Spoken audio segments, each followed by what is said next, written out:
Auntie. Hi! I love watching your videos and usually have them playing while I'm at work. I love when there's a good spooky one that gives me goosebumps. Me too. I was listening to one of the videos where they were talking about getting stuck in a loop and then randomly remembered something that happened to me at about 6 or 7 years ago with my best friend. We both like to take random night drives, so she'd just show up at my house a lot and tell me to come on.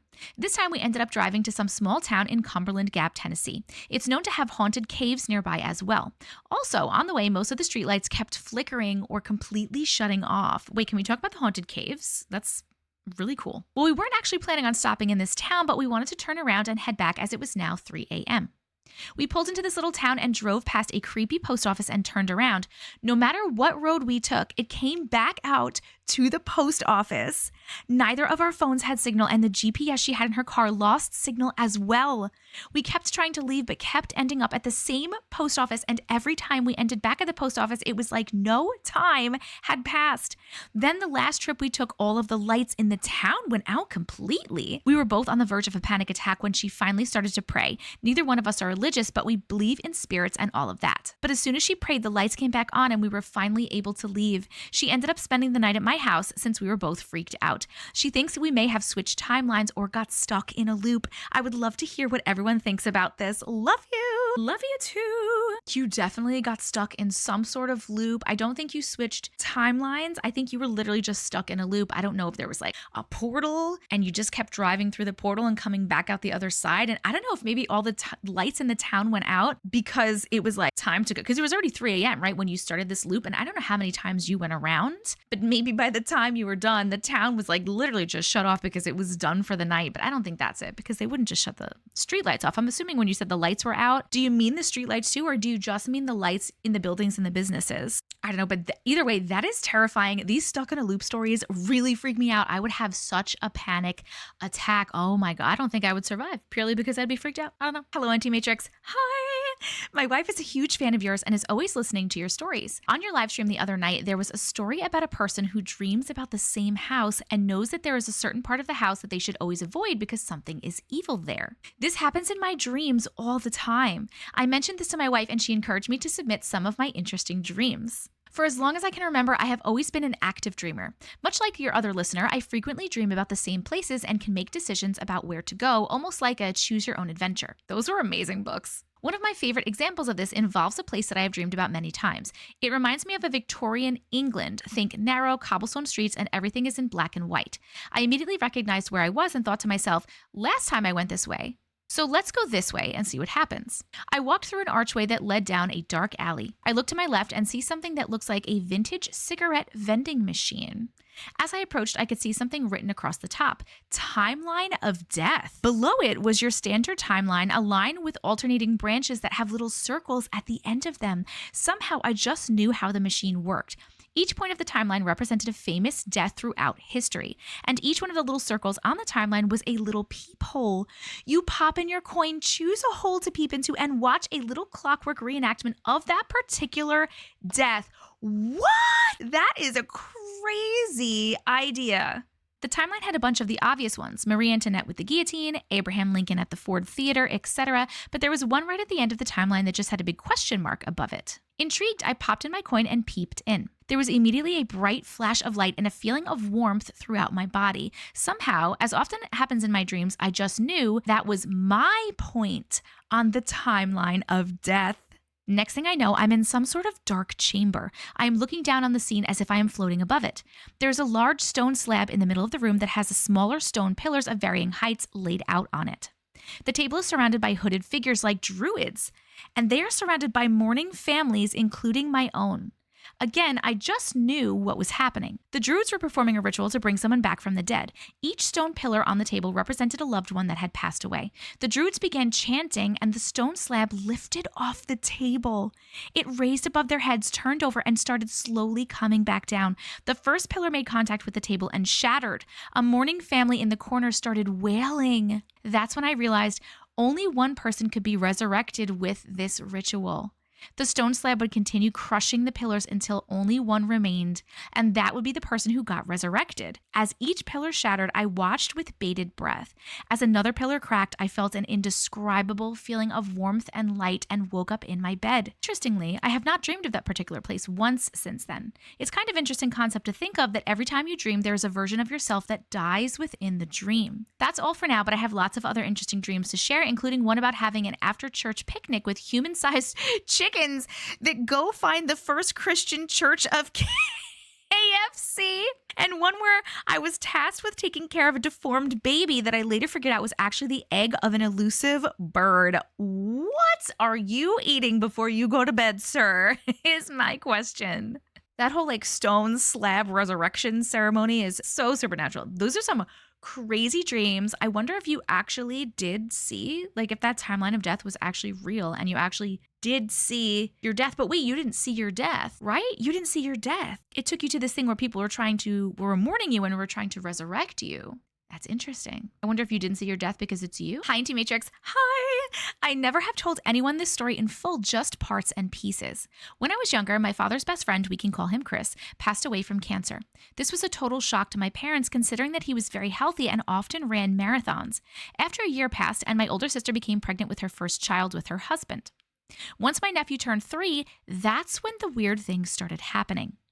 Our house phone was way out of reach for a toddler since we always kept it on a tall bookshelf. Now this is where the creepy part begins. He somehow managed to get the phone and dialed the number 666. What?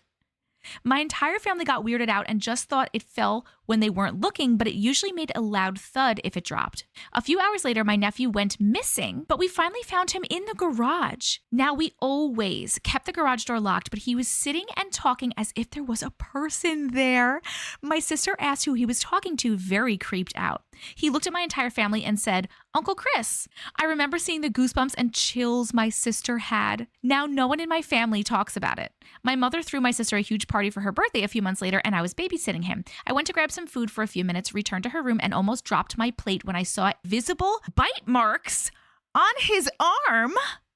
What? I don't know why no one's talking about this, by the way. I think it's actually really cool that Uncle Chris is hanging out. After this incident, things were normal, at least I thought. A few years passed and everyone who lived in the house suddenly developed serious chronic illnesses, including myself. One night, I woke up in the middle of the night and saw what looked like a person. Before I could turn on my lamp to see what it was, I was pushed back in bed and blacked out until my alarm woke me up. I realized that I wasn't even in my bed sheets and had been sleeping sideways on my bed. I thought that it was a weird dream or a nightmare until I saw my pillow where I had been sleeping, as if someone put it there while I was blacked out sleeping. Okay, that's really weird and creepy. I immediately switched bedrooms. I thought it would help somewhat, but I was wrong. Certain items in my room went missing and I had to say, "Can you please give it back?" Or "Please give it back, Uncle Chris," and then leave my room. When I came back after a few minutes, the item returned, or even sometimes it would return with an item from my childhood. At this point, I was okay with it, but I always thought it was weird considering I'm quite an organized person. I also once invited a friend while I was in high school for a movie night. After grabbing some snacks for us in the kitchen, I went to join my friend. Her face almost went pale when she saw me walking down the stairs. She told me that I was with her the entire time.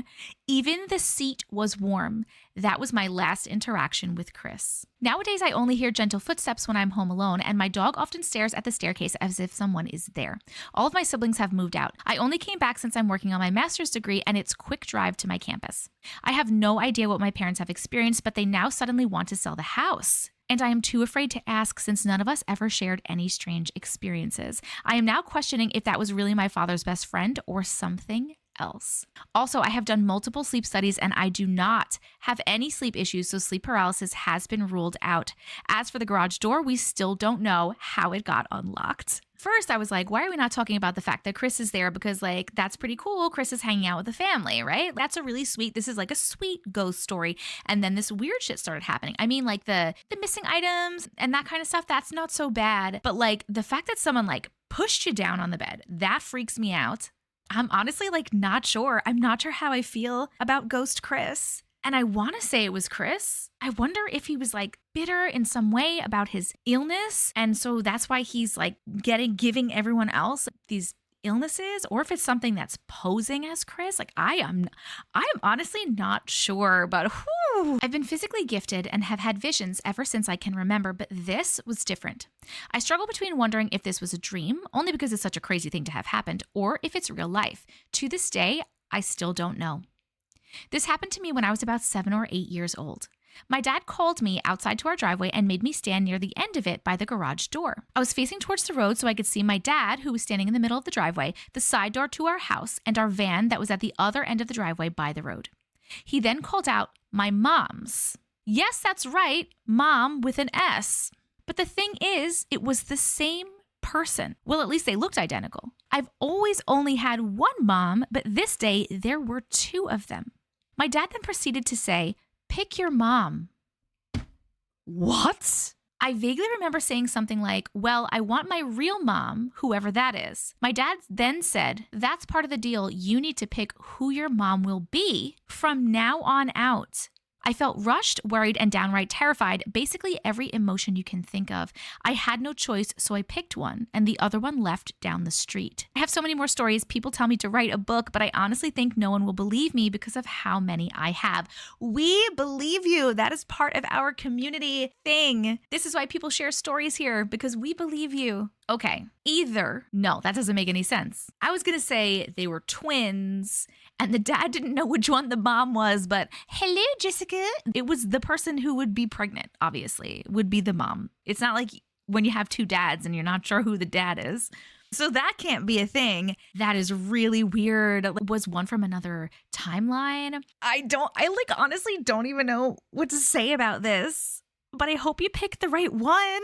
Hello, Auntie Matrix. Hi. Love your content. Sometimes I have nightmares about other people's experiences, mostly mimics. Oh my God, I'm so sorry. Stop watching. Anyway, this one has been on my brain since it first happened, probably 2004. I grew up in rural. I did it. I said rural. I grew up in rural Redwoods in Northern California. They need to just take that word out of the dictionary. I'm sorry. It's too hard to pronounce. There wasn't much sky to see with all of the forest around us. My parents had built a bedroom in an area that was below the main house, all of which was very small, and they were trying to give my sister and I separate bedrooms as we had been sharing one and I was now a senior in high school. First month in a new room, I had seen weird colored lights in the sky. Second month, I felt something pulling me to look outside. Third month, I felt it and I looked. It was the weirdest lights I'd ever seen. 3 or 5 lights, definitely an odd number. It was moving erratically all over, but only in the small part of the sky I could see from my bedroom window. I know for a fact none of my family or neighbors could see the view that I had. I don't quite remember the color of the lights, but I remember feeling it was trying to get my attention.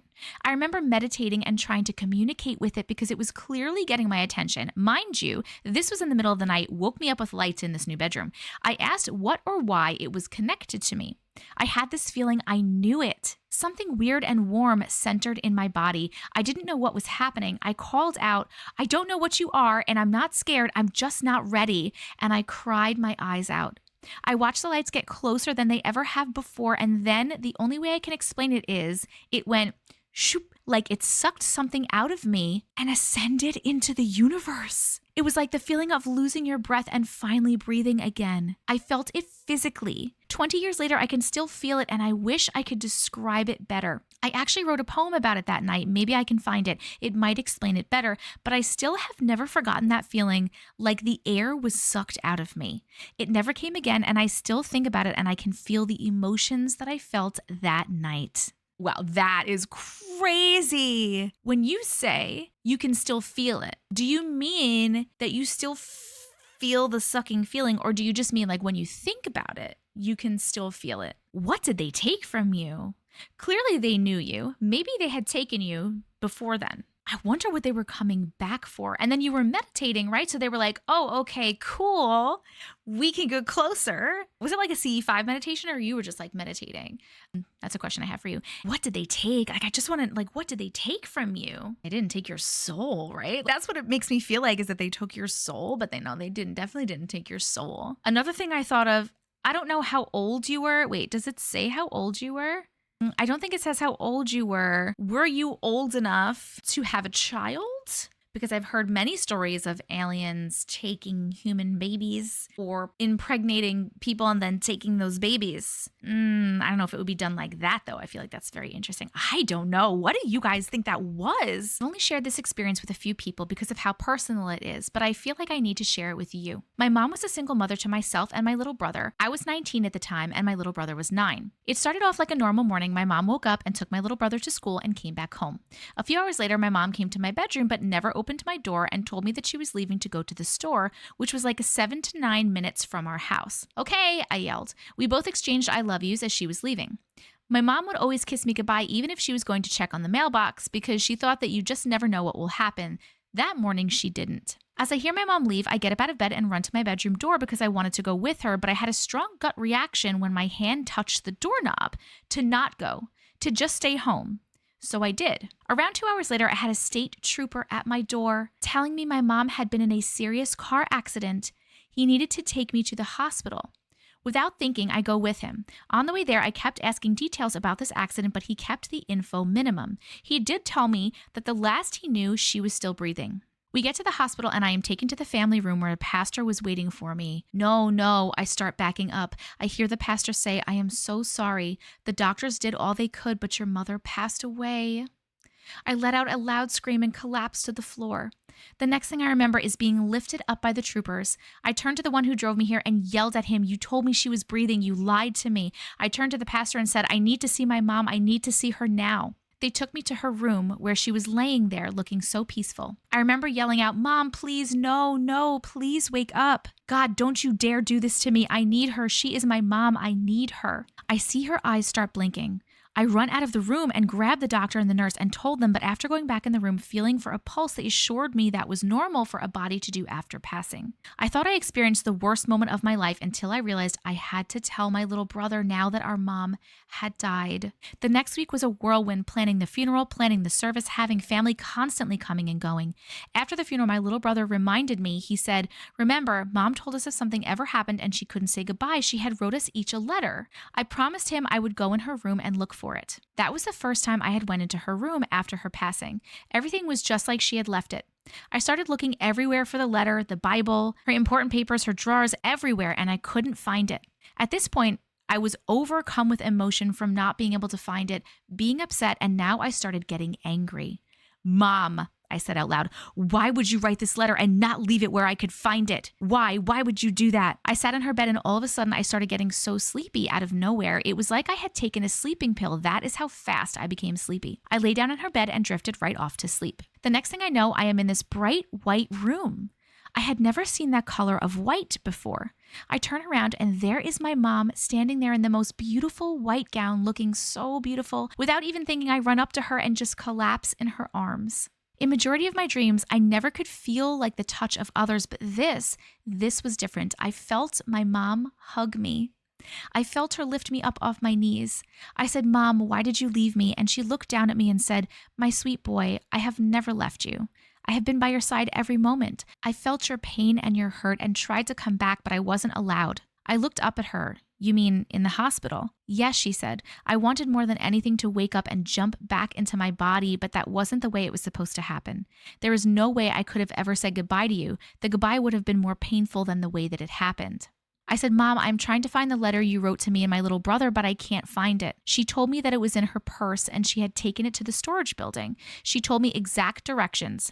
She said, when you go in the building, turn to your right, you will see 6 boxes stacked up on one another. Move all 6, and behind those will be 3 more boxes. In the middle box, you will see clothes, but if you move the clothes, you will see my old purse I used to carry. Open the purse, and in the zipper section is the letter to you and your brother.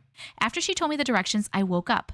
Her room was ice cold, but her scent was all around me. It was at that time that I went straight to the storage building and followed the directions, and it was exactly as she told me it would be. Those letters helped my grief and my little brother's grief. I still have those types of dreams, but it's not like the regular dreams. It's like a visit from my mom. It was a weekly, then monthly, and now it seems every other month, but we talk about recent events that have happened.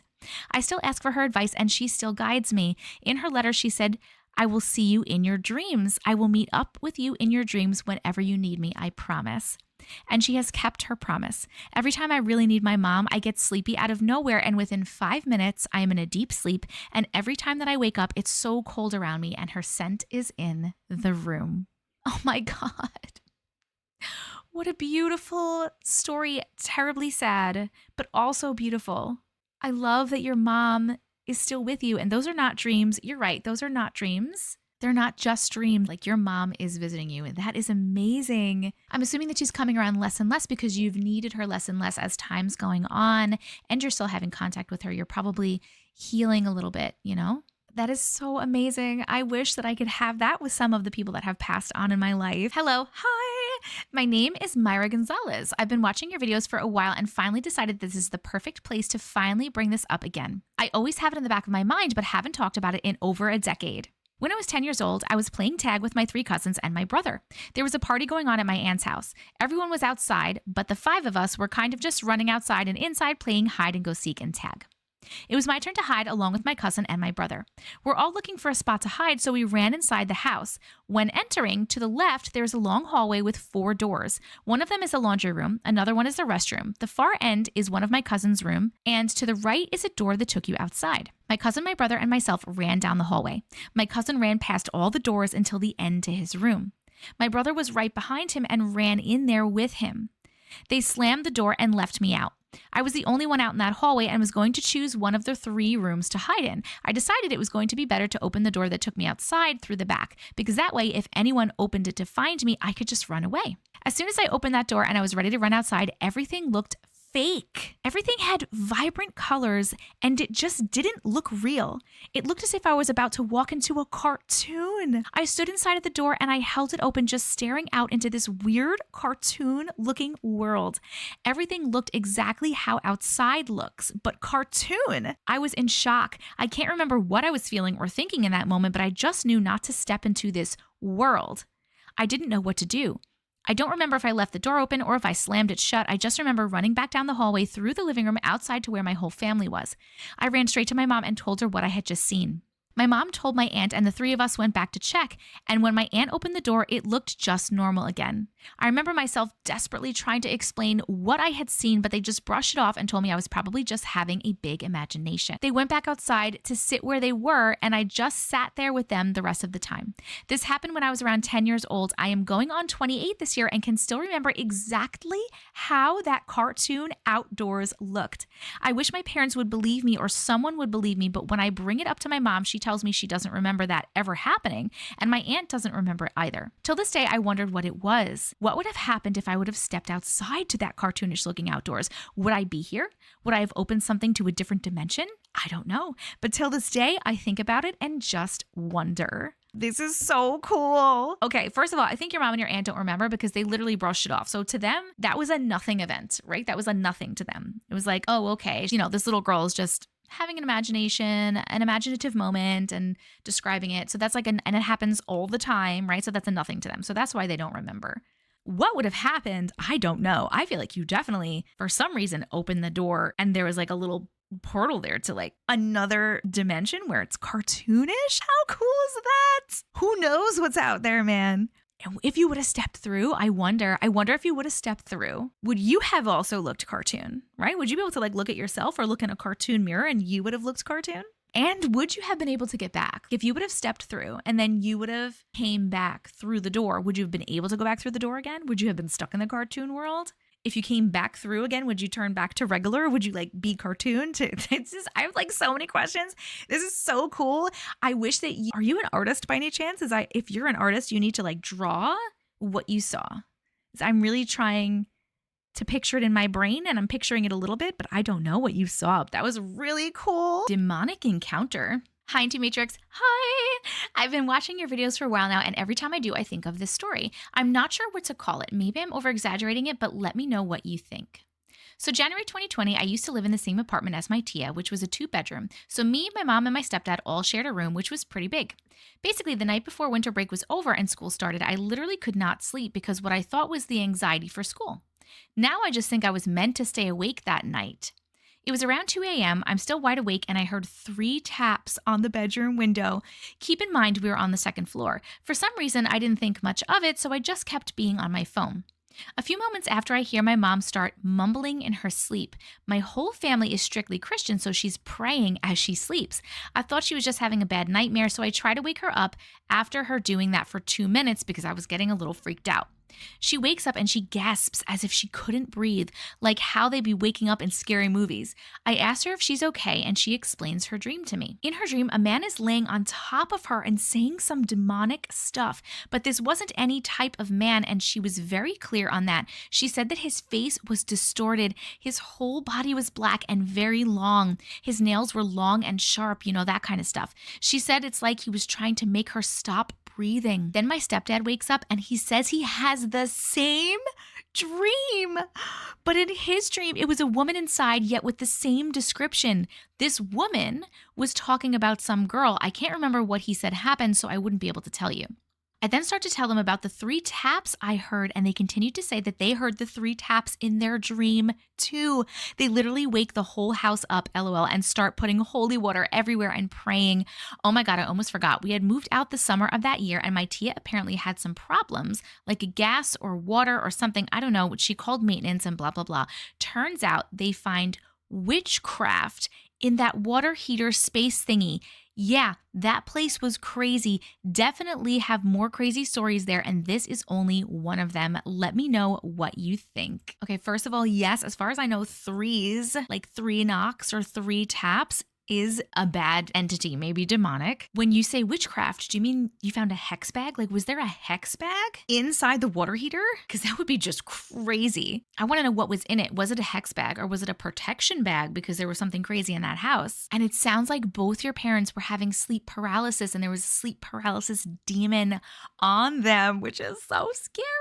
I would love to know if anything like this ever happened again. Warnings from beyond the grave. Hi, Auntie Matrix. Hi. Absolutely love your videos. This happened when I was around 4 years old. I was asleep in bed and felt something sitting on my bed and rubbing my leg. Okay, this is already starting off really scary.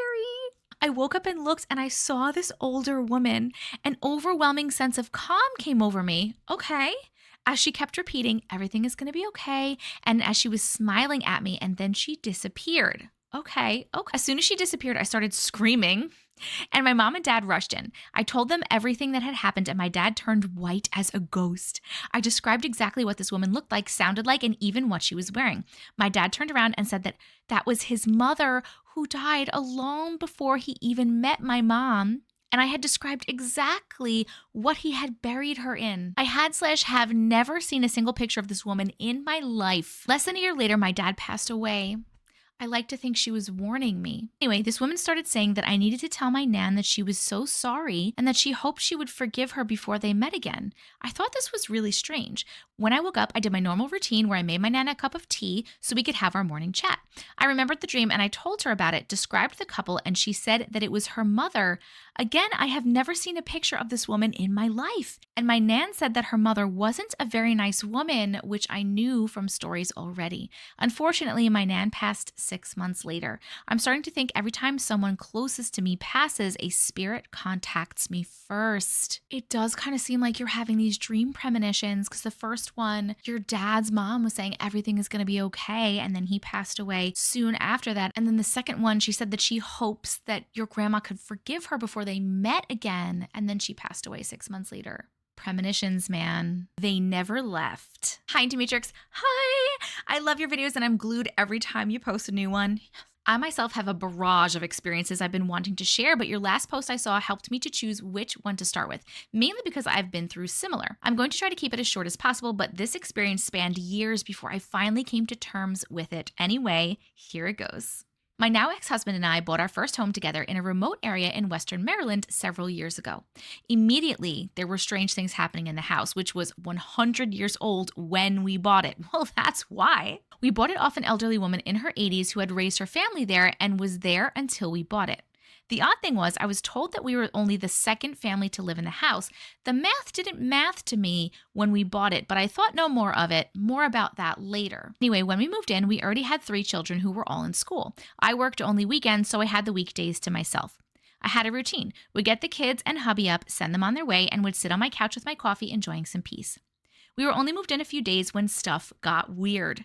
I would send everybody off for the day and then sit at the end of my couch, which was right next to the door that led up the stairs to the second floor bedrooms. I started to hear these muffled sounds of conversations between what I knew to be male, but couldn't make out what was being said. Remember, this house was remote. There were no houses nearby. The view from my house was nothing but miles and miles of farmland, yet I still would walk outside, walk around my house looking for someone, anyone that might have wandered nearby. I never saw another soul when this happened. So I'm sitting there on the end of this couch, hearing this muffled conversation upstairs, and I thought, I'll just open the door to the upstairs and try to hear what's being said. As soon as I opened the door, complete dead silence. I close the door and then the convos immediately resume. I was in such denial. My upbringing basically made this sort of thing impossible and borderline demonic, but my gut knew that there was something there. I could feel it. My children were having experiences immediately. They'd mention things so matter-of-factly, they had no doubt that their experiences were 100% real. I struggled with it all, again, because of my upbringing. Anyway, 4 years after we moved there, we started renovations. That's when things went truly off the chain. We were putting on an addition to the house, a 20-foot by 20-foot room, along with a huge bathroom and a 12-foot by 8-foot hallway. We had to cut through the side of the house to do so. I heard and saw stuff that I couldn't ever explain. I was pregnant with my 5th child at the time. The contractor cut through the side of my house to make an access to my basement. Things were being moved from their original spot. The kids' experiences were magnified to whispering horrible things in their ears when they were trying to sleep. My awakening moment was when my child had a friend over. They were watching scary movies in the living room when a figure showed up at the doorway. They thought it was my ex trying to scare them, a man at the doorway not saying a word but had a headlamp on. The next day they were accusing my ex for trying to scare them. I told my sister-in-law about it. She went into researching the house and suddenly it made sense. We were only the second family to live there because my house was built by the mining company. It housed miners when they were working 16 plus hours in the mines. They'd work hours, come to my house for sleep, and then to get a meal, and then they'd go back to work. Flash forward to my 6th child who had night terrors before he could even speak. The pediatrician said he'd grow out of it, but then he got to the point where he could speak, and he said, "I don't like those mans, the dirty ones." He said they were in my yard right outside my bedroom. Mind you, when we excavated for that addition, we found things in the ground that shouldn't have been there. Shoes, silverware, glass bottles, herbs, and tinctures. It was mind-blowing. It's a thing. Fucking years later, I'm a believer now. I love when we find out the history of the house or the land or the item and we know like what exactly is going on. That is so crazy that your child and their friend saw a figure with a headlamp and then you found out miners were there. Crazy, man. Crazy. I gotta say, you left out a lot of details. I could have gone for a lot more details, though. I'm just being greedy. Creepy corridor. Hi, Auntie Matrix. Hi. Your content is sublime and love that you have created a platform for all us weirdos to share our experiences. I live in South Africa, but I work for a company in Europe. Earlier this year, 2023, they flew all of us out for a week to see the buildings that we use and meet our colleagues from that country. A marvelous trip. In the middle of the trip, we stayed in one of those buildings and my colleagues and I were in the same passage. One night, I woke up around 2 a.m. and was scrolling on TikTok, and at exactly 3 a.m., things started to get weird. That's when the veil is thinnest. Before I continue, let me explain some things. There are fire doors in the corridors, and when you open the main door to the corridors, it creates a pull that slightly opens the fire doors, and when you close the main door, the fire doors close as well. Well, the apartment I was sleeping in was right next to one of the fire doors, closest to the main door of the corridor. Now, some of the colleagues sleeping in the same corridors as me are smokers and would often go out for a night smoke, so I'd hear their footsteps and hear the fire door open and close as they come and go. So I woke up around 3 a.m. and I heard running up and down the corridor. The fire door kept opening and closing, more loud running up and down the corridor and more opening and closing of the fire door. I thought perhaps my colleagues went out on the town that night and had a little too much to drink, so I put it out of my mind. A few minutes passed and my colleague who was sleeping next door to me sent me a WhatsApp asking if I heard all the noise in the corridor as well, and I said yes. She then proceeded to say, "It's not our colleagues." There was one other person staying in that corridor that was not a part of our group, but she could not have made all that noise on her own, and she was definitely alone, and we do not allow parties in our buildings. I immediately froze in my bed. We both started praying over WhatsApp and out loud.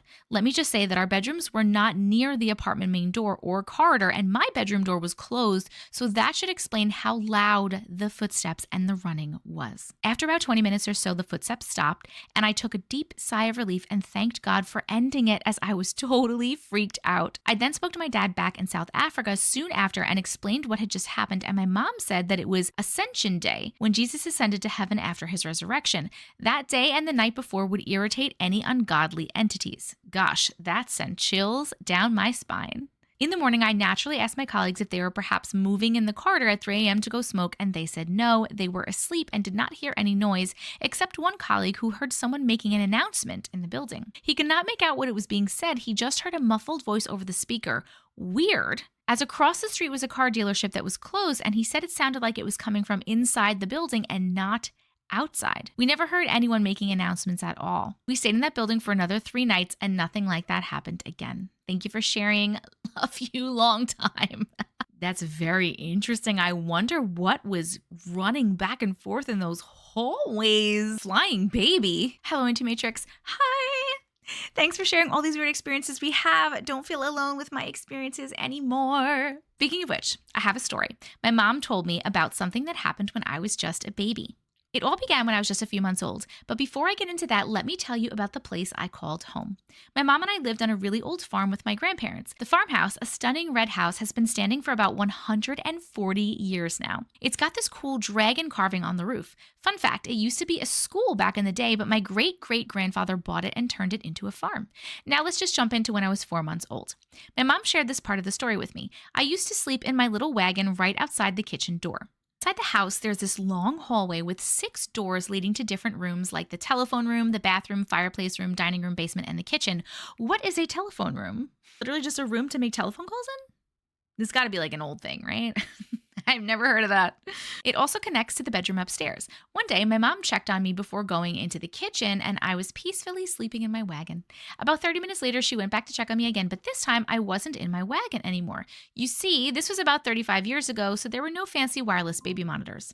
My mom got really worried and asked her mom and dad if they had picked me up, but they were all in the kitchen together.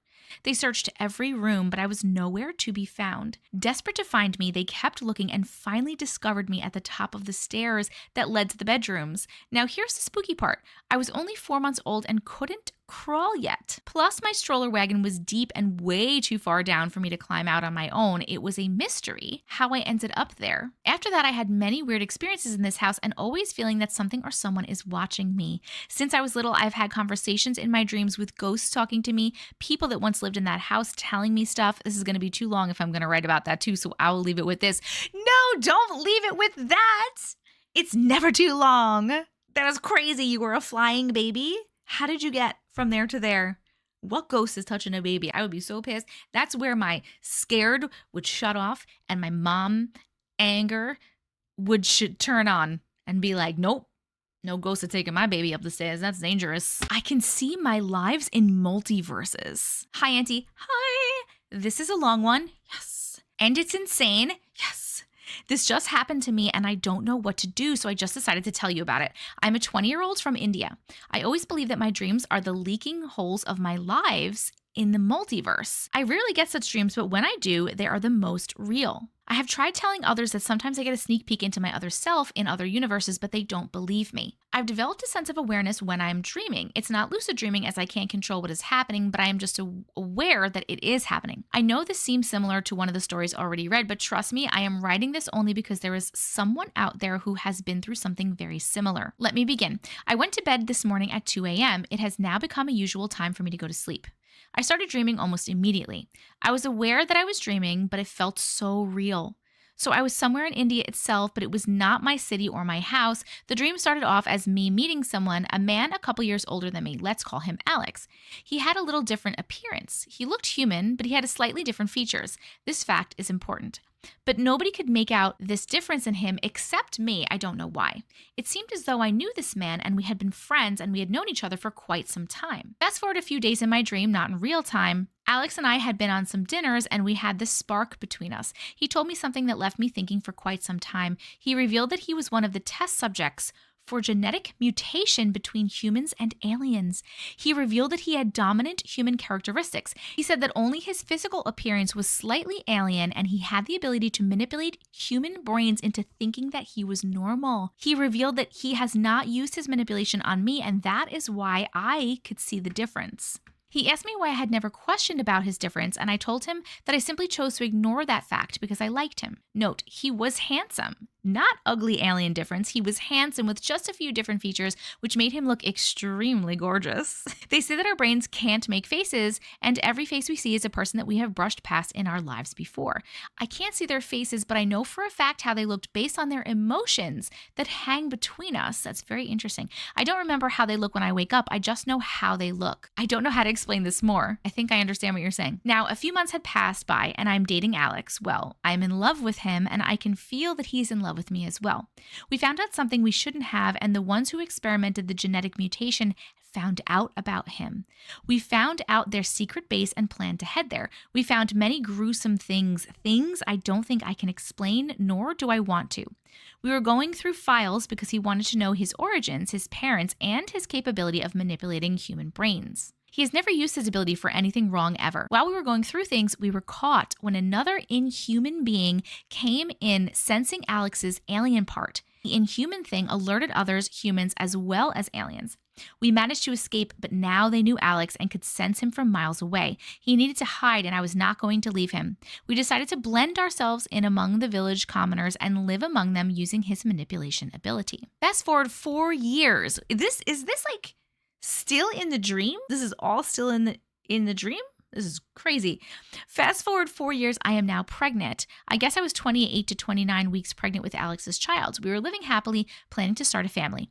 Alex shows me something on his tabloid. He shows me news about how the aliens have been confirmed to be among us and have declared to dominate over humans. They can hide themselves as commoners, and also some aliens can wear human skin after killing the human and starting to live as the human that they killed. Oh my God. Alex seemed concerned, and I told him that we have lived this way for 4 years already and we will be okay.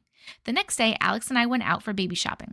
Alex was frozen as soon as he entered. I tried to take him out of his trance, but he seemed scared, not for himself, but for me and our baby. He told me to remain calm and pretend like we were okay. I did so. We shopped for some things, and then we found an empty place with no one around. The scared expression returned. He told me that almost every one of the people around us were not humans.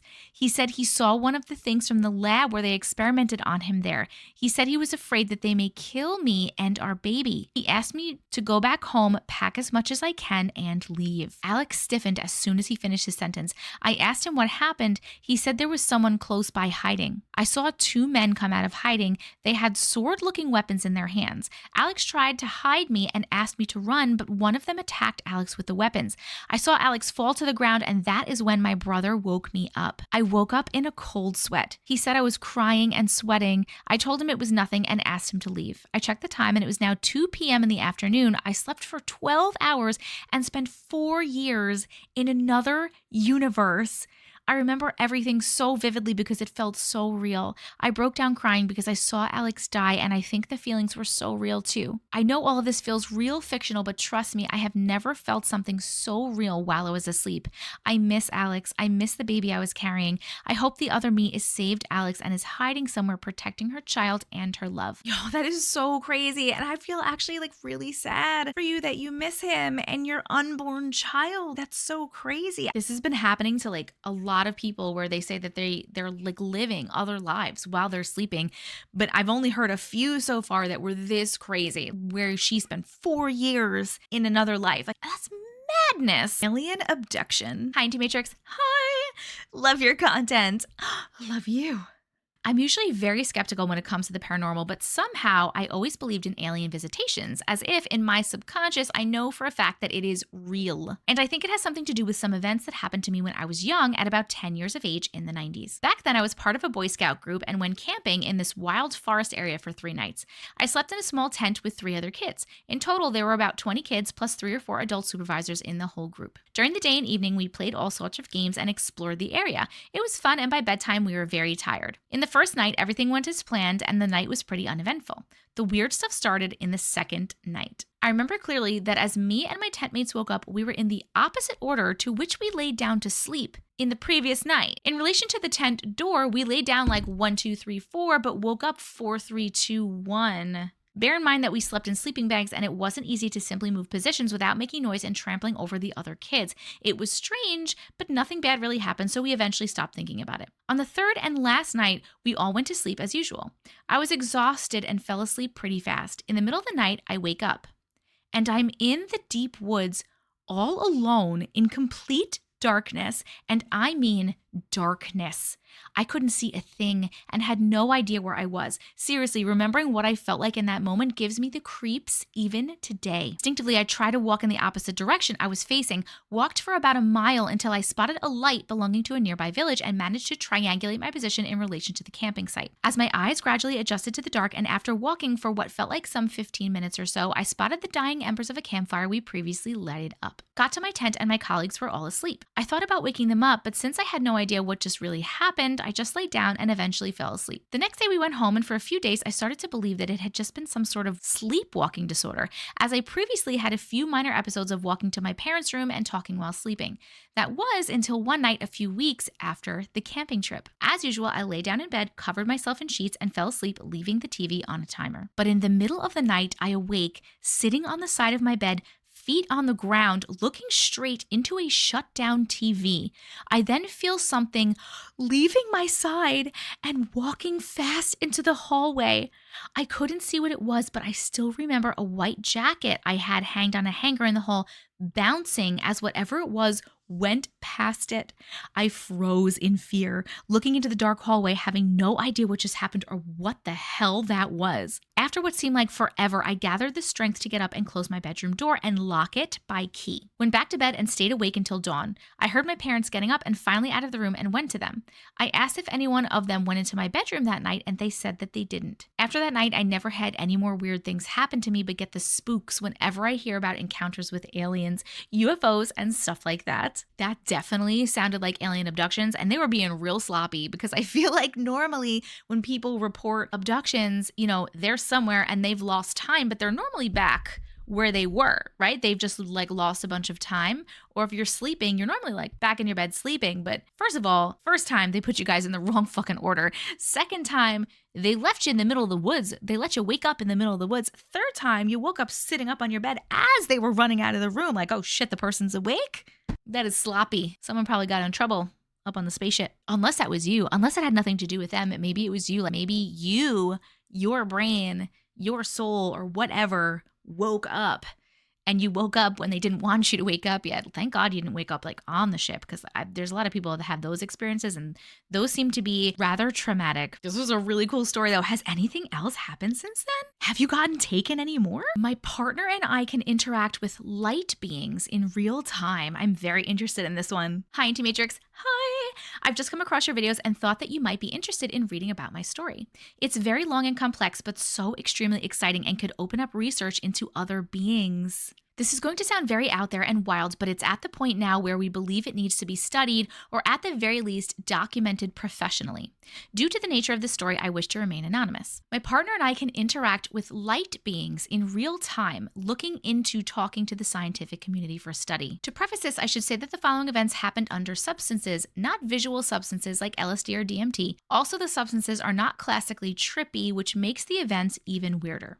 Let it be known that these were only taken on occasion, months apart, so the events are a lot further apart than they sound. It doesn't interfere with my daily life. It is not a substance-induced brain damage effect. It's completely different to a trip, and it's not residual. During the sessions, the house looks entirely normal, not at all different. My awareness is entirely unaltered. I am in no way mentally unstable. I don't have any form of psychological issues like psychosis or schizophrenia. My backstory. The possible catalyst was that I essentially had what I would associate with mental break one day while on a substance a few years ago, or so I thought. Ever since the break, something changed. I started to notice that every time we'd have a session, I was able to see things that my partner absolutely couldn't, which is understandable because it's not really a visual substance. It used to really annoy him because I would be waving my arms about and describing things that were impossible.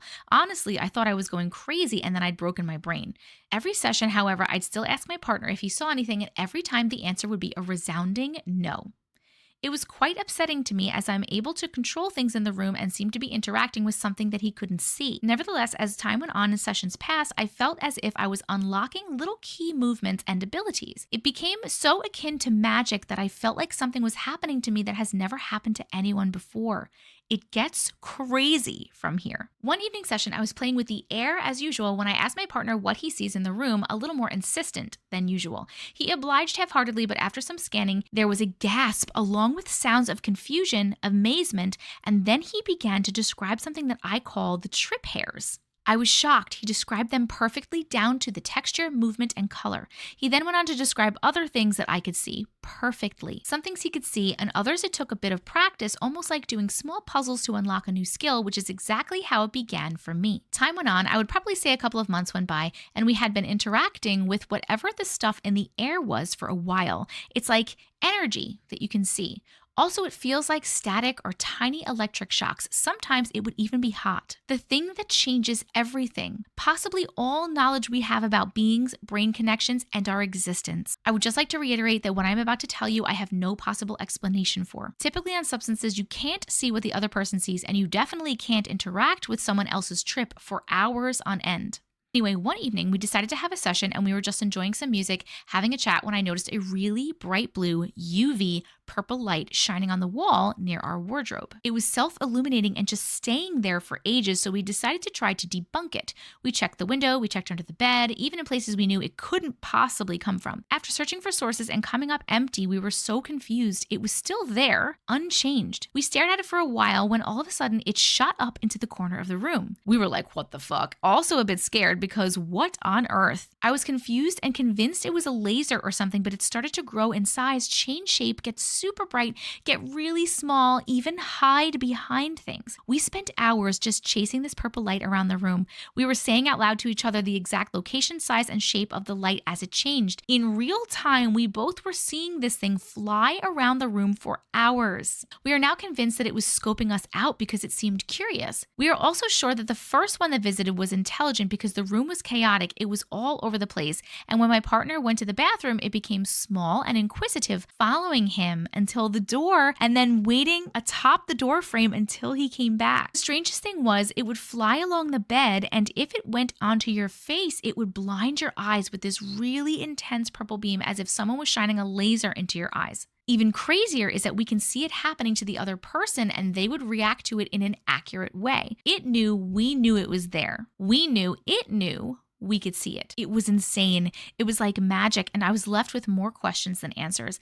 I'm not sure how much more you want to know on this. In short, we have now been introduced to an array of colorful light beings, each one session at a time, each with their own way of moving and interacting with us, each with their own quirks and faults. We are now to the point where we can pick them up and hold them.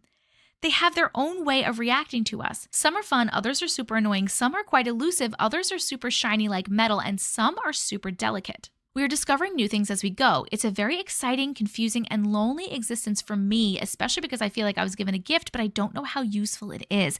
I don't know whether to feel special or like a crazy person. My partner and I now interact with them on a regular basis in session. We interact with them in different ways, but we can both see how the other is interacting with them as well as how it affects the other lights in real time. Or we can interact with them together by using both of our hands to pull, squish, or pinch them. Happy to write out a detailed description of each color, being, and what their traits are for another time.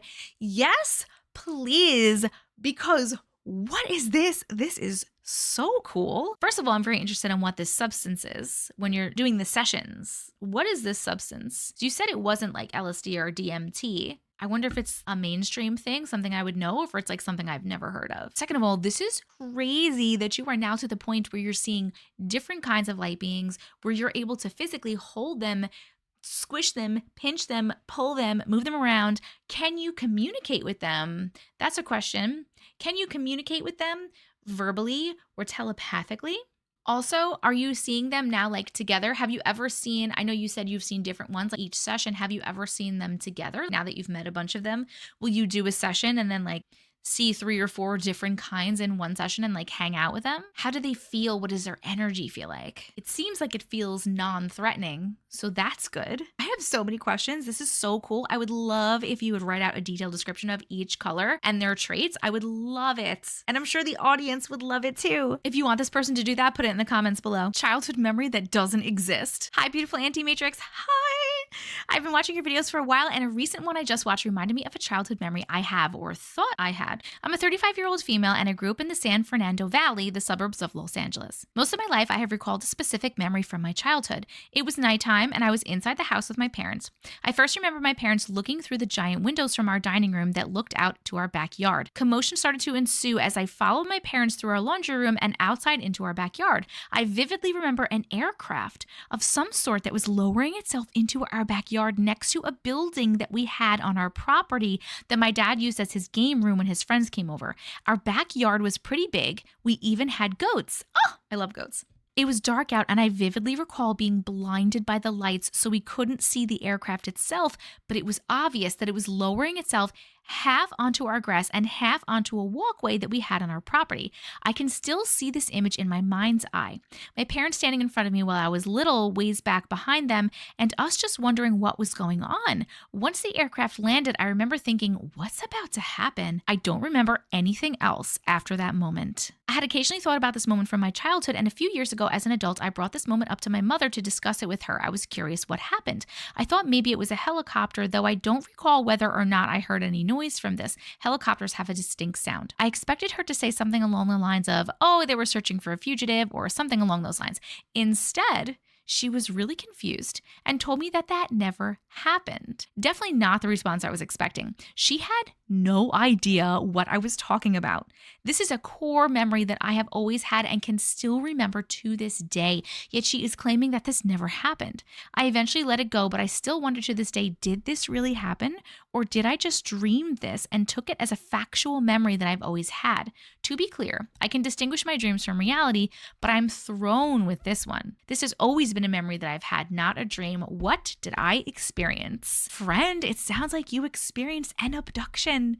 And maybe your parents don't remember because normally a lot of times they will wipe your memory. Either they wipe your memory or your subconscious blocks shit out because it's too scary and traumatic. I'm not really sure which one it is. I mean, no one really knows what's going on except for the people experiencing it. I personally don't know. My guess is that you guys were taken, maybe as a whole family, maybe they just took you, who knows? But I think your parents' memories were wiped and maybe yours was not, or you remember a little bit more for some reason, but that is my guess. What do you guys think? I spoke with a nurse ghost. Hi.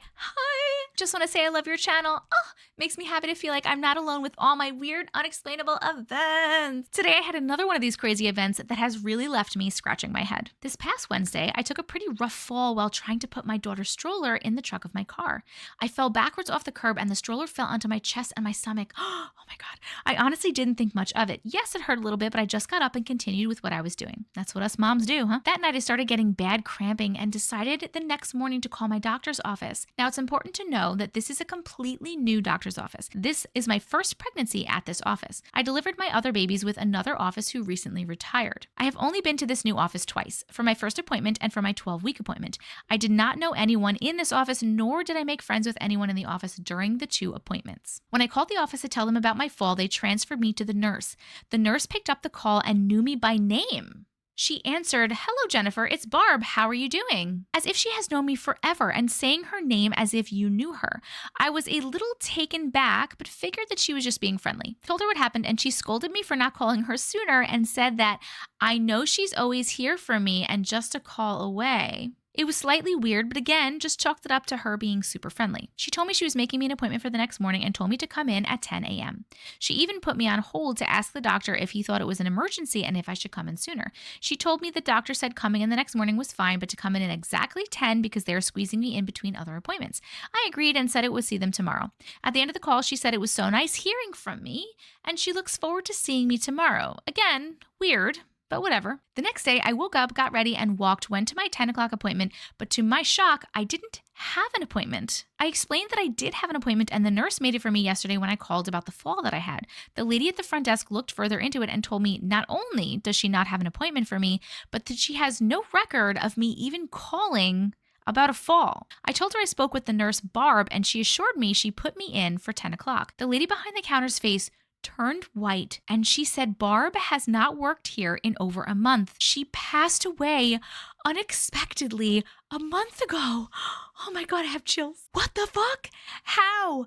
I asked her if she had anyone else in the office named Barb or maybe something that sounds similar to Barb, and she said no. I started to have a mini panic attack in the office because it just didn't make any sense. I pulled up my phone log from the day before to make sure I called the correct doctor's office, and there it was in black and white in my phone. It was the correct number, and it was a 16-minute call in my call log of me talking to Barb. I asked for every nurse in the office's names to see if any ring a bell, and maybe I just misheard, but no. The names were Julie, Nicole, and Michelle, no one even close to Barb. I am totally confused. Did I speak to a ghost? Please tell me your thoughts. And another note, the doctor said no nurse came up to him yesterday asking about a fall. Barb told me she put me on hold to talk to the doctor to make sure it wasn't an emergency to come in sooner. The doctor said this never happened. What the fuck? Anyway, they ended up squeezing me in, and thank God everything with me and the baby are fine, but who the hell is Barb? Oh my God, you talked to a ghost nurse. That is, I literally have so many chills right now. I just have so many chills. That's so crazy. You definitely talked to a ghost nurse. That's my only explanation. That's my only explanation. But my thing is, why did she act like she knew you? Okay, it's one thing if Ghost Barb is still liked working there so much that she's still hanging out there after death and she's maybe helping out, right, around the office. That's cool. But why did she act like she knew you and you knew her? I don't know. What do you guys think? Creepy story about a mimic. Hi, Auntie. Hi. I've watched a bunch of your videos and I knew I had to add some of my own. Back when I was in high school, probably 16 or so, I went to spend the night at a friend's house for a party he was having. We'll call him Ethan. His family lives in a very wooded area where the trees are so dense that you can barely see the house from the road. His parents were out of town, so we had the house to ourselves. There were about 5 other people besides us. For context, their house is sort of lifted off the ground, kind of like a beach house in a hurricane area, so the driveway is below the living room and you can see everyone's cars if you look down out the living room window. At one point after sunset, my friend Ethan said he was going to run to the gas station up the road to grab some snacks. He hopped into his car and I watched him pull away.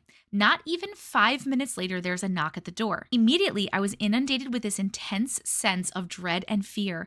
I looked out the living room window to see if there were any new cars in the driveway, and there weren't. One of the other kids there looked out the peephole and then opened the door, and there stood my Ethan. Shocked to see him back so soon because I knew the drive to the gas station was at least 10 minutes. I did a double take and looked out the window at the driveway again, and Ethan's car was not in the driveway. I made this realization as Ethan was being let in the front door. And as soon as I made eye contact, I knew something was deeply wrong. His face was almost blank, if not a little confused, and Ethan is normally a very expressive person. I immediately went into fight mode and pulled out my dagger. My dagger? I always carry one when I'm hiking, and we had been hiking earlier in the day. Okay. I pointed it in his direction and very loudly said, "Who are you?" All of our friends were immediately taken aback and very confused about the situation. Ethan took a quick look around the room and started to mimic their confused expressions. He asks me what I'm talking about. I took a step closer and said, "Why did you knock to get into your own house? You have a key on your car keys."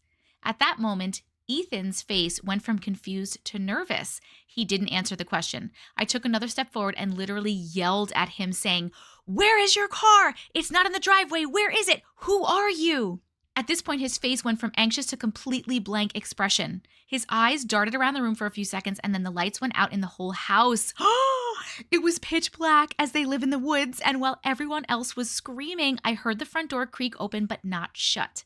Seconds later, the lights came back on, the front door was wide open, and Ethan was nowhere to be found. I immediately shut the door and locked it. A couple of minutes later, we hear keys in the front door. Obviously, we all stood at attention, but the door unlocked and opened, and there stood Ethan with a plastic bag full of snacks from the gas station. I checked out the window for his car, which was sitting in the driveway. We explained everything to him, and he obviously had no memory of this happening because it wasn't him. I believe it was a mimic. Thank you for reading. Yes, it was a mimic. That was 100% a mimic. The thing that's weird to me is that it got nervous. I've never heard of that before, of the entity being nervous because it's being called out. That's really weird to me that that happened. So glad that you noticed. And that's what I've heard too. When there's like a mimic or when there's a being that's mimicking somebody else, you can tell that it's not them. Just like people say when they hear the voice, when a mimic is doing someone else's voice and they hear it, they can tell that it's just like a little bit off. It's not exact. So I'm glad that you called that thing out and you got it out of the house because someone invited it in. That was scary. But oh my God. My sleep demons. Hi, Auntie Matrix. Hi. I binge watch your videos when I'm at work late at night. I have always believed in the supernatural and the paranormal. I have seen ghosts, shadow people, and a possible flesh pedestrian. Nothing has spooked me like what I'm about to tell you. And you've seen all that and nothing has... Oh my God, okay. Since I was a teenager, I have suffered with sleep paralysis. It was something that would happen sporadic and without warning. I would feel like I had slipped into sleep, but I could still feel my body and make out my surroundings. I would feel my blankets being pulled off of me and someone grabbing my feet. With one swift hug, I was being dragged out of my bed.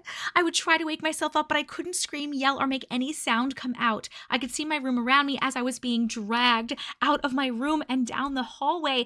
I could feel the fingers wrapped around my feet as I'm trying so hard to wake myself up. I was trying to pinch my leg or arm, but it didn't help. I just closed my eyes and waited for sleep. When the dragging had stopped, I opened my eyes and all I could see was a reddish darkness with people in shrouds. I could feel hands all over my body, but I couldn't see anyone's face. I laid there screaming out loud in my head, but no sound would come out. I could hear whispers, but couldn't make out any words. I felt surrounded by what felt like hundreds of these shrouded figures. I felt hands all over my body, and then I felt excruciating pain. It felt like I was being ripped apart. As I felt like I was dying, I screamed with everything I had left and woke up in bed. I woke up drenched in sweat and completely exhausted. I turned the lights on to see scratch marks all over my body. They were long and red. I had drops of blood on my sheets. I couldn't understand what had just happened. I jumped in the shower and just cried for what seemed like hours. When I got out and dried off, the scratches were gone. I thought I was going crazy. What the fuck was going on? I ran back into my room and the drops of blood were still there. I know I didn't imagine the scratches. The blood on my sheets was my proof. I ran to my mom's and told her everything that I experienced. She brushed it off as a nightmare and that I had probably scratched myself. Thanks, Mom. These happened multiple times a year until I was in my mid-30s. Every time was the same thing until I decided to take control. When the shrouded people were surrounding me, I screamed, "You can't have me." I screamed it over and over again, and then I woke up in my bed. Since that night, I have not had any more experiences like that. I'm not sure what was happening to me, but I will never forget those awful details. Thank you so much for reading my story. I love your videos. Oh my God. Okay, we've heard of sleep paralysis. I have never heard of sleep paralysis in which someone is being moved. All the sleep paralysis stories I get are people that are obviously paralyzed in their beds or wherever they had fallen asleep. And then there's normally some sort of entity or demon or being on top of them, hurting them, normally choking them, suffocating them, doing something, but never had a story where someone was moved, which is very interesting to me. And you being dragged by your ankle out of bed gives me such paranormal vibes. Was that the name of that movie? Was it Paranormal Activity? Paranormal Activity, because that, I saw the first one of that a long time ago, and the girl gets like dragged out of bed by her foot, and that has literally scarred me for life. I think about it every single fucking night that I have my feet out of the covers. Every night do I think about that. So that is terrifying, but what were they doing? Like, what were these beings? What were they doing to you? And the fact that you woke up with the scratches and the blood, but then you showered and the scratches went away, but the blood was still there. So they definitely happened. But why did they heal so fast? What do these beings want? And I'm so glad that you used your words. Friends, your words are so powerful. Please remember that and use your words. This was a really stressful one. I'm so glad this doesn't happen to you anymore. Oh my God. Memories of past lives. Hi, Auntie Matrix. Hi. This isn't going to be super long because as I get older in this life, memories of my past life fade and become harder to remember. To preface, when I was around 2 or 3 years old, I started telling my parents crazy stories about my stepdad. My parents never separated or even discussed it when I started telling these stories. I don't remember all the stories I would tell, but according to my mom, I went as far as telling stories about jumping off of a caboose. How is a 2 to 3 year old going to know what a caboose is? But the thing is, I would also apparently say things about how my stepdad could walk on water and that he slept on the couch without a shirt on. What? What's crazy is I can remember some aspects about my stepdad to this day. I have a memory that almost seems like a dream, but really vivid. I remember what the house I lived in looks like, and for some reason, the memories I have of it are all green overcast in the lighting. I have certain memories still from what I believe to be a past life. They involve the stepdad I spoke of. Now, when I look back on these memories and think about what my stepdad looked like and what the house I lived in looked like, I realize that some aspects of it seem kind of familiar. For example, my stepdad looks nearly identical to my maternal grandfather, who wasn't really involved in my life much up until he discovered that he was dying. I can remember what our family car looked like, but it looked too modern to be a car from the 2000s. So at this point, I don't even know if this is like a past life or maybe an alternate dimension ordeal. Either way, I figured it'd be a cool story to tell. I always hoped my kids would tell stories like I did so I could figure out more about this, but I stopped having these dreams, as I used to call them, when I was around 7 years old, and they never came back. However, I can still vividly remember these dreams, even though they happened 2 decades ago. Yes, so normally people that remember their past lives, so many of them are mainly children. I feel like as you get older, I guess you start to forget them. They start to fade. I know that going into this life, we're not supposed to remember our past lives. I don't think. I don't know if maybe some people remember them on purpose for some reason, but I think it's so cool when children remember their past lives because they're children, right? They can't be making some of this stuff up. Yes, kids have active imaginations, but they can't be making some of this stuff up. So I 100% believe you. I think this is really cool. Thank you so much for sharing. Visit from my late stepdad's daughter. Trigger warning, death and pregnancy loss. Hi, Auntie Matrix. Hi. This one is a sad one, sorry. I'll start with a little backstory. My stepdad sadly passed away in his sleep nearly 2.5 years ago, very unexpectedly at only 47 years old. For the first year after his death, I dreamt about him at least once a week and every week without fail. I loved it because I like to think that he was visiting me, and I think I was lucid dreaming because I always knew that he'd passed even in my dream, and I was so excited to see him and we'd hang out and have a catch up, etc. I fully believe he was visiting you. Felt like he was still here and it made me feel closer to him. Anyways, as I mentioned, this happened every week for a year and then suddenly nothing. No matter how hard I tried, I could not dream about him for over a year, which made me sad, but also made me think that maybe he was ready to move on. Then a few weeks ago, he suddenly popped into my dream. He looked ill, really poorly, and didn't say anything, just sat in a chair. I randomly took a pregnancy test in that same dream too. The night this happened, I just started with what I thought was my period. I then dreamt about him 2 more times over the next couple of nights, but he looked fit and healthy and happy this time.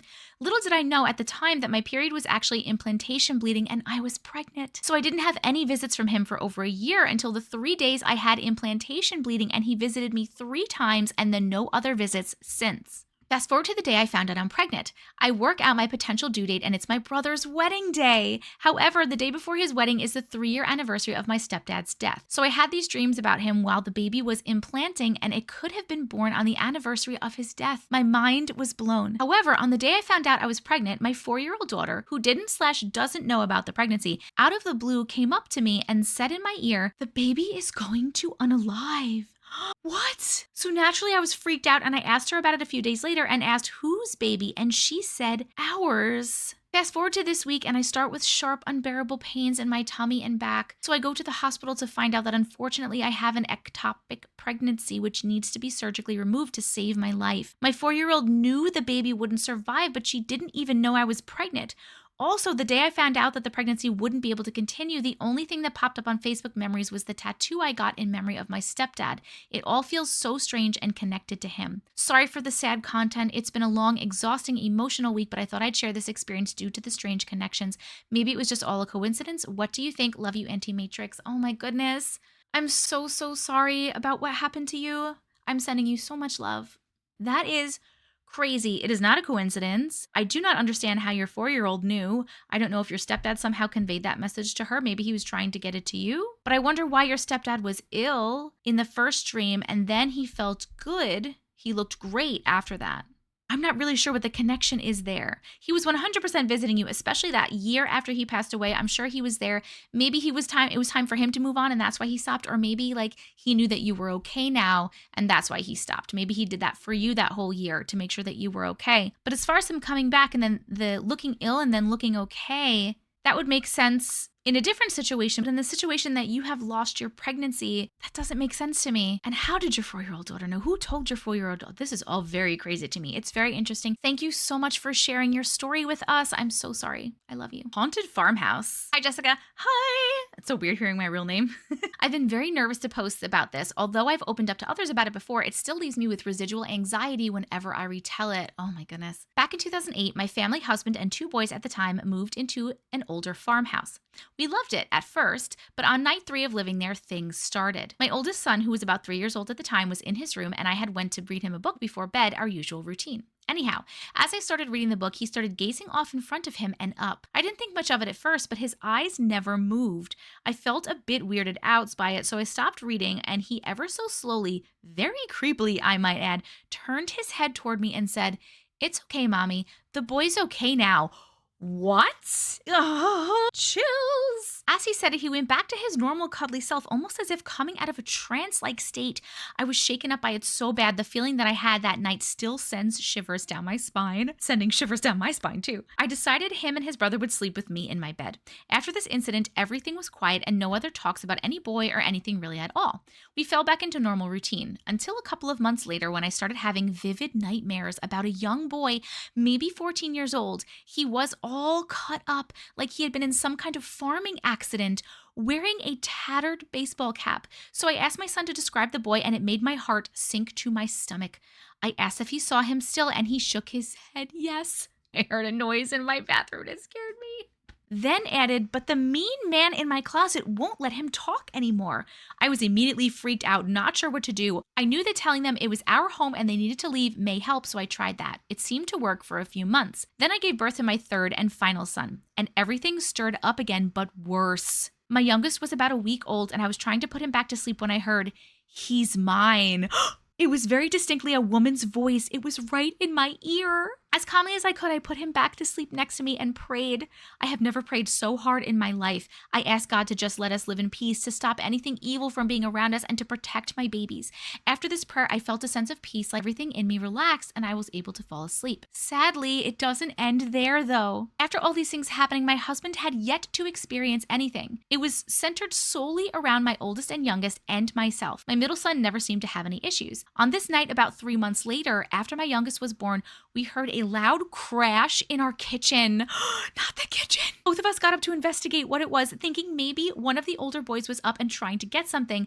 There was nothing there. No sign of anything falling. No nothing anywhere. My husband thought we may have both imagined it until we went back to bed. We checked on the baby and got back into the bed to lay down. Our eyes barely adjusted to the dark when my husband shot back up and nudged my shoulder and said, "Do you see that?" He was staring in the corner of the room. I turned to look, and as I did, I saw what looked like a large shadow dart from the corner and through the door.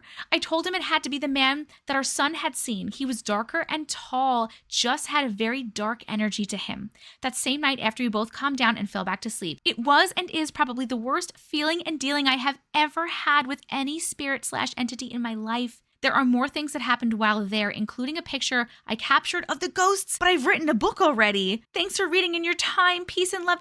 Hold on. First of all, you wrote a book. What's the name of the book, in case anyone wants to read it? Second of all, you have a picture. Can we see the picture? What was this? Is this a teaser? Is this just a teaser because you want us to buy your book because it's working? That is so terrifying. The hand over your mouth. Oh, and I'm glad your husband finally saw something, because isn't it so frustrating? Not that I've ever experienced it, but I imagine it's very frustrating when you are experiencing something and your partner is not. And there's no one to be like, "Hey, I'm hoping you guys are okay. I'm assuming you guys are okay." That was a crazy one. Thank you for sharing. This again goes back to the when you use your words or you cleanse or any of that stuff, it seems like sometimes after a while, the being or the entity or the spirit comes back to you. Like maybe when you cleanse or when you use your words to cleanse and get things to go away, that they don't stay away. It just kind of like takes their energy from them, I guess, for a temporary time. And then maybe their energy builds back up again enough to be back in your life, which is kind of frustrating. You have to just keep doing it. We want you gone for good. Only higher dimensional beings of love and light are allowed in and around this house. Anything else is not welcome and needs to leave. Manifesting alien experiences. This is a bit long because it goes over a span of a lot of years. So ever since I was younger, I've always been obsessed with space and aliens. My grandma lived right by NASA and an Air Force base. When I was a kid, about 6 years old, 1993-ish, my cousins and I would lay out late at night in front of our grandma's front or backyard and see if we could see any aliens. Of course, we never would until one night we actually thought we saw a UFO. The UFO didn't have any flashing lights, so we knew it wasn't a plane. It had lights around what seemed to be a disc spaceship. It flew by fast, stayed a few seconds, and flew off almost as quick as it appeared. We ran inside and told our parents, and they fed into it a little bit and then laughed it off. It was almost as if the spaceship did it just to stop us from always looking. 3 years later, one night, we were watching an episode of Unsolved Mysteries at night as a family. That episode had a feature about aliens. Next day, we seen the hose was left out in the driveway and had dropped out to formed what looked like the upper body of an alien or a person. I say alien because the shape of the head and slender shoulders and body. We didn't think anything of it besides how weird it looked. We wrapped the hose back up on the rack and thought nothing more of it until we noticed that later during the day, the watermark still didn't dry. And I'm officially getting goosebumps right now remembering it. It was a hot summer day, so it should have dried, but it didn't all day. The next day, the watermark was still there and remained there the whole day. On the third day, we were all freaked out that the watermark was still there and didn't dry. We joked about calling Unsolved Mysteries about it, and by the fourth morning, it finally began to fade away. Fast forward to 2011. I began working at a coffee shop and I met a coworker, and we somehow started sharing our paranormal experiences and about aliens. She was hesitant to tell me this, but trust me enough to. She told me that one night she thought she saw what looked like a little gray or alien in her backyard, and when she turned on the light to see what was back there, there was nothing. The following morning she was at work, and since it was a coffee shop, it was super early, and she said an older man came in and ordered coffee. After serving him, he told her, "We know you saw us last night," then took his coffee and left. Fast forward a couple of years, I got on an alien kick and I started watching alien documentaries and almost anything I could find online about aliens. I'm still working at the coffee shop that I talked about aliens with my previous coworker about. One day, a group of 3 comes in, what looks like a mom and 2 girls about 9 to 11 years old would be my guess. All of them really pale, light-skinned with light blonde hair and sunglasses. The mom was extremely tall and immediately took a seat in the lobby while the girls came to order. I can't recall what the girls ordered, but I remembered it was not coffee-based drink. After placing the order and paying, one of the girls looks up at the menu board and goes, "Coffee," then laughs and continues to say, "You learned it from the goats, you know." Caught off guard because I heard that coffee was discovered years ago by how people watch the goats react after eating the coffee cherry. He then said, "I thought coffee was made of beans." She then says, "We've been watching you guys for ages," continues to laugh, runs to her mom. They grab their drinks and leave. I couldn't help but to think that I just encountered an alien as well, knowing that it was the same location that my coworker had her same experience at. A couple of years after that, I'm back on my alien documentary kick. One night, for some reason, I just wake up in the middle of the night. I can see through my blinds that it is bright blue outside. It looks that early morning sky when the sky before the sun rises and makes the sky orange, but not bright blue like the daytime. I turn the other way to face my clock, not facing the window, and see that the time is 3:43 a.m. Goosebumps just kicked in again. I immediately think, wait, that's not right. Look back at my window and the light is gone. The sky is pitch black. I know what car lights look like and cop car lights look like, and it was definitely not either one of those. About a year or two later, I end up being in a college class with a girl. We shared that we both have alien tattoos and shared our paranormal stories and alien stories. That semester in college, I was also taking a course where I had to work with smaller elementary school students at a school. One night, as I normally do, I fall asleep listening to a song on repeat, Mad World by Gary Jules. The next day, I'm walking around the class while the first graders are working. As I walk by, I hear one of the students starts humming what seems to be Mad World. Then he starts singing the song. Very nervously, I asked him, "What are you singing?" He doesn't make eye contact or even lift his head. He just shrugs and goes, "I don't know." I asked him, "Where had you heard that song?" And he says he doesn't know. I'm absolutely freaked out by them. The class goes on break to play outside, and while I'm outside watching them, a random student I don't know goes up to me and says, "Do you know what something is in the sky that you don't know what it is?" I say no. He then says to me, "It's a UFO." He laughs and runs to go play. Yo, these aliens are just messing with you. A couple of years later, I decided to play that app Randonautica, the app where you manifest something and it takes you to a location. I manifested I want something alien related. The app sends me in a big circle, only takes me to where I started playing, which was my job. It pointed to the freeway, which I take every day. Confused by this, I look at the map to see that the highway is not only called I-80, but Dwight D. Eisenhower Highway. If you know anything about aliens, you know that Eisenhower supposedly made a pact with them. Oh, I didn't know that. At that point, I was freaked out and never played that game again. I can't help but to feel every time I obsess over aliens or share my experiences, they manifest somehow. I've been so scared to share because I feel like it's going to attract another experience. I would think that you talking about them so much and wanting to research them and watch documentaries that you would want to attract the experiences. But you know what? I kind of get it because I also want to experience things, but at the same time, I don't want to experience things because I feel like I will be scared. That is so crazy. I feel like all of those little situations were aliens just messing with you. Harmless, friendly little aliens. That was such a crazy, great story. Thank you so much for sharing your experiences.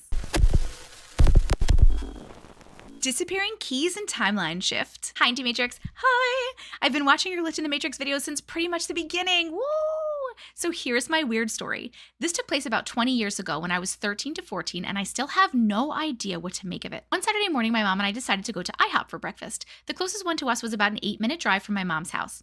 We go there, have a yummy breakfast, pay, and then head home. Nothing strange whatsoever. However, when we pulled up to our house, I couldn't find the house keys in my mom's purse. We emptied everything out of her purse and checked all the pockets, but they were not there. She assumed she must have taken them out when she pulled out her wallet to pay for our bill and forgot them there on the table or the seat. So back to IHOP we drove, seeing as how we were locked out of the house. The entire time we were driving back, I was unzipping every pocket and compartment in her purse, taking everything out again, and even flipped it upside down and shook it to see if I could shake the keys loose or hear them jiggling around in there. Nothing. When we got back to IHOP, my mom checked her purse and pants pocket one more time before going inside while I stayed in the car. Not even 30 seconds later, she returned to the car completely freaked out with a look of bewildered disbelief on her face. I asked her what was wrong and she didn't even know what to say because she was still trying to process what happened. She told me she walked inside and began to ask the girl at the counter if there was a set of keys found at the table that we ate at. As she started asking the hostess, she placed her purse on the counter in front of her and glanced down to see her house keys laying right on top of everything else inside her purse. She said it almost looked like someone came by and carefully placed them in there on top of everything. There's no way that either of us would have missed them in our searches, especially me dumping everything out and shaking it upside down. I was skeptical at first because otherwise I had to wrap my head around something extremely bizarre and beyond our understanding took place at IHOP. But my mom was adamant that her purse never left her sight in that brief period and there was no sleight of hand from the hostess to slip anything in there. To this day, we have no idea how the keys ended up back in her purse. We just know that they weren't there when she walked into IHOP and then suddenly they were there 5 seconds later when she stood at the counter. I wonder if it was all some weird timeline shift. Maybe we weren't supposed to get home at that time, but instead 15 to 20 minutes later, so her keys were plucked from one timeline or dimension and dropped into another one once the shift was completed. It makes sense when I think about how that IHOP was always packed on weekend mornings and usually has a long wait time, but I remember being sat and eating in less time than usual for a weekend. Perhaps the timeline we were on got thrown off by the service being quicker / less people, so something had to shift to bring us back to the right time. Strange. This reminds me of the Adjustment Bureau. Basically, what they do at the Adjustment Bureau is they make things like that happen. They make you spill your coffee, make you miss your bus because you need to be at a certain place at a certain time. Maybe you need to avoid something. So it is very possible that your keys were missing because you weren't supposed to go home at that time, because maybe something would have happened if you had gone home at that time. House coincidence. Hi, Auntie Matrix. Hi. I'm such a fan I can't even describe. I love your videos, and as a believer of the supernatural, I love to know that I'm not alone with my crazy experiences. Yes. I love you. I have a lot of stories to tell, but I'll start with this one. As long as I can remember, I dream with this house. It's a very beautiful house on the edge of a cliff, and in my dreams, I know this house is somehow mine. I know where the rooms are, the kitchen, the bathrooms, everything. And it's not always the same dream. Sometimes I'm there on a party one night, sometimes I wake up on my room there, lots of different dreams and different situations, but the same house. It was so common for me to dream with this house that I've told my sisters about it, and they all know the details of the house just from me telling them, but I never realized that I never told my parents about this house until recently. As I was talking to my sister at my mother's house about the latest dream I had in the house, my mother started to pay attention to us and was really surprised. She said to me, "Did you listen to your father talking about this house?" I got very confused. What? "No, this is the house I always dream about." And she replied, "No, this is the house your father dreams about ever since he was a kid." Turns out me and my dad dream of the same house our entire lives.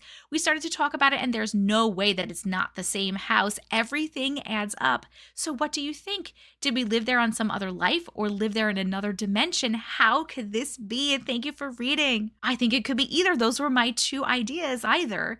You guys are both remembering a past life. You're having dreams about a past life where you were both in. I wonder, is your father ever in your dreams with you? Are you ever in your dreams with your father? Well, no, because he was having them since he was a child, right? Is there another boy in your dream? And is there a girl in his dream? Is this another timeline, another dimension, another life that you are both living in at the same time? When you go to sleep, like you're both in this other one as well? How old is he in his? Is he his age in his? Is he younger? Are you your? I have so many questions, but I feel like that might be it. Oh my God. Wouldn't that be crazy if you guys are both also living another life in another timeline together in this house? Paranormal jumble. Hi, Auntie Matrix. Hi. Just wanted to submit my story. Thank you. Last Thursday morning, I went into the basement of my house to switch my laundry over to the dryer before I went to work.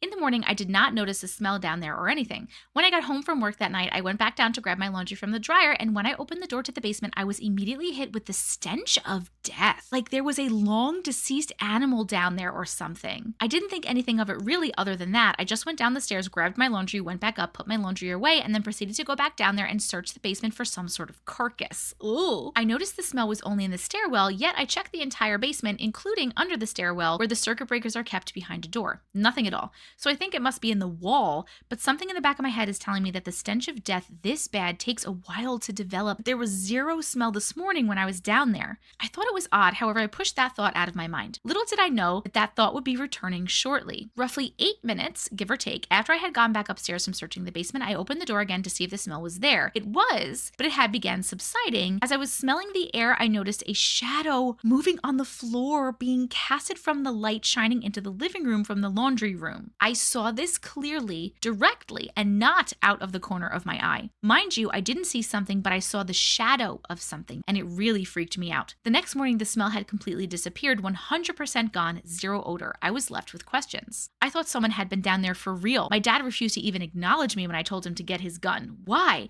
I searched the entire basement before I saw a shadow casted on the floor. How? That smell just doesn't develop in a day. How?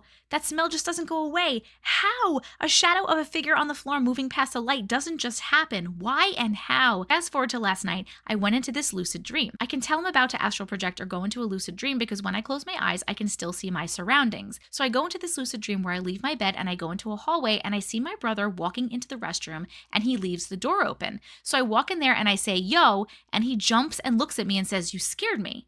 I say, yeah, bro, I think I'm astral projected right now. He said, really? You look really messed up. So I said, let me see. Then I leaned into the mirror and I looked at my own reflection. It was muddled a little bit, but it was definitely me. He says, you shouldn't be looking in the mirror when you lucid dream. I said, I do this all the time. I've seen myself a million times in my dreams and projections. Then I walked away and I asked, what time is it? And he responded yelling from the bathroom saying, you shouldn't know what time it is. I said, come on, bro, do you really think it matters? And then he yells, it's 3:03 a.m. After that, I immediately woke up and felt a heavy figure crawling on top of me in my bed.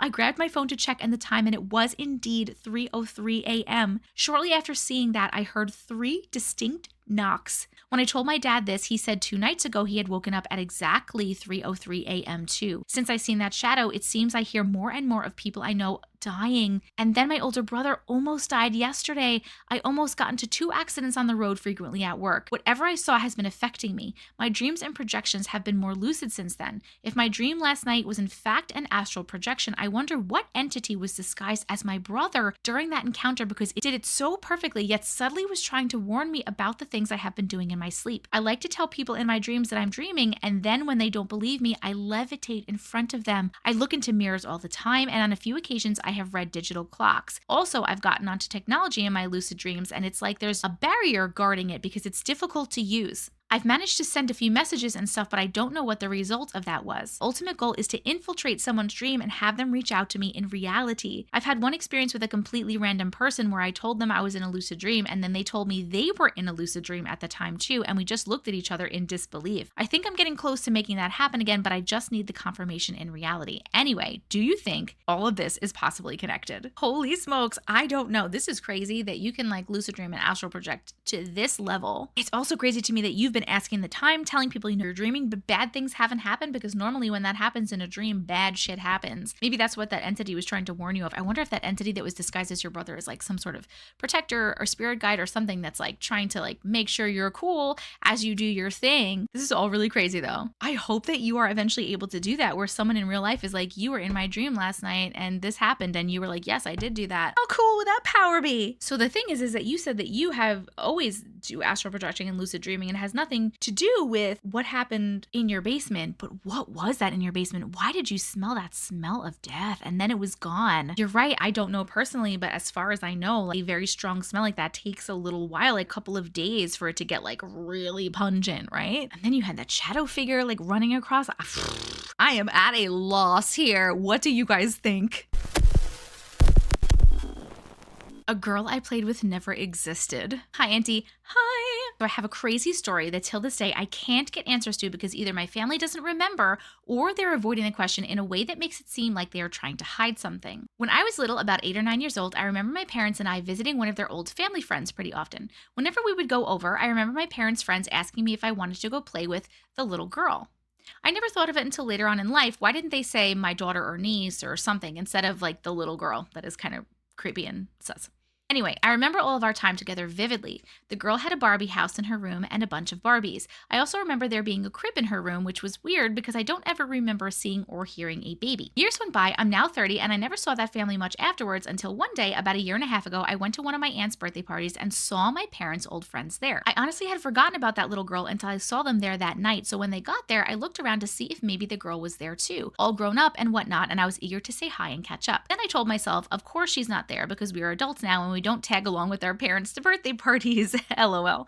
I went up to the older couple and said hi, and we asked each other the usual stuff, how are you, what's new, etc. But I didn't get the chance to ask about the girl in that moment because I ended up getting dragged away by my toddler. Later that night, after almost everyone left, I asked my aunt if they had seen that couple's daughter recently. She looked at me confused and said no, they never had a daughter. Then I asked if she remembered any other family living with them a few years ago who did have a daughter around my age or younger. She said no, they lived alone for most of their life. I was so upset at this point because I thought I was going crazy. I forgot about it until I went to visit my parents a few months later. They live in Mexico now. When I was there, I asked both my parents if they remembered the little girl I would always play with when we went to, I mentioned the couple's names, their house. They looked at me confused as well and said there was never any kids there. At this point, I'm just over it, and I was convinced this whole time maybe it was just an imaginary friend I made up while I was there, but it doesn't end there. The more I thought about this, the more odd things I started to remember. First, this girl was always wearing a white dress. Oh my God. Chills? Just got chills. Second, I have 3 brothers and I don't ever remember them coming with us. Where the hell were they that whole time? Third, I remember talking to my parents on our drive back home about how much fun I had with that girl and them acknowledging it and telling me I would get to play with her again soon. I have asked other family members and my brothers about this and no one knows. I don't bring it up anymore because they might start to think I need help, but I know what happened was real. Hold on a second, because first I was gonna say, obviously imaginary ghost friend. But your brothers, why weren't your brothers there? Are your brothers older than you? Did you say that? I'm not sure. I don't think you said that. Were your brothers older than you? Did they not come over because like you were the youngest, you were going with your parents, but the brothers were staying home or the brothers were doing something else? How many times do you remember going over there? Always wearing a white dress leads me to believe it's a spirit, right? However, you said that you would go over there and the parents would be like, oh, do you want to play with the little girl? Did they know? Did they have a little girl ghost in their house and they were like, hey, do you want to play with our little girl ghost? Did they know? Did your parents know and they just didn't want to tell you? Did your parents not know? And then they found out later and they were like, oh my God, and now they don't want to tell you? I don't know. I literally have so many questions. This is so crazy and weird. What do you guys think? Alternate universe socks saved me? Hi, Auntie Matrix. Hi. I love your videos. Here's my story. One morning, I noticed a pair of socks on my dresser that I had never seen before. The strange thing was, I had a few pairs of socks that were almost identical, but they were all light gray. This particular pair was dark blue, but it didn't seem like they had been accidentally stained in the wash or anything because the color was even and the label on the socks was crisp white, just like on the gray ones. Anyway, I remember looking at them and then asking my husband and stepdaughter if the socks were theirs. They both said no. I actually remember joking that they were alternate universe socks, LOL. The whole exchange couldn't have taken longer than 10 to 15 seconds. This is important.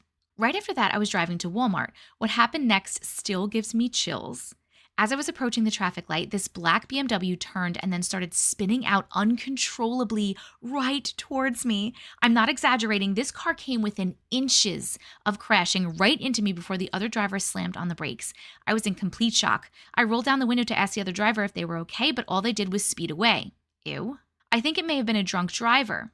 I didn't get their tag number, but I called the non-emergency police right after and reported them for reckless driving. I know it sounds crazy, but I can't help but think that those dark socks showed up from an alternate timeline to distract me just long enough so that the car didn't crash into me. Had I left seconds before I did, it would have been a direct impact, I think. I've gotten really hurt. I'll say this, it definitely changed my perspective about losing socks. Now I chalk it up to the universe saving my ass in a different timeline. I 100% believe this, 100%. I feel like things like this happen all the time. It's always like the little things that go wrong. You spill your coffee or you miss the bus or whatever it is, and it was for a reason. I do. I think they say. Did you still have the socks after that? McGlitch. I'm very interested to see what this is. Hello, Auntie Matrix. Hi. First of all, I love your videos and I'm a huge fan. I've been waiting to share one of my stories. Although I have multiple ones, this one is by far the best. Anyway, back in 2022, I was working employed as a night shift security guard. The whole day before my shift had been super bizarre. I was super cranky and just felt way off. I didn't eat dinner at home because I slept too late, so I decided to grab something from the drive-thru at McDonald's before going to work. I looked over at the restaurant and saw a long line of cars. Instantly, I was annoyed. I drove around, placed my order, and when I got to the window, the whole line of cars that was wrapped around the building was gone. It wasn't any more than a minute. There was no way for them to get every single car through that line that fast. There was one truck in front of me that wouldn't pull forward. I honked and I honked. Finally, I just went around him and went to the second window. The young girl at the window told me that it was unnecessary to honk and they were trying to prepare food as quickly as they could. I advised her that I wasn't honking at the crew, but I was honking at the truck in the drive-thru. I apologized and told her I was having a bad day and that I was annoyed with the big line of cars and that truck that was ahead of me. The girl looked so confused as I said this. She told me that they haven't had a car in almost 3 hours prior to me coming. I said, wasn't there just a truck here and a big line of cars? I honestly thought that she was messing with me, but she was so serious. I looked in my rearview mirror and the truck was gone. Where did it go? I didn't see it drive off anywhere. I swear it was there. To this day, it freaks me out bad. That's crazy. I feel like you switched into like another timeline for a minute. But did you do it twice? Did you like hop into another timeline 2 times? Because you saw the line of cars, you ran around. Maybe you saw the line of cars and you were like, oh my God, this is so annoying. I wish there weren't cars. I'm having a bad day. And the universe was like, okay. And they hopped you into like a little timeline where there was no cars, but then there was the truck. And then you were like, oh my God, this fucking truck. And then the truck went away. I don't know, man. I have no idea. But what a McGlitch. Hi, Auntie. Hi. This is a recent event that happened to me and my friend. This involves a slin whacker. Do not try to pronounce it properly, or a mimic.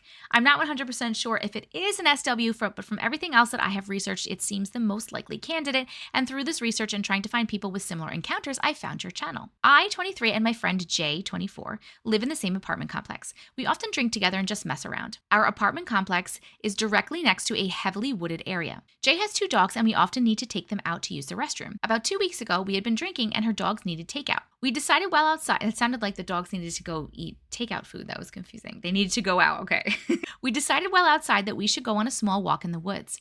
There's a path that leads through it, which comes out on the other side of the apartment complex, so we thought that this was a great idea to help sobering up when the time came. We went back inside and finished our drinks while we watched some movies. At one point, we realized that both of our phones were dead. I hadn't thought anything of it at the time, just that I forgot to charge it before I came over. We looked for Jay's charger to plug the phones in, but we could only find one. We just sort of brushed it off and she let me plug my phone in first so that it could be charged for when it was time for me to go home and get ready for work, as I was planning on staying the night. Not too long after that, we decided that it was time for our walk to help us sober up. One problem, it was the middle of the night. Her phone was dead, my phone was at only 20%, and it would take us over an hour to walk the trail. Instead of being responsible adults and just waiting for the phone to charge more before going out, we decided that we would just use a flashlight. Only one flashlight, because of course, nothing's going to happen that might separate us on the path where we might need more than one flashlight. Can you hear my sarcasm? We headed out at around 1 a.m., just joking around and goofing off as we walked.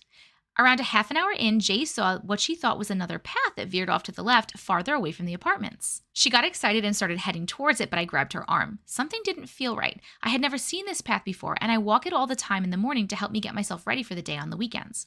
I told her that I didn't think it was a good idea to go that way, but she begged me to take the path with her, saying that it led to nowhere, or something happened, we could just follow it back to the main trail. I still felt like it was a bad idea, but I figured that she was right. We could always just follow the trail back the way we came. We took the path and walked for quite a while. Nothing out of the ordinary had happened other than the path turning from pavement to gravel, and then just a compact dirt, but the path was still clear. It calmed my nerves a bit knowing that other people frequented the path enough to allow us to have a clear heading. We ended up at a stream. It was quiet and peaceful, so we took some time to just sit and listen to all the noises around us. Jay even turned off the flashlight so that we could be in the moment and just enjoy nature surrounding us. After a few minutes, I heard something odd that sobered me up immediately. It sounded like someone entering the stream. Not an animal, a person. And it wasn't a loud splash of someone jumping in, more like someone slowly stepping into it so that they wouldn't be heard. I slowly got up from my spot and I went to Jay as quietly as I could and told her that we needed to leave. Hold on. You guys were not next to each other? It's bad enough we're in the woods down a path we've never been before, in the middle of the fucking night, no cell phones, turned off your flashlights, and you're separated? What are you doing? She loudly said, but it's so pretty, I want to stay a little longer. I covered her mouth and basically pressed my mouth against her ear and whispered that there was someone in the water and we needed to leave now. She got the message and stood up slowly while I helped pull her to her feet. She went to turn the flashlight on, but I grabbed it from her and shook my head. Just because you can't see beyond the light of the flashlight doesn't mean that whatever is beyond it can't see you. I had us both stand still for a moment so I could listen for the sound again and figure out where it was coming from so we could go in the opposite direction. I could hear the person wading quietly through the water getting closer to us. I held Jay's hand tightly and started to walk away from it, making sure that we were still facing them. I didn't want us to turn our backs and them attack us. I remembered where the path was, so I made sure we were heading towards it, checking over my shoulder every now and again to make sure I wasn't going to run into anything or trip over something. The moonlight was just bright enough that I could make out where the path was. Once I felt that we were far enough away, I turned us around and handed the flashlight back to Jay. She turned it on to light the way, and I swear my heart fell out of my ass. The path was gone. What? I had just checked over my shoulder 2 seconds before to make sure we were still on it, and it disappeared. Jay started to panic and asked where we were and how to get back. I was just as clueless as her, but I tried to stay calm. That calmness was short-lived. We heard what sounded like a woman crying out for help off to our left. Jay immediately turned to the sound and tried to walk towards it, but once again, I grabbed her arm. She looked at me scared and confused and said something along the lines of, we have to help her. She might know how to get out of here. Oh my God, girl, no. I said we didn't need to help, that there was no one there and that we just needed to keep moving. The scream for help came again, but this time louder, closer. Jay tried to say something like, don't be so mean, you can hear it too. I heard it. I grabbed her firmly by the shoulders, made her look me in the eyes and yelled, no, you didn't. She seemed to realize what I was trying to say, and a new wave of panic started to show itself in her face. We heard another cry along with sounds of twigs snapping somewhere nearby. I grabbed her hand and started walking again. It didn't need to know that we were scared. Important thing to know about SWs and Wendigos, again, do not pronounce it properly. Do not, under any circumstances, run. Prey runs. Do not be prey. Jay forgot this. We heard another cry, much closer this time, the sound of large branches snapping, and Jay ran. She attempts to pull me along, but as I was not expecting her to run, I tripped over my own feet. I fell, landing pretty hard on the ground, and the wind was knocked out of me. As I tried to catch my breath, Jay kept running. She kept running until I could no longer see or hear her. I got back to my feet and started walking in the direction that Jay had gone, hoping that maybe her sense of panic was making her internal compass work enough to get her home safely. All I knew was that I needed to keep the moon to my back and I would make it back to the main trail. I heard another cry. This one was further away from me and seemed to be coming in front of me. It was following Jay. I tried to pick up my pace a bit, praying to any god that would listen that Jay would stop running or make it home safely. And then I heard my own voice call out for help. Oh my God, I have so many chills. It called out directly to Jay for help. Jay called back out to it. I could faintly see her flashlight in the distance and went towards her. She was spinning around in slow circles, calling out to me, and the thing was calling back to her in my voice for help. I got closer and closer to her and hoped that I would get to her before it did. I saw something large pass in front of the light from the flashlight as it called out to her again. It was circling her. I ended up yelling to Jay. I yelled that it wasn't me and she needed to move. She couldn't hear me. I cried out for help again as I got close enough to make out Jay's panicking features. I once again yelled that it wasn't me and she needed to get out of there. She heard me this time and started running again. There was a few minutes of silence as she was once again out of my sight and I kept walking. I heard what sounded like Jay crying out for help now. I kept walking. The calls kept getting closer and I just kept telling myself that it wasn't Jay and that I needed to keep moving. I finally made it back to the main trail, but I didn't take it. I walked straight across to the next wooded section. Taking the path meant that I would be in there for at least another half hour, if not longer, depending on where I had come out of, whereas cutting through the wooded section would cut the time down significantly. I had hoped that Jay had thought the same, even in her worried state. I made it through the wooded section, still hearing the thing cry out and into the parking lot of our apartment complex. As I got halfway across, heading towards Jay's apartment, Jay came running out of the trail. Thank God! She stopped short of me and shined the flashlight right at me, demanding to know if it was actually me. She asked me to prove it by telling her about our inside joke and then asked how I beat her to the parking lot. I answered both questions and she came running to me and hugged me tight while crying. We made it up to her apartment where she told me that she had seen me on the trail. She said that I had grabbed her arm as before, but it was much tighter than I had ever had done, and said that we were fine and we didn't need to worry anymore. Oh my God. But she knows me and she knew that the way I said it was all wrong. She wasn't completely convinced it wasn't me until she looked at my hand and saw that my nails weren't painted black. She hit whatever it was with the flashlight and ran. I went back out to the trail on my own the weekend after during the day and did not see that side trail again. I've asked a few other people about it and they said that they haven't seen any side trails or anything that could even be mistaken for another trail. One man did say that we went out for a night walk once and thought he heard someone call out for help, but he quickly cut through the smaller wooded area to get back just as quickly as I had. I will not be going back on that trail day or night, but I would love to hear your thoughts on it. Oh my God. That was a terrifying story. I am so glad that you guys are okay. And I'm so glad that you were smart enough to know if you heard something, no, you didn't, not to run, not to act panicked. Because like literally, if it wasn't for you, you guys would have been dead. I feel like you guys would have been dead. Because Jay, what's her face over here, wanted to go explore the trail, the side trail, wanted to go towards the voice, wanted to do all the things. Thank God that you were smart. What the fuck is going on? That's literally the name of this one. I'm jumping right into this. What the fuck is going on? I'm saying this in a fascinated, good way, I think. I've written it before, so you have heard my stories. You also know that I have really been missing my ma. She was diagnosed with stage 4 plus cancer on Christmas Day. Well, she must have heard because she started about 2 weeks ago, me watching TikTok on people stating that they were getting signs of loved ones they have lost. I mumbled half-heartedly, "I want a sign, ma," sighed and promptly forgot about it until I found my angel shirt that I had forgotten that I had. I smiled and thought, nice, ma. A couple of days later, after the second mother of a coworker passed, and a stepdad of another coworker, a conversation was started about wishing that we could visit our relatives, talk with them for an hour on the phone in heaven, and what would we say? Side note here, our office requires a key card to get into, and I had mine in my mouth because my hands were full with Christmas decorations for the day. I was trying to bring some smiles, at least for the moment. A coworker happened to arrive at the same time and beat me to opening the door with hers. So I walked to my desk, sat everything down, and took the key card from my mouth and threw it into my purse, or so I thought. Because at lunch, when I had to run to get something to eat, I couldn't find it. I dumped out my purse, had my friend at work look in my purse, and at my purse contents too. We also looked in all my desk drawers and had everyone in the office help me look for it around the office. I had not left my desk since I had arrived to work, so I don't know how far I could have gotten. I have never lost one before, not even my military ID card in 37 years. Well, I thought I had now.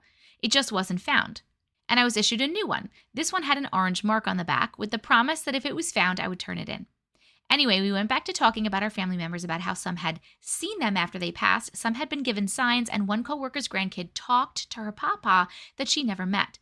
At that moment, I really wanted a sign, and in front of my coworkers, I asked, "Ma, I know I've said not to see spirits, so I'm guessing that includes in my dreams, but I really need to know that you're okay." And no, my coworkers didn't even bat an eye. They already think I'm crazy. LOL. Fast forward to Christmas, my husband gave me a new purse.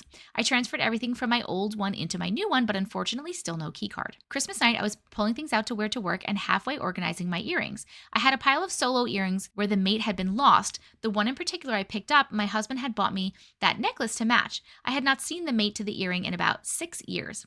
A black rhinestone heart with wings. I waffled on throwing it out, but just couldn't, so I put it down. The next morning, I got up and was getting ready for work.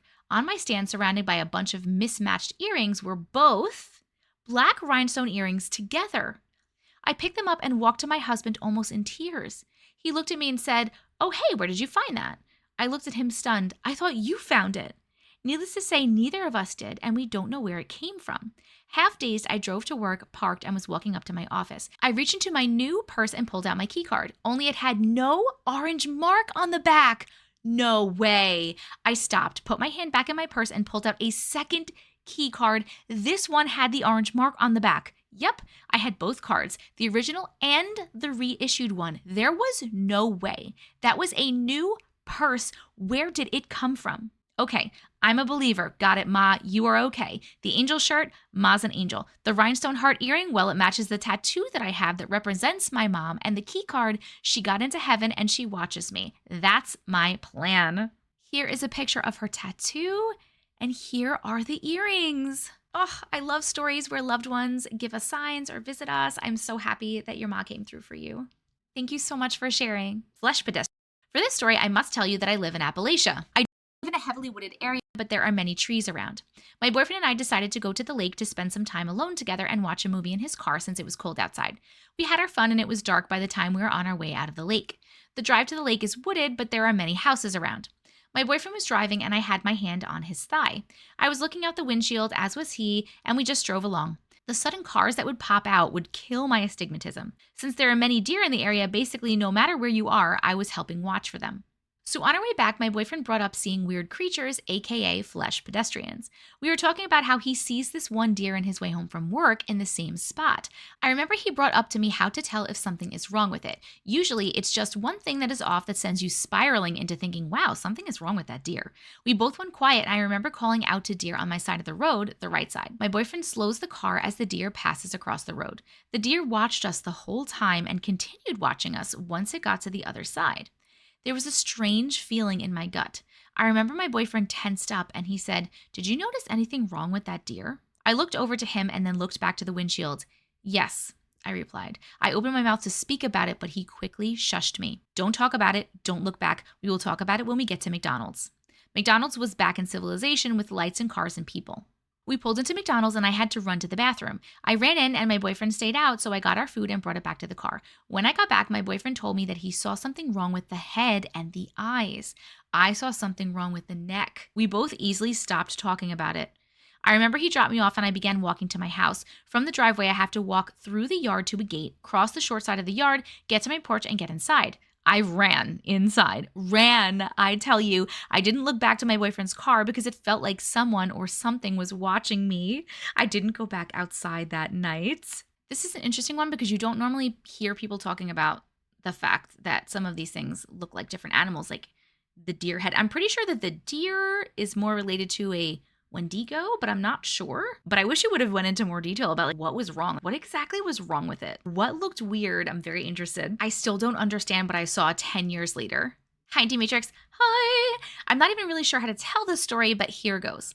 The summer after my freshman year of college, I didn't want to move back home to Minnesota because most of my friends lived in or near Chicago where I went to school. My friend's mom graciously invited me to live with them over the summer. On the first day, my friend's mom explained to me that they have a shrine to a spirit that they worship that protects the house and their family who lives in it. Now that I lived there, I had to introduce myself to it so that it knew that I was not a threat to the family. She told me that the spirit comes to each member of the family in different forms, sometimes as an old man, an old woman, or a young child, depending on who they were interacting with. Because of this, it required different offerings: cake and coffee for the old woman, cigars for the old man, etc. I was a little freaked out, but I wanted to be open-minded and respectful. It's also important to note that my friend's stepdad was Guatemalan and that he said that his spirit was a traditional protection spirit in his culture. I haven't been able to find anything on the internet. I went to his parents' bedroom in the basement, and in their closet was lit candles, food, dollar bills, etc. My stomach sank. I was not a religious person, and I didn't have a background in South American spirituality, but this felt like something sinister. Regardless, I introduced myself to it, and we went on about our day. My friend and I shared a bedroom but had separate beds. As I was unpacking, he went downstairs to the kitchen to have a snack and hang out with his mom. I continued unpacking and organizing. I made both our beds, vacuumed, and put all of our clothes from our dorms in the closet, dressers, etc. I say this because there was no part of that room that I didn't clean or organize. As I finished making the bed, I turned around and saw a book laid open on my friend's bed. At first, I didn't think much of it. I must have just left one out. Upon closer inspection, though, it was not just any book. It was a sign language instruction book, and it looked very familiar. I picked up the book and instantly went blank when I saw what page it was open to.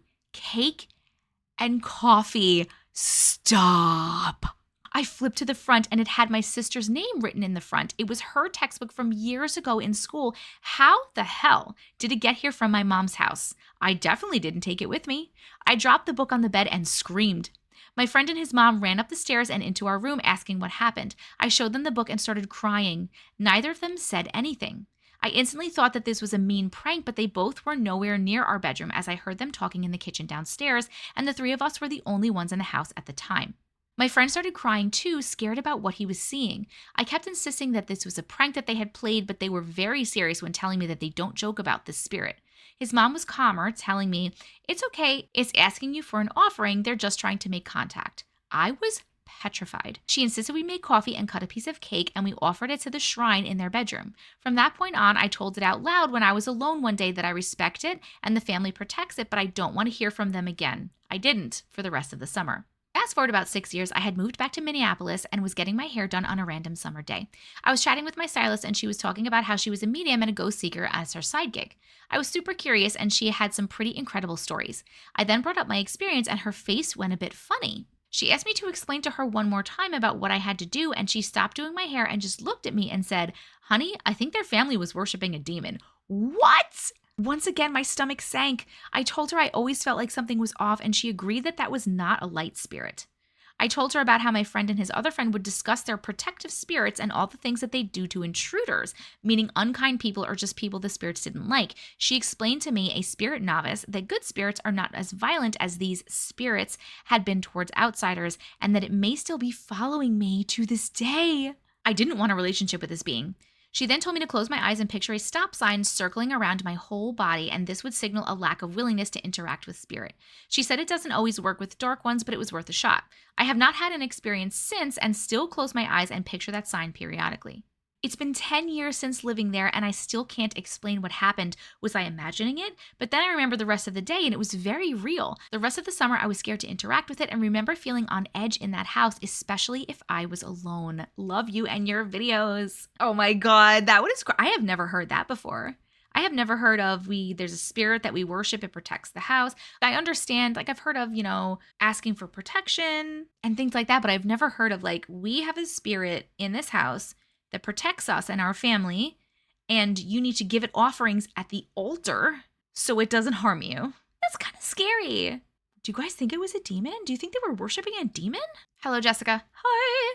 I've lived through this life 6 times now, and I remember everything. I'm writing this to you one Thursday, December 21st, 2023. I'm due to die in 2 years to the day. No matter what I do, I always die on Sunday, December 21st, 2025 for some reason or another, except for the last time. The first time was due to illness, the second a car crash, the third drowning, the fourth a house fire, and the fifth an earthquake. The sixth, however, I tried to tell people about it, tried to find anyone else that remembered the previous times that they lived this life. I started to find people that talked about remembering past lives or that they had felt that they had already been through this life, and I was hunted down and killed sooner than my set time. Someone is trying to keep me from sharing the information. I'm not sure if I'm jumping timelines when I die or if I'm stuck in a loop of the same timeline. All I know is that I remember each and every family I have had, each and every face of my children, and the pain of each and every time that I have died. I've isolated myself in an underground bunker and have been doing as much research as I can to find anyone else like me, anyone that knows anything about this. While YouTube might not be the most reliable source to find this information, I'm trying to find any hope that I can. I came across your channel and I'm hoping that by sharing this with you, it may reach others just like me so that they know that they are not alone. Perhaps it's just me, but I hope that it isn't. I hope to be able to tell you in 2 years that I have escaped my cycle and I'm able to live happily and peacefully. What? Even?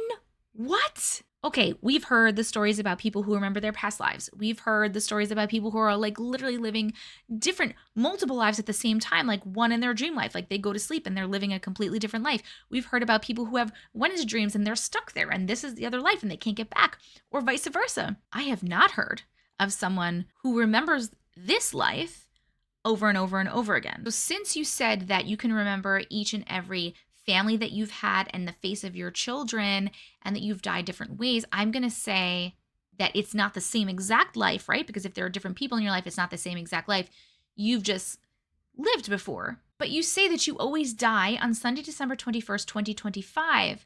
So that means you're living in the same time period of this life over and over again. Because a lot of people that remember their past lives, they're from the past. And I say the past, and I know that time is not actually real or linear, and you can be born and living whatever life you're living. So for some reason, you are living in the same time multiple times. But now, is that a thing? Or are you living in multiple timelines? Like maybe you're dying in one timeline and then you're born the same time period in a very similar timeline. My mind is like, I have not heard of anyone with this particular situation. Reading these stories and having people talk in the comments has really brought a lot of people together who have had similar experiences. So I'm really hoping, is there anyone out there that is experiencing this? This is crazy. Thank you so much for sharing. Holy smokes. My mother is haunting me and I am desperate to stop her. Hey, love all you glitches. Hi. You guys have opened up a whole new world for me and I feel like I've got friends finally. I cannot thank you enough. I need some help and the backstory is possibly triggering for abuse of a child, so please do not read or listen if you are not capable. My mother was a prescription pill addict for longer than I can remember, and this turned her into a shell of a human being and a monster that loomed over my life. She went into these fugue states when she was intoxicated and would wander and cause sometimes life-threatening chaos, like turning the stove or oven on without food cooking and then going back to bed. Sometimes she would open the front door and either do something horrible outside or just leave it open with indoor pets, young kids, you get it. All of this is important later.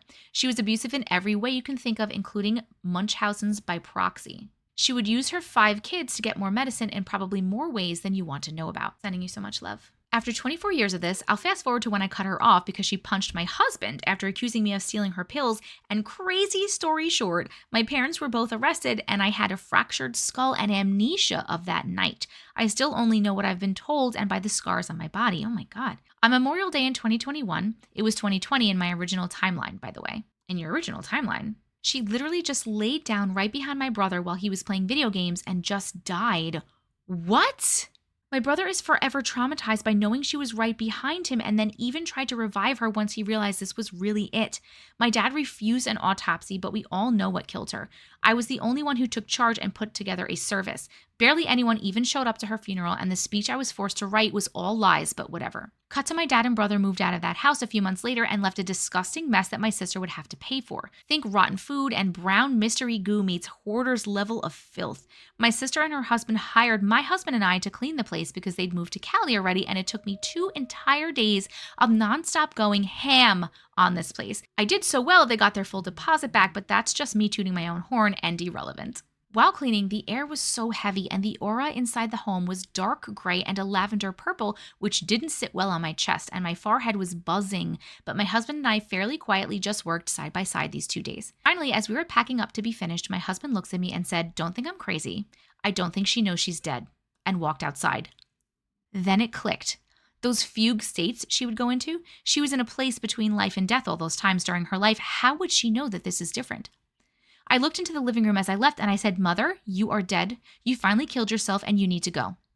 The room suddenly felt cold in the middle of summer in the Valley of the Sun in Arizona. Hubs came back in and asked if I'd blasted the AC as a joke or something. I felt the blood leave my face and felt dizzy and sick. I told him what happened and he took me outside of the house and held me for a few minutes. We left and I sobbed in the car for the 2-hour drive home, listening to Never Going Back Again by Fleetwood Mac on repeat with my husband holding my hand the entire ride. Here we are at the end of 2023, and I've been having this reoccurring dream that's vivid but not lucid, where we're in a group of people, but she's always just creeping through the crowd and whichever environment we're in, and never really a part of what's going on around her. The scene and people changing every dream, but it always comes down to her freezing up like a curled statue. And the best way I can describe it is she just starts melting like candle wax. Everyone just continues on with whatever is happening, and I'm screaming that she's stuck and needs help. I either get ignored or told that I'm overreacting and that she's fine. She comes to, and the cycle repeats until I wake up. Listen, I've analyzed the ever-living fuck out of this alone and with my therapist. I get it for what it is, but this isn't the only thing. I had shared a story a while back that there's a shadow in my apartment that watches my kids and I and causes my husband sleep paralysis, but it's become my stove and oven being left on when no one even cooked that day. 3 weeks ago, my front door that's always locked was wide open for no reason. No sign of entry, and the cops think that my autistic 6-year-old did it, but she can't work that deadbolt for anything. We ended up adding extra door security and so far have not had any more instances with that.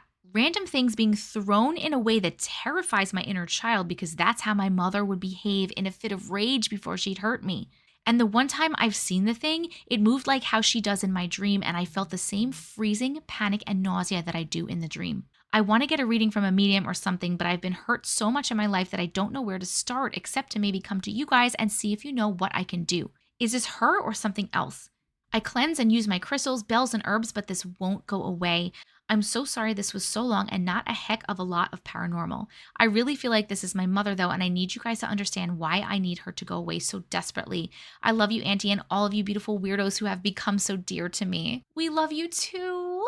Obviously, I'm not a medium. I don't know anything really, but in my opinion, it does sound like it's your mom. It sounds like she doesn't know she's dead and she somehow is attached to you. And it does sound like she needs help to get crossed over. And I know that you need that too. I don't know much about that personally and what to do. I'd be doing the same things you were doing, right? Cleansing, crystals and bells and herbs, using my words. I wouldn't know where else to turn either. But I know that there has to be someone. There has to be someone in the comments somewhere on all 4 of the platforms that this will be shared on. Has to be someone that knows. Maybe has some help, maybe has some advice, maybe has some things that you can try, or maybe they can help you. This whole thing is so crazy, and that dream is so crazy, and it makes a lot of sense because if she's attached to you in some way, she's always in the back of your dreams, right? And she's like stuck there because she's stuck. I really hope someone can help you with this. I will always love you, says a ghost. Hi, Auntie Matrix. Hi. Can I call you Sister Matrix? I feel we are akin. Sure, girl. Anywho, I have tried to send you this story and multiple others for the same reason, and it always messes up. Maybe it's me, but who knows? My whole life has been a big jumble of what's considered paranormal. I have so many stories, I could make a series about them. Some about shadow people, babies getting scratched, just 46 years of paranormal. I will stop blabbing and get to the story. You should make a series, do it. I just want to get this out of the way first. I have always been terrified of the dark until age 33. That's a whole other story.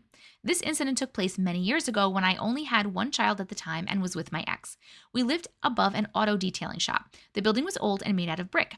I suspected the place was haunted because sound would come out of the speakers like someone was switching stations or trying to tune into a station, yet the stereo power was not on. To ease any fear, I just told myself that it's what happens with stereos when the power is not on.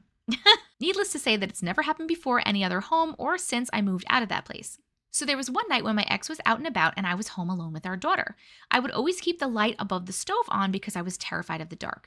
Well, this night I was too tired to get up and turn it on and I just thought, oh hell, he'll be home soon and it'll be all good. The next thing I knew, I had woken up laying facing the wall and could feel him down at the end of the bed towards my side of the bed. After a few seconds, I decided to ask why he wasn't getting into the bed, and as I slowly turned over to ask what the heck he was doing, a force came down onto/into me like an invisible pressure. I couldn't move or breathe, or maybe I was too terrified to breathe, but definitely couldn't move. And a man's voice whispered in my left ear, "I will always love you." And it was no Whitney singing it. What? After a moment, I could feel the force slowly lifting out/off me. At first, I thought maybe it was my ex. Maybe he had died and he was telling me one last time before he left that he would always love me. Remember, I had been asleep, so all the quick, crazy things running through my brain trying to make sense of what had just happened, but I don't know why I thought that it was my ex because it definitely was not his voice, and I could even feel the breath and whisper in my left ear. Creepy? Yeah. Confusing? Yeah. All of it was insane. So because the light over the stove was not on, I knew he was not home and tried calling his cell phone and he did not answer. About 15 minutes later, he showed up. It was about 2 a.m. and I was freaking out and I told him what happened and he just blew it off that I must have been dreaming. I had told my friend about this experience and she had actually lived in the same apartment that I had lived in, and she said that the same thing would happen with their stereo also. That when it was off, radio sound and music would come through the speakers. It never just played.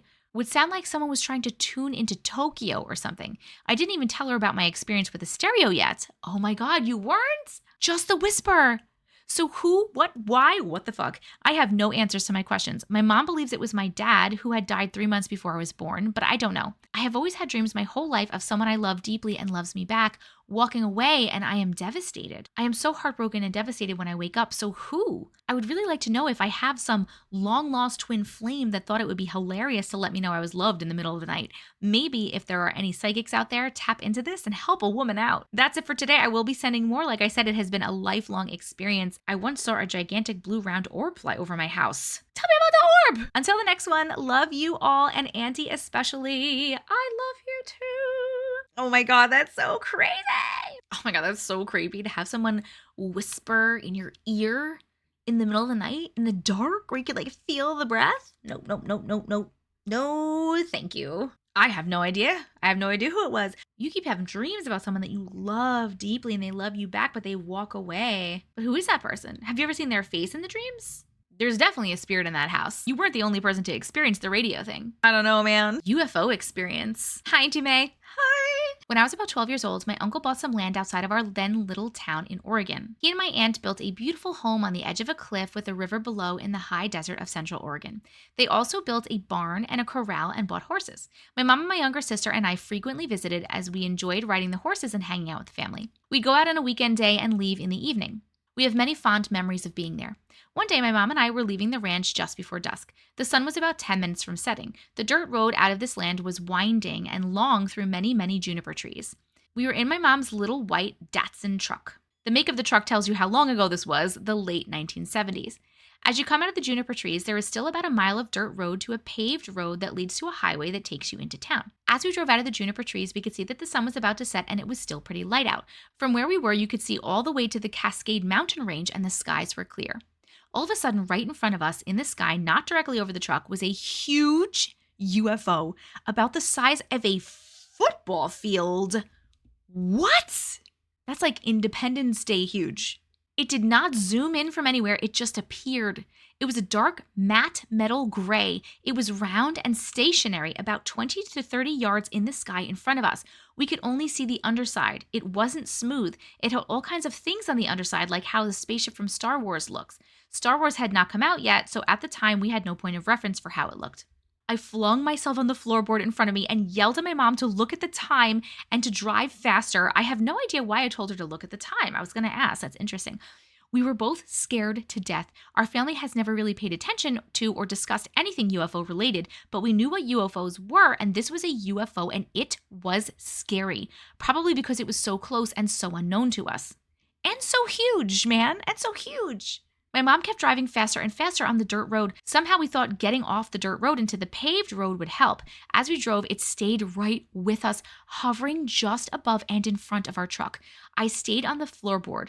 We were both so scared and panicked. I remember I kept yelling at my mom to drive faster and faster. The truck had a manual transmission and she was driving and shifting as fast as she could while she stayed on the dirt road. The next thing we remember is driving much more calmly on the highway and almost into town, an 8-mile drive, and it was dark. We never calculated the time from when we saw the UFO to the time we were back on the highway. It didn't seem to matter to us anymore. We were both in a kind of trance-like state. But I snapped out of it when I saw a huge light above our truck on my side, the passenger side. I started telling my mom about the light, and then she snapped out of it too. We started remembering what happened. The light was further away from our truck than the UFO had been earlier, but we knew it was the same thing. I watched it while my mom was driving. It stayed near our truck until we got to the lights of the small town. Then it zoomed off to the mountain range and followed us along the mountain range all the way back into town. Once we got into town, it completely disappeared. Once back into town, we realized that we'd lost quite a bit of time. It only takes 14 minutes to get from the paved road out by my uncle's ranch to our town. It should have been just past dusk when we got to town, not completely dark nighttime like it was. After that, we had a lifetime of paranormal experiences. I'll send those in too. Yes! When my mom was still alive, we'd every once in a while chat about our experience. We lost time, and I've always wanted to be regressed hypnotically so that I can know what really happened. As a side note, I do have a weird small bump behind my right ear. When I push on it, it flattens out. I'm not a dermatologist, but I've been registered nurse for 40 years, so I know it's not a cyst or anything. So I believe that it's an implant. Since then, I have always been drawn to UFO stories, and I'm always looking up at the sky. I'll send in some of our paranormal encounters too, like the spirits I've seen roaming around my room at night. If anyone knows of any regression specialists in the Phoenix, Arizona area, please let me know. I can't seem to find one. Thank you for providing this platform. Thank you for sharing your story. Oh my God. Okay, we've heard so many UFO sighting stories. So many. Never have I heard one where the UFO was the size of a football field. That is terrifying to me. That is literally, it's scary enough. I don't even think it's scary, honestly, to see a UFO. I think it'd be really cool to see a UFO. But to see one that was that giant would be terrifying to me. I don't know why. The big is scary. You definitely got abducted. 100% you got abducted. You had this huge fucking thing following you. All of a sudden, you were driving calmly on a different road. Definitely were abducted. 100%. You need to get hypnotized. We need to know what happened. I wonder if you do get hypnotized, will you be able to remember your experience on the ship? Because I know that most people don't remember their experiences on the ships. when they get abducted. And I don't know if that's because the aliens are erasing your memory or if you are just, it is so traumatic that you block it out. And oh my God, do you have an implant? Have you ever gotten it looked at? Have you gone to like a dermatologist and asked them to like slice it open and see if there's anything? I guess it would be so small, right? That you wouldn't be able to see it if you slice it open. I don't know. I don't know anything about alien implants. Are they tracking you? Have you seen them since? Have you seen any UFO since? Have you had any other lost time experiences since? And you're not the first person to say after experiencing an abduction, loss of time, alien experience thing, that more paranormal stuff has happened to them. Like they're more open to the things now. This is so crazy. I went shopping in the future. Hi, Auntie Matrix. Hi. I have been a glitch of yours since almost the beginning. I love everything you do and sincerely appreciate how much you truly help us by sharing our strange stories with like-minded friends. Oh, I love you. If you guys didn't know, my fans are called my glitches. My story happened on a typical shopping trip with my mom on a regular afternoon last winter, 2023. We decided to go to BJ's Wholesale, which is like a smaller Costco if you've never heard of it. We were shopping for a birthday gift for my twin boys. Shortly before the toy section, we saw a big display of really nice basketballs. We picked a good one and a few other toys and we headed to the checkout. Once there, the cashier had a hard time ringing up the basketball. In fact, she couldn't find it anywhere in the system. I went back to get another ball to find a price, but the entire display was gone. I searched all around the toy area, and the place where the ball display was now had something completely different there. I knew it was the same spot because it was next to an aisle with huge stuffed animals that I really liked. I told the cashier that I couldn't find the display, sounding completely bonkers, I'm sure, so she sent another associate to find the basketballs for me.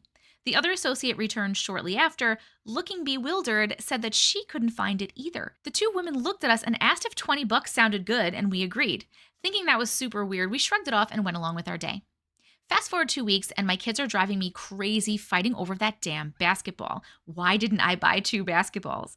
I went back to BJ's hoping to find another ball like it, and there was the very same basketball display that I saw 2 weeks earlier. Same place, everything. In fact, everything was exactly the same as if it was the other week. Not me freaking out or anything, but I bolted my ass to the checkout counter as fast as I could. There was a different cashier from the other week. This lady was much younger. The basketball rang up with no problem, just a little more than $20 since she didn't have to guess a price. I've heard of portals and time slips before, but never a portal to a time slip in the BJ's toy department. Did that really happen? Nah, right? That is so crazy that you couldn't find the display. I was like, okay, you couldn't find the display. You probably just didn't know where it was. But then the other associate also couldn't find the basketball display and the basketball would not ring up. Weird. And then you go back and it's there and it rings up it does sound like you shopped in the future. Maybe those basketballs, maybe there's like a little timeline overlap and you were in like a future timeline was there with the basketballs and you were able to buy one from the future. I don't know. Visit from my best friend. Hi, my name is Laura and I love your page. I love you, Laura. I have a story for you. One of my best friends was murdered in 2017. Oh my God, that got dark so fast. We lost her in the end of June and her birthday is towards the end of July, so those 2 months always come with a heaviness on my heart. Well, in 2021, the Friday before her birthday, I laid down atop of my bed to take a quick nap. I couldn't have been asleep for more than 20 minutes when I woke up to see her sitting next to me on my bed. I sat up so quickly and she hugged me so tightly around my stomach. This dream was in the present time. I knew she was gone and that she must have come to visit me somehow. I was in the same clothes that I fell asleep in and my everything in my bedroom was in the same place as it was before I fell asleep. I can still feel her hug me whenever I think about that dream. I was so excited to see her. I talk to her frequently and she always sends me signs to let me know that she's with me, but this was the first time I physically saw her since she passed. As she and I began laughing and hugging, I quickly scanned my room to make sure this was exactly happening and not just an amazing dream. As I looked over at my closet, I noticed a little boy with a big smile on his face waving at us. He couldn't have been older than 6 or 7 years old. He had yellow shorts on, a blue t-shirt, and brunette hair. I don't think I've ever seen this little boy outside of this visit, but I would remember him. I looked at my friend and asked, "Who is that?" And she replied saying, "That is my son." Right away, I looked at her and said, "Girl, there's no way you haven't been gone long enough to have a son." We both continued to laugh and hug while she waved back at the little boy. I never really remember my dreams, so I kept telling myself, don't forget this. This is a gift. Don't forget a second of it. Just then, I heard another voice coming from the hallway. In a deep and unfamiliar voice, I heard, "We have to go. We have to go now. We have to go before she remembers." Just as I was about to ask, "Who is that?" she hugged me one last time and said, "I'm always here," and then I woke up. I'm so grateful for her visit and that I am able to remember it all so vividly. I still wonder who that little boy was, who that voice in the hallway was, and what he meant by, "We have to go before she remembers." What do you think? I don't know what to think. First of all, I'm so sorry for your loss. Second of all, I don't know what to think. Okay, so she was saying that that was her son with her.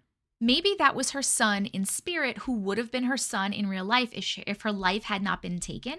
For example, I had a session with a psychic, and one of the things they told me was that I have another son waiting if I wanted it, but I didn't have to have him. And I said, no, I didn't want any more kids in this lifetime. And she said, okay, but he's just waiting, just so you know he's there. So maybe that was the deal. Maybe that's the son that she would have had in her lifetime. As far as the voice, it said like, we have to go. I wonder if that was a spirit guide of some sort or a guide of some sort that was maybe allowing the friend to come into the dream. But I don't know why he would say like, we have to go before she remembers. Maybe they don't want us remembering. Who wouldn't want us remembering though? I'm not sure. I don't know. That was a really cool though. Thank you so much for sharing. What do you guys think? Hi, Indie Matrix. Hi.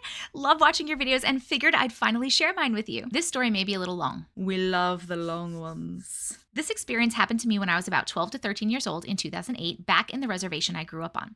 This place rarely has UFO encounters or sightings.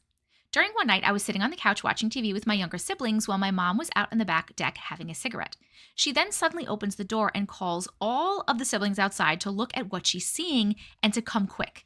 I have 5 siblings, 2 sisters, 1 older, 1 younger, and 2 brothers, 1 older, 1 younger, so I'm smack dab in the middle child. I got up and ran to the back door. I was the first one of my siblings to run out. She points up to the clear night sky, so I look up and I notice 3 red dots about 2 miles away from us, hovering in one spot and slightly turning. I've heard about aliens before, but I didn't think I'd actually see a UFO in my lifetime, but there it was. By then, all of us kids were outside looking. They got scared and went back in, but I stayed outside by myself just staring at it, not believing my eyes. I eventually go back inside, and by the time I was about to shut the door, the UFO was gone. That night, I had the most vivid dream. I swear to God it was real. To get a clearer picture of the story, I sleep alone in my own room at this time. I went to bed, but this dream wasn't like my usual dreams. In the dream, I woke up on this cold, hard metal table with one light that was shining down on me, kind of like the lights at the dentist, but this one was 50 times brighter. I couldn't move at all. I felt paralyzed, and the only thing I could move were my eyes. The room was dark, minus the bright light on me. At this point, I was scared and trying to panic when suddenly a big, round, gray head with big black covered eyes popped into my view, looking down at me from beside the light. Then another head opposite of the other, then another, and then another. I counted 4 in total before passing back out. I woke back up in my bed so confused, scared, and this sudden feeling of hot on my back on the left side. I lifted up my shirt to feel if I slept on anything to make my back burn the way that it was, and I felt bumps on my back. It hurt just to have my shirt rubbing on it. The only person I went to tell about my back burning and my dream was my mom, because she was the first to see the UFO and maybe she has some answers. So I got up and I went walking to the kitchen while holding the back of my shirt so it doesn't rub on my back. My mom asked why I'm holding my shirt like that, and I went over to show her why. Her first reaction was, "Who burned you?" I kept thinking, burned? My back is burned? Then she said, "You didn't have this yesterday?" I told her no, and that it just started hurting this morning, and I also told her about my dream. I think she believed I've been abducted but didn't want to scare me, so she told me that it was just a dream, but I told her it felt real, and I don't remember throughout my 12 to 13 years of life me getting burned on the back. My hand, yes, but my back, no. I'm sure I would have remembered that, especially if it was recent. I have not told anyone until my husband, because who's going to believe me? We believe you! To this day, I still have that mark, and every now and then it burns. Since that dream, the place where I've got my burn, my feeling around it is numb. I can't feel a thing an inch around the burn. I'll send a picture of my burn, not a birthmark, and I'll also be sending you a screenshot and a short video I've watched last weekend about alien abduction and burn marks. It shows the same mark that I have. I've gaslit myself into not believing aliens were real until these past couple of years. Since then, I've been terrified of them, but lately have been watching alien abduction videos, and the things I've witnessed and have been through is what they would be talking about with actual abductees. So at least I know that I'm not alone, and thankful to have a husband who believes in this type of stuff and the paranormal. This isn't my last UFO sighting. I'll be sure to send you my other experiences at a later date. Thank you for reading. So there are other people with similar things. It sounds like they were talking about light making the burns. I wonder if it has to do with them touching you. Maybe they were like light being aliens, but why would that hurt? I don't think that would hurt. I don't know. I literally have no idea. All speculation, friends. Maybe it was an instrument of some sort that made the burn. I wonder if the burn has significance. I wonder if it's covering up a tracking device. Who knows, but this is a crazy story. Thank you so much for sharing. Has anybody else experienced this? Short exorcism prayer worked on sleep paralysis. Hi, Matrix. Hi. I love your energy and how you read all the content you've chosen to share with us. Can't get enough of it. Yes. Thank you for creating a safe space for all of us who's experienced inexplicable phenomenons without judgment. You're awesome. You're awesome. I love you. Thank you for sharing yours. I'm an occasional lucid dreamer, and every once in a blue moon, I dream of sleep paralysis. But this specific sleep paralysis was not your usual setting where you're just in bed unable to move. What happens is, yes, I am paralyzed, but I immediately realize I'm dreaming. I'll close my eyes and picture that I'm in bed. When I open them, I'd feel relieved to have woken up and get up off to the bed to leave the room until I realize something is off in my surrounding and putting two and two together, how this can't be real, so I must still be dreaming. The moment this happens, I'd close my eyes again like Dorothy clicking her heels, but I'm repeatedly chanting, I'm in my bed, I'm in my bed, I'm in my bed, I'm in my bed. And once again, there I lay on my back bed, stuck and unable to move again. I'd struggle until I can move again. Then stand up relieved, leave the room until something abnormal happens and I'll realize I'm still stuck in the dream. This used to happen to me when I was younger. It is very frustrating and sometimes kind of scary. It went on a loop maybe 30 to 50 times until I finally woke up. I've never had a more exhausting dream than that. Yes, yes. I'm curious if anyone's experienced the same ordeal before. It felt like forever, LOL. Anywho, I never really considered that sleep paralysis could be evil, but I've discovered a prayer that my grandpa used to teach us more than 30 years ago. He told my parents and my brother and me, as we were all applying for a U.S. tourist visa, if you pray this, whatever you want, it'll be given to you. We prayed it, we got approved, so maybe it worked? Who knows? The magic prayer.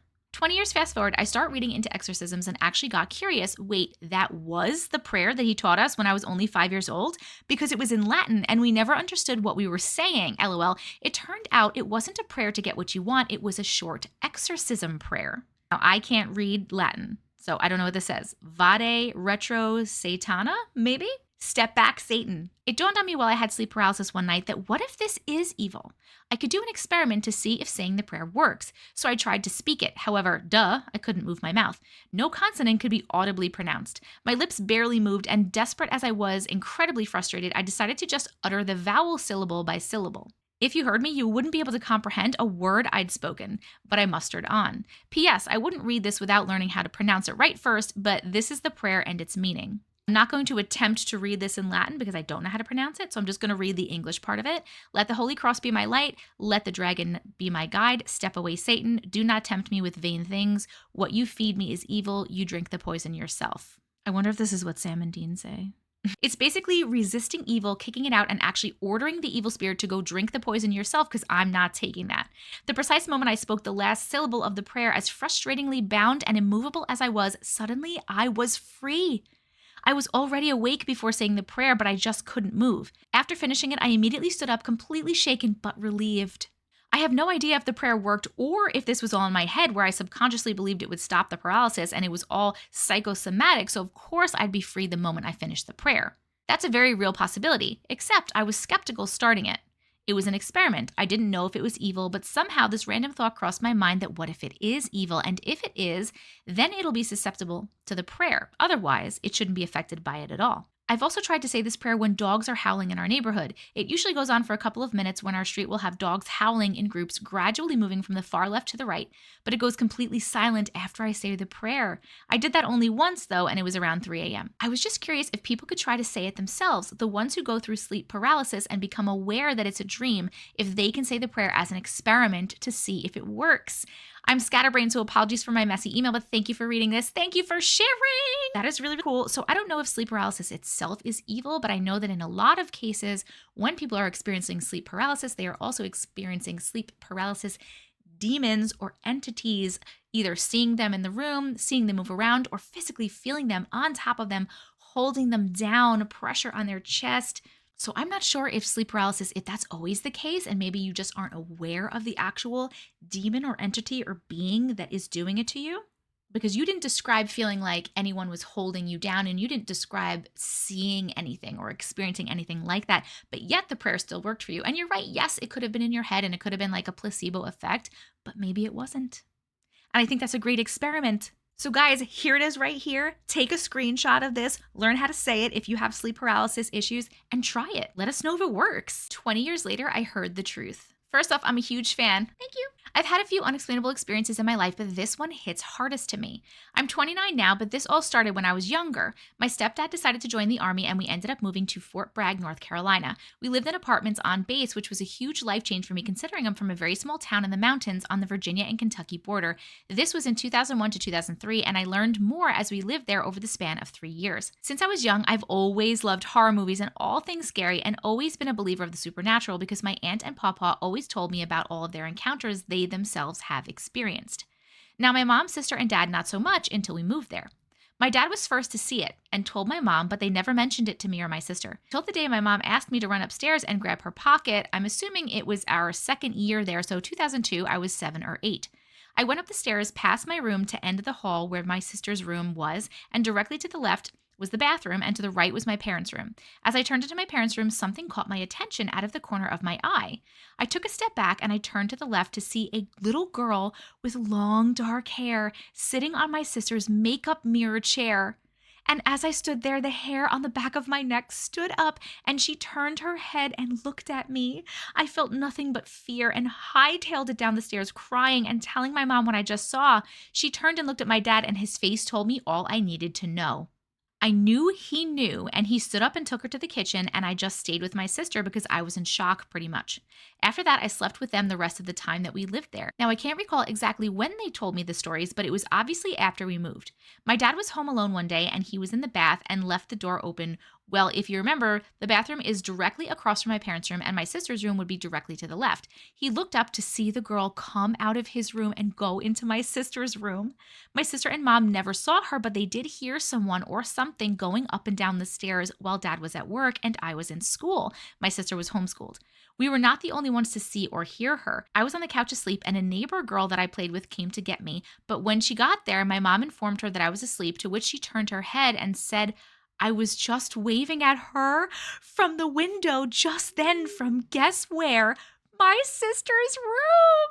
So fast forward, I'm 26, pregnant with my third child, and camping in the middle of nowhere in Craig County, Virginia. No power, just the forest and a tent and family. So obviously, ghost stories at the campfire, and Pawpaw finishes his experiences with ghosts. So I tell mine. When I'm done, my mother drops a freaking bombshell on me and told people that there was a little girl that was found hanged in the building out back of the apartment.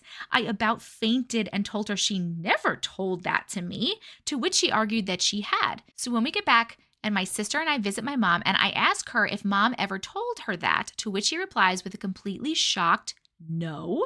Another one that sticks is I was probably in 4th grade back in my small mountain town, and my mom and I were on our way home. Now, this was during the day, and that's important. As the radio was playing and I was just looking out the window, we rounded a curve, to which I seen a bright, round object in the sky, but it was more hovering above the trees. When I say it was taking up the entire area of the treetops from the sky, it was from one side of the road to a good 50 yards past a field to the other tree line.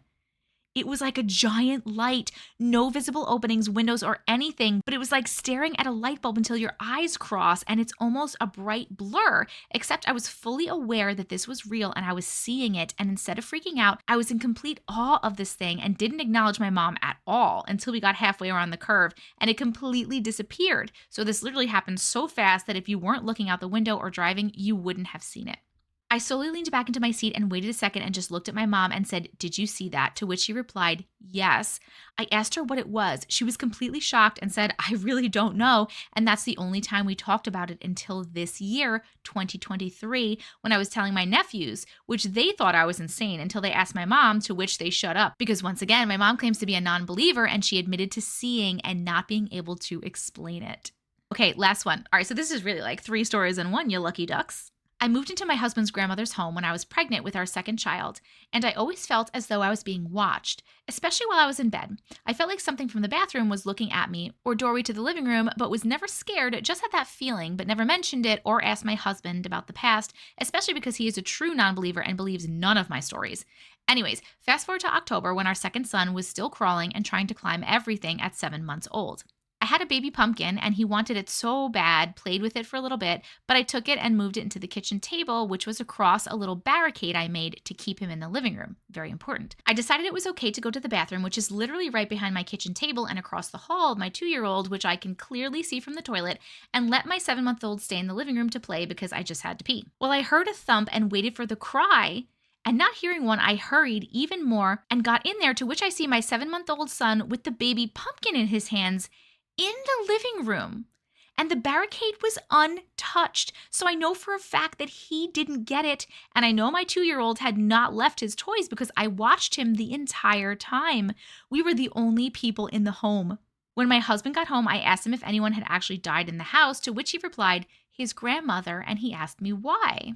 I told him everything, and he told me I'm crazy and he had to have gotten it himself, or our eldest gave it to him and laughed it off. At this time, he couldn't stay standing, especially not with a pumpkin in his hands. Anyways, I just waited and said out loud to Mama, please do not do that again. And I hope she enjoys watching them grow up in her home, but I'd appreciate it if she could watch from the heavens. And after that, I've never had the feeling of anyone watching me again. We have been here 6, almost 7 years now, and I know that she just wanted the great grandbaby to have his way. I have more, but they can be for another time. Thank you for taking the time to read my experiences, and I hope maybe others can let me know if they have ever seen anything in the sky like me and my mom. It's the only UFO experience I've ever had and still stumped on it. Once again, huge fan, and please never stop. Oh, I'll never stop. I can't ever stop. I have so many stories to read. Let's recap. Number 1, you had a ghost in your house. That's so creepy that your friend saw and thought it was you in the window waving. Number 2, funny you're talking about a giant UFO, because in the last YouTube video I did, there was another story about a giant UFO, but your giant UFO was basically just light, you said, like looking into the sun or something. And their giant UFO, they said, was like metal, but it was like the size of a football field, which I think is so crazy. So there are apparently multiple giant UFOs. So someone else definitely has experienced a giant UFO, at least one other person. And number 3, fully believe that grandma, great grandma wanted to give your son the toy. What else could it have been? There was only you guys in the house. You were watching your one son, your other one couldn't have moved it, didn't move the barricade. I think that's very sweet. And I'm so glad that she listened when you said, like, it's cool, you can watch, but please don't do that shit anymore because it scares me. Your words are powerful, friends. Don't forget it. Glitch in the ant farm? Hi, Auntie Matrix. Hi. Your videos have been popping up on my Facebook feed nonstop for like 3 to 4 weeks, and I've been hooked. Yes. I've never really had an outlandish experience and always kind of envied those who have until today. I'll jump right in because my mind is literally all over the place right now. Please help me understand what happened. This past Christmas, my mom thought to buy my 3-year-old daughter one of those gel ant farms. I like the idea because I got the same one when I was younger, and my kiddo is just into stuff like that right now. Bugs, farts, poop, etc. So the ant farm arrives in the mail a week and a half before Christmas, and my mom and I open up the package just to make sure it has all of its components. Everything is there. However, this is when we learn that we have to order the ants separately. No big deal though. We order the ants and they arrive a few days later. Oh my God, you literally order ants to put in an ant farm? I don't know why that creeps me out. In the days between the ant farm getting here and the ants themselves arriving, my younger sister, also an adult now, has flown down to visit us for Christmas. While she's here, the ants come in the mail. My little sister calls me to the front room and she's like, hey, Mom got a package. I think nothing of the package for a few hours because Christmas time, we're getting a lot of packages at the house, until I realize it's probably those ants that we ordered. I open the envelope addressed to my mom, and sure enough, inside there are 2 tubes of ants. Tubes that, this is really skeeving me out, guys. I'm cool with most bugs and I'm cool with ants, but like thinking about a lot of little ants just crawling everywhere. Tubes that look like the ones you hold your blood in when you get it drawn at the doctor. So I'm in the kitchen. I grab the ant farm from its box, empty the ants into the farm, and then stash the ant farm into a cabinet in the laundry room. I wanted them to start tunneling before my daughter saw it on Christmas, and obviously didn't want my daughter to find it until Christmas, LOL.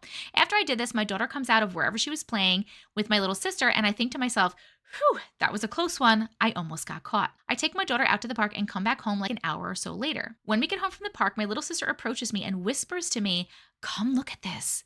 She leads me into the laundry room and opens the cabinet door where I had put the ant farm, and she shows me the ant farm. She had also poked like 4 long holes in the blue gel. Apparently, you're supposed to poke holes in the gel so the ants have someplace to begin tunneling. This is something that I forgot to do when I was setting the thing up. So I said, oh, cool, yeah, I forgot about that part.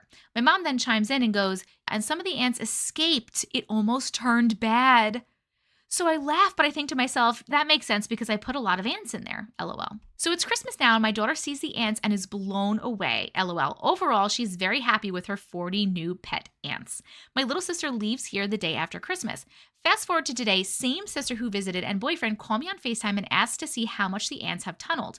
I show her the farm and she gets excited and starts explaining to her boyfriend how funny it was helping my mom put those ants into that farm. I was confused and I told her, no, but I put those ants in when you were playing with my kiddo.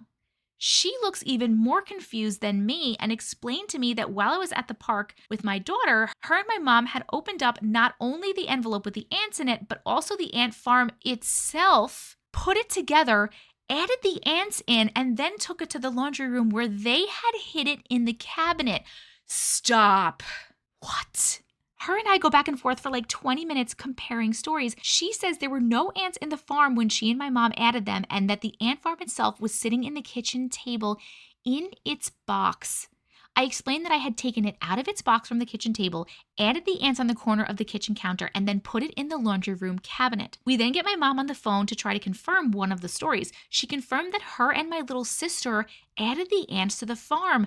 There's no way I completely imagined myself putting the ants into the farm, right? I distinctly remember even what I was thinking while I was doing it. I believe my sister and I both did it, but I just don't have an explanation how. Thoughts? That's so I was like, where is this story going? Okay, there's an ant farm. And then when the sister was like, come here, I want to show you something. And she brings her down to like look in the cabinet of the ant farm. I'm like, okay, what happened to the ant farm? Are the ants missing? What's going on? But then the sister was like, no, some of them escaped. And look at the ants. I poked the holes. And they were like, oh, cool. I forgot to do that. And it was like a whole thing.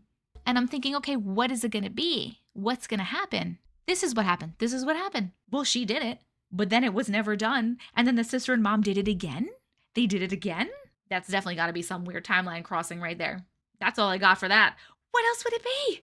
What? This was a really cool one. Realm Leaping and Forgotten Family. Hi, Auntie Matrix. Hi! I've been watching your videos for about a year now, and it's taken a lot to actually share mine. When these happened, I thought I had finally snapped. It took my husband about a month to convince me that I was real again, so here goes. Oh my God. November of 2022, I was working night shift at a local nursing home. One day as I was sleeping for work that night, I began to have this very unusual dream. I was back as a teenager in high school, but there were hybrid people and different species of people. As I was looking at all of these people in a place that I didn't recognize, I noticed that all of them had charts by them, like the old-time spy movies where they would have the contact lens that showed you who your target was. As I sat down at a lunch table, I started realizing that I didn't look like anybody there. They started catching on to that, and the last thing I remember was just running through the school, and eventually they caught up to me. When I woke up, I was in an unfamiliar place again, but it was more of a facility, like a hospital, and it had a wraparound driveway, like the big fancy houses that you see in the movies, and it was a beautiful garden out front. The building was made of old gray stone and looked straight out of a movie. I got up and started roaming the halls, and I finally found doors. It was the entry to a den that led outside. As I wandered outside, I became overwhelmed with this intense level of fear. I felt like something was chasing me or something was out to get me, so I ran across the stone steps down through the gravel and onto the grass. Then my point of view switched and I was watching myself run from ahead. I turned to look back at the building and everything went black. I woke up again, back in the same bed that I had just awoken from. I started screaming in fear. There was somebody standing over me, a nurse, who looked to be from about the 70s, white uniform, white hat with black curled hair and chin length.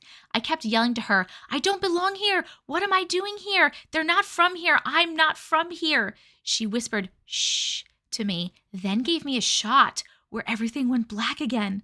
I woke up at home in my own bed just before my alarm was supposed to go off. I felt disoriented and completely confused as to what had just happened. I made the drive to work. I noticed that the town was in total blackout. No stoplights were working, no streetlights, just total darkness. There weren't even any cars on the road besides mine. It was very unusual. It took me a good 2 to 3 days to convince myself that the world was real and that I was alive. Oh my God, that is so crazy. You know what? I feel like when we're dreaming, we're actually like astral traveling. We're traveling around, right? So maybe where you were, like you traveled somewhere and you knew you weren't supposed to be there for whatever reason. And then you were telling the nurse like, I'm not supposed to be here. And the nurse, the dream nurse lady was like, all right, send her back. I don't know. It's so weird, but I can see how it would take you a really long time to like know that you were real and the world was real. And why was everything in like a complete major blackout when you woke up? That's really weird. Did you short everything when you like came back from your dream? When did the power go out? Do you know exactly when the power went out? That would be very interesting if like you were the cause of it somehow. Imagine. Wait, there's a bonus small little story. Last summer, I was in the Burger King drive-thru with my husband and 3 kids, and I was looking out the window waiting for the next car to pull up. I looked at a tree, and then suddenly I was back to being 17 in my old car with nobody else in it. The sun, the weather, even the car was different. I drove a Scion TC at 17, and now I drive a Dodge Journey. For a brief second, everything felt unreal. My husband, my kids. Then just as quick as it came, it was gone, and I was back with my husband and kids. Again? This is reminding me of, oh my God, what's her name? She's a Marvel character. I feel like her name is America, but like her name, she has that big star and she travels through all the multiverses. She was just in Doctor Strange, right? She was in the last Doctor Strange movie, I think. But remember, she couldn't control it and she would just like into another place. That's what that's reminding me of. Maybe like you can't control your souls just everywhere. Am I a time traveler? Hi, Auntie Matrix. Hi. I want to share my story. This is the very first time I speak about it. I apologize since English is not my first language. No worries. Back when I was 14, I lived in a small town in Guatemala City. My parents owned a bakery in my town, and it was pretty much the best around. We always had this lady buying from us. I never knew her name, but she bought the same type of sweetbread. I remember it since it was my favorite bread. She had brown, long, wavy hair, and she would always wear her wedding ring on her middle finger. That's interesting. We stopped seeing her after she got sick. Her daughter was an American citizen, so she came back from the States to look after her. She had long, black curly hair, long eyelashes, and everyone called her Ari, and everyone in town was happy to see her, although I had no recollection of her before. She was in college at the time. I remember her so vividly since she got this type of elf ear on her right ear, like a pointy ear that I thought was nice. I saw her a few times. A few months after that, the lady got better but decided to move to the U.S. near her daughter. She would always tell me, "You remind me of a young me," or something along those lines. I never saw her again, and I never thought anything of it. That was until my now husband proposed. The ring looked so familiar, but I just thought it was a coincidence, so I let it go. A few years after that, my daughter was born. We called her Arwen, since The Lord of the Rings is my favorite movie. When I saw my daughter, that's when all of my memories came back. She was born with the same type of elf ear on her right ear. I saw my hand and I remember the engagement ring that the lady wore all the time. I had it on my left middle finger because it was too big and never got it resized. I started to freak out, but I never said anything. My parents moved, so they don't own the bakery anymore, but I asked them if they remembered the lady's name. They don't even remember the lady or her daughter or anything related to her, and we have had no contact with our old town. The weirdest thing was when my daughter started saying her name, she started saying Ari because she can't pronounce Arwen, so everyone calls her that now. I don't know what to think. The sweetbread, I had always had long, wavy brown hair. I wear my engagement ring on my middle finger. We call my daughter Ari. She was born with one elf ear. Oh, and I forgot to mention, she is an American citizen. My daughter also has curly hair and long lashes. Am I crazy? Is this just pure coincidence? This is what I mean with the elf ear. Picture taken from the internet. Okay, so this is not her daughter's actual ear. This is the elf ear. You are not crazy. We believe you. It can't be pure coincidence. If that's pure coincidence, like that's a really big fucking coincidence, and somebody messed up. If your parents don't remember, I wonder if you're not remembering from this life, like maybe you're remembering yourself from a past life, from someone else's point of view. Does that make any sense? Maybe that's what you're remembering? Or maybe you are a time traveler and like that was you traveling back to like hang out? I don't know. That's so crazy. That is so crazy. What a cool story. Thank you so much for sharing that. Messengers from Heaven. Hi, Auntie Matrix. Hi. I watch your videos all the time and try to catch up on the older ones when I have the time. Story number 266 really heavily reminded me of myself. I have several stories of my own, but most are short and not much to tell. But this is a long one. I know how much we all love the long ones, LOL, and it's kind of like a 3-in-1. It's important to know that I have very hyper-realistic and lucid dreams. Usually it's stuff like getting ready for work, only for my alarm to go off at a weird time in the flow of the events for me to realize that I wasn't awake. Or even out-of-body experiences where I can fly or float around and see what's actually happening in real time. Although that's a lot harder for me to do, especially now as an adult, but that's a story for another time. But sometimes when I have dreams like this, it's a message of some kind, and I can always tell the difference. I've had warnings of loved ones about to pass, illnesses, as well as guidance through life situations, but they are always different, almost like they're from a different messenger, but I almost never get to know who the messenger is. A little over a year ago, I had one of these dreams where I was standing outside of a wrought iron gate, and inside the gate was my grandpa who had passed away, holding a baby, greeting my dad. They both looked like younger versions of themselves, and the baby I just knew was the baby I had miscarried a few years earlier. I couldn't enter the gate, and I knew that I wasn't meant to. I couldn't hear anything from the other side of the gate either, so I couldn't tell what was being said, but they were very happy. I felt a hand on my shoulder turning me away, and I woke up in a cold sweat. My dad passed away about 6 months later. It was very sudden and unexpected. He had a heart attack at work and survived just long enough for my mom to get to the hospital. The doctors decided to stop CPR after about 40 minutes because his heart just wouldn't beat on its own, and he would have had severe brain damage if they did keep going and managed to bring him back. His last words were to my mom a very quiet, "I love you." That was at 2 o'clock in the afternoon. My older brother delivered their first baby, a sweet, healthy boy, almost exactly 12 hours later at 2:30 a.m. They had decided to name the baby after my dad as well as after her stepdad. It was very sweet. The last part of the story happened the night after the funeral. My sister and I and our kids all spent the night at my mom's house so she wouldn't be alone. When I went to bed, I had the most hyper-realistic lucid dream I've ever had, and I still remember every detail to this day, and it still brings me a sense of peace whenever I think about it. In my dream, I was in a classroom, like a giant college type of classroom, with 30 tables that would each seat 2 people. The room itself was nondescript in terms of what the class was, but the building had almost an 80s vibe in terms of construction. I couldn't make out any of the other students, but it didn't matter since they were all leaving the room anyway. The teacher asked me to stay when I got up to leave. When I looked up, it was my dad. Dressed like he would any other day, jeans, a plain gray t-shirt, and the dad shoes, TM. What's the dad shoes, TM? I walked up to him and I said, "You weren't a teacher." He responded, "No, I wasn't, but you learned a lot, didn't you?" I just nodded and said, "Yeah, I did." We hugged each other and I said, "I'll see you tomorrow." But as I walked out of the classroom, he waved to me and said, "It won't be tomorrow for you." I woke up in tears, but I wasn't sad anymore. I felt very comforted. When I told my mom about my dream, she told me that my dad had gone to college to be a teacher and always wanted to pursue it as a career, but decided not to because he needed something that would make more money for our family. Thank you for taking the time to read my story. It means a lot to have a place to share it. Oh my goodness, I love that your dad visited you in your dream. I love that you said, "I'll see you tomorrow," and he was like, it won't be tomorrow for you because time is different because time isn't real, you know? That was a beautiful story. Thank you so much for sharing. Staying in a haunted beach house. Hi, Auntie Matrix. Hi! I'm new to your channel, but I knew as soon as I had heard a couple of stories from you, but I had the perfect one. When I was 14 years old, we were on a family vacation. It was me, my friend Morgan, who was my age, my mom, my little brother, my mom's friend, and her 2 sons. All of the kids, except for Morgan and I, were very little, between 2 and 7 years old. We were going to Folly Beach, South Carolina. It's very close to Charleston. It was my first time going there, but it's my mom's favorite place to vacation, so now I've probably been there 15 times. It's a small beach town, very hippie-like. My mom and my little brother shared a bedroom, and me and my friend and my mom's friend and her 2 sons shared a bedroom. There were 2 beds in our bedroom, so Morgan and I shared a bed, and on the other far side of the room, my mom's friend and her 2 sons shared a bed. The beach house was nice. It was right on the beach, and it was pretty spacious despite only having 2 rooms. It was very old, though, you could tell, but it definitely had an old beach house charm. We liked the house. It was nice.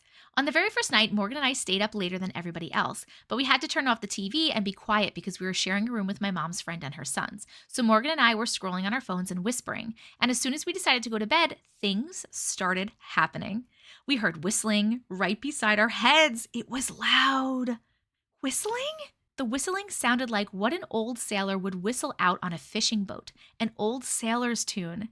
We thought that maybe someone was outside our window, so we pulled up the blinds and looked, and there was no one. So that was weird. We were on an old iron metal bed, and immediately the bed started making sounds. It was like something was hitting the bed with a butter knife or something, making it go ting, ting, ting, getting louder and louder and getting closer to where our heads were laying. We were starting to really freak out, and then the TV turned on. The TV was right in front of our bed, and when it turned on to nothing but static, and it was turned up so loud as it will go. Then the door in our bedroom that led into the kitchen opened, and the kitchen light was flickering on and off over and over, and all of these things were happening at the same time. Then we heard an old man's voice. He didn't say anything. He was just making noises, and it was extremely scary. Oh my God, I have goosebumps. We were absolutely scared to death and petrified with fear. I could not move. I was so scared to get up. So I got my phone and called my mom and begged her to come into our bedroom. When she came in there, all of the things stopped.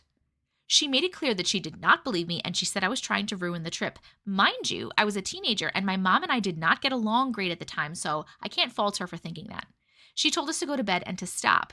Wait, but when the TV turned on, did it not wake up your mom's friend and the sons in the bed next to you? We finally fell asleep after the things happening eventually stopped. I talked to my mom about it the next day and I was so scared and crying, telling her I did not want to stay there another night. Mind you, we were staying there for a week and it was just her first night. My mom made it clear she did not believe us, so Morgan and I were scared to death. The following night, everything happened again. All the same things, plus some new things. It never stopped the whole trip. Finally, when it was our last day and we loaded up in the van to drive home, my mom told me that she called the woman who owned the rental company that we got the house from. The woman who owned the rental company told my mom that she gets complaints of the house being haunted all the time. My mom said she did not want to tell us because she didn't want to freak us out even more, but it felt amazing knowing that my mom believed me in the end. Apparently, an old man had lived in that house for like 45 years and he had just passed away about 10 years prior to us staying there. It had been quickly turned into a rental after he passed away, and he was an old fisherman. He was the old sailor whistling the sailor's tune. But based on the interactions that he had with us, it let us know that he was not a nice spirit. He wasn't just trying to make his presence known, he was trying to terrify us. And also the fact that he only made his presence known to me and Morgan, the two teenage girls, and not the adults. Let me know that he was not nice. His intention was to scare us, and he definitely did. He wanted you out of his house. Woo-hoo! That was a good one. I'm so glad your mom finally believed you, though. And I'm so glad that you got confirmation. That must have felt so good. Story about a gnome. Hello, Jess. Hi. I just watched a video of a flying baby, and it reminded me of a story my mom told me when she was a teenager living in El Salvador. She has many wild stories, but I think this one takes the cake. This all started in El Salvador. My mom had a friend that lived walking distance. My mom said that this girl was such a beautiful girl, naturally beautiful with gorgeous long hair, and she was a virgin, important for later. Anyways, her friend never left her house, and she later admitted to my mom that she was under the control of a duende. It's basically a gnome that people in South America have witnessed and believed to be true. So whenever my mom went to her house, her friend would sometimes tell her that he's next to her or walking past, but my mom has never seen it with her eyes.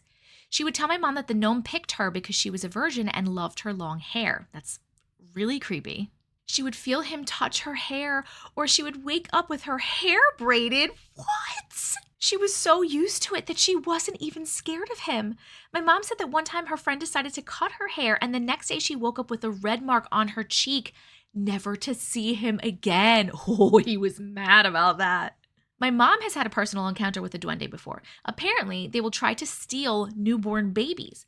My mom had just given birth and left her firstborn in a room to sleep. She said she saw the lights turn off and then the baby screaming.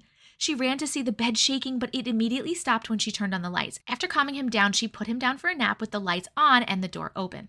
As soon as my mom was distracted, she heard her baby cry. She ran in the room only to see that he wasn't there and the window open. She ran outside as far as she can to see her baby on the floor crying. She never left her newborn alone after that. Oh my God. Did the baby stealing thing happen after she was visiting the friend? It had to, right? Because she was a child when she was visiting her friend. She used to go hang out there and the duende was there. I wonder if it followed her or if this was a completely different one. Oh my God. First of all, can we talk about how scary it would be to wake up to your hair braided or feel someone caressing your hair and then to have your baby taken? Nope. Nope, no thank you. Haunted bedroom, haunted land, still not sure 30 years later. When I was a kid, I lived with my grandma and grandpa, and we lived in a house that they had built with their own two hands. We were the only ones to ever live in it. We had this extra bedroom that was in the back of the house, and it always gave me the creeps. There wasn't anything wrong with it, but every time I would step a foot in there, I just always felt that was where I did not belong or that I was being watched. Aside from that, everything was fine and dandy until I was about 8 years old. This one specific week in late May is a week I will never forget. So many odd things happened. The first was there was a man had been arrested who lived in the next neighborhood above us for murder and for killing his mom and 13 other women he had picked up at bars over the years. The man had been disposing of all of the bodies in this pond that was down our road, not even 2 minutes from our house. We had a dirt road and the mailman only delivered mail to the end of the road, so me and my pawpaw would go check the mail every day.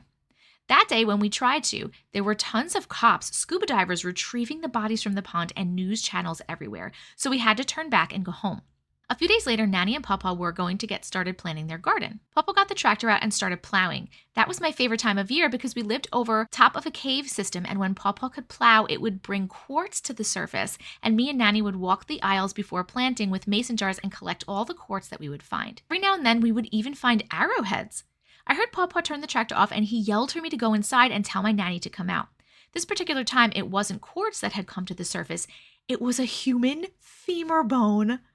My Nanny's first thought was that man who had been killing people had buried someone in our garden or something.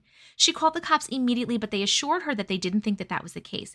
It didn't fit his style, and I guess after getting more people out there, they were able to determine it was an old bone. They had a team come out and dig, and they did recover a few more bones and then went on their way and said that they'd be in contact if anything came from the testing. This was in '98, so I don't think DNA testing was really advanced yet. Months and months later, they called and told her that they were able to determine it was of Native American descent. But a few days after the bone was found was the first time I was ever truly scared in that house. Yeah, that room freaked me out, but I just stayed away from it, easy peasy. Anywhere else in the house, I felt perfectly fine and safe. I remember waking up, though, and looking over at the clock. It was exactly 3:33, and then I heard snapping at the door. It sounded like someone with rough hands was standing outside the bedroom door, which would have been the scary room because mine and my Nanny's room was right beside it, just snapping in sets of 3. I just automatically assumed it was my pawpaw trying to wake my Nanny up, so I started to shake her to try to wake her up since she wasn't waking up from the snapping, but I couldn't get her to wake up. I felt like I was shaking her with all my might, but she wouldn't move, all while I kept hearing snap, snap, snap the entire time. I finally said, I can't wake her up, Pawpaw, but I didn't get a response, just more snapping. I turned back over to continue to try to wake up my Nanny and noticed the clock still said 3:33. It felt like this had been going on forever. How could it still be 3:33? I was really starting to get scared at this point, and I started crying. Finally, the clock changed to 3:34, and as soon as it did, Nanny woke up. I was still crying, and she asked what in the world was going on, and I told her about the snapping, and I was bawling at this point, saying, Pawpaw was really scaring me. He could have at least said something when I was trying to talk to him to tell him you wouldn't wake up. He didn't have to just stand there and keep snapping. And she tried her hardest to convince me that it was a dream. But I knew better. I know with everything in me, without a shadow of a doubt, I was 100% awake. I just laid there because I couldn't go back to sleep, and she had to get up for work soon, which I was dreading because I was still scared to death. I pretended to be asleep, but when she got up, so did Pawpaw, and they'd always have go coffee before she had to leave for work. I heard her ask him, did you get up last night around 3:30 and try to come in there and wake me up? And I heard him say, clear as day, nope, I sure didn't. I didn't get up until you did.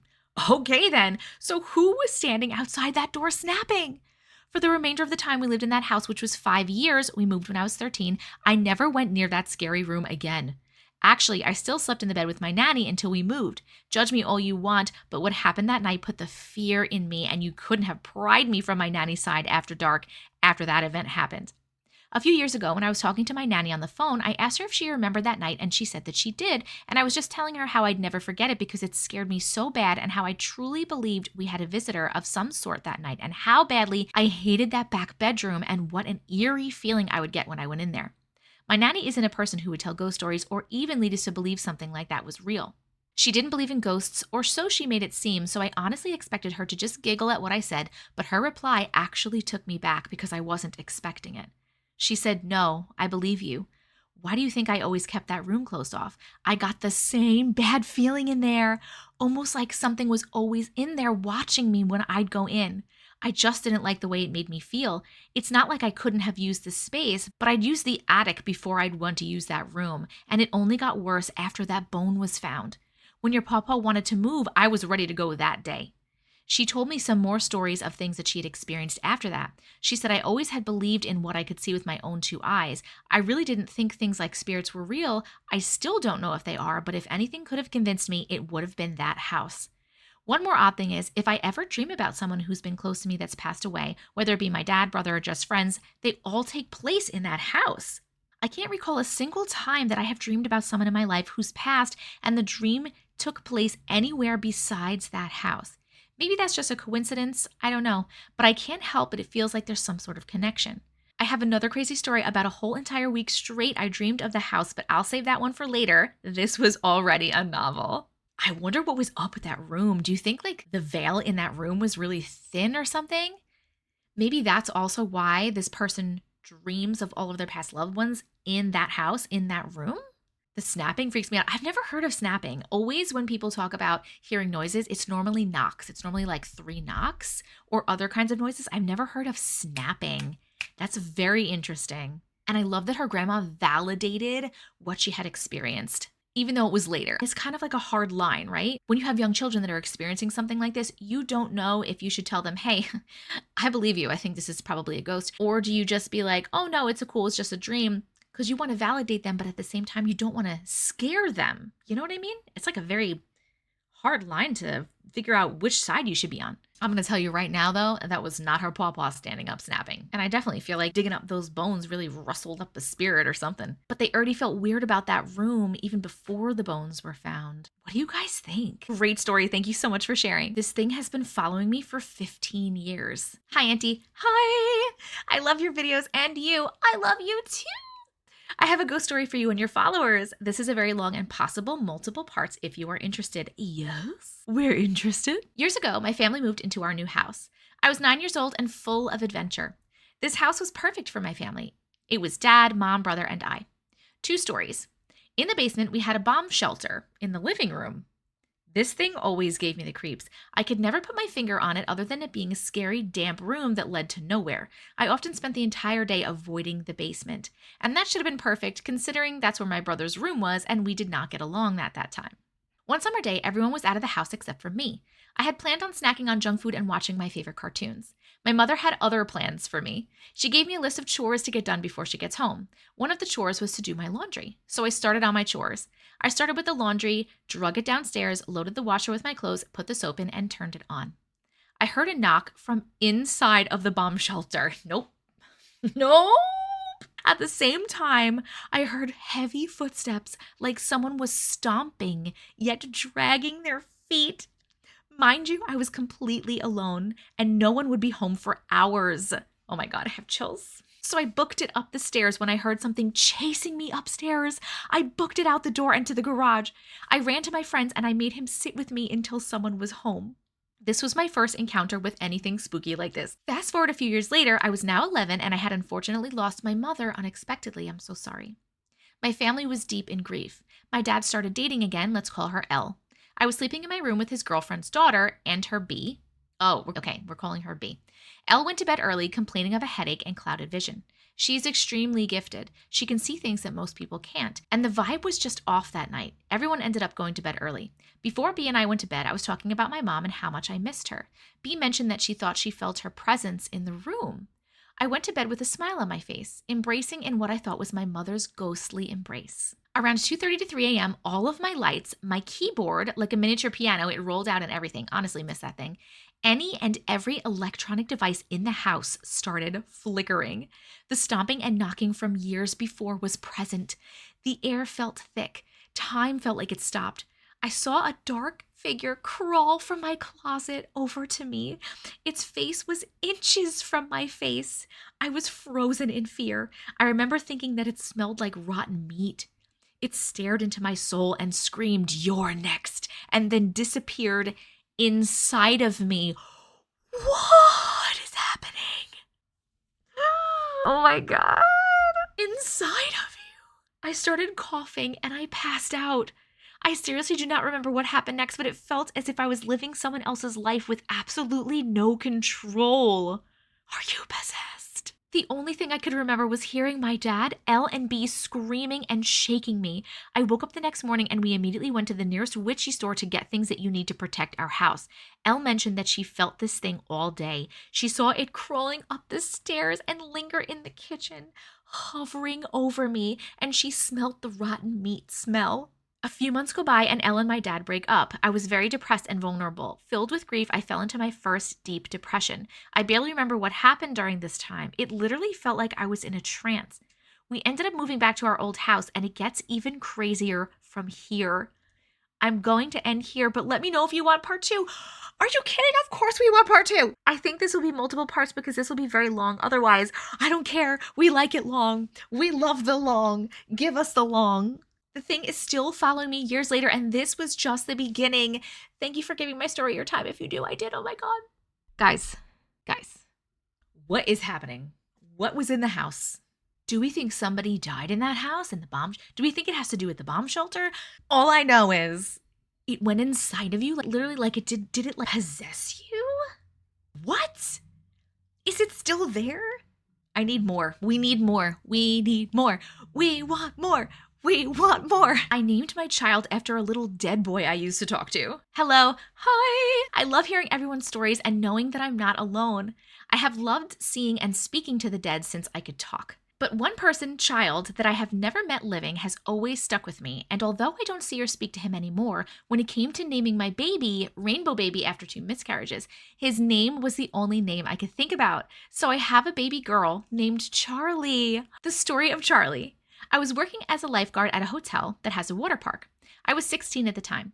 Place was always packed with kids, so I can't say when the first time I saw, but I started to realize I was seeing the same child every shift for weeks. How?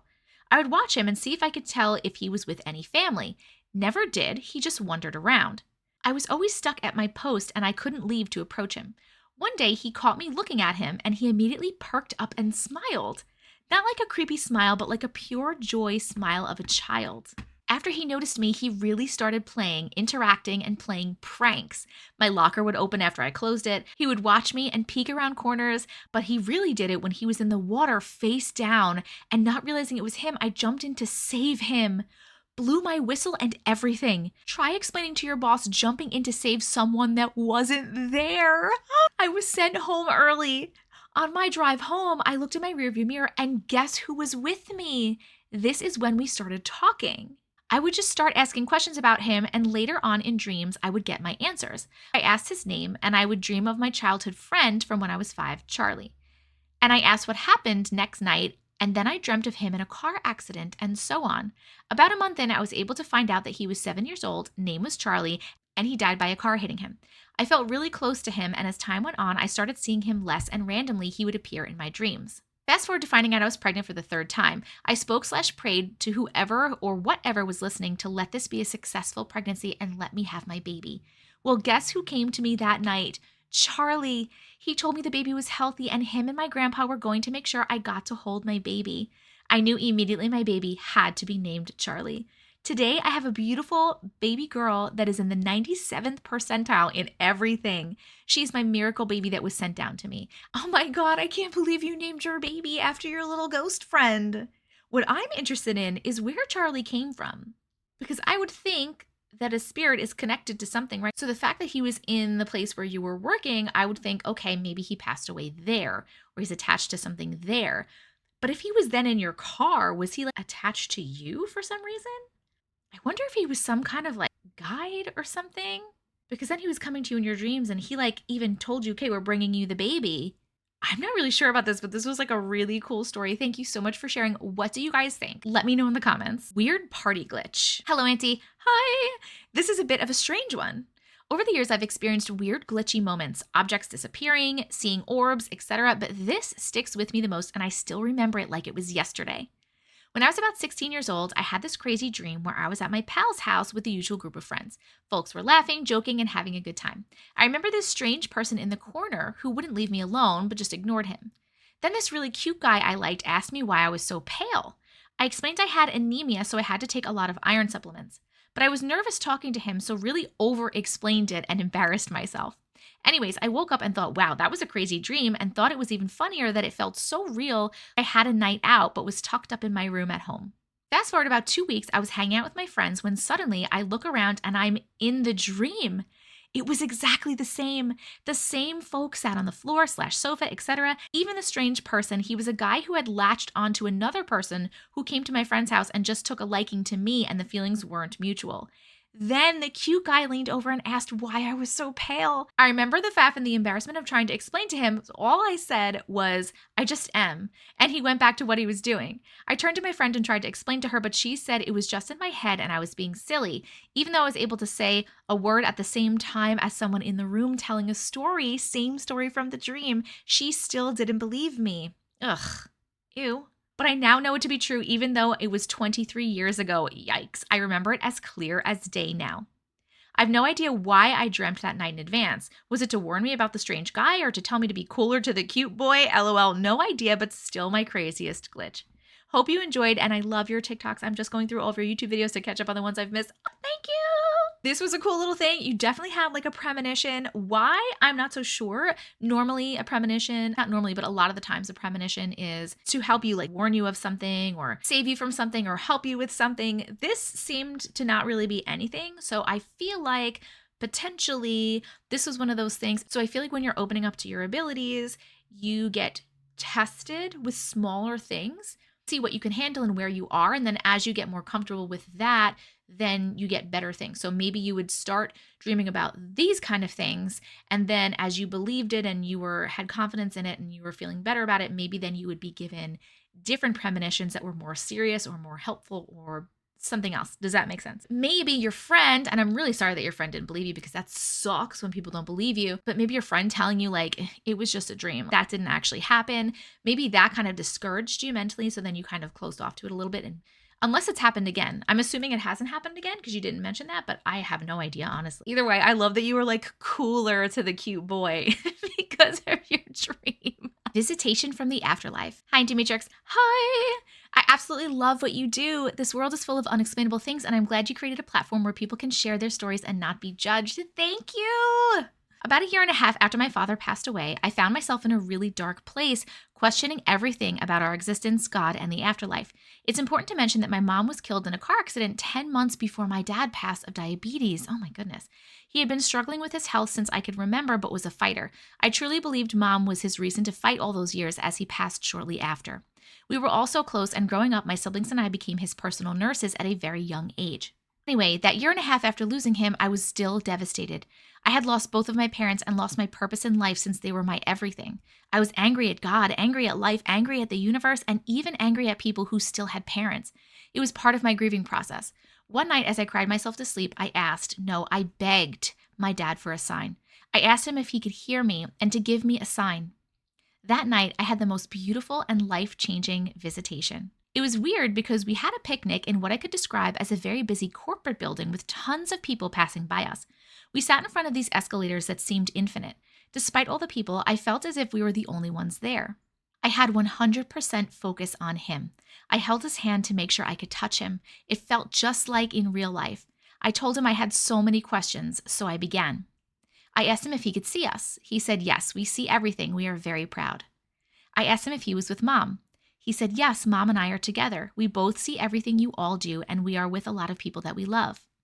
Probably referring to all my grandparents who passed when I was young. I proceeded to ask if they knew about my nieces. My nieces, the first babies of our immediate family, were born about a year after my dad passed. It always made me very sad that my parents never met or had grandchildren, but it was even sadder to think that my nieces would grow up never getting a chance to meet them. He then answered, yes, we know them. We sent them here. He then said he was running out of time when I told him I had one last question. Does God exist? He paused, looking at me in the eyes, and said, we are not allowed to answer that question. You have to find that answer within yourself. He got up, gave me a hug, and went up those escalators, waving back at me. I woke up bawling. I never again questioned if they could see us or watched over us. Fast forward, my sister always told my niece how, before she came into this world, she was a shining star, and then she was placed into her tummy. About a year ago, my sister was telling us that my niece, 4 years old, started talking about my parents and how she knew them. My sister was confused because obviously she never had. So she asked her, when did you see them? And she said, not here, Mommy. When I was a shining star, I saw them. Oh my God, I have so many goosebumps. I was in shock, and it took me right back to that dream.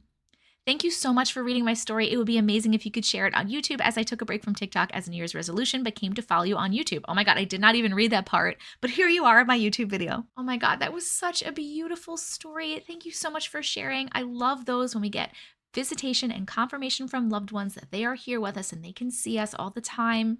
And I love that your niece was talking to your parents like before she came here. And your dad had said that they sent them. So beautiful. I love it. I love this story so much. Thank you so much for sharing. Time I dreamt of the apocalypse. Hey, Auntie Matrix. Hi! And all the lovely people who may hear this. First, I'd like to thank you for creating such a safe space for us all. Also, I'm not sure how long my story is going to be. I haven't ever written it out before. I've always had super realistic dreams that I feel like I'm living different lives. Dreams that leave me feeling as if I truly experienced them. This was the first vivid dream I can remember. I was about 4, I think. I'm going to write it the way it played in my mind. It's always hard to remember the beginning. I was playing in the yard with my brother, and it was a bright day. It had to be early afternoon. My parents had friends over for a party, just a normal day. Suddenly, everything got dark, and it was like someone had muted the sound. I looked up and noticed the stars as close as the moon, but not as bright. Then the wind started blowing super hard. I could hear screams in it, so I covered my ears. I don't know how long I sat like that, squeezing my eyes closed, but it couldn't have been longer than a few minutes. Out of nowhere, my mom grabbed my hand and started to pull toward a train. I was too scared to even question where it had come from. We didn't live near any trains. As we got on board, the conductor was explaining that the world was collapsing in 5 minutes.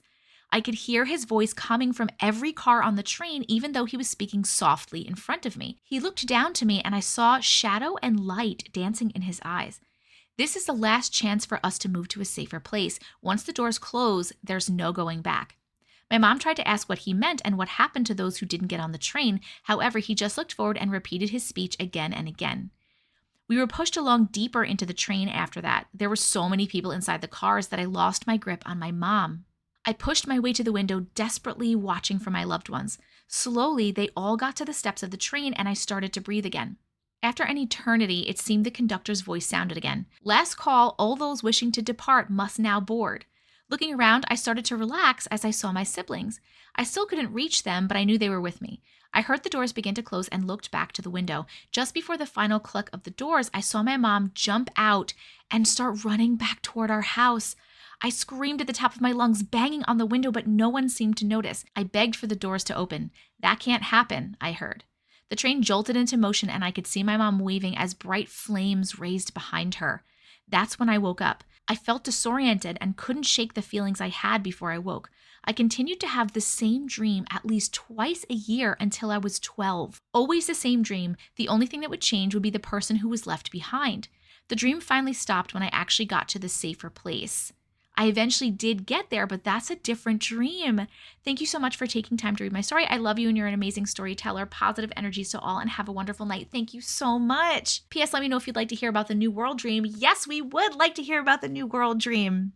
This was very interesting. I am in no way a dream analyzer or interpreter. I don't know if it was just a dream, a recurring dream, or if she was visiting some other plane of existence or dimension or timeline in that dream, or if this is a premonition for something to come. I don't know if the train is more of like a metaphor for something. I honestly am not sure what to say about this at all. I would love to hear everybody's opinions and stuff in the comments. Please let me know what you think. Thank you so much for sharing. Butter Glitch. Hi, Auntie Matrix. Hi! I love your content and I have been watching you for a few months now. I've always heard of paranormal stories and it wasn't until recently after stumbling upon your page that I learned about glitches in the Matrix. I've never really realized this could be possible, so I may have unknown stories of things going missing and reappearing that I just didn't notice in the moment. Now that my life and knowledge of dimensions has been completely flipped upside down, I'm starting to notice more and more unusual activity, maybe because I'm looking for it, I don't know, but I can officially say that I've had my first experience. I'll start off by saying that I'm a stay-at-home wife with 4 children. I'm not on any hallucinogens, strong medications, or anything that can alter my state of mind besides medical marijuana. Yes, I know it can make you sleepy, paranoid, or forgetful, etc., but I have been smoking for years and I'm fully functional when doing so. My husband does not smoke and is only on light pain medication for his back due to a motorcycle accident in his teens, which does not affect his state of mind either. We do have a couple of drinks at the end of the night to relax after adulting and parenting, but at this moment, we did not have a single drink yet. So, short story long. I went to the grocery store while my husband was at home with our munchkins, which I usually don't do only because he normally stops on his way home from work, but that day he got off early and I offered to go. At the store, I grabbed almost everything I needed that wasn't cold and started to head over to the cold section before leaving. I very vividly remember grabbing butter only because the section that it's in, there is a man stocking the shelves, and I had to navigate my cart in between his cart and the shelf so I could grab the butter. And I remember grabbing the big container because, again, we have 4 kids, and you can only imagine the amount of cooking we have to do for the 6 of us. I even remember putting it next to the cat litter bag I had in my cart because it fit perfectly in the space that was there. I pay and load the groceries in the front seat and make my way home. When I get home, my husband always comes out to open my door and help me out of the car. Oh my God, that is so sweet. It's the little things. It's the little things. He proceeds to the passenger side where the groceries are, opens the door, and of course, a bag falls out. I check to make sure nothing fell out of the bag. We grab the groceries together and head inside. We put the groceries away and a little later started dinner. We were having steak that night, which he always cooks with butter. I was in the bathroom and he calls out to me and asks if I got butter. I said yes, and he says he doesn't see it. So as a mother that I am with the magical ability to find everything my family misplaces or just can't see right in front of their faces, I hear that, I make my way out to check the fridge to find the butter. Nowhere to be found. So I figure it fell out of the bag that fell out of my car when we were unloading. I go to check my front seat, back seat, under the seats, and anywhere else that container could have been, including under my car or the grass where the bag fell. Still couldn't find it. I went back inside and traced my steps, double-checked the fridge, had my husband double-check the fridge, and it was still nowhere. I thought maybe it fell out when I was loading my groceries at the store, and I just gave up. So we scraped the bottom of the almost empty butter container for dinner that night and just planned to get some tomorrow. Fast forward to the very next day. I honestly forget why my husband was home because, as I said, he normally picks up groceries on the way home for work, but maybe he was home early again that day. I'm not sure. We hadn't been to the store yet, so he was going through our fridge to see what we needed, and my husband says, "Thanks for getting butter." I instantly knew it was the missing butter, and I said, "Are you serious? I didn't go to the store today." And he said, "Well, the butter is here." So I go to look, and there's the fucking butter. As ridiculous of a story as it is, it still blew my mind. I swear my husband swears the butter was gone. Thanks for listening, and I hope to come back with another story. God bless and stay safe, Matrixsters. That's cute. Okay. I was like, all right, they lost the butter. Maybe she forgot to ring the butter up. Maybe before you loaded it into your car, something happened at the store. And I thought that was going to be the end of the story. We lost the butter. And I'm thinking, okay, is this story really a glitch in the Matrix? Or is it just like we lost something? But, it's hard to tell sometimes. But then the butter is in the damn fridge the next day. And the husband's like, "Thanks for getting the butter." I didn't get the butter. What do you mean you didn't get the butter? The butter's in the fridge. And they looked everywhere. They looked in the fridge, in the bags, all around, in the car, on the floor. They used the rest of the old butter and scraped it out because they couldn't find the butter, and then the butter's just sitting in the fridge. Glitch in the Matrix. Congratulations. Thank you so much for sharing your first glitch in the Matrix. A very woo-woo story. Back in high school, I'm 28 now, my friends and I would play a game called the pencil game. Now thinking about it, I would really love to know who initiated this game even to begin with. Please do not try playing this game. So to play, you need 6 unsharpened pencils. Also keep in mind it's a 2-player game. Each person holds 3 pencils, like all eraser ends between your thumb and pointer finger, so both need to hold the pencils like this and connect them together, ultimately making a rectangle shape. Start asking questions and the pencils will literally move on their own. What? If I'm not mistaken, it's up for yes, down for no, and outwards and inwards for maybe. When we'd really have nothing else to do and nothing else to talk about, we would always be playing this game. It was so mysterious and fun to us, and we'd always try to come up with some explanation that maybe it's physics, maybe it's the lead, some scientific explanation. After a few months passed, I was sitting with my dad outside the living room, and he was really into the news, and I was next to him, really into the conversation I was having through text. And at the corner of my eye, I could have sworn I saw a thick, black, shadowy mass appear and then disappear all in the corner of my eye. Don't ask me why I continued with my conversation and didn't even care about it. LOL. I almost didn't ask, but luckily I did ask, "Did you see that?" to my dad, in which he replied, "The black smoke?" And I said, "Yeah." And he replied with, "Yeah." I'm laughing while typing this because of how careless we were about it. We simply just carried on, not even asking where it came from. Around this time, I also had the worst sleep paralysis in my life. I had insomnia, so I decided to put on Thomas the Train to fall asleep. I woke up in the middle of the night to find myself completely paralyzed, and I knew instantly that I was in a state of sleep paralysis. Only my eyes could move. All of a sudden, the TV screen started static, getting all distorted. Usually my sleep paralysis, I only get frozen and I never see things. So to have been seeing the screen getting like that drew concern to me, and saw this shadowy figure come up to my bed near where my head was lying and started to tell me off. I couldn't hear what it was saying, but it was nearly like he was scolding me. Also, there was this loud sound, almost like a wob from some big machine. When I finally moved, I sprung up drenched in sweat. I still like paranormal stories, but you'll never catch me playing these kind of games ever again. Okay, first of all, this pencil game, I'm trying to envision the way that you're holding the pencils in this game, but it's reminding me of dowsing rods, which you can use to communicate with spirits. If you don't want to know what a dowsing rod is, it's like a little rod. Let me get another one. It's like a little thing that you hold, and then there's this rod on the end of it. And you hold two of them in your hands, and they're supposed to go like one way for yes, one way for no. They can point at things. It's reminding me of that. So maybe you guys were like making your own dowsing rods with pencils, because I know as far as like pendulums go for divination, like you can make a pendulum basically out of anything. So maybe you were kind of using dowsing rods and you were connecting with spirits.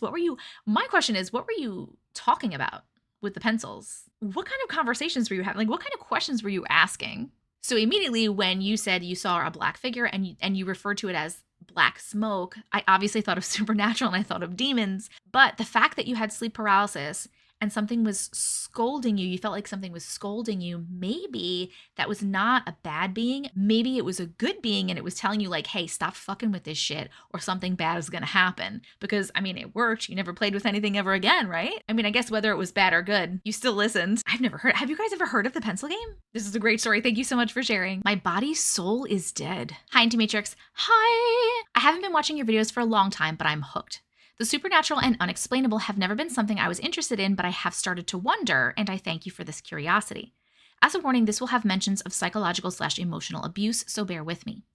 As a child, I was emotionally and psychologically abused by my family members, and especially my mother.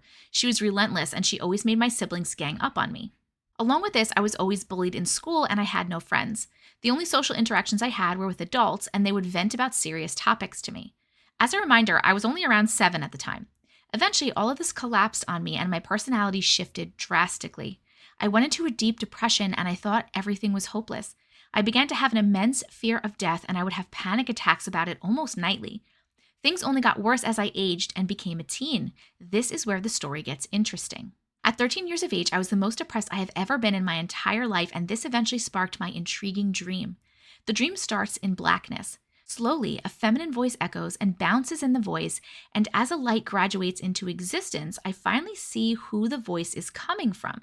2 figures approach me, and one I already am acquainted with. The second, however, is a little unknown to me. She had blonde hair, big blue eyes, and an aura of love. The one I knew, who was wearing a luxurious robe with sleeves so long you could barely see the fingers, rubs the girl's back and speaks directly to me. Just so you know, the face of this person is never revealed. The being says in a grandiose way, "This soul has died. I am asking if you would like her vessel." What? I immediately turn my gaze to the girl and ask why she chose to die. She replied by saying, "Life was too hard. I'm happy with my decision."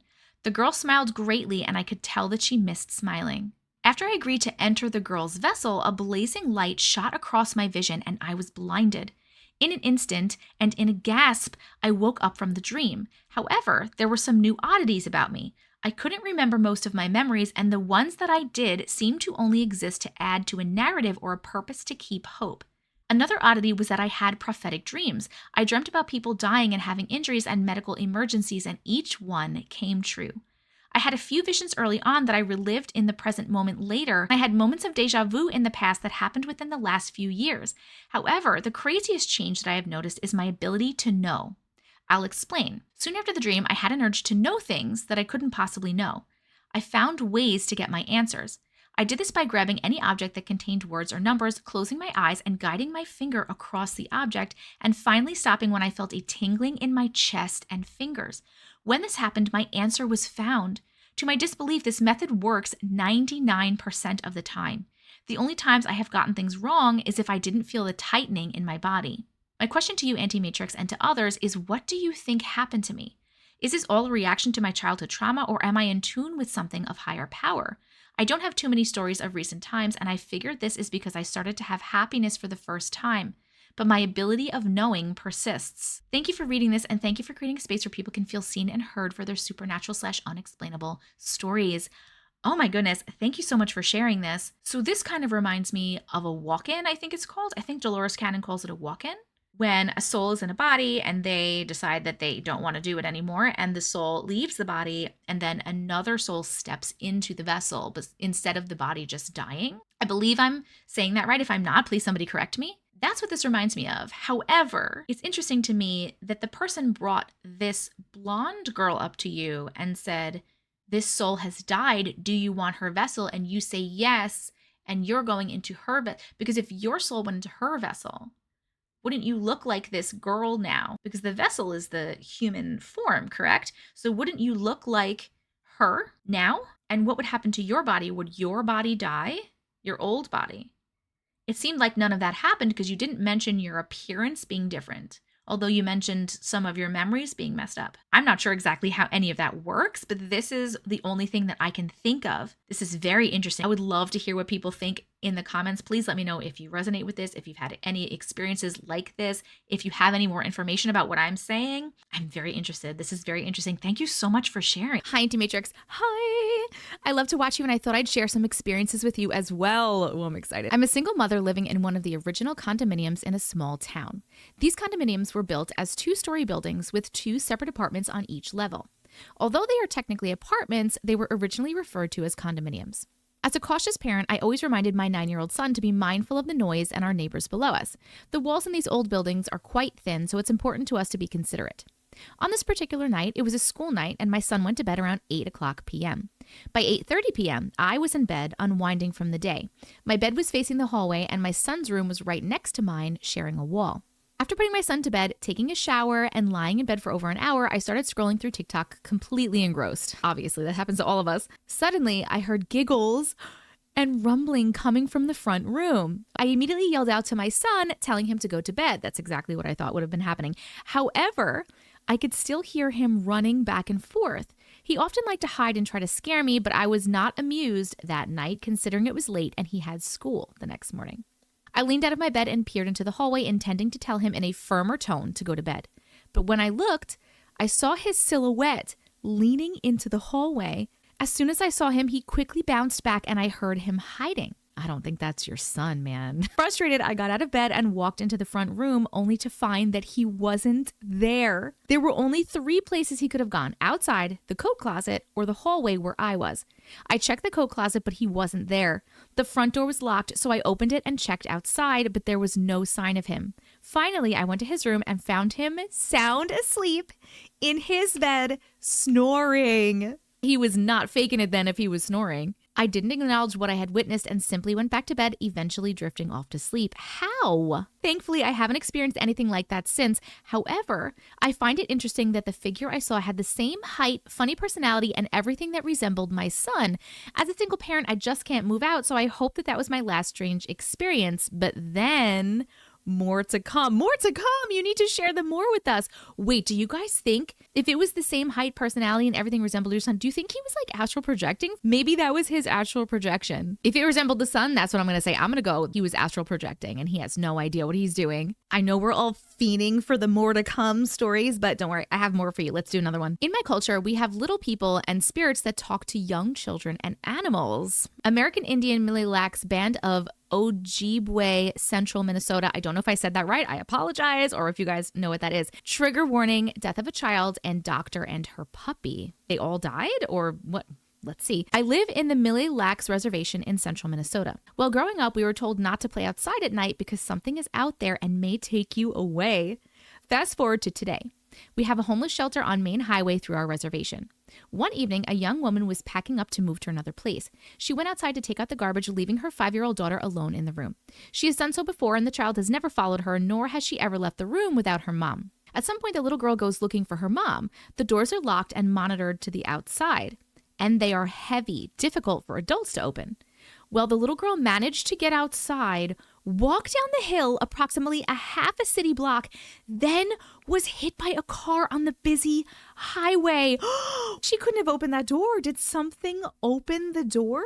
This was in the evening about 8 p.m. Sadly, she died. When they reviewed the camera footage, it looked like the little girl is being walked out by some invisible entity. Were they holding hands or something as they were walking out? Like she was walking with her hand out like she was holding hands. Oh my God. This was January 2022. Another death occurred in the very same spot this past November. A doctor in our community went home to walk her dogs in between shifts at the hospital. She normally walks on the frontage road right next to the highway. Apparently, she had a new puppy and it broke free. When she ran after him, she was hit by a car or small SUV. She and the puppy did not make it. Driver of the car that struck her has not been found to date. Full story in the local newspaper in Mililak's Messenger. We, the community members, believe there is a spot the entity is leading children and animals to the same spot on the highway. We don't blame the mother. It was a tragic accident, and we didn't think anything of it until the person lost their life in the same spot. I wonder what kind of entity goes after small children and animals specifically, and why this spot on the highway? Did someone die in that spot on the highway? As for the little people, when my grandson was little, we would hear him talk to people while playing downstairs of his parents' house. He's now 21, but remembers talking to something, but doesn't remember the conversations.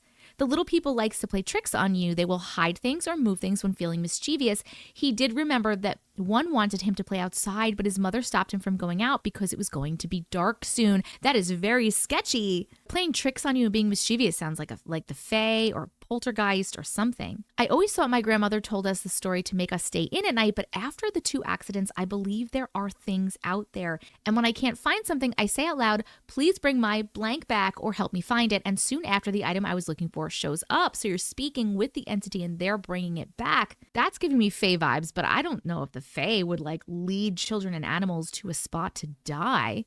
What do you guys think that this is? And what are we going to get next? Let's check out the next story. Hi, Auntie Matrix. Hi. 2 stories to tell you today. The first one I've never spoken about, as my mother is heavy religious and well considering our relationship would not be a good idea. Here's the first one. So back when my son was about a year old max, I was a single mom living with my family.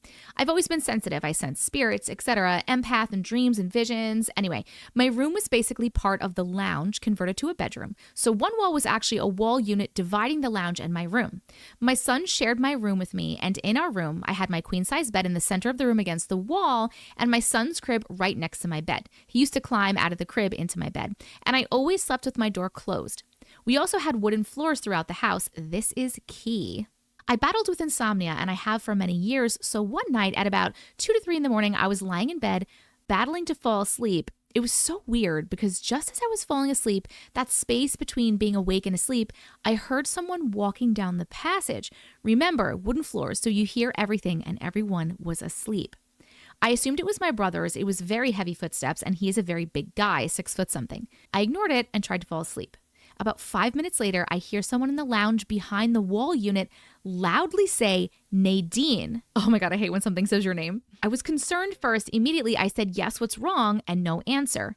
Now this voice saying my name sounded familiar to me, but I couldn't place if it was male or female or where I knew it from. About 5 minutes later, I again heard the voice. This repeated about 4 or 5 times, each time getting angrier. Oh my God, the voice is getting angrier. That's so because they're not answering. No, but she is trying to answer. Maybe they're trying to draw her out of the room. Eventually, around the 6th time, I got annoyed and said, damn it, what do you want from me? Fuck off already. I'm trying to sleep. Well, whatever this was, didn't like what I said. And within seconds, I felt what I can only describe as someone punching me in the back with such force. I flew across my bed and landed on the floor on the other side of my bed. I had a bruise in the center of my back for 2 weeks. Oh my God, it terrifies me when people get punched or physically impacted by spirits or entities. What did it want though? You were answering it. Why was it so mad and then it punched you? Second story. So a few years after the first story, my son was now 4, my family had moved to a flat in a complex. He battled with what we assumed were night terrors. This is also the period where my son was officially diagnosed with Asperger's. I firmly believe he is also sensitive to some degree. I firmly believe that many people with things like Asperger's, autism, that those people are more sensitive by nature. So my son still slept in my bed, as during an episode he would see things crawling on the ceiling and freak out. It got to the point where we were blocking out windows in the room so he could actually sleep, as we believed it to be night terrors. Until one night, my mother was asleep in her bed in the other side of the flat, and she had a strange dream. She never told us all the details. However, we did find out that it felt like someone was sitting on her and choking her, not only in her dream, but in real life too. That sounds like sleep paralysis to me, a sleep paralysis demon. A few nights after that, my brother, 21 at the time, also with Asperger's and second-degree brain damage, woke up freaking out and started pacing the passage at 2 to 3 in the morning. When I asked him what was wrong, he said that something woke him up. He can't figure out what, but when he woke up, he saw something that looked almost like a deformed gremlin with a long tail crawl out of the top of his built-in cupboard across the roof and fall onto his bed. It then looked at him and growled loudly and proceeded to run across the bed and crawl out the open window behind his head and disappear. We lived on the second floor. What could that be? And why did it seem scared of him? The growling makes me feel like it's scared of him. It was like running away, going out the window. To this day, I still can't figure out what happened in either story. I still haven't quite figured it out. However, I've now made it a rule that if I hear my name called in the middle of the night, I don't answer. Yes, friends, if you hear something, no, you didn't. As for the second story, we haven't experienced it again. Well, it sounds like it got scared and it ran away. I don't know what entity or weird being, gremlin being with a tail is getting so scared of the people in the house that it's running away and staying away, but I'm glad it didn't come back. Oh my God, at the end of this email, they write, I hope I get to hear you read my story soon, as I've tried to send this a few times and it simply disappears. That's weird. Do you think that little gremlin thing doesn't want this story to get out there? I hope it's okay that we read the next story. Let's go. Okay, I'm not going to tell you the title of this one because I don't want to ruin it, but I can already tell by the title that I am going to be terrified. Hi, Auntie. Hi. I'm excited to tell you the story about why dolls are not allowed in my house. I have 3 daughters and everyone in my family and friends knows not to buy them for my girls. They know if they do, they will go into the garbage can immediately. Oh my God, that is a rule in my house too. I don't have any crazy story behind it, but I just don't like them. They creep me out, man. My oldest daughter got a doll from my grandmother for her 2nd birthday in May of 2013. My grandmother, being extremely frugal, brought her from a local thrift shop as secondhand gifts were her specialty. Never buy a doll from a thrift shop. The baby doll was actually pretty cute. She had a plastic body, blonde hair braided into 2 pigtails, a cute pink flower print dress, and her eyes were weighted, so when you'd lay her down, her eyes would close, and when you'd sit her up, they'd open. Those dolls are even scarier. I had a Pee-wee Herman doll like that when I was a kid. My sister was terrified of it. My daughter was obsessed with her immediately and fascinated with her throughout her birthday party, hardly touching her other gifts. But by the next day, she was literally terrified of the doll and refused to go near it. Get rid of it right now. This alarmed me a little, because I had never seen my daughter scared of something, but I decided to put the doll away atop a large storage cabinet in my house. Flash forward to October 2013, and our new house was finally constructed a couple of miles away, and we packed up our belongings to move in. It would be my husband, our kids, my mother, and our extremely intelligent border collie dog, Jax, all moving into the new house together. I wonder if there's a reason that we're saying that the dog is really smart. Doll ended up in a bin of random toys that was moved into our new house. Why did we not just immediately throw that doll out? If nothing else, because the kid is scared of it, so why keep it in the house? My 11-month-old middle daughter discovered the doll and was immediately obsessed. She would drag the doll all over the house with her and played with it constantly. Did she also get terrified after the first night? One morning, a week after we moved in, before full daylight, my mother got up to get ready for work and went into our living room. I had an extra pack and play crib set up in our living room to put my 11th-month-old in while vacuuming and cleaning and doing house chores at times. My mom looked over to see my daughter moving around in the crib, and she walked over to her. There was nothing in that crib but the doll. The doll was moving around in the crib. My daughter was sleeping in my room with me at the time. The hair on my mom's arms and neck stood on end. She made her lunch in the kitchen and went to work without waking me up, but was extremely disturbed by it all. Well, I'm sorry. First of all, why are we not immediately going to tell the daughter? Immediately. That requires an immediately wake you up. That doll is moving around in that crib. I'm throwing it out. I'm going to burn it immediately. Let's just move on with our day and make our lunch, Mom. That morning, I woke up about 8 a.m., fed my daughter breakfast, and then put her in that pack and play to watch a cartoon so I could put some laundry away. I spent all of 10 minutes in my bedroom putting stuff away. I came out to discover that in just 10 minutes, our dog had torn a human-sized hole in that pack and play and took only the doll out and chewed both her arm and her face up. It's important to note that my dog had probably 50 toys in the house that he rarely played with, and he was not a chewer whatsoever. He was the most intelligent, well-trained, and behaved dog I've ever had. Yes, because animals know, man. I was so shocked and called my mom to tell her what the dog had done. "Oh my God, get that doll out of the house now," she said. She told me about seeing the doll moving that morning. I put the doll in the garbage bin at the curb and she was thankfully never seen again. Thank God it didn't keep coming back. My girls were too young at the time and have no memory of the incident, but they do know that I don't like baby dolls and won't allow them to have them in our house. I've long heard dolls can be vessels for the dead and spirits, and after our experience, it's not something I'll ever invite into my home again. Good idea. Oh my God, that one gave me the creep. Do you think the next one's going to be as scary? Let's go check. Let's go see. Okay, this one looks like it's a glitch in the Matrix kind of story, so maybe it won't be terrifying. It'll just be like weird. Hi, Auntie Matrix. Hi. I love your stories, and things that are so weird have been happening to me lately. I just had to write in. If you want to send in one of your own stories, by the way, to potentially be used in a video, you can send it to this email address. So I've always had an interest in the paranormal, and so does my husband. Fittingly, about 14 years ago, we bought what we now believe to be a haunted house. The original owner passed away in the home, and it changed hands several times in rapid succession until we purchased it. Okay, so maybe this is not a glitch in the Matrix one. Maybe this is a haunted ghost one? Strange events began occurring within a couple of years, starting with our youngest daughter talking to and about Grandma, who she interacted with in her room. We do not have anybody in our family that we refer to as Grandma, so it was strange, but we chalked it up as nothing initially. Soon enough, though, my husband and I both began to experience odd circumstances and seeing and hearing strange things in the house as well. My husband once found all the bathroom cabinet doors open when he had been alone in the house all week while I was gone with the kids and was certain they had been shut the last time he had been in that room. Oh my God, I hate when ghosts open cabinets anywhere. That really freaks me out. I have seen dark shadow people and the figure of a woman in our bedroom. We have both heard our names spoken when nobody else is around, and there are the usual unexplained pokes, prods, bangs, and sounds of talking when nobody else is in the house. Definitely haunted, man. Added to these events, lately I have been experiencing the oddest coincidences on a daily basis that make me kind of question reality.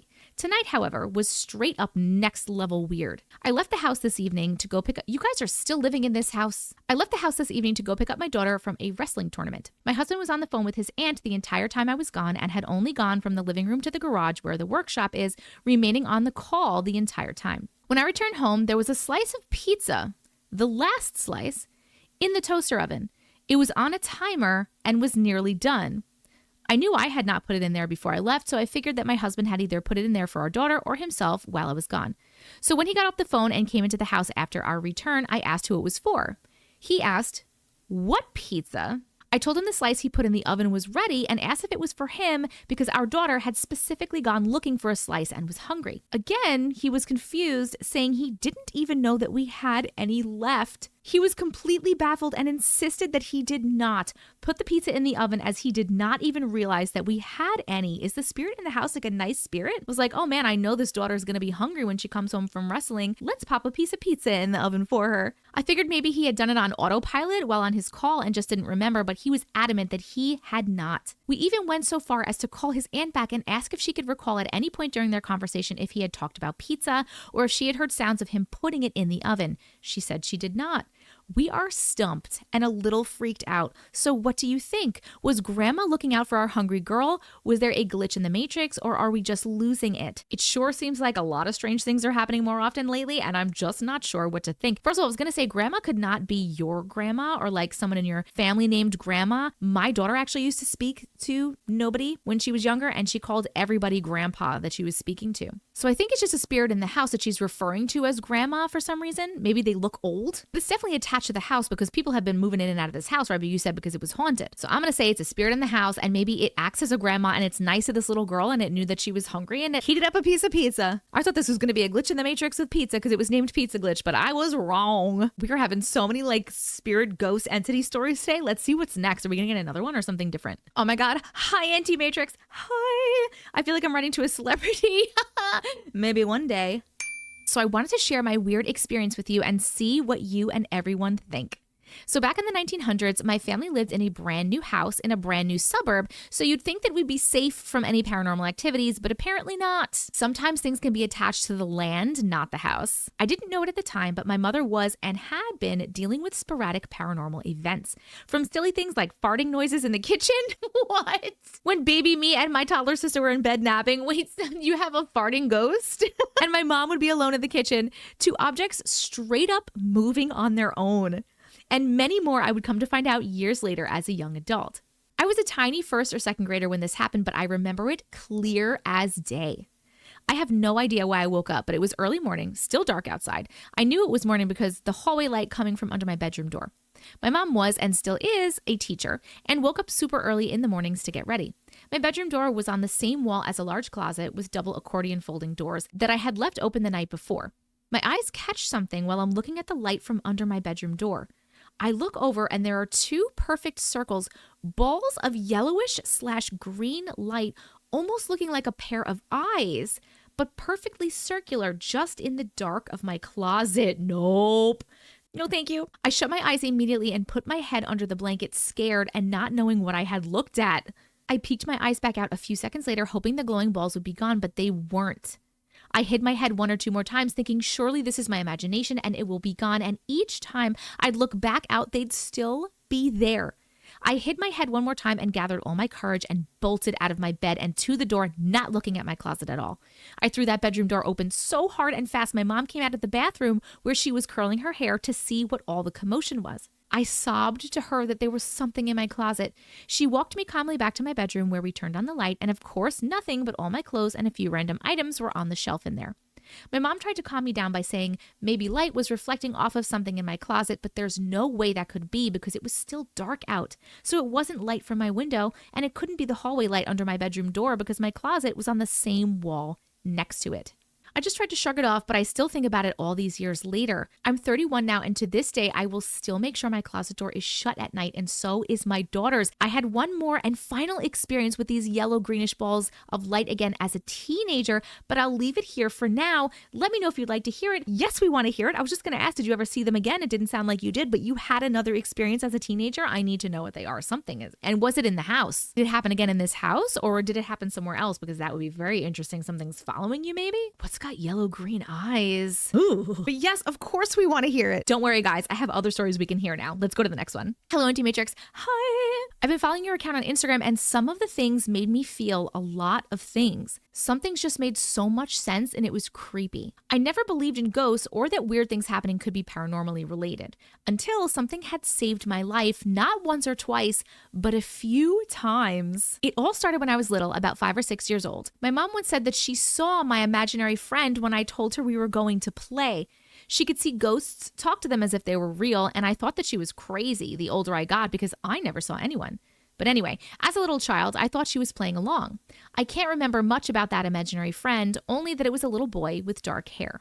A few years later, when I was about 9 years old, I remember being scared of the house that we lived in. I never wanted to play outside, and at night, I would pack things by my bedroom door, like my teddies and so on, to keep it shut. What did you think was going to open your door? I told my mom, and she said I was just being weird because there's nothing there. One night, I woke up because I felt really cold, and my bedroom door was open. My teddies had been moved. Oh my God, cold. It's a sign of a ghost. Normally, when my mom checked up on me, she would have closed the door when she left my room, so I knew it wasn't her.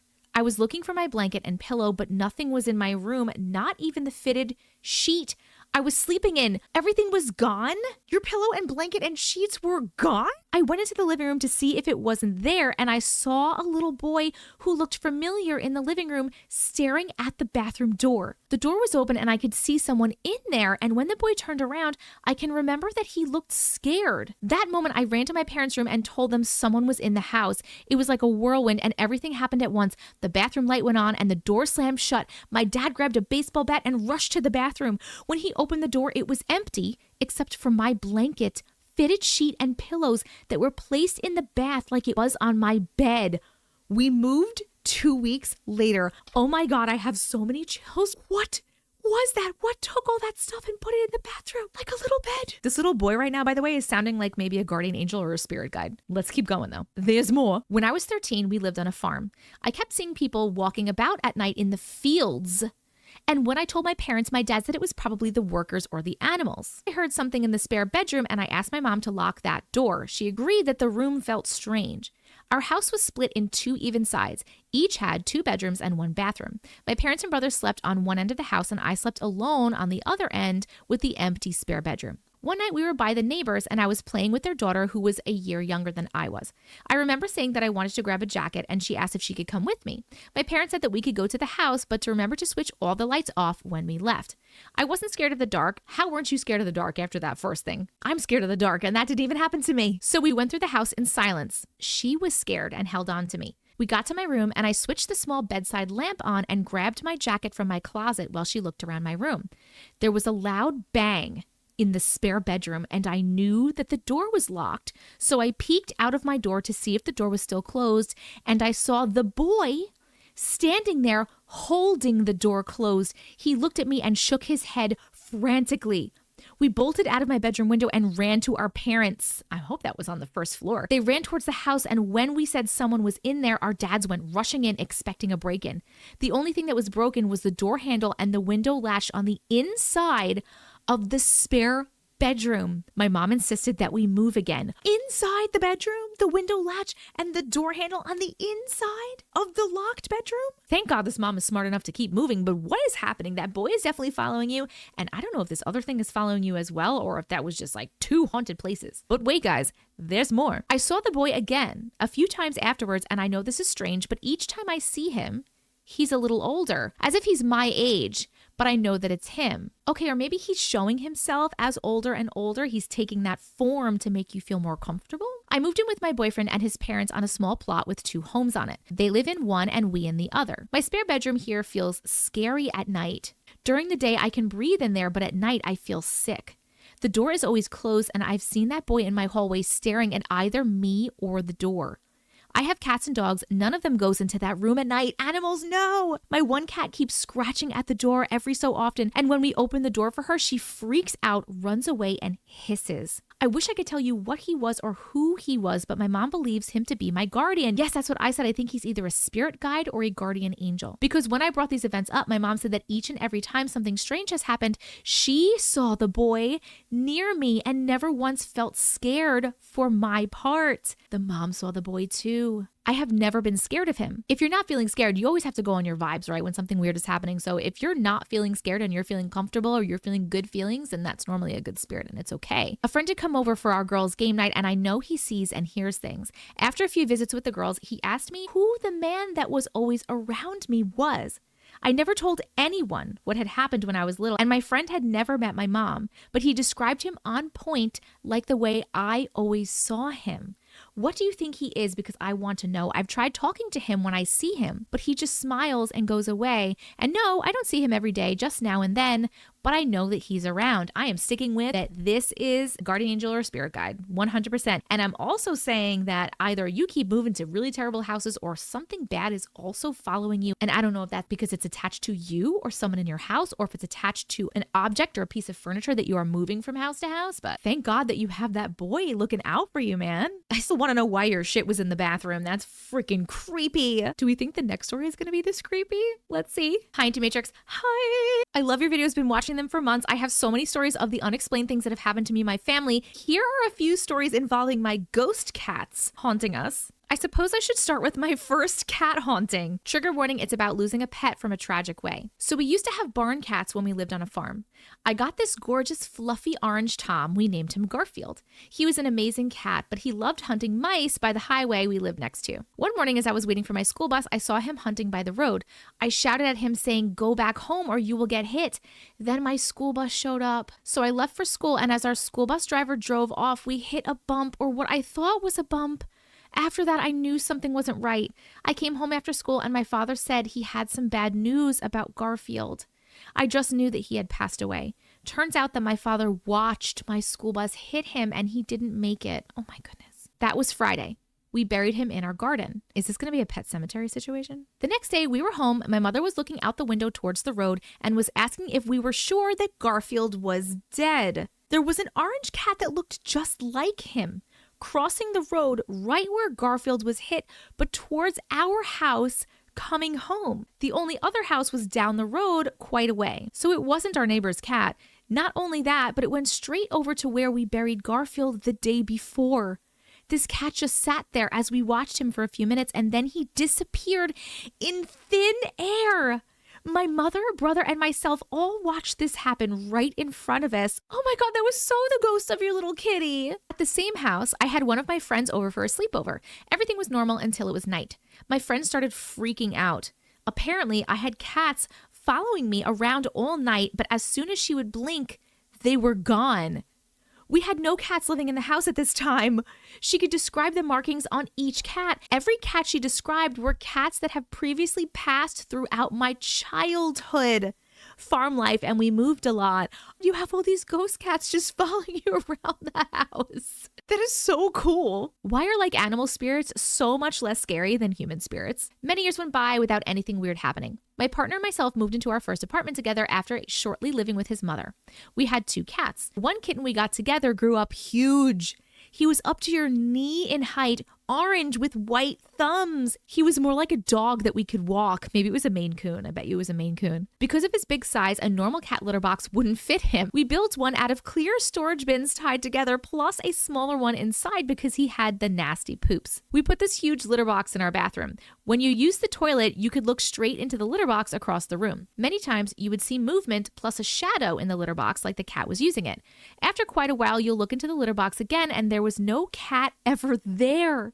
This happened so much, it became normal. At this apartment, if I was in the living room with the 2 cats sleeping beside me, you would hear a cat knocking stuff off the table, running around the kitchen like a normal kitten with the zoomies. I would check what was knocked down, and there was never anything moved. Other times, we would take our cats out onto our deck with harnesses on. You would hear a cat meowing in our place, trying to push the mudroom door open to get out to us.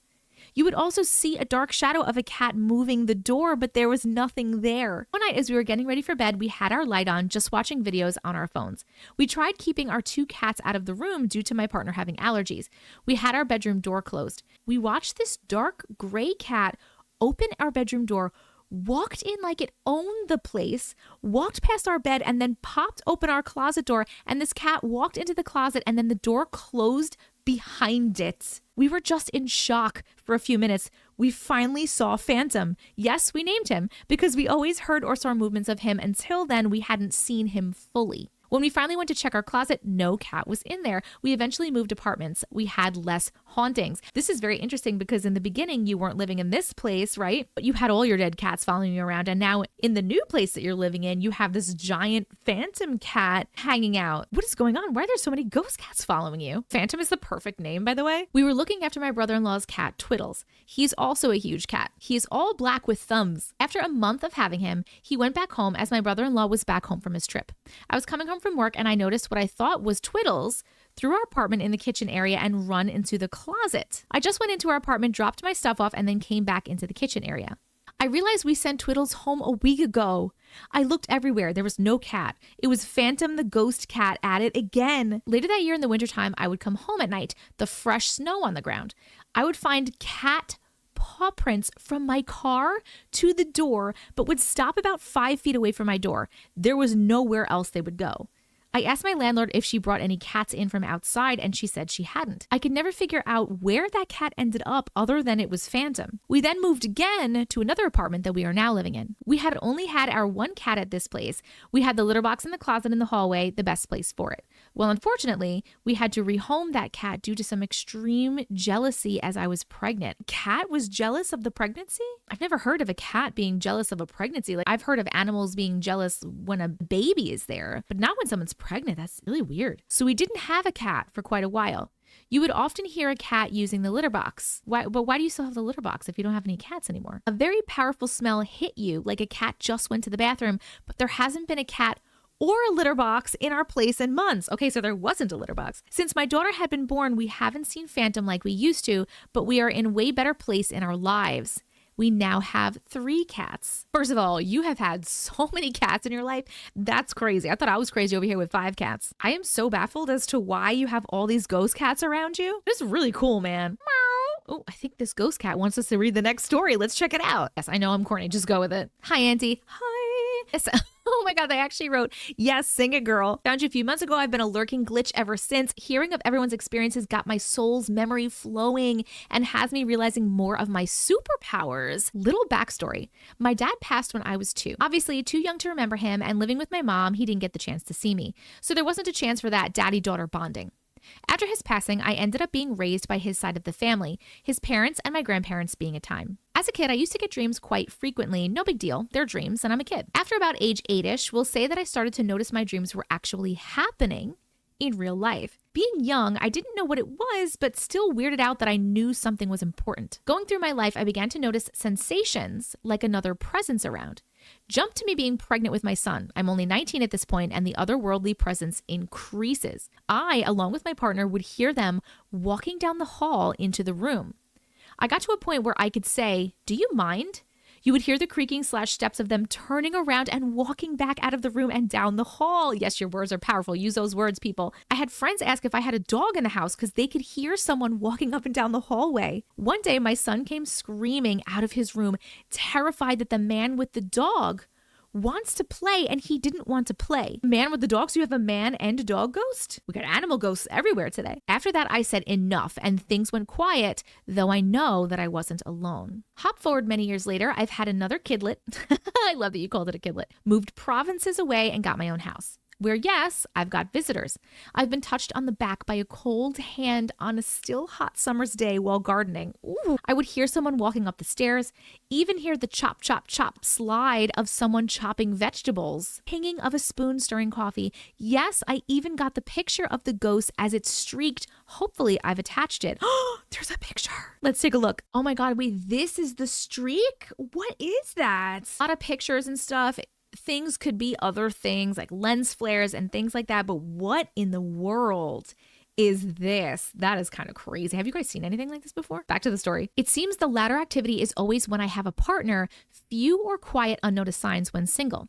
Now living here, I have a medium come up to me and ask if dad has passed, which of course I answered he had. She proceeded to tell me that my dad is always with me and wants me to know that he's proud of me.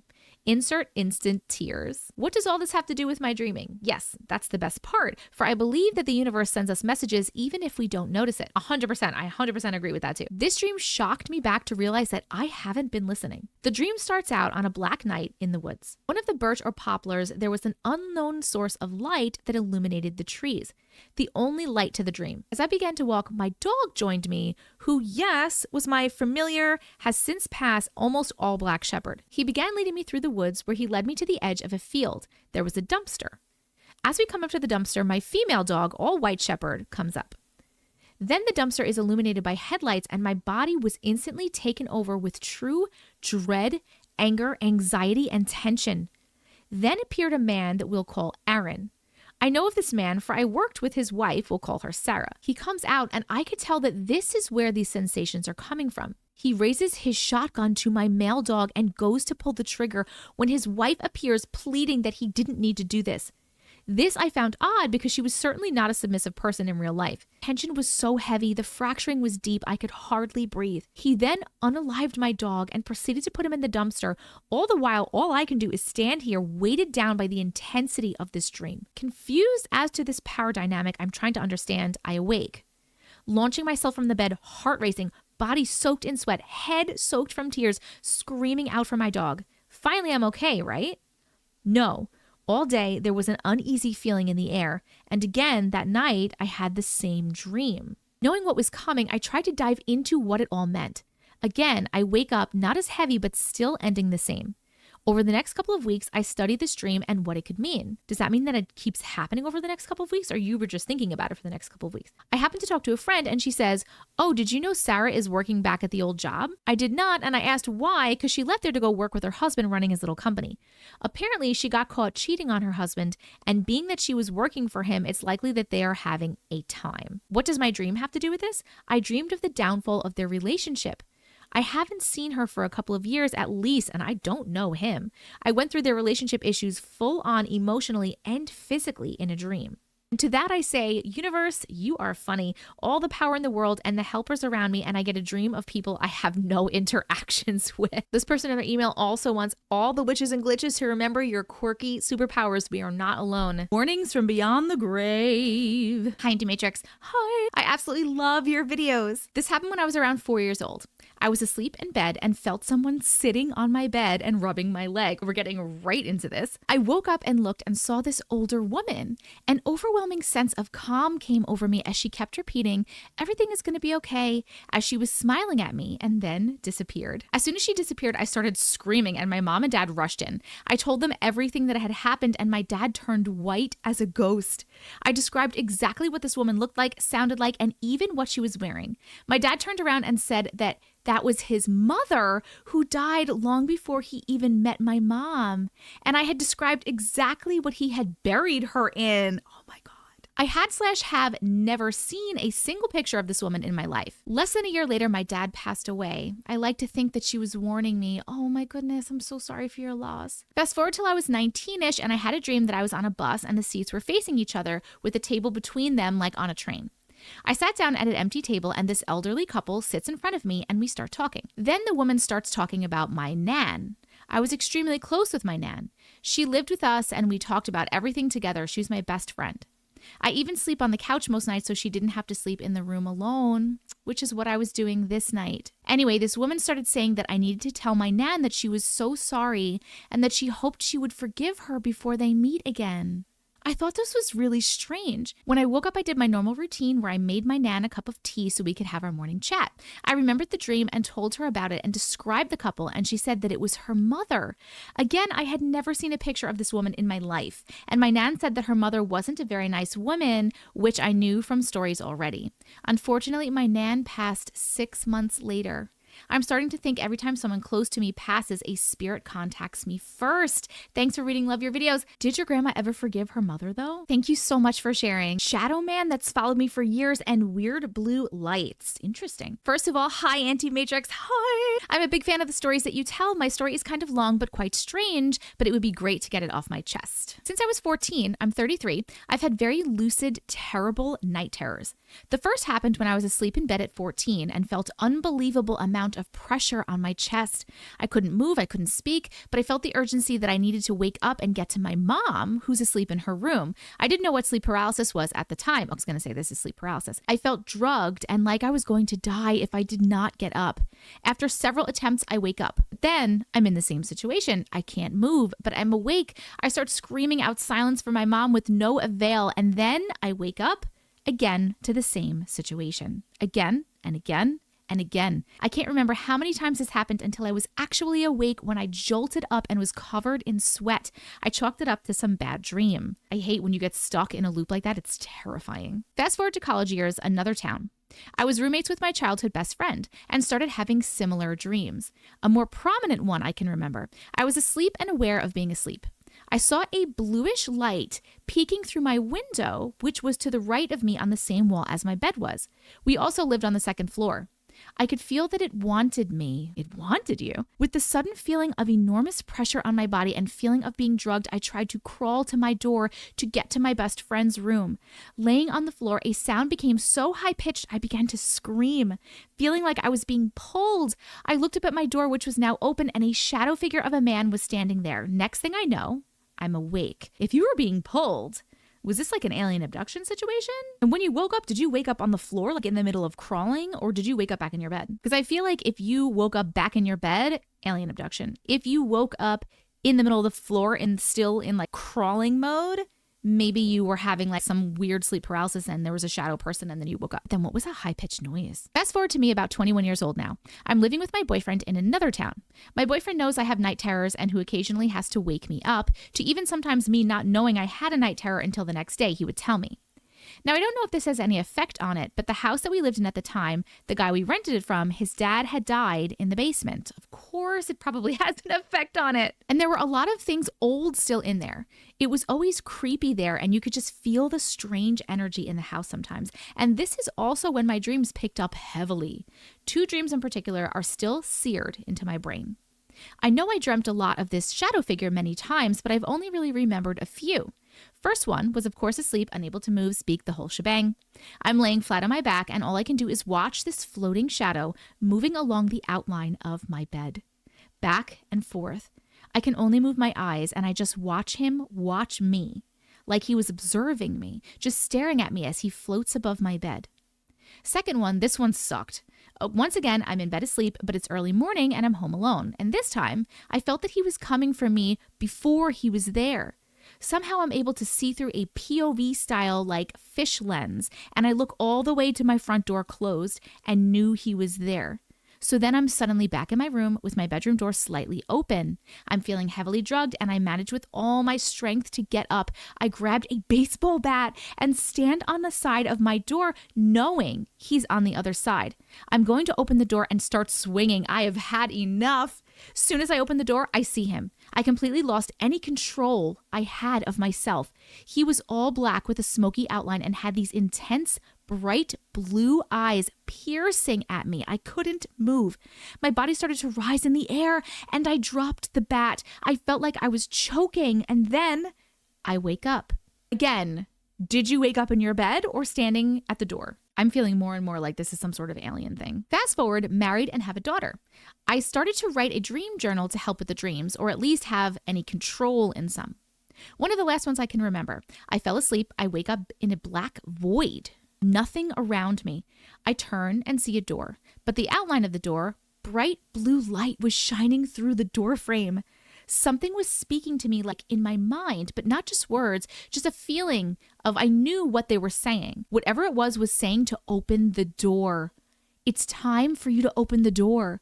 Not knowing what's behind the door, I obviously did not open it, and then somehow woke up. Oh my God! I'm glad for you that you didn't open the door, but I wanted you to open the door. What was behind the door? Fast forward to when I'm like 29. I was pretty sick and was in the hospital for 8 days. On one of those days, I was doing pretty well, wasn't on any heavy medications or anything weird, and had an IV attached in my hand. Wasn't hooked up though. The nurse had to take it out and replace it. She said she'd be right back. Right after she left the room, I suddenly felt like I was going to pass out.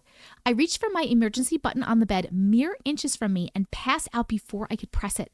I wake up in a white void. Absolutely nothing around me, and felt the sense of doom or just something pulling me somewhere or pushing me somewhere.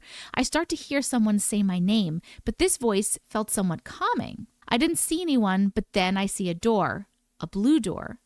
Panic really sets in, and wherever I thought this voice was calling me from, I ran towards it. Then I see a rope above me kind of rappel down. I grab the rope and I wake up. I wake up still sitting upright in bed to the nurse who was changing my IV and another nurse and a doctor.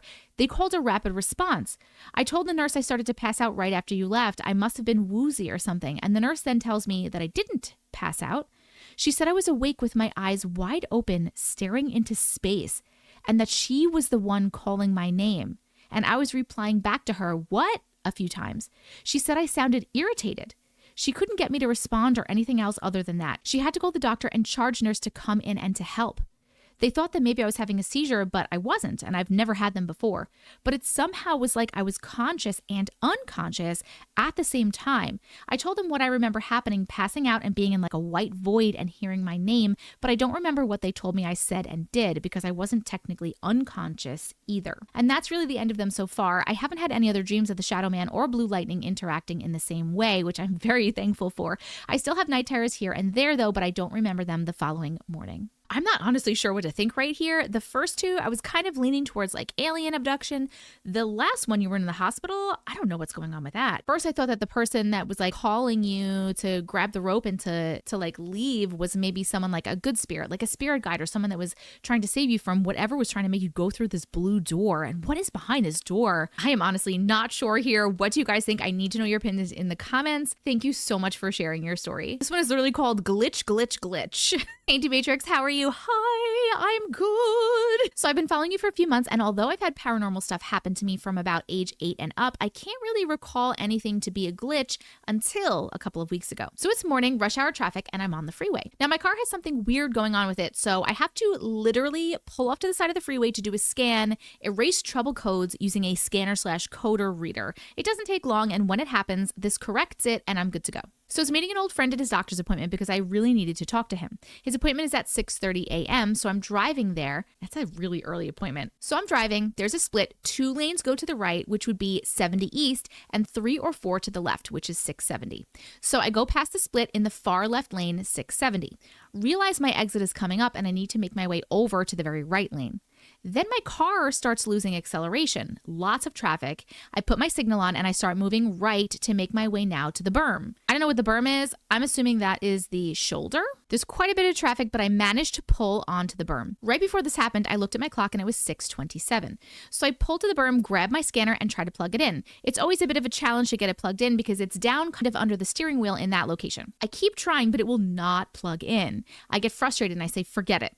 I start my car back up and it's running normal, which usually doesn't happen unless the codes are erased. So I'm like, all right, let's just go with it. Now, mind you, it's been at least 5 to 7 minutes. So as I'm pulling off, I look at the clock and it still says 6:27. I'm like, wait, what? But I proceed to drive into the first lane closest to me. As I drive into that lane, my exit should have been about a half a mile away on my right, but the freeway just doesn't look right. So when I look at the signs, I realize I'm actually pulling from the right berm that is before the freeway split.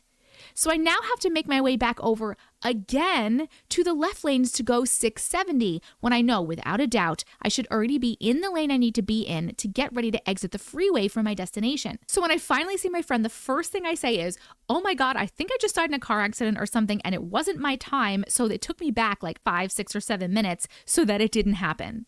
He just said, are you serious? Probably like, she's crazy, LMAO. I explained the glitch in the matrix, yada, yada, yada, but it was a feeling that I just can't shake, and I know that something happened. I don't know, but I believe that an accident occurred and it just wasn't my time, or perhaps one would have occurred had I continued driving at that time without pulling over. But what do you think? Okay, so I don't think that it was that you would have died because it took you back to like the same place right before at the same time, which means you're going to do the same thing again, right? And you didn't mention that you did something different this time. You also didn't mention that you did experience an accident and then was pulled back in time. So I don't really think that you died. It sounds like there was just like a weird glitch in the matrix, or you went through a portal, or you had like a weird time loop, or maybe you were even abducted. No, but normally with abductions, there's like big time loss, right? And you didn't lose time. You kind of went back in time, but maybe you were abducted and then they put you back in time. I'm not positive, but something weird definitely absolutely happened. Please let me know what you guys think happened in the comments. Thank you so much for sharing your story. This one is called The Disappearing Necklace and the Girl in the Window. Hi, Auntie Matrix. Hi. Oh, okay. These are actually 2 separate stories. The first one is The Disappearing Necklace. My nan has a necklace that is very special to her as it belonged to her late mother. She'd wear it every single day and only took it off to shower. One day she took it off to shower and was sure that she'd left it on the sink, but when she came out of the shower, it was gone. She searched all over and called my mom up, so upset that she couldn't find it. The next time we went around, me and my mom looked everywhere, but we still couldn't find it. My nan thought that it must have slipped down the plug hole, which made no sense to me, as the pendant it was on wouldn't fit down the plug hole. Weeks went by with no necklace, and my nan was still, understandably, so upset about it. One evening, she sat at the edge of her bed and said, "Mom, I'm so sorry I've lost your necklace. Please help me find it." She got into bed, got comfy, and felt something in bed next to her. She panicked, started to think that it was a spider. My nan is terrified of spiders. Okay, I thought you meant like a spirit or something was like sitting on the bed, but it was a spider, which is actually might be worse. I think I might rather have a spirit than a spider in my bed. I don't know about you guys, but she plucked up the courage to pull the covers back and look. Just laying there, right next to her in bed, was the necklace. Bearing in mind it had been weeks, she'd changed her sheets multiple times and makes the bed every single day. It just appeared out of nowhere. She said she cried happy tears and now she never takes that necklace off. Oh my God, I love that story. That has totally happened to me too, asking past loved ones to help you find things, and it works. I love that she brought the necklace back for her. That's so awesome. Next one is The Girl in the Window. I have never really been a believer in the paranormal or much of a spiritual person, but after this happened, it massively opened my eyes. Some years ago, my dad and stepmom ran a pub. It was a very old building with a flat above it. The flat didn't have anyone living in it at the time, so my stepmom used it if she needed a break or to shower after working, etc. One day she took me up there and I felt so strange. Walking up the stairs, I suddenly felt very cold and just had a really odd feeling come over me. As we went into the flat, this feeling got so strong I couldn't go in and I just left. My stepmom asked what was wrong and I said I just felt so strange I could not go in. The door to the flat was always locked so people couldn't accidentally go up there mistaking it for the toilets or something. A few weeks later, my dad came up to the pub. I saw him get out of his car, stare up to the flat, and then he ran inside straight to the door to the flat. The door was locked, so he ran to my stepmom, all panicked, saying, "Where are the keys? Where are the keys?" My stepmom handed him the keys and said, "What's the matter?"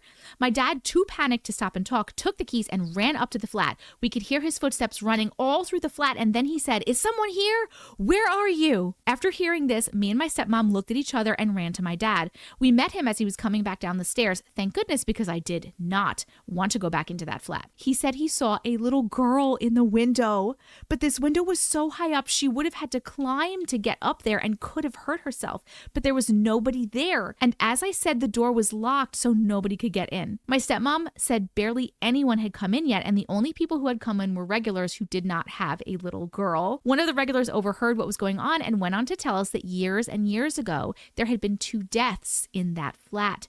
An old lady who fell down the stairs and a young girl who died of unknown causes. I'm not sure if it was unknown as in the postmortem or unknown as in the regular didn't know. Safe to say I never went in that flat again. Well, you never went in it to begin with. You wouldn't go in there, and I don't blame you. You must be very sensitive to spirit. Oh my God, that's so crazy that I knew when he saw someone up there, I was like, nobody's up there. Nobody's going to be up there. I can't believe that your mom could just shower up there and it didn't bother her at all. Good stories. Thank you so much for sharing. How I met my boyfriend. It's 2019. I had just gotten out of a 7-year bad abusive relationship. In the beginning of 2019, I started having a recurring dream about a baby. I'm one of those dreamers who can vividly remember what happened in their dreams after they have woken up. Each time I've had the dream about the baby, it becomes vividly more evident that the baby is a boy. And it got to the point that my family was making fun of me having a baby, knowing damn well that I only do girls at this point. I had broken up with my abusive ex in March of 2019. On Easter of 2019, which was in April, was the last time I had the dream. In the dream, I finally got to see the face of the baby, and it was Asian. Like I mentioned before, I vividly remember dreams, and I have a dream journal. Almost all of my dreams are coming true, and they're all premonitions. So you didn't mention that in the beginning. Once the repeating dreams started happening, I learned that dreaming about a baby is a sign of meeting your true love. I didn't know that. So when I saw the face of an Asian baby, I was confused. I do normally date out of my race, but that's usually a super mixed person, usually Black or Hispanic. Nothing wrong with Asians. There was just not a lot around me particularly. And because of that, I have never dated one. Again, we're still talking about Easter of 2019. I was at my friend's house and I was really depressed about ending a 7-year relationship, even though it was bad. My friend had convinced me to make a POF account. Oh, Plenty of Fish. I was like, what is POF? Plenty of Fish is a dating app if you don't know. I agreed to do this only to keep the account for 24 hours. I had literally made the account and set my phone down to go to the bathroom. When I came back, someone had liked and messaged me. I looked at their phone and think they're cute and that we can get along, so I like them back. I messaged him back. Fast forward to 2023, we have been dating ever since that day. Yes, he is Asian, Cambodian to be exact. The creepy part is not the dream and how it stopped when we met. Oh my God, it stopped when you met. The paranormal part is on my end, it showed that he swiped and liked me first and messaged me first. On his end, it said that I swiped first and I messaged him first. So not only did I have a premonition of meeting him that stopped that day, I met him, but also the paranormal made it so we actually did meet. Not one of your normal stories. I thought you would enjoy reading this. I loved reading this. This was so cool. The fact that whatever intervened so that it looked like you both started the conversation because they were like, these 2 people are getting together and you've been together ever since. I love this story. Thank you so much for sharing. This one is just called Extremely Long. Hey, Auntie Matrix. Hi. I am so excited to finally feel brave enough to share my story with you. Let me just say, I watch, more like stalk your page every day to see if there are any new stories posted and get so anxious when there aren't new ones, LOL. Anyways, let's get into it. It's pretty long and I apologize in advance if the story seems like it's all over the place. We love long stories. I live in a small town in what people consider upstate New York, but I'm only about 40 minutes from New York City. I'm not really sure how that ties into the story, but I figured I'd share that anyway. I've lived in the same apartment for about 14 years now. Back when my oldest son, who is now 11, was about 3 years old, and my middle son, who is now 9, was 1 year old, I would notice my oldest son had an imaginary friend who was named Chica. Weird name, I know. That is a weird name. Anyway, he would play and talk to Chica all the time. I never thought anything of it because all children have imaginary friends. One day, my 1-year-old was down for a nap in the living room and my 3-year-old was on the floor playing with some toys. I decided to get up and wash some dishes that were left in the sink. I'm washing dishes and I hear my 3-year-old start talking and laughing loudly for a while, so I decided to sneak up to the doorway to listen to what my son was saying. As I'm walking to the doorway of the living room, I hear my son having such an in-depth conversation and laughing in a weird way, but I couldn't really make out what was being said. All of a sudden, he just stops laughing and it gets really quiet. Almost too quiet, and it was actually creepy. I come into the living room and say, "Christian, why did you stop talking?" He looked at me and says, "Because, Mommy, Chica said you were watching." Oh my God. My entire body had goosebumps, but I shook it off because I refused to believe this imaginary friend was real. Fast forward a few years later, Chris was about 6 and Caden was about 4. One night we were sleeping. It was about 2 to 3 in the morning, and although the boys had their own rooms, they both insisted on sleeping in bed with me. That night, I had a really bad dream about my older son. In the dream, the boys were sleeping in bed with me. I woke up and my older son was laughing and saying, "You're all gonna die. You're all gonna die." Oh my God, that's terrifying coming from a child. I was calling out for him, but the voice that came out of my son's mouth was not my son, and he tried to choke me. I woke up in real life screaming and sweating because I thought it was real. I see my son in real time sitting at the edge of the bed, staring at me. I jumped up and said, "Chris, what are you doing?" And he said, "Chica said you were having a bad dream and would be up soon." Oh my God, so many chills. My heart started pounding because I didn't know if everything I just dreamt was real or not. Then he said, "Chica says I can go to sleep now," lays down and falls right to sleep. Friends, what is happening? Nope. I couldn't go back to sleep at all. Yeah. And I had to use the bathroom badly, but I had this weird feeling like I shouldn't get out of bed. I waited a little longer, but I couldn't hold it anymore. Before getting up to finally use the bathroom, I looked over at the boys and they were both sound asleep. I get to the door and I tried to pull the door open, but I couldn't. I thought maybe I had locked the door, but when I felt the doorknob, the door wasn't locked. I tried pulling the door again and it felt like someone was holding the knob from the other side of the door and wouldn't let go. There was no one else in the house, only my kids and I, being that their dad and I were no longer together and he moved out. I finally get the door open and I heard footsteps running down the hallway into my bathroom. At this point, I was frozen in fear, thinking, oh no, someone is in the house. What am I going to do? From my bedroom, I could see the long hallway directly into the bathroom. I heard what sounded like the shampoo bottles and soap dishes being thrown around. It was loud. The bathroom light started flickering on and off, and I saw a figure in the doorway looking back at me. It was extremely tall, almost as tall as a door frame, and looked like a ghost in movies that have white sheet over their bodies and 2 circles for the eyes. What? I'm so scared and confused at the same time. It stared at me for what seemed like an eternity, but it was just a few minutes. I get the courage to run to the bathroom to see what was going on, and to my surprise, nothing had fallen. Everything was in the exact same spot, and the figure I saw was not there. I was terrified and couldn't comprehend what just happened. I knew I was not going crazy. Everything I saw and heard really just happened. It was late, and I knew if I was going to call someone and explain what just happened, they would not believe me anyway, so I used the bathroom as fast as I could and ran back to my room, made sure I locked the door this time, and tried to go back to sleep. The next few days were a blur. I just did not feel like myself. I couldn't stop thinking about what occurred the other night in my bathroom.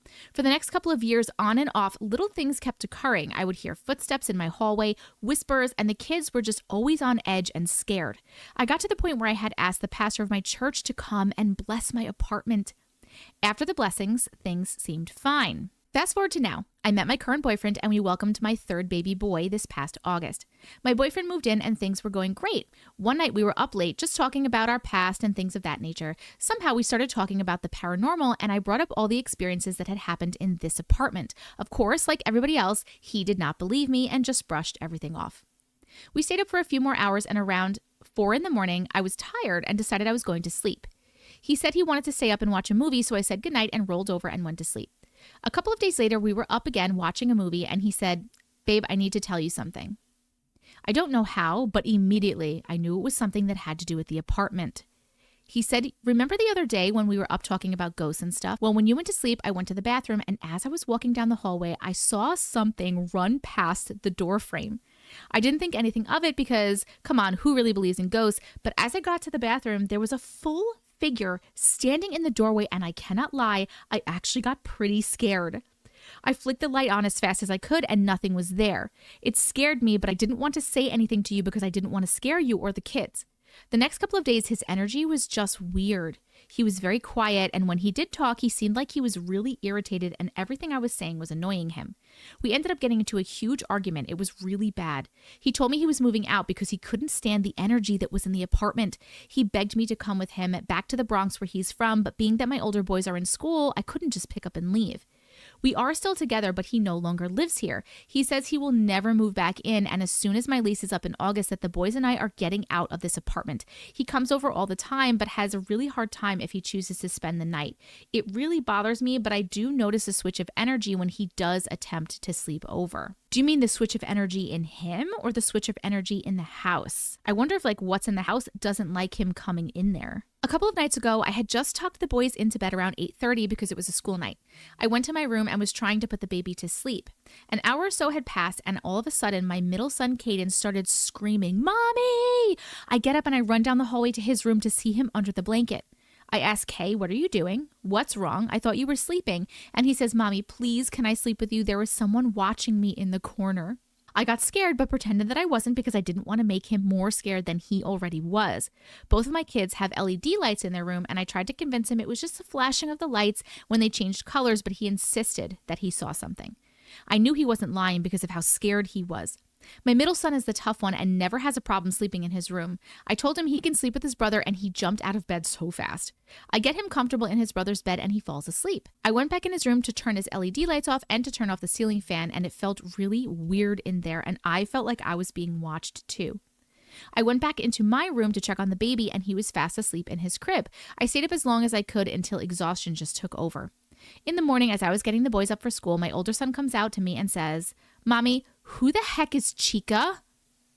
My eyes widened and my heart started racing because now my son is 11 years old. He no longer remembers his imaginary friend that he used to have, so hearing him say the name really frightened me. I tried to play it off and say, "I don't know, maybe someone from a show that you watched." He looked at me and said, "Last night wasn't a show, Mom, it was real. I know that's why Caden came into my bed last night to sleep with me. Chica said it was not her, and she stayed with Jordan, the little baby, while you were bringing Caden into my room. Why do you think he fell asleep so fast? She was protecting him." At this point, I changed the subject immediately because I could not stand to talk about it any longer. I was beyond scared and just wanted all of this to go away, so we just don't talk about it anymore. Every once in a while, I will hear a whisper and one of my boys will get scared, but nothing major has really happened, and I'm hoping it stays that way. I sage my house every now and again just to keep the energy where it is at. I don't know exactly if Chica was a protector or something else. All I know is that I would never ever forget the experience that I've had in this apartment, and I cannot wait for my lease to be up. I'm not really afraid anymore. I just tried to keep positive vibes and energy in the house at all times. The boys are doing okay. I noticed that just ignoring things has helped. Still, I cannot wait to move. Thank you so much for reading my story. It was super long, but I'm glad you have a platform that allows me to feel comfortable enough to share. Love you, Auntie Matrix. Until next time, thank you so much for sharing that story. That was an amazing story. Okay, it does sound like Chica is a protector. Was that Chica that you saw who was messing with your bathroom stuff? And why did what you saw look like a movie ghost, like a sheet with the holes in the eyes? That reminds me of Beetlejuice when they're trying to scare the people out of the house and they put the sheets on.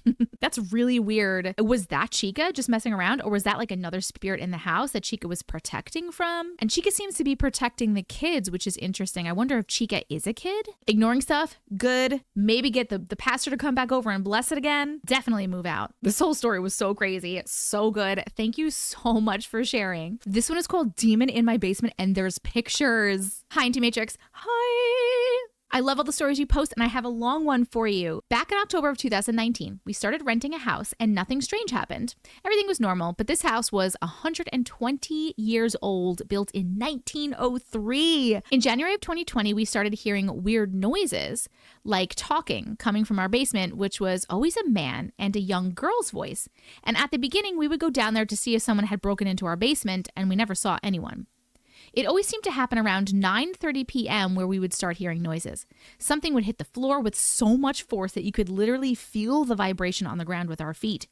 We've had things fall in our kitchen, or we would hear something get moved in the kitchen and go in there, and all the stuff that we heard fall would be on the floor that fell from above our oven onto the ground.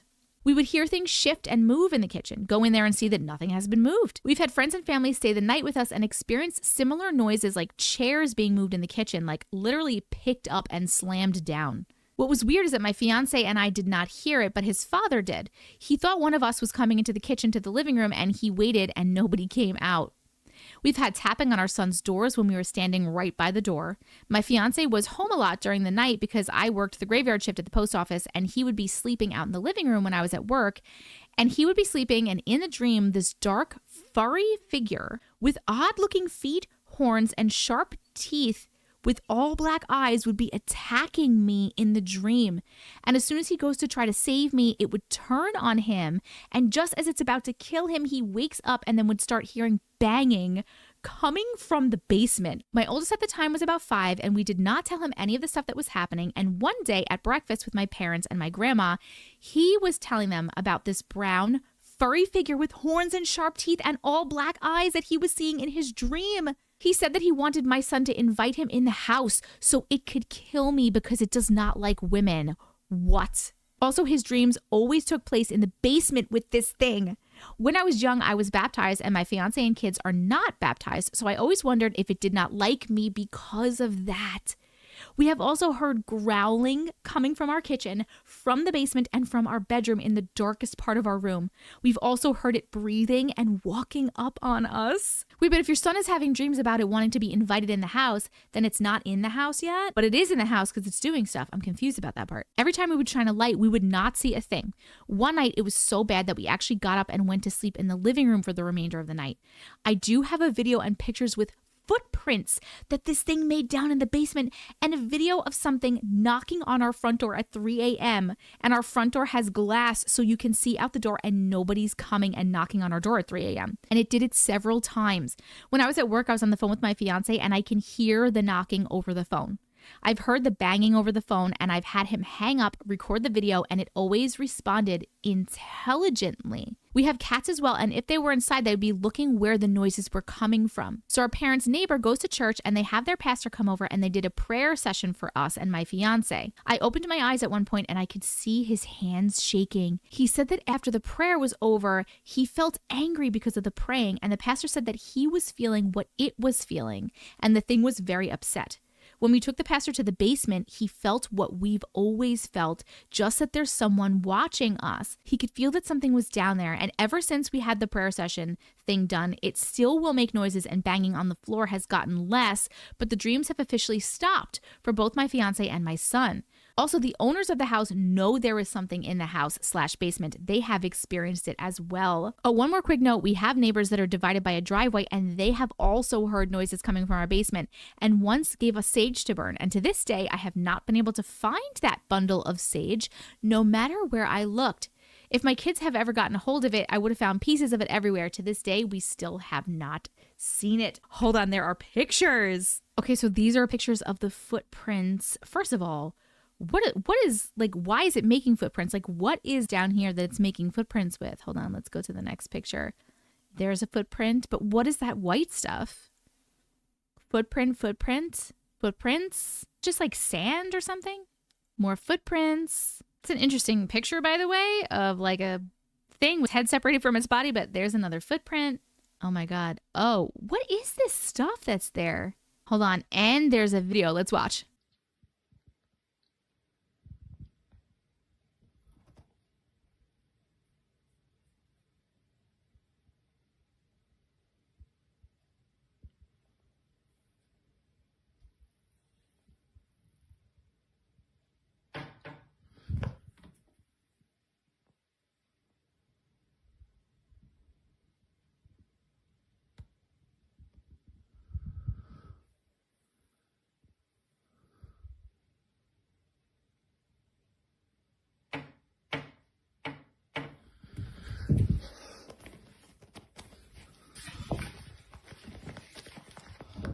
Oh my God, that was loud. I was like sitting here. I don't know if you saw my face. I'm sitting here watching going, am I going to hear anything? Maybe it's too low. Oh my God, that was loud. Yo, that's so creepy. Something is definitely in there and it wants to get you. And I don't like that, but I'm glad that the praying worked. Like, keep on top of that and maybe look for another place. Thank you so much for sharing. This was a good one. This one is called Other Worlds. Hi, Matrix. Hi. Thank you for reading my story. I just want to say that what a great storyteller you are. Very listenable. Thank you. And it's wonderful how you have created a safe space for all of us to listen and share the weird, wonderful, and bizarre experiences of your contributors. Yes, yes. I love this community. Now, this may be a little different than your usual stories, but to preface the main story, which I will warn you is extremely disturbing and for me was considerably traumatic, I'd first like to invite you into a world I'm sure I'm not the only one to experience, but I feel little is heard about it. But something has been pressing on me to share this as I've been writing this to you for months in my head. It's causing me to write it before I try to sleep, and until I share it, I know my sleep will continue to be disrupted. This was happening even before the disturbing tale I'm going to share. I think it happened to force me into action to share these other worlds. As I write this, I wonder if I'll come across as a complete nutter. Probably not. We believe you. Ever since I was a little girl, which was many moons ago, whenever I was scared, I'd leave my body. The earliest I remember this was starting from 3 years old. I would stare, eyes wide open, as if I was intently listening, but my consciousness could be anywhere, from somewhere else inside the room to other completely different places until something drew me back. This protected me from certain experiences. Are you saying that you were like astral projecting? As I grew older, it was very much a habit. The best way of describing this is tuning into different frequencies, and with this, for many years, I was also a practicing astrologer, psychic, and past life regressionist. In fact, when I would take people through regression, I would often see what they saw. It was a very magical and privileged experience. With regards to my astral experiences, let me clarify a few things. There are many types of different dreaming states. There is the state where it's a collage of all the little things, visions, conversations, things you hear or see that make up a mishmash that your subconscious sifts through while you sleep. There are memory dreams from your present life. There are prophetic dreams, which are the first ones to tune into a different frequency. I've had many of these. But there were ones where your consciousness leaves your body and can travel in the astral realm. These are many from your energy traveling around your own planet and to the cosmos, other dimensions, other alternate realities of different lives that you live simultaneously. Equally, you can visit other dimensions and experience someone or something's existence. There's a slipstream where you can slide back and forward through time, sometimes through your own timeline, sometimes in other parallel versions of you. For the most part, I'm always excited to sleep. It's given me so many stories. I have over 150 and I'm working with a ghostwriter to bring one of them to life. It's an amazing experience. Sometimes I visit a younger version of myself in the parallel world where I'm married with a little daughter. I've never had children. In another, I'm living my best life off-grid in nature and what would be my dream cottage living off the land. Some dimensions I experience being a different being that is more electrical but tall, almost translucent with a violet glow. They are very evolved and communicate telepathically. So many I don't have time to describe here, but these are my favorite places to visit. There are also places that I regularly visit that are vivid in my mind, and I've spent hundreds of hours poring over Google Earth trying to see if they are here on this planet in my Earth, but I can't locate them anywhere. I know there are different worlds within our own, and in their frequencies, it's as solid and real as our own. Perception is everything. However, the other night I slipped into a parallel version of myself, and it was so disturbing and traumatic. I/she was walking with a couple that were supposedly friends, but they disappeared in a crowd ahead of her, and in moments, something zapped her. Think of Quantum Leap, except it's a version of yourself. Everything was dark for a while, she was unconscious, but every now and again her eyes would flicker, and I caught glimpses. But as she felt drugged, my energy was thrown off too. I had never experienced anything like it before. When I caught a glimpse of what was happening to her at one point, my energy left her and the trauma caused me to bolt, but I didn't return to my own body in the present like I would usually do after my explorations. Then as she came to, I was drawn back in. She was woozy and in a lot of pain. I could feel her pain. It was excruciating and in a particular part of my body. A woman nursed her. She wasn't in a hospital. She was in what this woman called a safe hole, somewhere she couldn't be located. There was no protection for female victims. They had to stay hidden. She asked whether the worst had happened to her, but the woman explained it was worse than what she would have thought as of the worst. Then I experienced some flashes of her memories. Again, I hadn't experienced that either. I won't go into graphic detail, but think of the worst and then what you could never imagine. Something else that was very strange, though, was for a brief moment while she was awake but not cognitive, I was, and appeared to have the ability to move within her body. I had located a mobile phone that she must have had with her. I dialed the last number door, and without speaking, some man had assumed I was someone else, and he thought he was talking to someone called Rayon. When he received no reply, he hung up.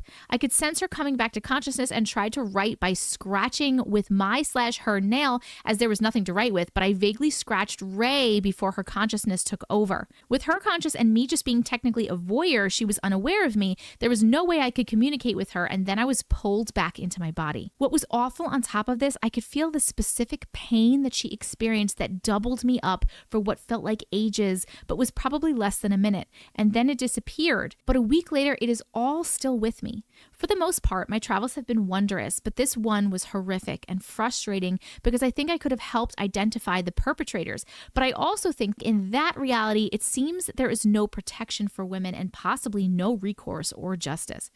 Thankfully, this is an extremely rare situation, and blissfully, I have since been to the flying place, which is utterly amazing and has helped dissolve some of the contact with that reality. Lots of light. This was so interesting. Thank you so much for sharing. This one is called Fish, Sticks, and Pictures. I'm intrigued. Hi, Auntie. Hi. I have no idea how long this will be because I have a lot of experience, but my mom's story is more compelling because she's got more proof and was actually featured on a Bio Channel TV show called My Ghost Stories. I'll tell you mine first. When I was little, around 5, my great aunt and grandma rented a house out in the woods. They started living there after the husband of the owner died, and we would visit the house periodically. I don't remember much, but my mom, siblings, and grandma all had stories about the things I would say while there. What I do remember was being excited to be there. One time we were in the kitchen, and I looked outside. I remember the big mossy rocks that sat just outside the door near the patio. I saw a man just sitting on one of the rocks. He was always wearing white, and I asked if I could go outside and play with him. I was also told that late one night after watching TV with my grandma, we headed upstairs to get ready for bed, and the door to the bedroom at the top of the stairs was open and the bed was visible. And I asked my grandma who was sitting on the bed. She turned around and we went back downstairs to watch more TV. There was another time my great aunt went to sit down in her recliner, and I quickly told her not to sit there because that's where George was sitting. Later in life, when I asked my mom about it, she told me that the wife/owner told my aunt to leave a specific cuckoo clock on the wall because it was her husband's favorite, and when other things are put in its place, he gets upset. My aunt didn't believe her, and when the picture she put up flew off the wall, she put the clock back and had no other issues. I never got any bad feelings from him, and he seemed quite gentle. I can't remember when or where this conversation took place either, but I do remember my mom, sister, and brother all talking about it while my older brother was being dismissive and saying that it's all made up and ghosts aren't real. Immediately after he said that, the tray of fish sticks he had set on the counter flipped over, dumping all of them onto the floor. Okay, there's the fish sticks part. The remainder of my childhood was uneventful, but in 2011, I took a photograph that made my blood run cold, giving me an immediate sense of panic.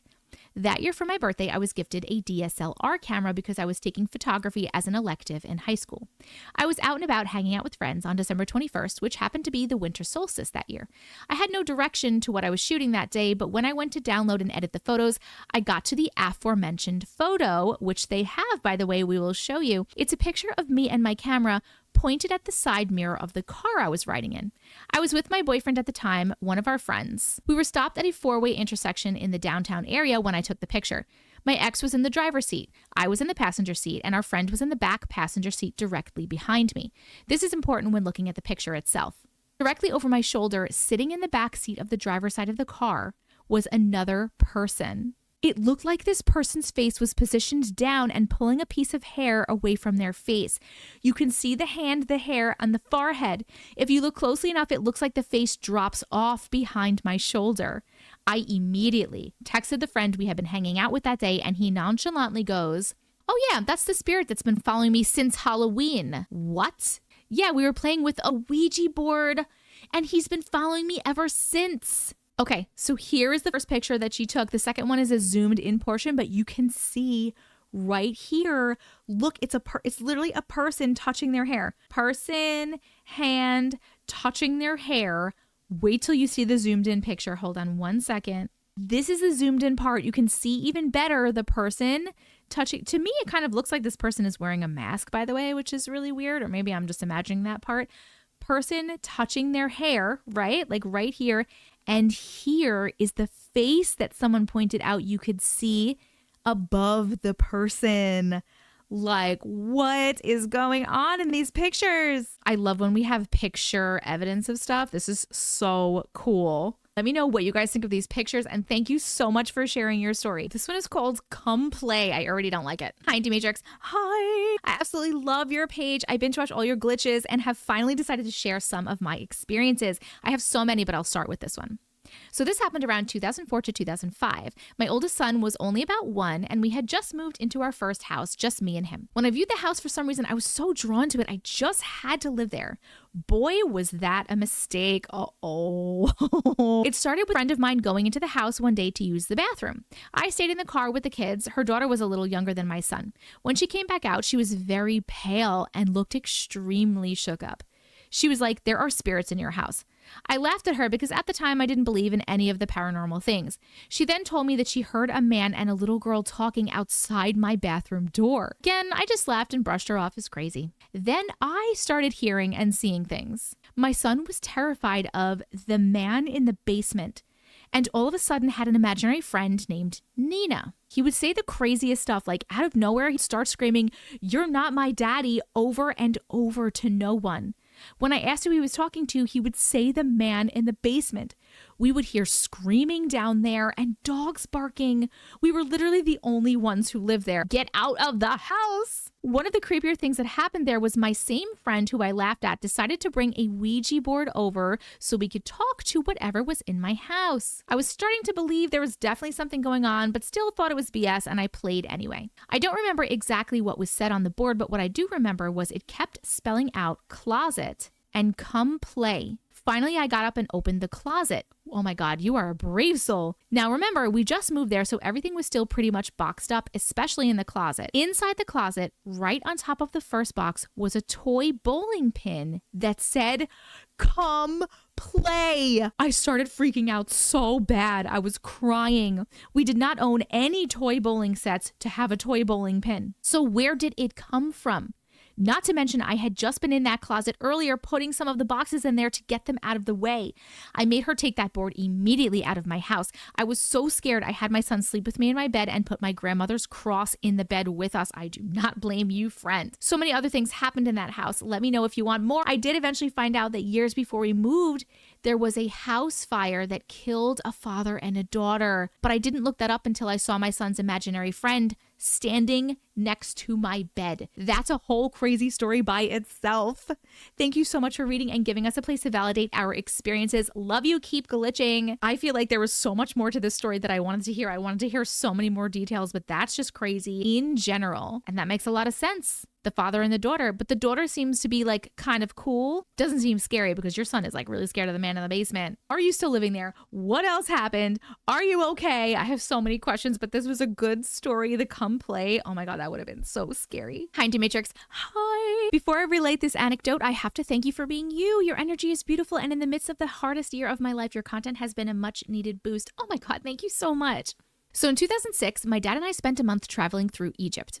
My dad's a humble, semi-retired Egyptologist, and I, then a grad student in literature, accompanied him in part because I'd studied Arabic and had some fluency. I was there also to journal for him and had a brand new Canon camera. At the time we visited the Valley of the Kings in Luxor, only one person at a time was allowed to step into the room where Tutankhamun? I can't say that. King Tut, in parentheses, we're going to just say King Tut, had been entombed. My dad paid for me to go in. He had worked in the Valley of the Nobles and had seen it all before. At most tourist sites, no cameras were permitted, and this site was no exception, but there was exactly no one else in the tomb, so I attempted to sneak a photo. As you'll see in the attached video, I didn't capture much of an image. It's a 6-second video in which I turned the camera in my hand and recorded a male voice.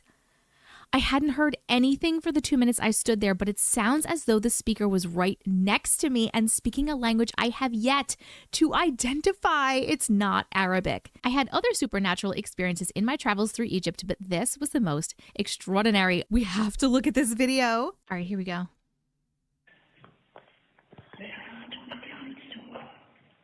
What was that? It sounds like the person is right next to them, whispering in some weird language. Wait, let's listen again.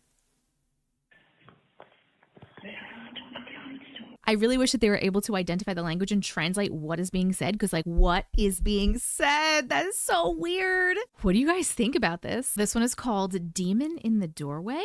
Hi, Auntie Matrix. Hi. Love your videos and have been following you for a while now. This story occurred when I was around 9 to 10 years old, and my one sibling older sister was 12 to 13.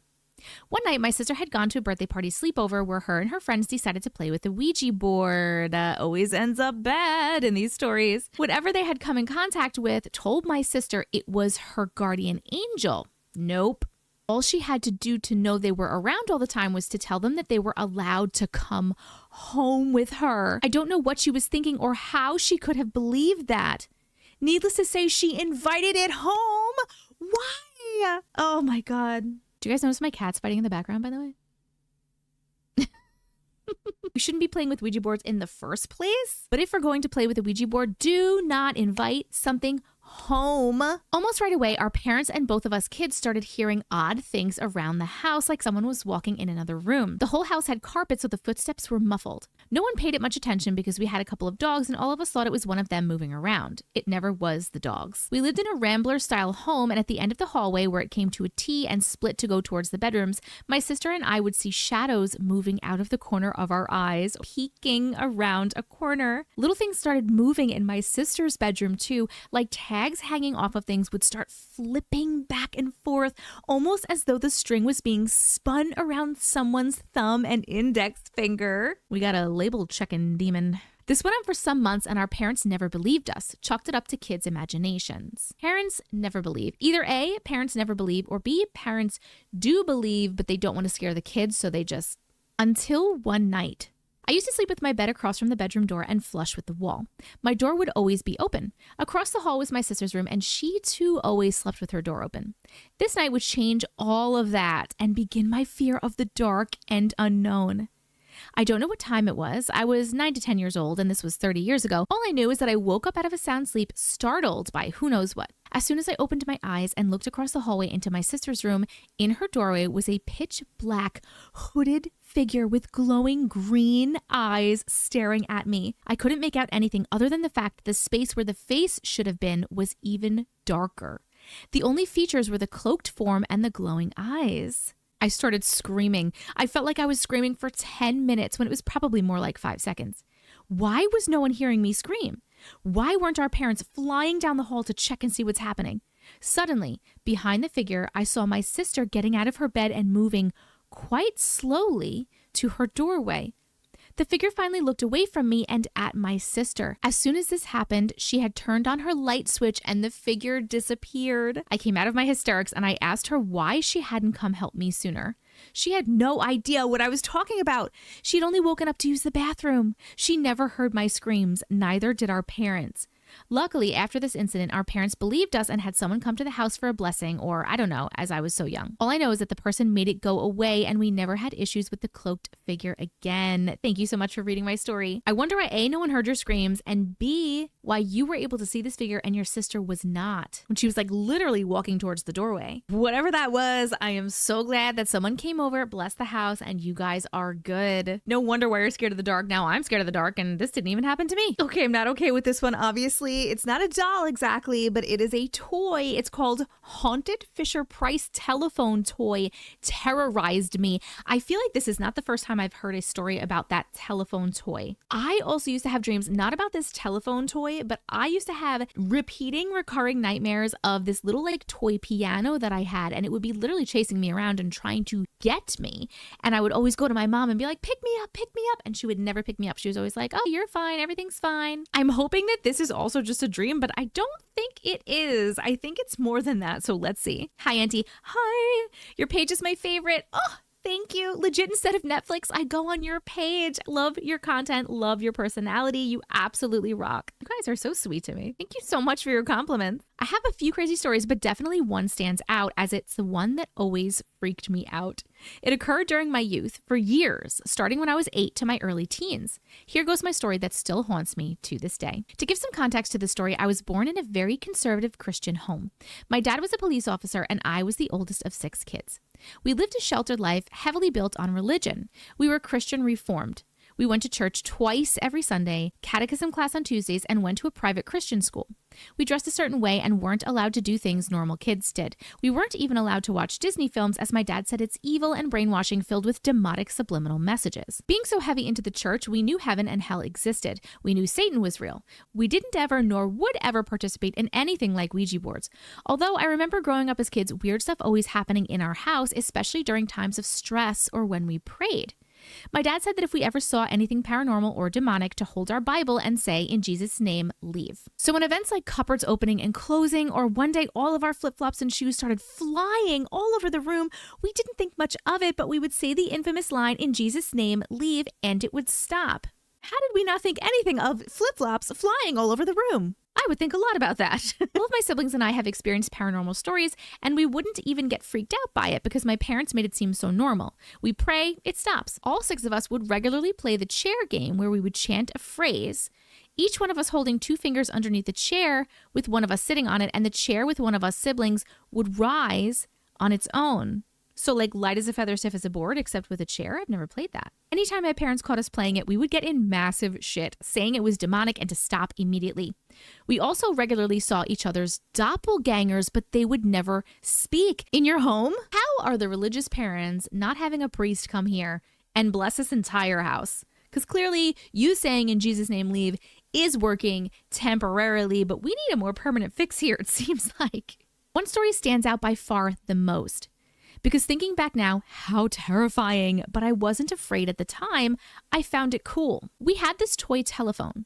Remember those ones that had the eyes? It was a phone and it had certain phrases. I know exactly the phone we're talking about. It's that Fisher-Price telephone. We're going to put up a picture of it so you guys can visualize. The thing itself is creepy. Look at those eyes. Like, it's just the eyes and the smile. Nope.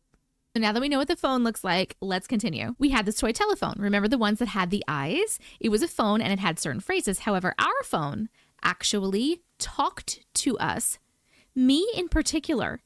When my sisters and I would play with it and pick up the phone receiver, we would talk to a man that told us his name was H. Just H. Sometimes he would be there, other times he wasn't. But when he would talk, he would know our names. He would know details of our day. Throughout the years, I would go to the phone, always hoping he would be available to talk because sometimes it wouldn't work and I would hate that. But often he was there. I have so many chills. Luna's scared too. It was always very muffled and he whispered. He told us he lives in a bad place and he wishes he could get out. I asked how I could meet him one day. I wanted to help him. He always made us feel guilty and bad for like going to school or when we wouldn't come and check on him. One day in particular, he said, "Soon we will meet in person." I told my parents about it, but they didn't believe me. My dad said to quit the bull and stop scaring my brothers and sisters. I said, "Dad, he's really there. Look." I picked up the receiver of the phone and it wouldn't work. My dad said enough and took the phone away.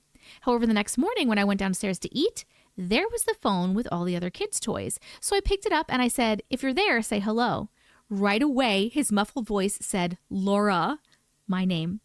This time, the phone's eyes were fluttering, and for some reason, the phone was hot. I told H I was sorry that my dad was mad I was talking to him. In response, he said, "We won't be able to talk anymore. Your dad is making us leave." I'm like, why? I was sad. I found it so cool I could talk to a toy. It always sounded busy when I spoke to him, lots of muffled voices, but always crying in the background. It was like the murmurings of a reception hall with a lot of crying. His response when I asked him why he was leaving us: "It's your dad's fault. He's making us go because you are going to heaven and we live in hell. He doesn't like us." So I said, "Okay, bye," and he was gone. My dad wasn't even there when he left for good, but thinking back, I wonder if he cast out the spirit while we were sleeping. But in that case, how could we say a final goodbye? I eventually forgot all about it, thought nothing of it. My parents didn't get rid of the telephone toy though, oddly enough, and ever since that day, the phone never worked again. When I finally asked my dad why he made our friend leave, he said because the phone was evil and it wasn't a friend, but a demon trying to get in and guide us away from Jesus. It's funny because I still have dreams thinking back, knowing it was real, and how my sisters and dad knew too, but brushed it off so casually gives me the creeps. I still have dreams about it and communicating with him again. When I wake, I'm usually filled with dread, so I know now that when I was little, we were communicating with a demon. I'm a mom now of 2 teenage kids, and anytime I saw those Fisher-Price phones when they were growing up, curiosity got the best of me, wanting to purchase one, but ultimately decided it. Thank God, please don't purchase one. Not with your track record. I wouldn't dare try and summon a demon again.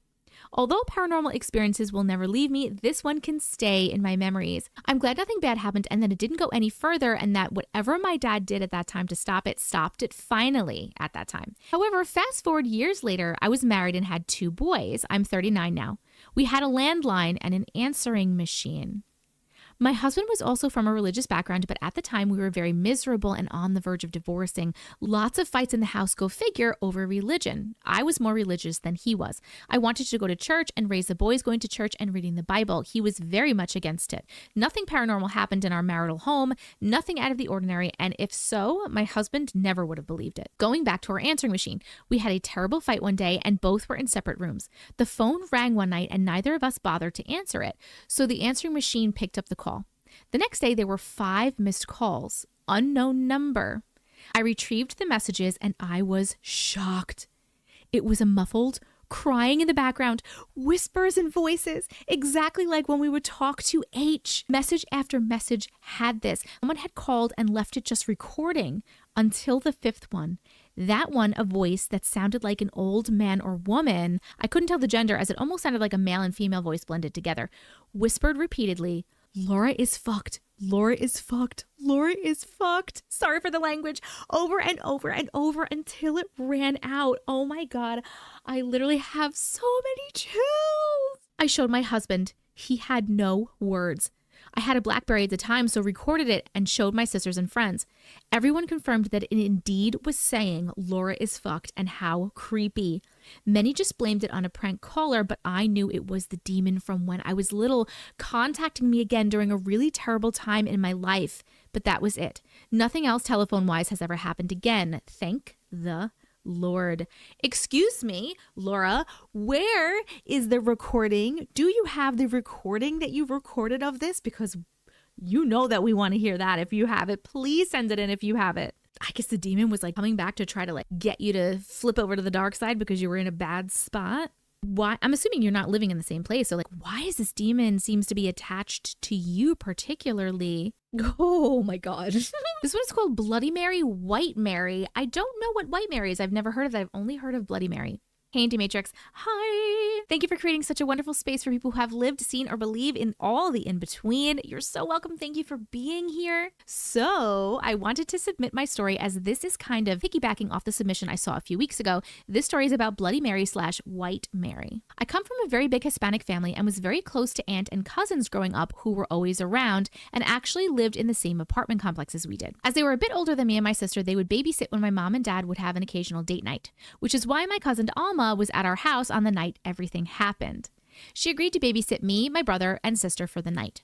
This happened when I was around 10 years old, and my cousin is 5 years older, so she was around 15 years. She was always extremely curious about the unknown and always loved all things kind of scary / spooky / witchy. So my parents were heading out and saying their goodbyes. I took advantage of the book I created in the bedroom and went to finish reading a Goosebumps book for school. I was always kind of the black sheep, and sister and cousin generally hung out more together than I did. They were in the front of the house in the living room talking and laughing. As I was really into my book, I heard them kind of going back and forth trying to find a mirror. I remember asking why they were looking for a mirror, and that's when my cousin said she wanted to see if she could conjure Bloody Mary's sister. I'm sorry, Bloody Mary has a sister? Has anyone heard of this before? I immediately said, "What? You can't mess with her." And so I asked again what she was talking about and saying that Bloody Mary doesn't have a sister. And she responded, yes, she does. I've seen her already.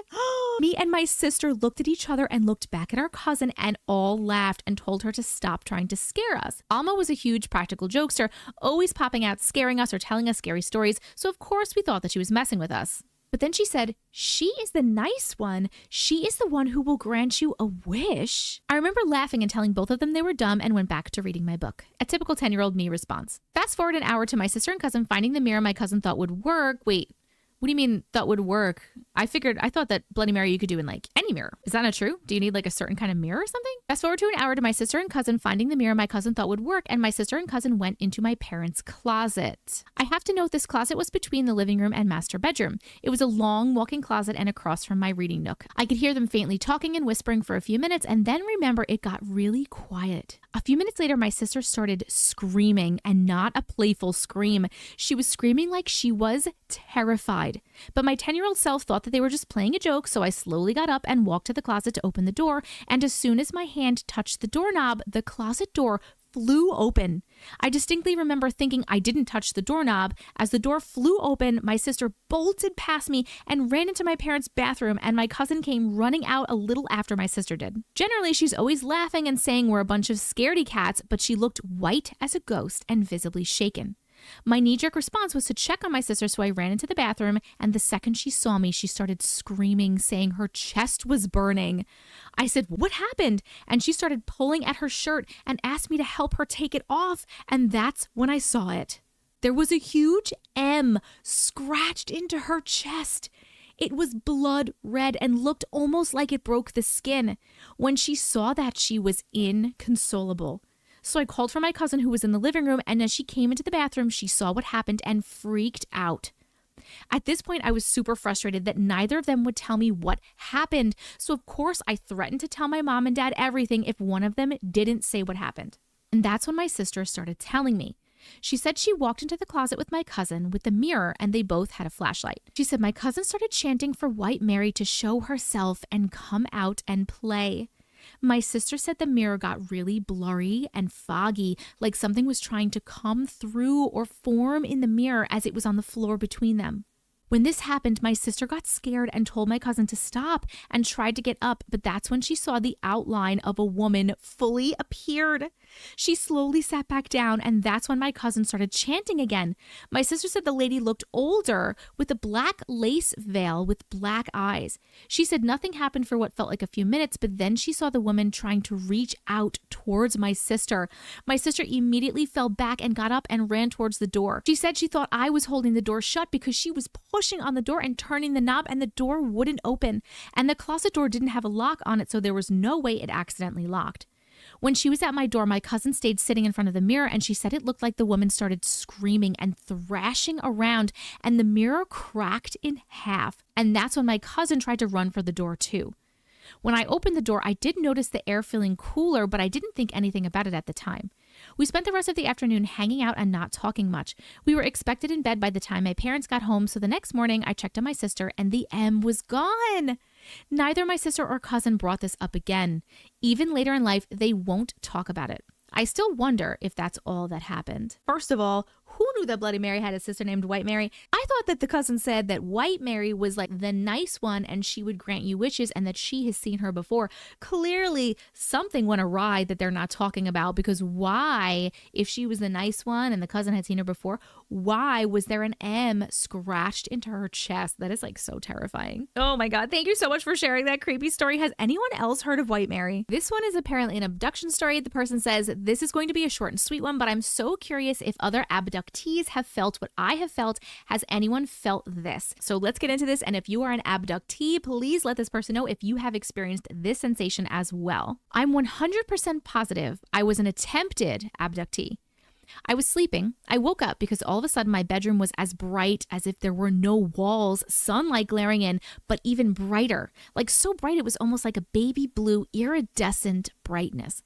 I woke up in my bed and I felt every inch of my blood. Yes, my blood. The blood running through my body was being pulled up like a magnet was pulling the iron that is in my blood to the top of my body. Wow. Remember in the 80s, 90s, that toy that you could put your face into that had all those little tiny metal pieces in, and if you removed your face slow enough, it would leave an impression of what you put in there. Yes, I do know what you're talking about. I literally felt the iron from my blood being pulled up, and it felt like what the toy looked like. Laying on my back, I could feel the iron in my blood from the bottom of my body being pulled up with what felt like a magnet. Then I was in this room that was equally as white and I saw shadow figures. They seemed like they were communicating with each other and maybe thought I was still asleep or out of it or whatever, but I was looking around, not able to move much, but didn't necessarily feel like I was clamped down or anything. I I think they realized that I was awake or knowing, and I just heard this sound so loud, almost like an MRI or a CT scan sound of the woo, woo, woo, and I woke up.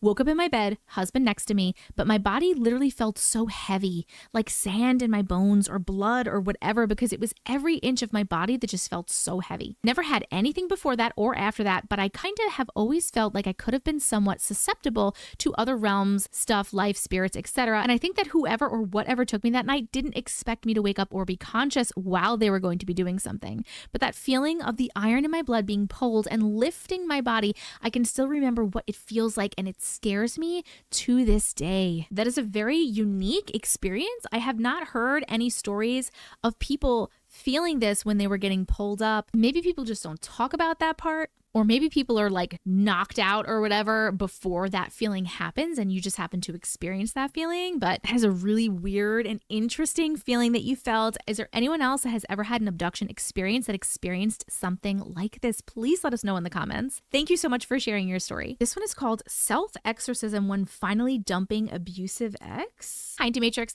Hi. I've been so in love with your energy and your channel. Yes, thank you so much for your loving contribution to our world. I'm a hardcore believer in all things glitch, supernatural, extra dimensional, and spiritual. Even as a child, I never bought into the ordinary. I experienced a pretty intense breakup a few years ago that involved some wild events that led me to see that I was in far more danger than I realized while I was in the relationship. I haven't told the story in full like this before, so it may be long. We love long stories. In my early 20s, I had gone through a lot of tough times, including the death of a sibling, and generally losing faith in the world. After trying to change the world for the better, but cycling through learning that most do-gooder institutions just covertly pour more money into the problem, I'd become a raging cynic, a jaded social justice person who felt isolated from my friends and family for my perspectives and beliefs. This was the perfect opening for my now ex to swoop in and take advantage of me. We shared a lot of the more radical beliefs, and he was a rare person at the time who actually validated my perspectives. We also shared indulging in conspiracies and our general lack of faith in society and people. Within that was his knowledge on esoteric spiritual things. I quickly learned a lot on my own from there. But I was also being subjected to a ton of emotional manipulation, gaslighting, body shaming, and the whole laundry list of narcissistic partner abuse, but having none of that language or clarity at the time. I also felt put off by his obsessive fixation on evidence of demonic worship by celebrities and politicians. As much as he preached spirituality, most of his energy went towards this. Thanks to my own efforts, I found a community of people who were pouring into grassroots efforts that were a healthy, meaningful, and spiritual way to channel that anger and desire for justice. This would ultimately save me and be my grounding force to get me out of a spiritually very dangerous situation. I got deeper with my own healing, spiritual discipline, and practices. First chakra is root, so I started there and focused heavily on safety and protection.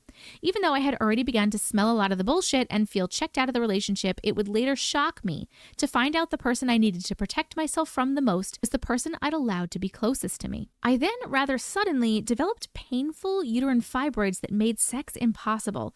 Later, I'd find out that he'd been sleeping around and that these fibroids saved my life, my womb, and my health. To make a long story shorter, when I learned about him sleeping around, I cut him off, blocked him, and refused to communicate. He showed up at my house more than once, yelling from outside for me to answer the door, and I would ignore him. The last time, I screamed into my pillow from sheer rage, and I swear, thunderstruck, the sky opened up and poured rain on him, forcing him to leave immediately. I remember thinking, I can't go to my favorite meditation and ritual spot at the river now because he'll come find me. I shit you not. I went to the spot with my little sister for the last time the next day, and the tree I always sit under was split in half. No other trees were damaged from the brief storm the day before. That night, I felt this eerie feeling that I was being watched and he might try some spiritual shit on me, so I started to purge as much of his belongings and items related to him from my house as I could. I took the Polaroid of him in my mirror and in my wallet and went to the river to burn them.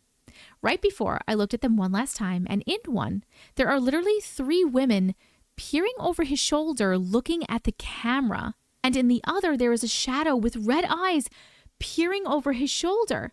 I shuddered. I literally never noticed this before and quickly burned those bitches. When I came home, I swear I thought I was going to be sick, but what came out was a scream of a voice that wasn't mine and I couldn't catch my breath. It happened several times. I felt so much rage leave my body, but also this icky force I couldn't explain. And then I relived every single lie he'd ever told me in an instant. It felt like that moment in movies when the plot twist is revealed at the end and flashes of past moments quickly go by. Ceiling light was flickering as this was happening too, and for a couple of days after, I had 2 friends on separate occasions spontaneously vomit while visiting my house, which was so weird.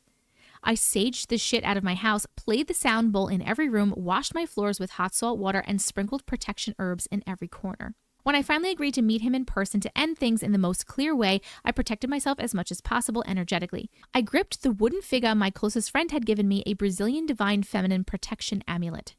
I looked him dead in the eye and I told him I knew every lie he's ever told me and that I know about his demon and that I'm done. And that was and still is the last time I ever spoke to or saw this person.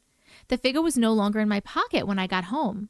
I guess when I look back, I'm not sure if he was in cahoots with this entity or if he fed into its presence unknowingly by perpetually indulging in his negativity and narcissism, but I don't really care. I'm just glad I'm the fuck out of that situation. My life is so different now, so much lighter, and I feel like I have myself back again, my intuition. This experience gave me a wholly different perspective on illness and how our spirits communicate with us through the body more so than the mind. They were just waiting for me to get things moving. I've since reunited with my college sweetheart, my soulmate, and being loved on in all the ways I never was and more. So definitely a happy ending for me. The spiritual shit is real, man. Thank you so much for reading my story. This is a crazy one. Did you see those women in the pictures before? I'm going to go with no. I wonder who they were. Like, were those entities? Were those demons? He was like so obsessed, you said, with demonic worship by celebrities and stuff like that. I wonder if he was obsessed with it because he wanted to be in it or he was in it as well. Can we just look up like what a figure looks like? Am I even saying that right? It's F-I-G-A, this thing that she's talking about. The figure is a potent symbol from the ancient world. It was worn as a powerful amulet to promote fertility and to protect its wearer from the evil eye, dark and magical forces. Apparently this is what it looks like. I've actually never seen it before, but I really like it. And 100%, if that thing was gone when you left, it's because it did its job and it was done. I fully believe that all the things that we use to protect ourselves, crystals, jewelry, and all those things, when they have done their job, or if there's like an attack on them and they've done their job to protect you in that moment or whatever the moment is, they will either break or you will lose them. I'm so glad that you're good now and you're happy. This was a great story. Thank you so much for sharing. This one is just titled, I Hope You Read This. So I have no idea what it's about. So let's dive into it together. Hi, Auntie Matrix. Hi. I absolutely love your videos. You are a wonder. Thank you. I would love to share my own stories. You're about to get a lifelong story, so buckle up. Oh, I'm excited. When I was about 6 years old, my sister and I had our bedroom in the loft of an old farmhouse. As you walk up the stairs at the very top, there is a window on the right side, and on the left was a half wall to block off the stairs. My sister's bed was up against that half wall, and my bed was across the room about 10 to 15 feet away. We had 2 different kinds of occurrences in this room. We saw a spaceship right out our window 10 feet away, but I'm a little fuzzy on the details of that, so I'm going to skip that one. I'm certain the next occurrence was an entity of some sort. I woke up in the middle of the night to my sister screaming at me to wake up. When I woke up, she continued screaming for me to turn on the light. The switch was across the room from me, right next to her. I did not know what she was screaming about, but I was scared. I got out of my bed and started walking across the room when I was paralyzed by something. I stopped dead in my tracks, frozen in pure fear, completely unable to move anything but my mouth. All I could manage to do was tell my sister I couldn't move. Right in front of me, almost touching me, was a tall black figure. I could not see a face or feet. It floated in front of me. All I could really make out were the hands or fingers. I honestly don't know how to describe this. It looked like it had very long, razor-like fingers that floated just as weird as this entity. My mom, hearing the commotion, ran up the stairs and turned on the light. The light switch was underneath the window at the top of the stairs. The second she turned on the light, my body was released and I could move again. Nothing was in front of me anymore. My sister, still in bed, was shaking as she raised her finger and pointed behind my mom. She said, "It's right behind you." My mom turned to look and nothing was there. I do not remember seeing anything, but even with the lights on, my sister swears she saw something. Fast forward maybe 8 years. My sister moved in with my dad and I stayed with my mom. I love my mom to death. She is now 9 years sober, but she was an alcoholic and made my childhood difficult, to say the least. Her addiction was passed off to me in my teenage years. I started with Mary Jane and pills. A couple of years later, I would be using meth and heroin. I believe the addiction could have attracted this entity. I'm around 16 and having a sleepover with 2 friends. They took the bed and I took the floor. Mind you, this is in a different house. We were sitting in the dark talking while we were trying to fall asleep. All of a sudden, my friend asks me, "Do you see it?" We were all facing the same direction, so I looked right in front of us and saw it. All three of us saw it. It was that same shadowy figure I had met as a child. For some reason, I was not as scared this time. I immediately hopped up and turned the lights on, and it was gone. A couple of years later, again, in a different house, I woke up in the middle of the night to see this figure floating in the corner of my room. And a couple of years later, again, I saw the same entity, this time in the same house as the previous occurrence. I was still in my teens. I woke up with sleep paralysis. I could not move. I did not see it, but I felt its presence. As this was not the first time it had manipulated me physically, it felt familiar. I have always been very good at blocking out things I did not want to think about, so I chose not to think about it. A couple of years later, I got myself into inpatient treatment. While in treatment, I had a very scary dream. It was about this entity trying to keep me tied to it. It was floating in my room and at the end of my bed. It never spoke and it did not touch me, but I just knew it wanted to be connected to me.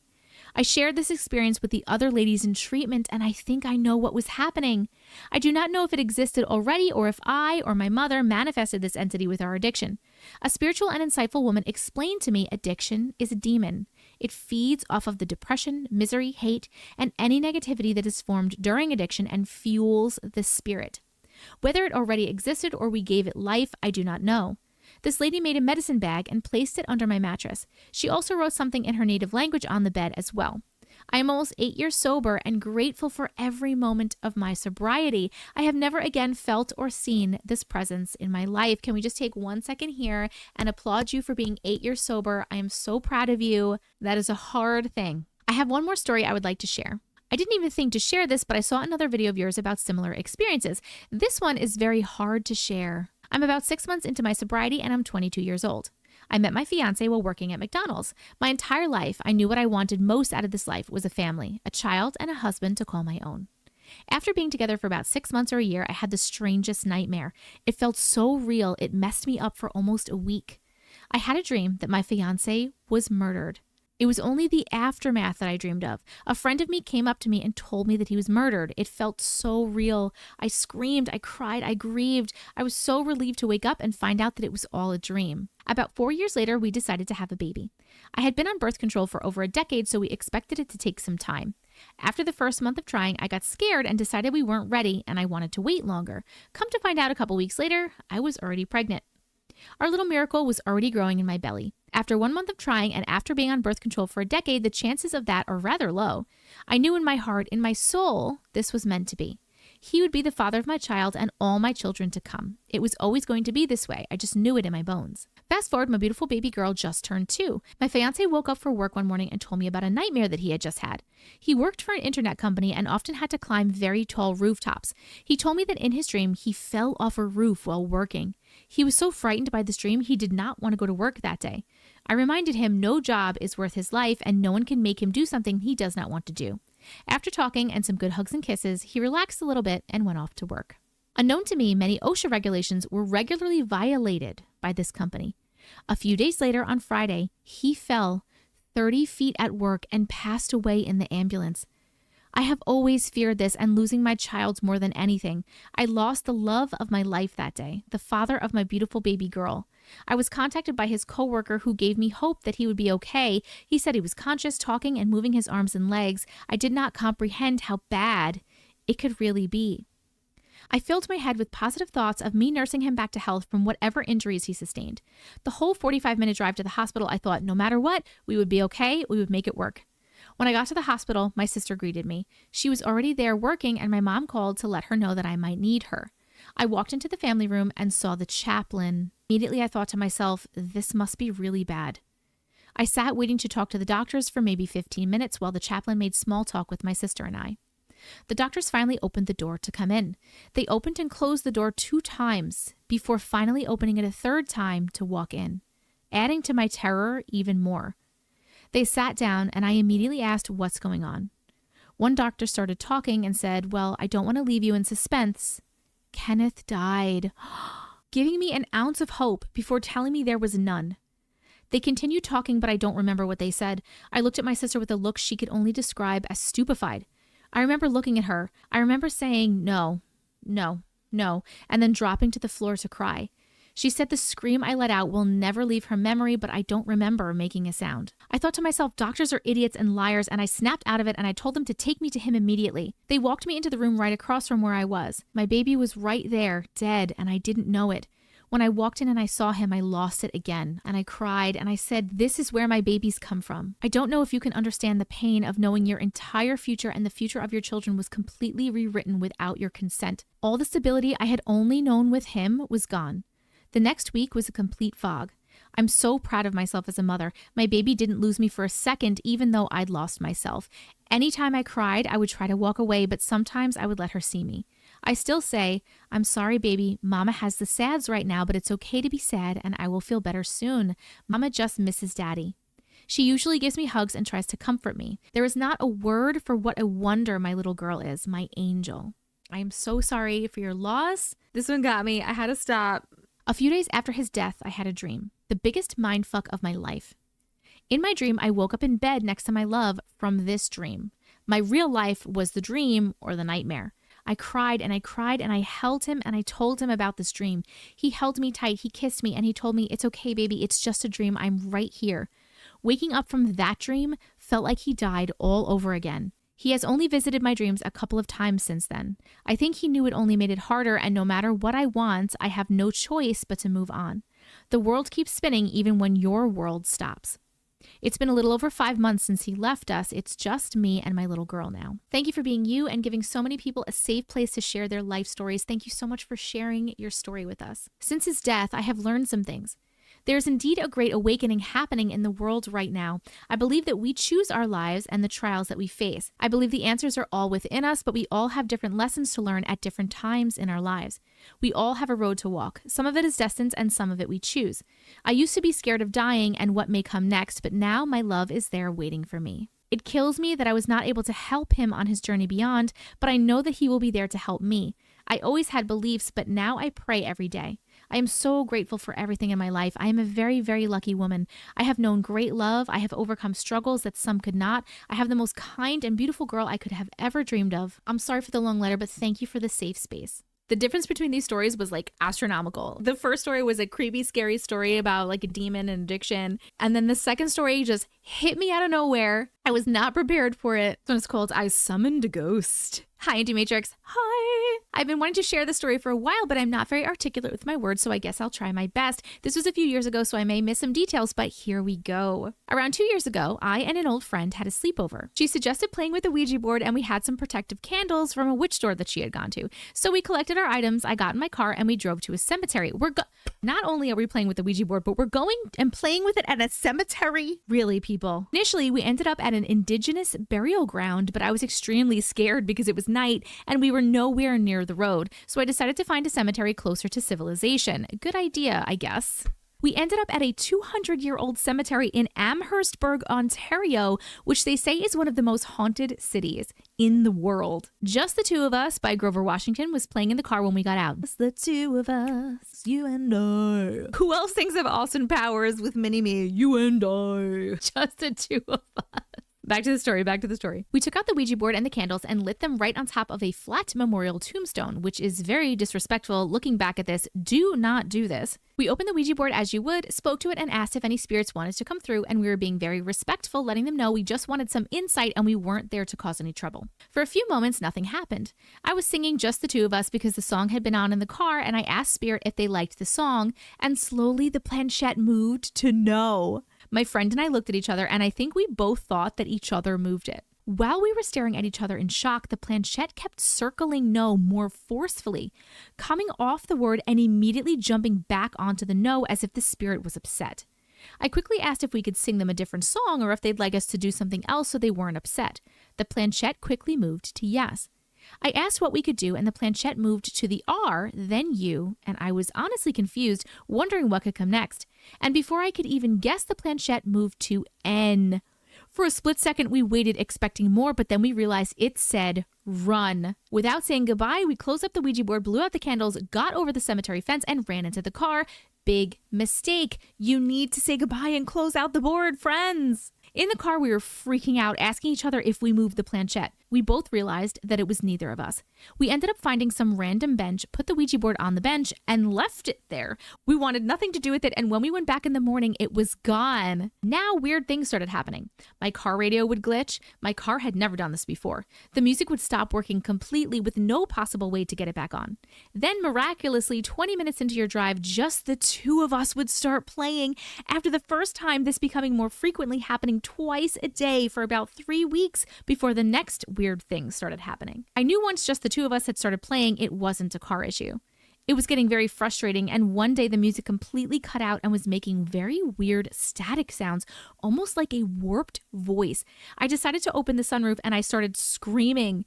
I said, "I'm giving you 5 seconds to leave me the fuck alone or I'm gonna lose it." And then I counted down from 5 and my music started playing once I hit 1. Eventually, I started having tire issues. One of my tires almost completely fell off. Then it wouldn't start for no reason. We jumped the car 4 times and it has gas in it and it just wouldn't start. Then it just miraculously started working. After we finally got the car to work again, my tire exploded on the highway.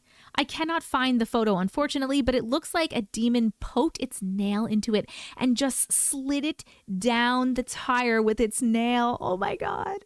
So this is about 3 months after the initial Ouija board interaction, and I was effed up. Too many expensive fixes for this haunted car. My friend mentioned that she grew up next to a psychic and she suggested we go to see her. She hadn't seen her in many years though. I didn't want to show up at this woman's house uninvited, so I told my friend that if we drive by the house and we see her outside, then we can go and talk to her, but if not, then we'll just continue about our day. We drove past the house and what do you know? She was sitting on the porch. We pulled up to the house and she was ecstatic to see my friend, and I honestly think that she was out there for a reason. She invited us in and we explained to her the whole story. She's pretty disappointed. She said never open up a Ouija board and we should have known better. She said immediately she could feel the spirit and now she could see him hovering on top of me. She described him as a tall young man from the 1800s wearing khaki pants and a white dress shirt that had big puffy shoulder pads. She said he's not harmful. It seems like he's more here messing around with us, just trying to bug us and be a teenage boy, but she also said spirits can become harmful, which girl, he was harming my car. She gave us sage, stems, and some salt to keep in the car for cleansing, and she said that she was going to help him ascend into the light rather than in this halfway zone. A few days went by with no issues, and then a few weeks went by, and then a month with no activity. We ended up speaking with her again, and she informed me that that night she had used everything in her to try to get him to ascend, and he just wouldn't do it. She reiterated that he was just messing around and going halfway there and then looking back and smiling at her, and then not going the rest of the way just to bug her and mess with her. He's a cheeky ghost, I guess. Haha. She ended up calling her other friend who is a psychic, and they both decided to try together at the same time to get them to ascend, and he continued to just mess with them. They both agreed that the next morning they were going to try to have them ascend while they were physically trying together, thinking it was probably stronger than if they were over the phone. He was giving them a hard time. Turns out in the morning she woke up and felt and realized that he had ascended by himself, and she reached over for her phone and her friend had already texted her. He went by himself. Thank you so much for reading. I am so glad that at least this entity that attached himself to you was not a bad one, was just an annoying teenage boy spirit. But I hope we learned our lesson. At least close out the damn Ouija board if you're gonna open it. That was such a good story though. Thank you so much for sharing. This one's called Silly But Strange Glitches That Saved Us Money. I wonder what these are going to be. Let's see. Hey, Auntie. Hi. I love watching your videos on YouTube, and I love hearing everyone's stories and knowing that people with strange experiences have a safe place to go with you. Yes, you do. We believe you. I've had a lot of experiences in my life, from paranormal to just plain strange, and I'm generally a inquisitive person, so I'm always searching for answers. Listening to yours and others' experiences is nice since it means that I'm not alone with the strangeness. The reason I'm writing today is because some silly, strange things that have been happening within my house lately, and I truly cannot find an explanation. We will call them glitches in the matrix, but here goes. The other day is the most recent, so I guess I'll start there. I had a collection of loose Ziploc bags that were just left over from other boxes, and I put them in a little container for storage specifically used for loose Ziploc bags. I was reorganizing the kitchen one day and very distinctly remember putting the baggies in that container. The next day, when I needed one of those said baggies, all of them were gone. I looked everywhere and asked my husband, it's just me and him at home, but he swore he did not move them. Since I had just reorganized the night before, we hadn't done much in there since, so it made no sense on why they were moved. The container was there, but it was empty. The bags appeared to have grown legs and just walked away. It was strange, but not worth worrying about. Regardless, I bought more, 1 box to be specific, and I didn't think much of it. A few days later, we planned to go grocery shopping, and I was making a shopping list while checking contents to restock. When I looked at the Ziploc baggies, knowing I would have to order some, they were all there again. All the loose ones, and even the box I bought forever ago, and by the way, was not there when I reorganized. I asked my husband, and he was just as dumbfounded as me. He has a tendency to brush those things off, but I still just want to know how my Ziploc baggie's vacation was. There was also a time when we gained an extra jar of Nutella. Backstory. We buy the pack from Sam's Club, and they are huge containers you get in a 2-pack, plus they're only $9. They're only $9 for 2 huge things of Nutella. I need to go there. They last us forever, but eventually we went through one, and my husband and I both remember making a joke about making the container into chocolate/Nutella milk by mixing milk in the empty container, but we didn't, and we threw it away. Slowly, we went through the other one, and when it was getting low, my husband made a comment that we would need more. Again, as we were making a shopping list, my husband pulled out the old jar and then proceeded to pull out another jar of Nutella. Strangely, this one was brand new and still had the seal on it. There was no way we had 3 jars, and like I said, the jars are huge, and I only buy them from Sam's Club in a 2-pack, so there's no way we had an extra jar without realizing it. We both were very confused, but just shrugged it off. It was weird, but I guess we saved money that day. However, I hope the alternate reality versions of us are okay without their Nutella. This one is the silliest, not gonna lie. My husband and I live in a duplex with 2 bedrooms. I use the additional room as a craft room as I run a small business selling homemade crafts. The closet in the craft room has an ability that neither myself nor my husband are able to explain, and it's kind of silly, so be prepared. We call it the Geek Squad closet because we have put outdated or broken electronics in there and come back later to find that they work like new. For example, we had a laptop that died and nothing we did could fix it. We tried everything, and my husband loves fixing electronics and stuff like that, but he could not figure it out. We decided to put it in the closet for storage to deal with it later. My husband decided randomly to putter around with it again, and when he opened the laptop and turned it on, please tell me why it worked like he just took it out of the box. The same thing happened with 2 different tablets. Both would not turn on or keep a charge, so we were going to dispose of them later, but after a short stay in the magic closet, they were revived. We ended up keeping both tablets and the laptop since they work just fine now. We thought it was a fluke the first couple of times, but now we put stuff in there when we don't want to deal with it, and it always just comes back out working. There's simply no other explanation other than the Geek Squad closet is magic. I'm a 90s baby, so I'm sort of up to date with technology, but I'm not that good with it. Question, I guess, has anyone else left something like a computer, phone, tablet alone for months and then it fixed itself? I figured it would be the opposite, but I have been wrong a time or two. Personally, that has never happened to me. I have things that don't work and they still don't work, so I'm going to say you have a magic closet. There are countless times I've been actively looking for something and the item will just randomly reappear where I was just looking, or it will come out of thin air right in front of my eyes. Once I tore my house apart looking for something, and when I blinked and reopened my eyes, it literally appeared as if it fell from the ceiling. I could still see it falling when it landed. That one freaked me out a little, and I ended up watching Disney movies all night until my husband got home. They say don't look a gift horse in the mouth, and while I do appreciate the money saving these mentioned glitches have given us, not all experiences have been so innocent like these. There are so many stories similar, but I feel like I've gone on for too long. You never have gone on for too long. Always just keep going. I haven't even mentioned my numerous paranormal experiences or how my, call it, third eye or gut feeling has saved my life multiple times. I'd love to share those with you as well, but I'll save it for next time. For now, I'll dip my toes in with these silly, strange ones. Thank you for reading, and thank you for being you. Thank you for being you, and thank you so much for sharing these stories. I absolutely loved these. This one is called Generational Haunting. Hi, Auntie Matrix. Hi. I found your page a few months ago, and I love hearing all the stories. I thought my experiences growing up were strange, but now I know it's pretty common, and it's comforting in a weird way. This is a long one. When I was 3, my family moved into a new build house, so no previous history. It was a small 3-bedroom, 1,500 square feet, so not a huge house, but I had my own room, and my little sister's room and parents' room were very close by. I suffered from night terrors as soon as we moved in. I would see creatures with red eyes trying to crawl in the windows, suffer sleep paralysis, which I didn't have the words to explain to my parents, and hear things like wet footsteps on the hardwood floor. When I was 5, my parents told me to brush my teeth and go to bed.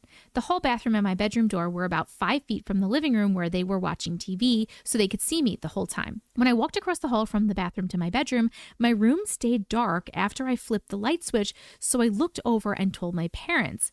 They walked over, and that's when small pieces of light, like glitter, began falling from the ceiling and disappearing into the floor. My mom thought we were going crazy. She reached out to touch it, and it disappeared through her palm and came out the other side. It got brighter, and the glitter light got bigger and then slowly faded away. The craziest part was me and my mom could see it, but my dad couldn't. We were both freaking out, and he was freaking out because he didn't know what we were talking about.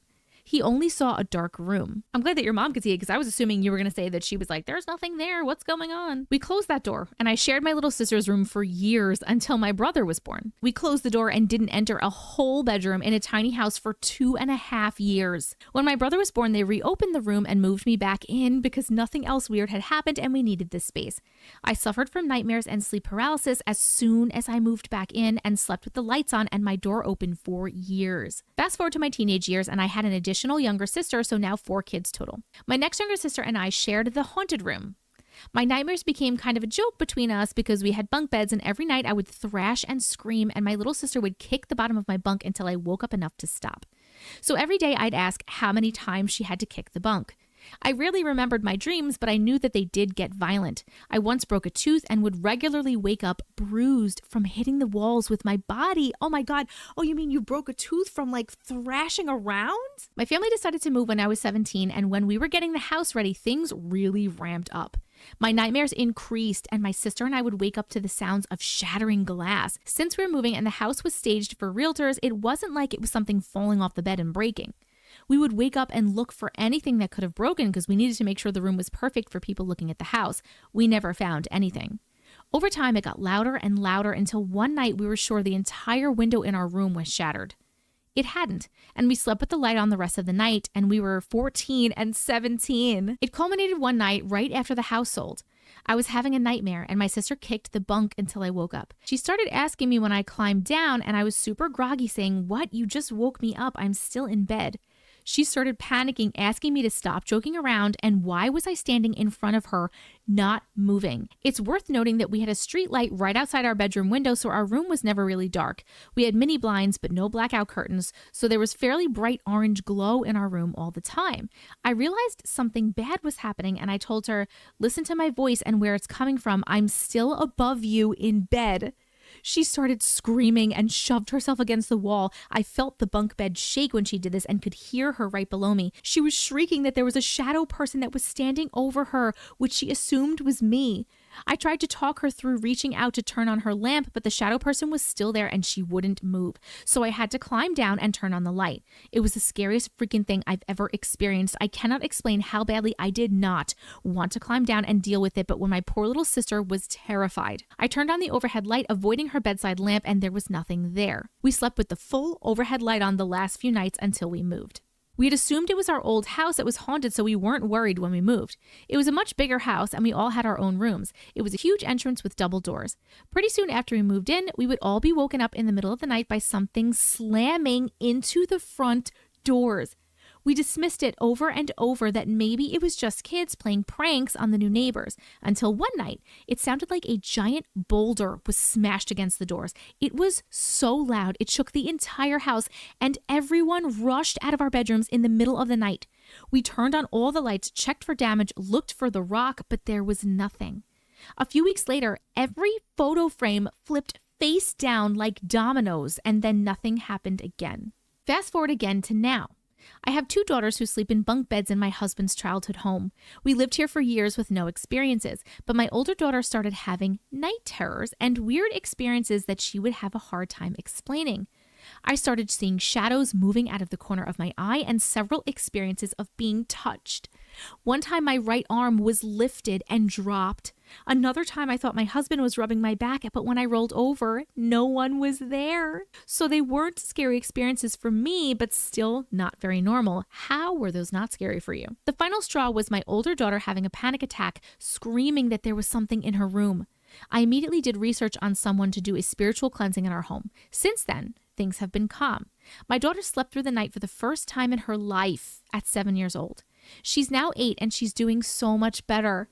My personal opinion is that we had a generational poltergeist or bad energy following my family. I still feel like it's not all the way gone. I see glimpses sometimes, but I try my best to channel healing white light from spirit and do protective meditations. At this point in my life, I accept the spirit world as fact, but I draw the line at things bothering my kids. I plan to explain things when they get older and more curious, but I never want them to be as scared as I was when I was a kid. I wonder if it is like a generational haunting and something's attached to your family, or if it's something that's attached to you in particular, or if it's attached to something. Like, is there something that you took with you from the first house to the second house to where you live now? Like, is something that you've had at all these places that you've experienced these things? I'm wondering if it's attached to something. But I'm glad that you got the house cleansed and everything is good right now. And thank you so much for sending your story. Hi, Auntie. Hi. Long story, so I will get right into it. This series of events started in November of 2017. Before I get into the story, I want to set the scene.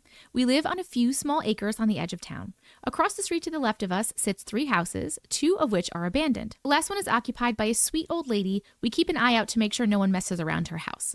The 3 houses are intermingled with many acres of deep, dark woods. It sounds scary when you say it like that. In early November, we started noticing our 2 great Pyrenees acting strangely. Every day they would sit in the same part of the yard and bark at the woods, whine, and then lay down and just stare at the woods watching. The barking is nothing new, but the whining while fixated on a single point was. I didn't put much thought into it other than that it was weird. A couple of weeks later, my husband was away for work. Saturday night/Sunday morning, I was suddenly awoken in the middle of the night. I laid there wide awake, trying to figure out what woke me up. The back of my hand was up against the cold glass of the window behind the bed. As I listened to the sounds of the house, I heard a very loud sound come from outside. It sounded like a jet taking off right next to my house. The glass, real glass that my hand was still up against, flexed inward. My brain, unable to make sense of what happened, decided I was obviously still sleeping. I wasn't. A couple of days passed, Tuesday, and I tried to get the event out of my mind, but I would replay it over and over. That night, my dogs insisted on going outside in the middle of the night. Oh my God. I let them out and they immediately ran to the fence line and started barking like crazy at the woods. Like I said before, not uncommon for Great Pyrenees. Honestly, they will bark at a butterfly fart 10 miles away. I finally got them to come back inside. Next day, Wednesday, the caregiver for our neighbors stopped by and asked us if we had seen anyone over by the woods next to the first of the 2 abandoned houses. I told her I had not and asked if everything was okay. She told me that the dogs barking woke up my neighbor. She looked outside and saw 2 tall men standing in the woods. I told her we would keep an extra close eye on the house. Later that same day, I saw 2 young teens heading into the woods by abandoned house number 2. I told my husband about it and he set off across the street into the woods. He found the boys in an old barn and confronted them. He put the fear of God into them, telling them that they were trespassing and he was going to call the cops. They pleaded with him not to call the cops. They weren't over there to steal or vandalize. They lived on the other side of the woods and had seen some weird lights coming from that area, so they were ghost hunting. He told them to head home and stay out of the woods by the houses because they had scared the lady the night before. They were confused and said they were not out there the night before. They were at home, and that's when they saw the lights. We just brushed it off as kids being kids. It's not the first time kids have tried to ghost hunt around those houses. In their defense, it seems like a really good place to ghost hunt. That night after we went to bed, I was awoken again. Lying there wide awake, I heard a weird sound. I wasn't scared, just confused by this new noise. I asked myself, was it the sound of cars on the distant highway? No, I'm used to that unique hum. It sounded like music, organ music. Where have I heard that before? Suddenly, my brain placed the sound of the music on Close Encounters of the Third Kind. I was just about to wake up my husband. I needed someone else to hear this, and it just stopped. Oh my God. I had a passing thought of maybe I should look out the window, and that thought quickly turned to, oh hell no, as I buried my head under the blankets. The next morning, I considered telling my husband about it, but decided not to because it was so crazy. That night, we were watching TV and our dog started going crazy, barking. It was so intense, we thought for sure those kids were back in the barn. My husband laughed and said, if they want a scare, I will give it to them. He headed out the door and across the street under the cover of night with only the almost full moon to light his path. I sat there on the couch waiting for him to get back from his mission. Out of nowhere, the hair on the back of my neck stood up, and I had a deep feeling of dread and worry that something was very wrong. I headed out the door to the side yard just in time to see my husband walking very quickly out of the woods. His face was very pale. He got to me and said, "Just get inside now." We got inside and sat down, and he was still very pale. My hunter/marine husband, who is very much at home in the woods, was petrified. I asked him what happened. He held up his finger to say just a moment and picked up his glass of sipping whiskey and finished it in one quick drink, poured another, and did the same thing. He finally spoke and said, "I don't know what I just saw. I heard noises on the far end of the barn, so I was sneaking around the side to scare the kids. I looked around the corner and saw something bent over going through a pile of stuff next to the barn. I yelled, 'Hey, what are you doing?' It started to slowly stand up and turn towards me. I froze, and then everything inside of me told me to run. I ducked back behind the barn and walked out as quickly as I could." He slowly shook his head and proceeded to say, "I don't know what I just saw. It wasn't an animal. It wasn't human. It was tall and very pale in color." I decided to finally tell him about the music I had heard. He just looked at me and said, "I don't ever about this again." Many days have passed and he has held true to his word. Nothing more has happened other than the dogs barking, whining, laying down, and watching the woods. Always watching. When the series of events happened in November, I wrote the above story because I thought that was the end. I wanted to remember the events while they were still fresh in my mind. I thought it was the ending to a creepy story. It wasn't. Early January 2018, my husband and I sat down a little after 8 to watch a movie. We got our drinks and our snacks and settled in. My husband hit play and we were watching the opening scene. 2 seconds later, we were watching the closing credits. Oh my God. We looked at each other confused to why the movie skipped to the end. I picked up my drink only to realize it was completely watered down from the melted ice. I have chills right now. "That's weird," I said to my husband. He picked up his phone and it was after 11. We lost 3 hours. If it was just me, I would chalk it up to falling asleep, but not both of us falling asleep and waking up at the exact same time and still sitting in the same position. I don't know where those 3 hours went. After that, I had a couple middle of the night in that space between sleep and awake encounters with a being unlike anything I have ever seen on TV. The most distinctive feature is a bright blue light coming from its head. The things it told me will be a story for another time. Are you kidding me right now, friend? How could you leave us hanging like that? We need to know what it told you. Need to know. Losing time, classic abduction thing. That is crazy. The music is very weird. Oh my God, what a great story. Thank you so much for sharing, but what a cliffhanger. This one is called "A Demon Tried to Unalive Me as My Mom." Hi, Auntie Matrix. Hi. I love your content and the way you make us weirdos feel seen, and I love it when you say in the videos, "We believe you," when someone in the story doesn't believe the person. Yes, we do. That is our motto in this community. We believe you. By the way, if you want to join the glitch community, you can join us in Discord. The link is dsc.gg/antimatrix. Anyway, I have been wanting to write my story to you for the longest time, but had a feeling that it wasn't good enough to send, but finally, here I am. This is multiple experiences I have had with sleep paralysis, so it is very long, so brace yourselves. The first occurrence I had with sleep paralysis was when I was 9 to 10 years old, and I was living with my mom and brother while my dad was away for work in my mother's hometown, 15 to 20 minutes away from my grandparents at a rented house. It was a school night, so I fell asleep fast, but I woke up not much later. Like it is, I couldn't move, only could see. I saw my mom and my grandma beside me talking, but couldn't figure out what. Then I looked to my other side and saw this dreading thing sitting with its back leaning on the wall, knees up, and its hands on it. It was black, shadowy/cloudy humanoid figure with bright red eyes. I was scared to death, and I was screaming for Mom to notice, but only I could hear it. After what felt like an eternity, I woke up crying, drenched in sweat. Classic sleep paralysis demon. After this thing, I always felt a bad presence in that house, though nothing actually occurred, but the feeling never left that we were not alone. A few years later, when we were looking for a new place, in the midst of a conversation, I told my grandma about this, and she told me to research about this place. Mind you, my grandma is a very good psychic/spiritualist, so I did what she said, and I found out that someone was buried right below my room in the 1900s. It was a private cemetery. Yep, I changed rooms after that. Fast forward a few years later, we're in our own built house, and prior to building this house, I made sure with my grandma that this place was safe. So I was now 15 with my very important final exams coming up. One night after studying late, I fell asleep around 2-3 a.m.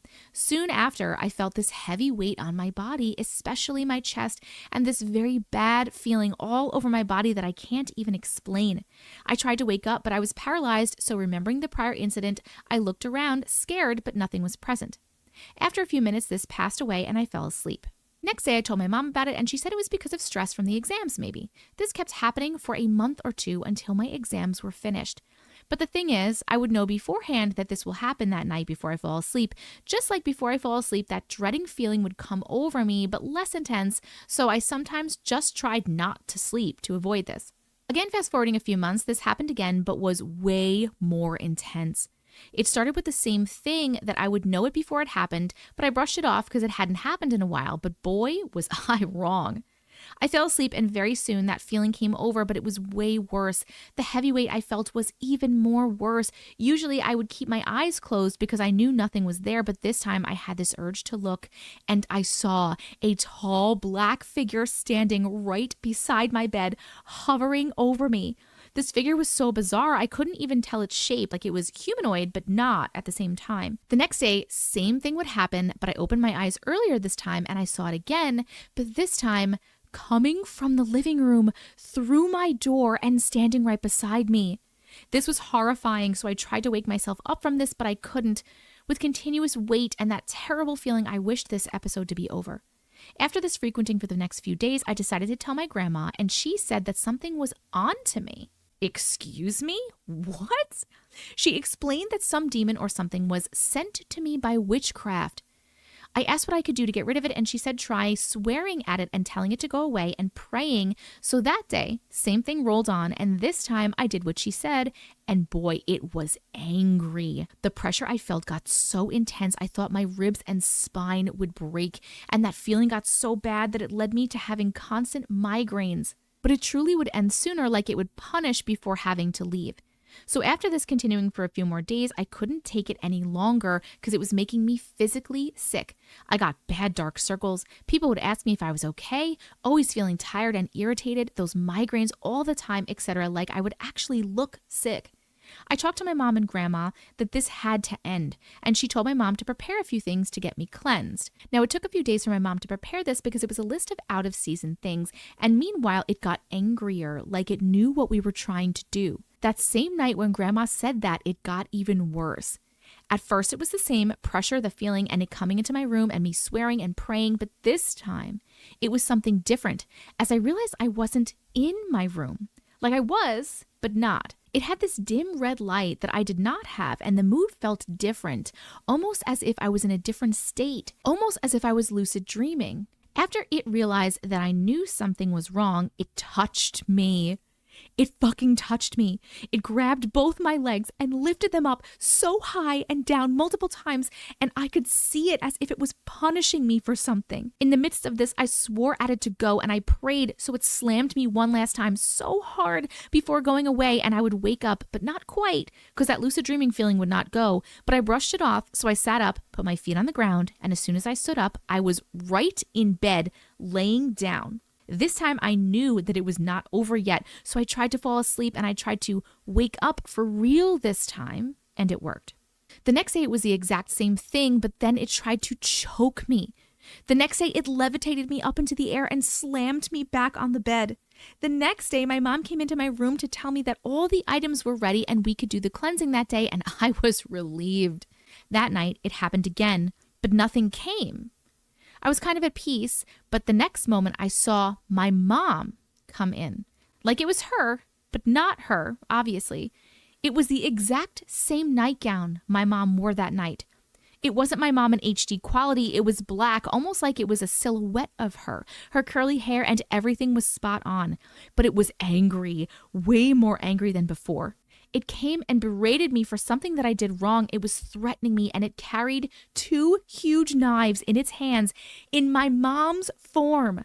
Luckily, I woke up quick but realized I was lucid dreaming, so I fell back asleep.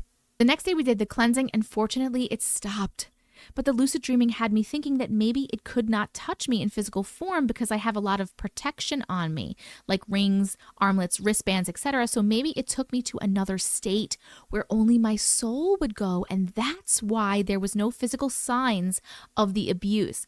Anyway, I still have sleep paralysis to this day when I'm stressed, but no being in sight, thankfully. Oh my God, what a story. That's an interesting thought. I do agree with that perhaps because you are protected in your physical form, it did take you into kind of another dimension, another realm where it could physically touch you. The fact that it looked like your mother is terrifying. Oh my God. Thank you so much for sharing this story. This one is called Time Loop.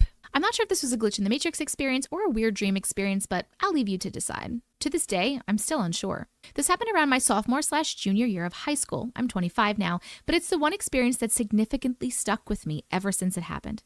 Almost every day I came back from school, I would take a nap. This specific day, I was too tired to change out of my school clothes, so I kicked off my shoes and crawled into bed in my tight, skinny jeans, no blanket, and closed my eyes. After I had awoken, I didn't remember dreaming. I always dream when I sleep, but I didn't think much of it. I still felt very groggy, but I decided to get up because I had some assignments I needed to do. I sat up, looked at myself in the mirror across my bed, and watched myself scratch my head and stretch. I got up and opened the door of my room. I made a right to walk towards my parents' room to go see my mom and bother her, as I always do. Their door is about 10 steps away, but suddenly, the lighting in the hallway turned very dim, eerie looking. My parents' door seemed so far away before I noticed the hallway was actually stretching, then seemed to be turning. In this moment, I stopped walking and remember feeling the most negative energy wash over me. I woke up in my bed, panting, horrified, glad to be awake from that bad dream. I was still groggy, but didn't want to relive that dream. I looked over at myself again in the mirror across my bed, rubbed my eyes, got up, and went to open my door again. When I turned to the right to make my way towards my parents' room, the hallway dimmed again, and I immediately panicked because I already knew what was going to happen, and it did. I was looping through that same scenario for at least 10 times. Every time I woke up, it felt so real, and every time I woke up, I felt less and less in touch with reality. When I finally did wake up, I wasn't 100% sure that I actually had. I sat in my bed feeling the same way I had every time I woke up the other times, groggy, confused, nervous, unsure, etc. I contemplated attempting to go to my mom's room again for a long time before I actually got up and did, and finally, there was no more loop. I went in there to tell my mom about it, but I swear it was not a dream. It felt so real, so exhausting. I've had many dreams, many nightmares, but none ever made me question reality or my sanity such as this. Even now, I think back to this day and I hope I'm awake. I'm not sure if that was some sort of like glitch in the Matrix loop or if that was a lucid dream, because I have had lucid dreams where I wake up again and again and again back into a dream over and over and over, and it is exhausting and it is scary. But I haven't had in my dreams where I wake up in the exact same scenario over and over and over again. So the fact that it was the exact same thing that kept happening to you says to me maybe it was some sort of weird loop. Maybe for some reason there's some weird like portal thing in your hallway, because you're saying like you were walking there and then the hallway was stretching, and I'm honestly not really sure. I would love to hear what everybody thinks. Thank you so much for sharing your story. This one is called Super Long Haunting Story. Hi. I love hearing everyone's stories. Hopefully you'll be a little scared by mine. Hopefully not. My name is Jade, by the way. Oh my God, I used to wish my name was Jade. And I think my mom actually almost named me Jade. I'm assuming there has always been a spirit attached to me and my mom as long as I can remember. Buckle up. It's a long, wild ride. It started when I was in second grade. I'm 27 now, so I was like 5 years old.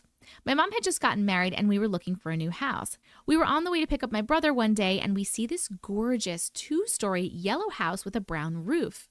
I immediately yelled, "Mom, that's the house we need." Fast forward 2 weeks later and we are moving into that same house. Everything was fine and dandy at first, but weird things started happening. My mom would come and wake me and my brother up in the middle of the night asking why we were standing in her doorway. We would tell her, "You're crazy, we were asleep." I guess she never believed us because she did it constantly. Then it started with my stepdad. He would wake up freaking out saying cold hands were grabbing his legs and arms in his sleep. My bro was at his dad's house, but me, mom, and stepdad were in the living room. To the right of the living room was the stairs, and we had a mirror placed beside those stairs. So if you were sitting on the couch, you could see the stairs in the mirror. All three of us hear a noise and turn our heads to the mirror. We all see a softball-sized black orb come flying down the stairs, and it bounced off the wall and rolled into the living room, but it was gone. I'm sorry, I don't think orbs roll. I have never heard of an orb rolling. Also, orbs are normally white. This is weird. I don't think that was an orb. We could not find it anywhere. Just poof, gone. My twin cousins had come to stay the night. I believe it was in 3rd grade. They woke up screaming around 3 a.m. and begged my mom to take them home. To this day, they never would tell me what happened and would never come back over again. Fast forward, mom and stepdad fighting a lot. I was in 8th grade by this time, and it was 2 days before Thanksgiving. My aunt randomly came to pick me up from school and takes us to our grandparents. My stepdad died in a horrifying factory accident. Oh my goodness, I'm so sorry. They don't know how it happened to this day. A chain broke and a 2,000-pound mold had fallen on him. I'm going into my freshman year of high school now. My bro, his cousin, and I all decided it would be a fantastic idea to play with a Ouija board. Throughout that whole thing, the spirit had given us a name, which I will never repeat. Said it hated my mom and I, but was fine with my brother. Weird things rarely happen to him. Then it just spelled out fire and 2014. We were getting freaked out and tried to say goodbye. The board flew across the room and we all ran outside. When we went back inside, every cabinet was open and knives were lined up on the counter. Oh, I hate kitchen ghost stuff. It's so scary. To this day, we haven't said goodbye. Well, at least they tried to say goodbye. What happens in that instance? Friends who know Ouija boards, what happens in that instance where you try to say goodbye and you physically can't say goodbye because the board moves out of the way or flies across the room? How do you close the board? A few days later, my mom wakes up to something poking her. It was a knife in her bed. My room started to get really cold, even during the summer. To give you an idea of how cold, I could keep canned drinks in my room and opening them would be like they came straight from the refrigerator. One night, I felt a tugging at my blanket and my covers flew off my bed. I froze in fear and couldn't scream for my mom all the way downstairs. Her bedroom was directly below mine. But the covers flying off started happening almost every night. My lights would go on and off. My door would open and close. My brother could sit on his bed and watch this happen all night long. It would scare me so badly, I literally couldn't move. Your brother's just fine with it? He's just like, oh, that's cool? I don't like, that's kind of shady, man. I would just try to go back to sleep because it was going to happen regardless. I did sleep downstairs on the couch a lot. So I imagine this is what started my crazy journey with insomnia and night terrors every single time I could fall asleep. It got so bad I didn't sleep for almost 7 days straight unless it was a cat nap at school. I was seeing shadows and it was just bad. Some of that might be hallucinations from not sleeping though. Back to my mom's room below mine. She would hear people walking around my room constantly. One day, my cousin and I were chilling in my room. My door opened and my dog started going nuts. We could hear footsteps going towards my cousin who was sitting on my futon. The footsteps stopped right at the futon and you just see an indent form beside her as if someone sat down. Every hair was up on my dog's back. We freak out and run downstairs. Me, bro, and mom were in the kitchen and I was playing fetch with the doggo. I bounced his ball off the wall and a picture above where I threw it started violently swinging back and forth and it continued for about 5 minutes. I know the story is all over the place, but trauma has made it to where I don't remember every last detail. I've kind of blocked it out for the most part. That's okay. So this is just, if you're listening and you're getting confused at all, which I don't think you are because I'm not getting confused, this is just a bunch of all the things. It's like a list basically of all the things that have happened. My kitty and I were laying in bed. Everybody else was asleep already. And out of nowhere, we hear this ticking sound on the roof and an extremely loud demonic roar. My cat freaked out and ran away. But once again, I was frozen in fear. No one in my family ever believed me. Why wouldn't they believe you? If they were experiencing all these things with you, why would they not believe you for that one? That doesn't make any sense. But I'll never forget the sound of it. I know I didn't imagine it. My cat didn't either. I ended up not taking showers at nighttime anymore. Every time I would, the lights would shut off and I'd be in pitch black in the shower. That's really scary. Fast forward to my junior year of high school. My brother and his girlfriend, who live about 4 hours away, were on the phone and his ceiling fan cords started moving around. He's sitting there telling her what's going on and they both heard a voice in the phone that was not a normal voice saying, "Don't lie." She ends up moving in shortly after because they are expecting a baby. All 3 of us and brother's cousin were in the living room. I ended up falling asleep, and when I woke up, it was pitch black and no one was there. I panic and run upstairs, and all 3 of them are in my brother's room freaking out. Evidently, they say a huge black figure was standing in the dining room doorway.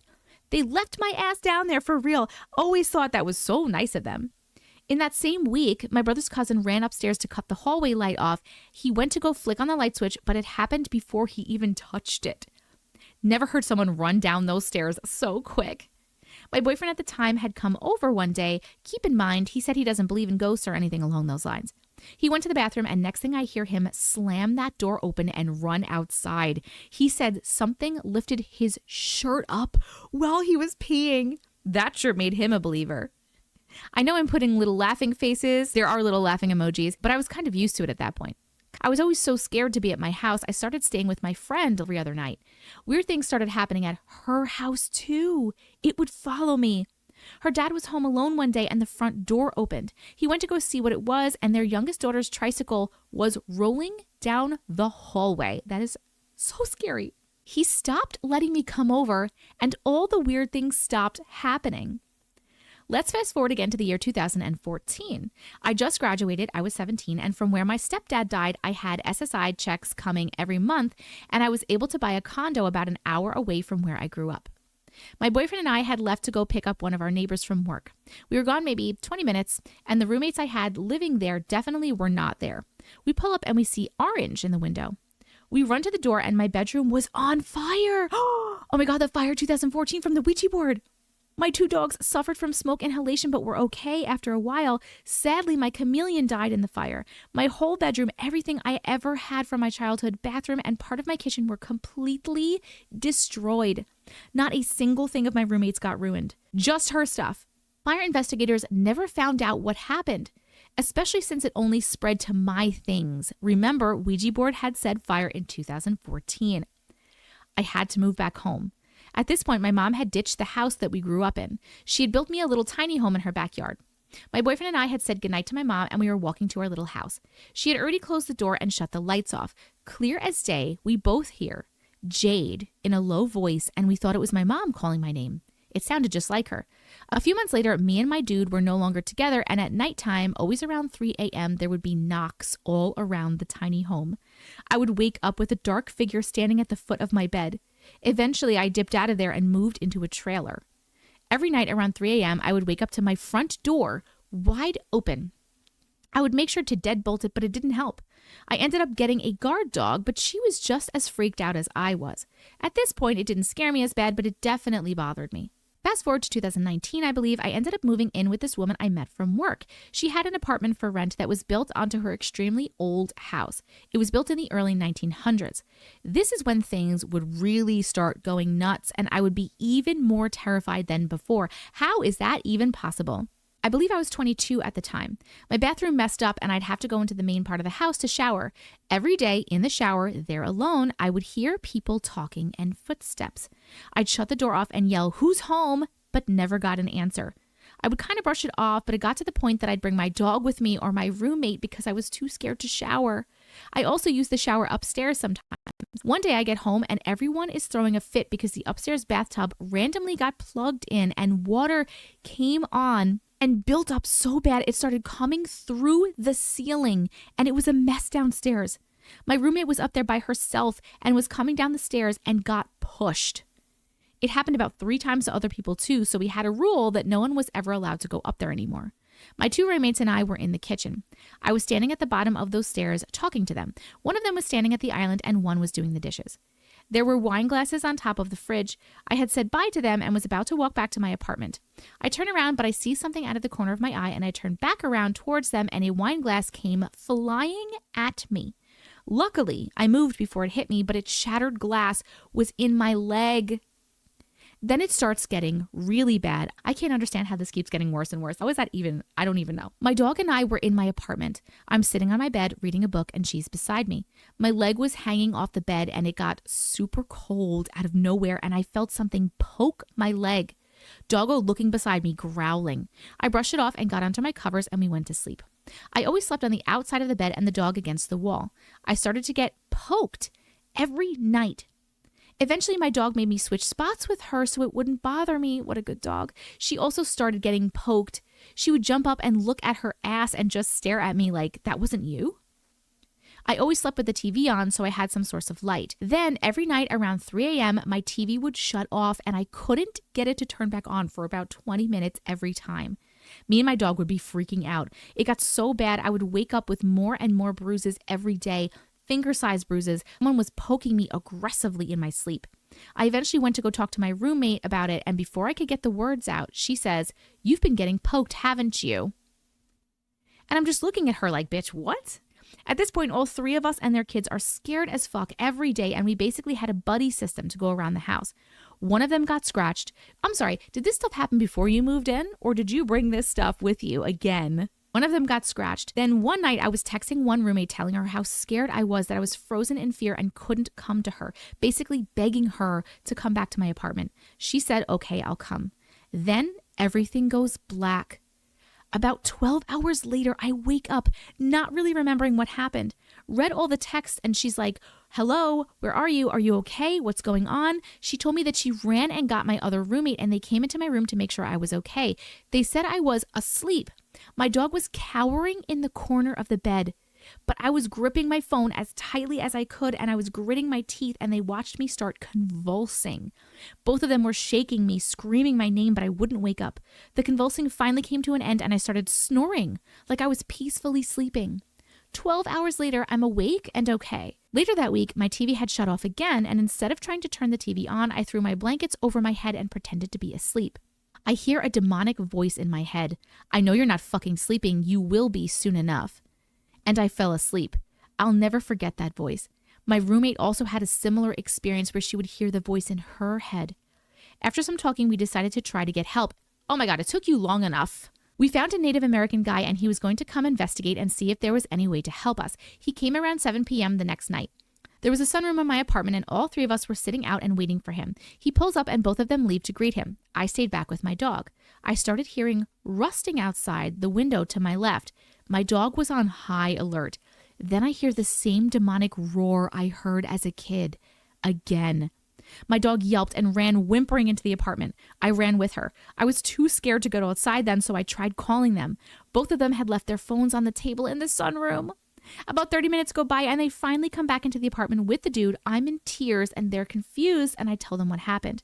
I was talking to the native guy about the experiences I had and the dreams and convulsions, which did happen more than once. It happened as a teenager too, just not as bad. My mom would think I was seizing in my sleep. Doctors could never find an explanation and gave me muscle relaxers and sleep meds. Spontaneous muscle spasms, they would call it. Anyways, I told the guy I had always felt like I was going to end up being possessed one day. His response was, "That has been happening in your sleep, and the spirit that's attached to you has been trying to possess you, more like a demon." He said that's why the night my roommates were in my apartment and I was convulsing, it was trying to possess me. At this point, I'm in shock. I told him he shouldn't have said that to me. He tells us he's going to speak to his elders and see what they can do. The next day we wake up to message him. He blocked every single one of us and never spoke to us again. We saged the house ourselves, but it didn't seem to help.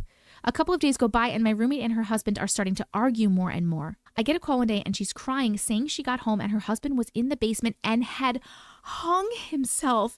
Luckily, she got him down in time and he is okay. What? I had too much fear by this point and ended up moving out. One of my roommates grew up in that house and weird things had always happened to her. Okay, so things did happen before you moved in, but you didn't help because you had that thing attached to you. We kind of came to the conclusion that we both had an evil spirit attached to us and they kind of collided when I moved in. I found a cute little 1-bedroom apartment and I'm living by myself. Every day when I go to work, I have my phone, keys, and whatever else in my hand.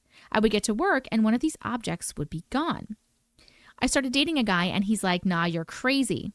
But it started happening to him as well. We would literally check our hands before leaving, yet always would have something missing. We would get home and it would be sitting on the counter.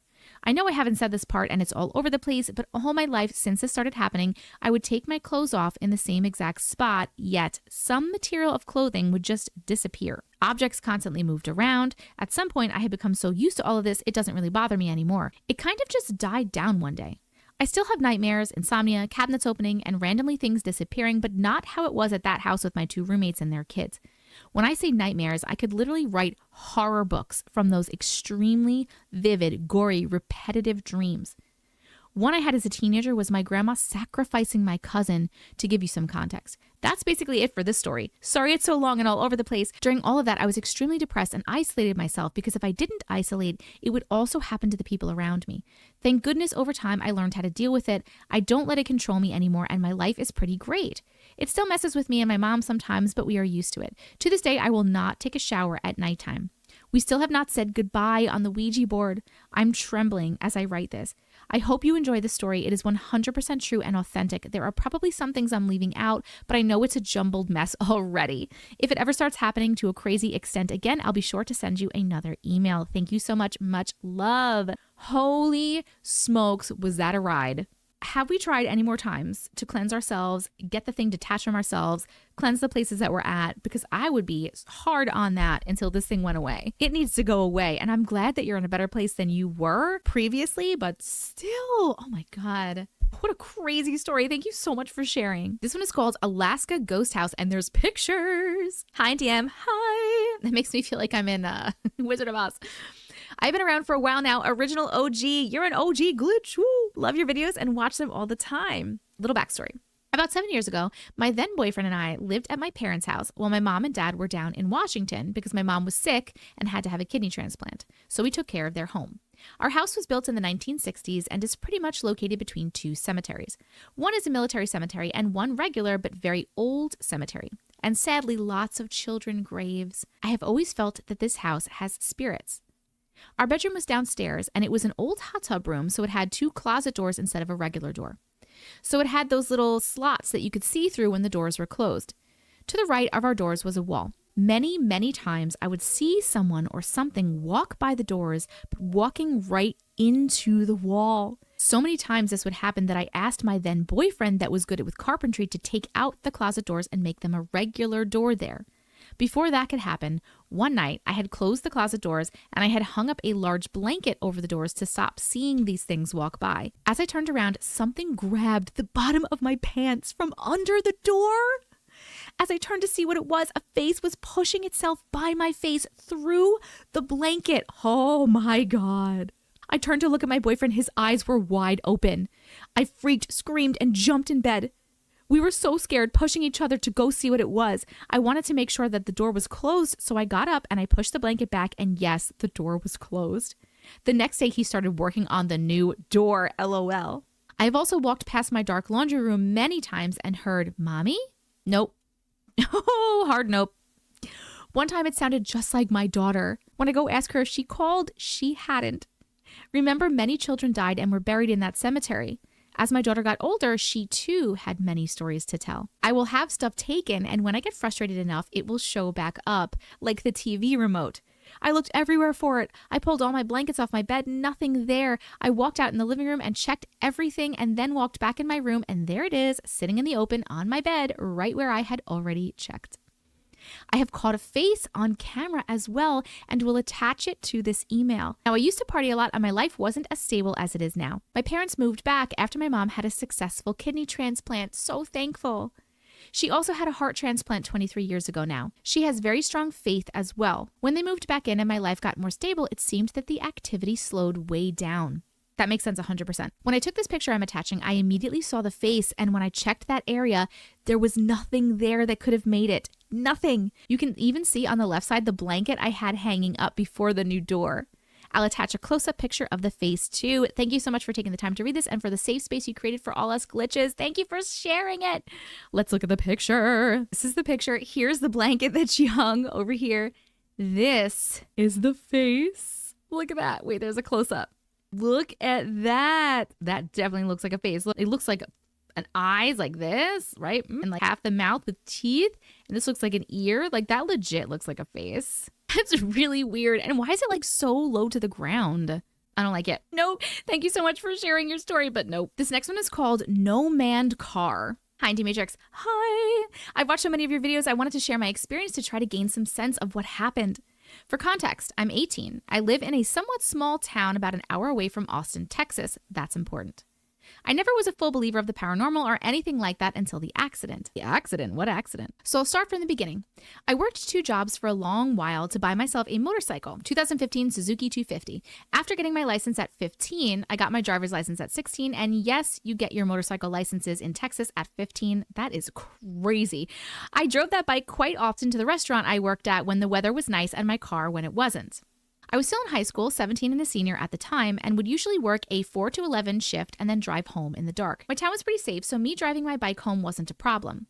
The restaurant that I worked at was also on the main road, just a 2-minute drive from my house. One day, when I was driving to work, I saw this old red pickup truck that had looked like it had taken quite the beating, driving down the road in the opposite direction. Living where I lived, it wasn't uncommon to see trucks or cars dinged up, but what caught my attention was the fact that no one was driving the car. I brushed it off as me driving fast on my bike or my helmet just obscuring my view of the truck. A few weeks passed and I thought nothing of the truck until I saw it again. Same situation, driving the opposite direction on the main road with no one inside.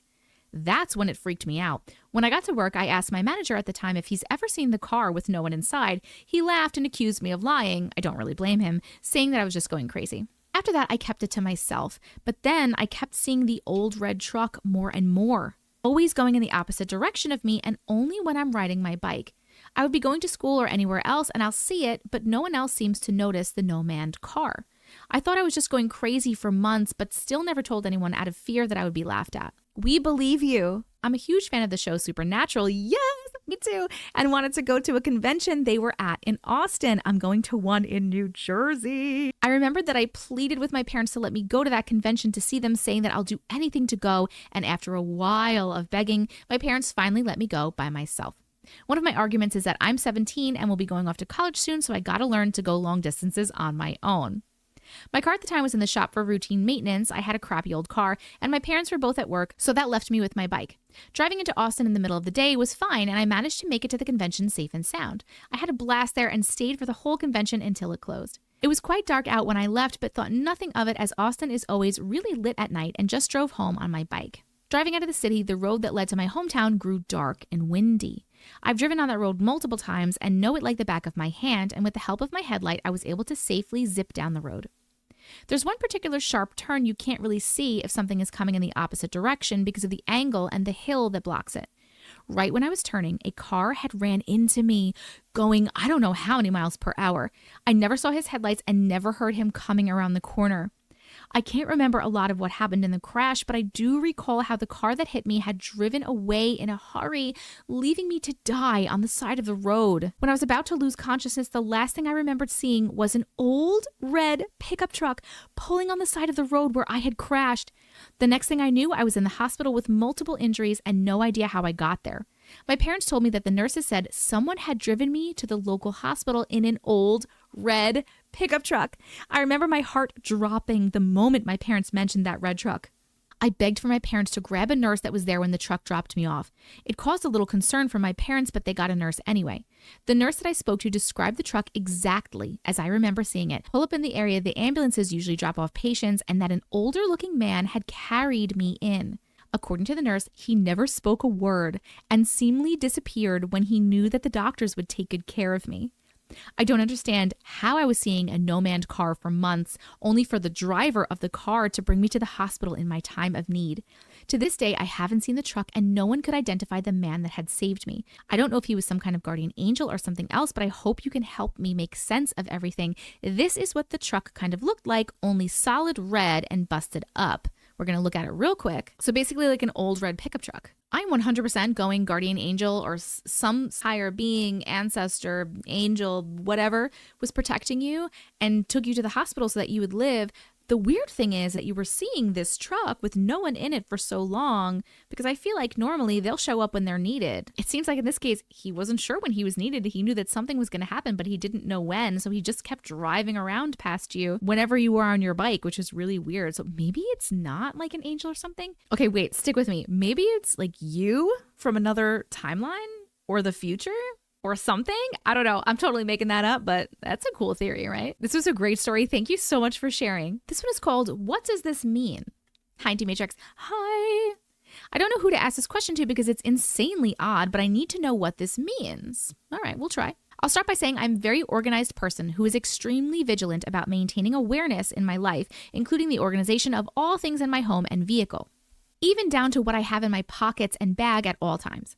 The day in question, when I changed into my sweats that I wear around the house all the time, I went to empty my pockets as I normally do before laying down. And this is where it gets funny.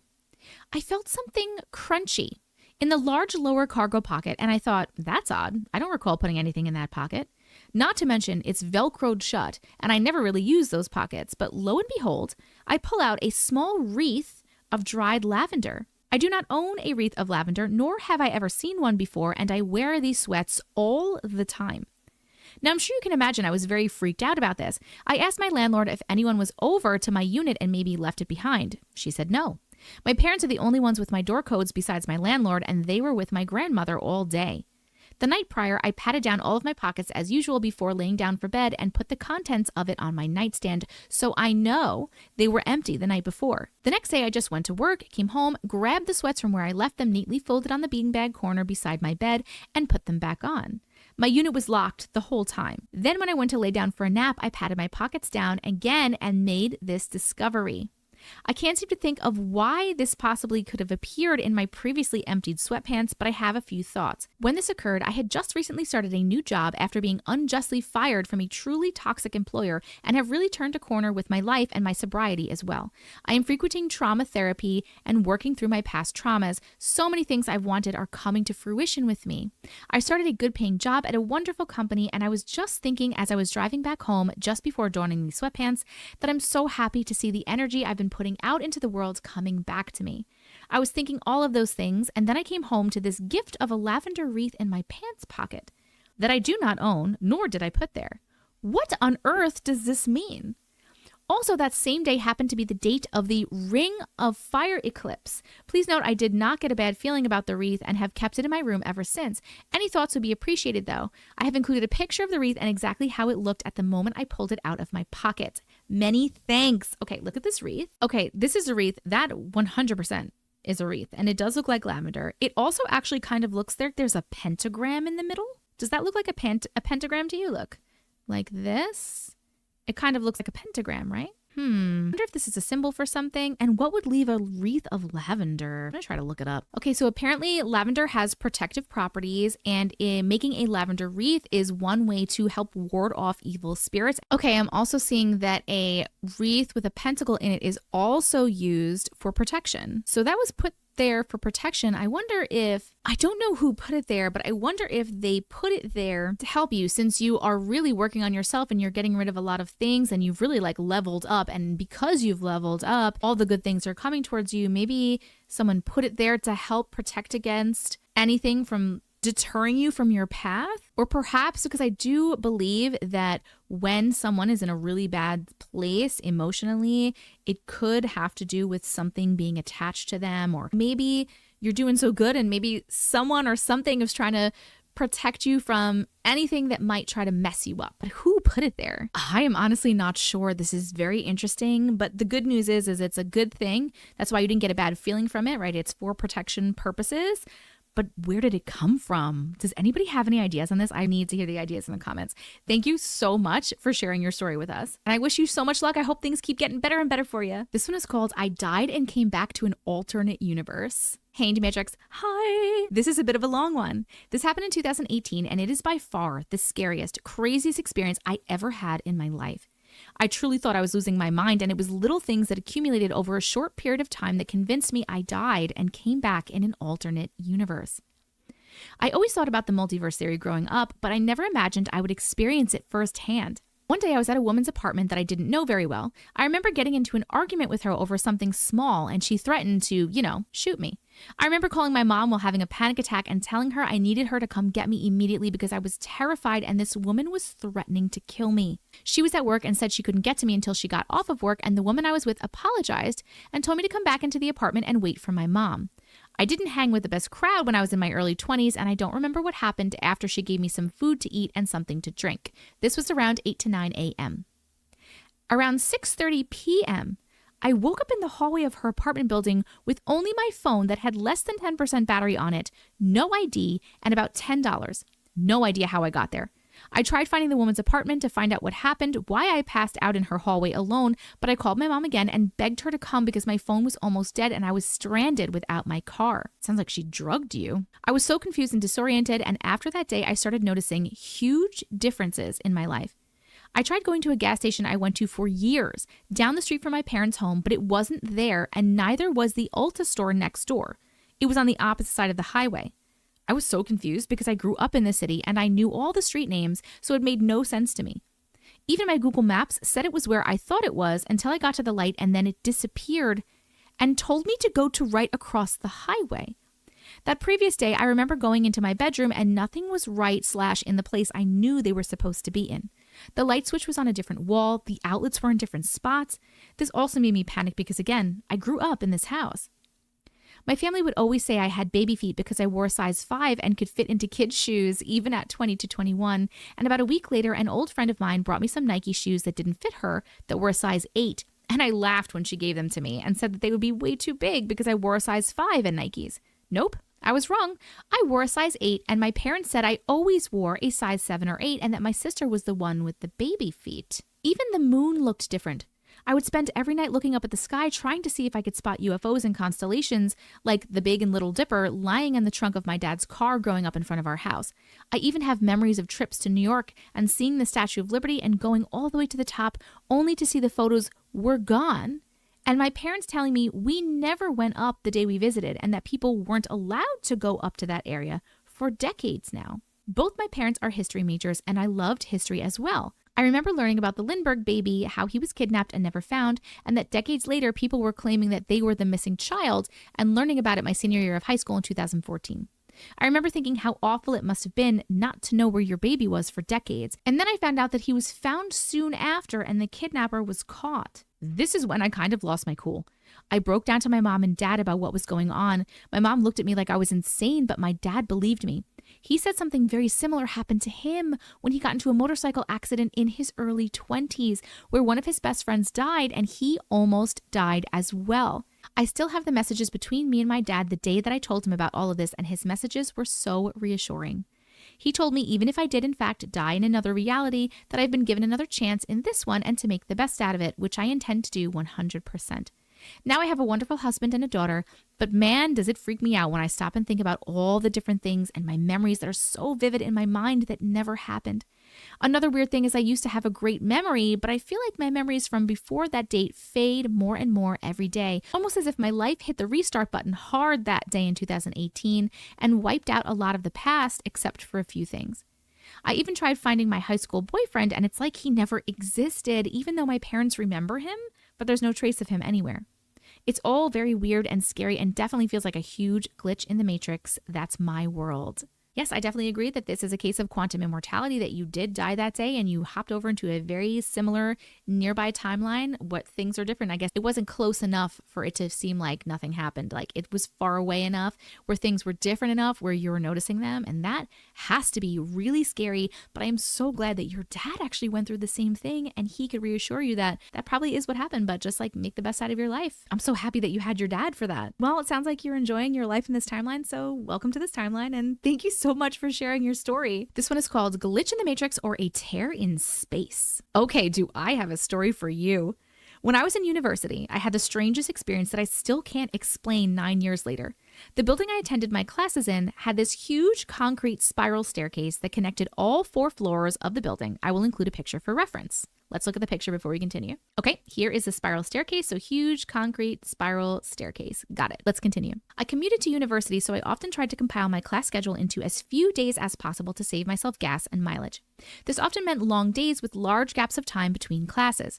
Every Thursday, I had the same 2 classes, the first one at 8 a.m. and the second at 2 p.m. One of my classmates and friend had the same schedule as me that day. However, she had a different class in the afternoon, but with the same 2 p.m. start time. Every Thursday, her and I would leave our morning class and head down to the cafe on the 2nd floor. We would spend our afternoons in a booth on our laptops, studying, working on projects, or just hanging out. Then at 1:50 p.m., we would pack up our stuff, head back up the stairs, and split up at the 3rd floor. She would head to her class, and I would continue to the 4th floor to finish out my day. So one Thursday, we do exactly that. We pack up our stuff, head to the staircase, say our goodbyes at the 3rd floor. I continue to my 2 p.m. class, and at this point, I'm about 10 minutes early, as usual. Normally, I would open the door and the classroom is semi-quiet with students chatting before the class, but instead, the room is busy with my classmates participating in what looks like a group activity. I walked in super disoriented and sat down at an open table. I opened my laptop and the time on my lock screen said 3 p.m. Confused, I then glanced up at the clock on the wall, which also read 3. I had lost a whole hour somehow. Before I could really give it any more thought, my professor called for our 15-minute halftime break and the classroom dispersed. I walked up to him and asked if the class had started earlier than usual today, to which he responded, no. I apologized for being late, even though to my knowledge, I wasn't. He assigned me to one of the existing groups and I finished the remainder of the class. As I was leaving the classroom, I texted the friend I had been with during the break and asked her to meet me at the front door of the building. I met her at our agreed spot and asked her, were you late for class? To which she answered, no, early as usual, why? I then proceeded to tell her what had just happened to me and we both stood there at the front door absolutely bewildered. To this day, I still can't explain where that hour went. There's a few things that normally account for a time loss. One of them is aliens, but I do not think you got abducted in the middle of a school day in the middle of the school, because that's not normally how that happens. I'm going to say also, maybe there was a portal. Maybe you just hopped into a portal and it transferred you an hour ahead. Maybe, probably not. Maybe you switched timelines somehow. Good old just glitch of the matrix. I'm just going to call this one a good old glitch of the matrix. That is so weird. It has to feel so disorienting and so weird to have lost a bunch of time and not understand why. We're calling it glitch of the matrix. Thank you so much for sharing your story. This one is called, my grandpa told me it was time for my grandma to come home. Oh my God, am I going to cry? Is this one going to make us cry? Hi, Auntie Matrix. Hi. I've watched your videos from the very beginning. Yes. I love an OG glitch. Almost every night when I lay down, I watch all your videos. I'm fascinated and bummed I haven't really had anything spooky, glitchy, or weird happen to me, but then in September, it happened. In less than 2 years, I lost all 4 of my grandparents. November 11th, 2021, August 31st, 2022, March 29th, 2023, October 8th, 2023. My grandpa, my mom's dad, had been battling bladder cancer for the past year at 87 years old. This man still went to work 2 to 3 days a week and took care of his wife of 67 years. She never had to get a job or even drive a car. He lived for that woman. My grandmother suffered from Alzheimer's, Parkinson's, severe osteoporosis, asthma, recurrent pneumonia, and awful anxiety. She was a very fragile woman, both physically and emotionally, but my grandpa was such a generous man and is the reason that she lived as long as she did. March 10th, we had a meeting with the surgeon to decide if he was going to undergo the full bladder removal operation or other options, as the previous treatments were unsuccessful. I was on FaceTime while I was on a break at work. The surgery was already scheduled for March 30th. The meeting was to answer all the questions we, the family, and my grandpa had. Other options were given, but my grandpa, knowing he would not have made it out of the hospital from that surgery, said he wanted to go through with it. He didn't say this, but we all knew he said to do it because he just wanted to get better to take care of my grandma.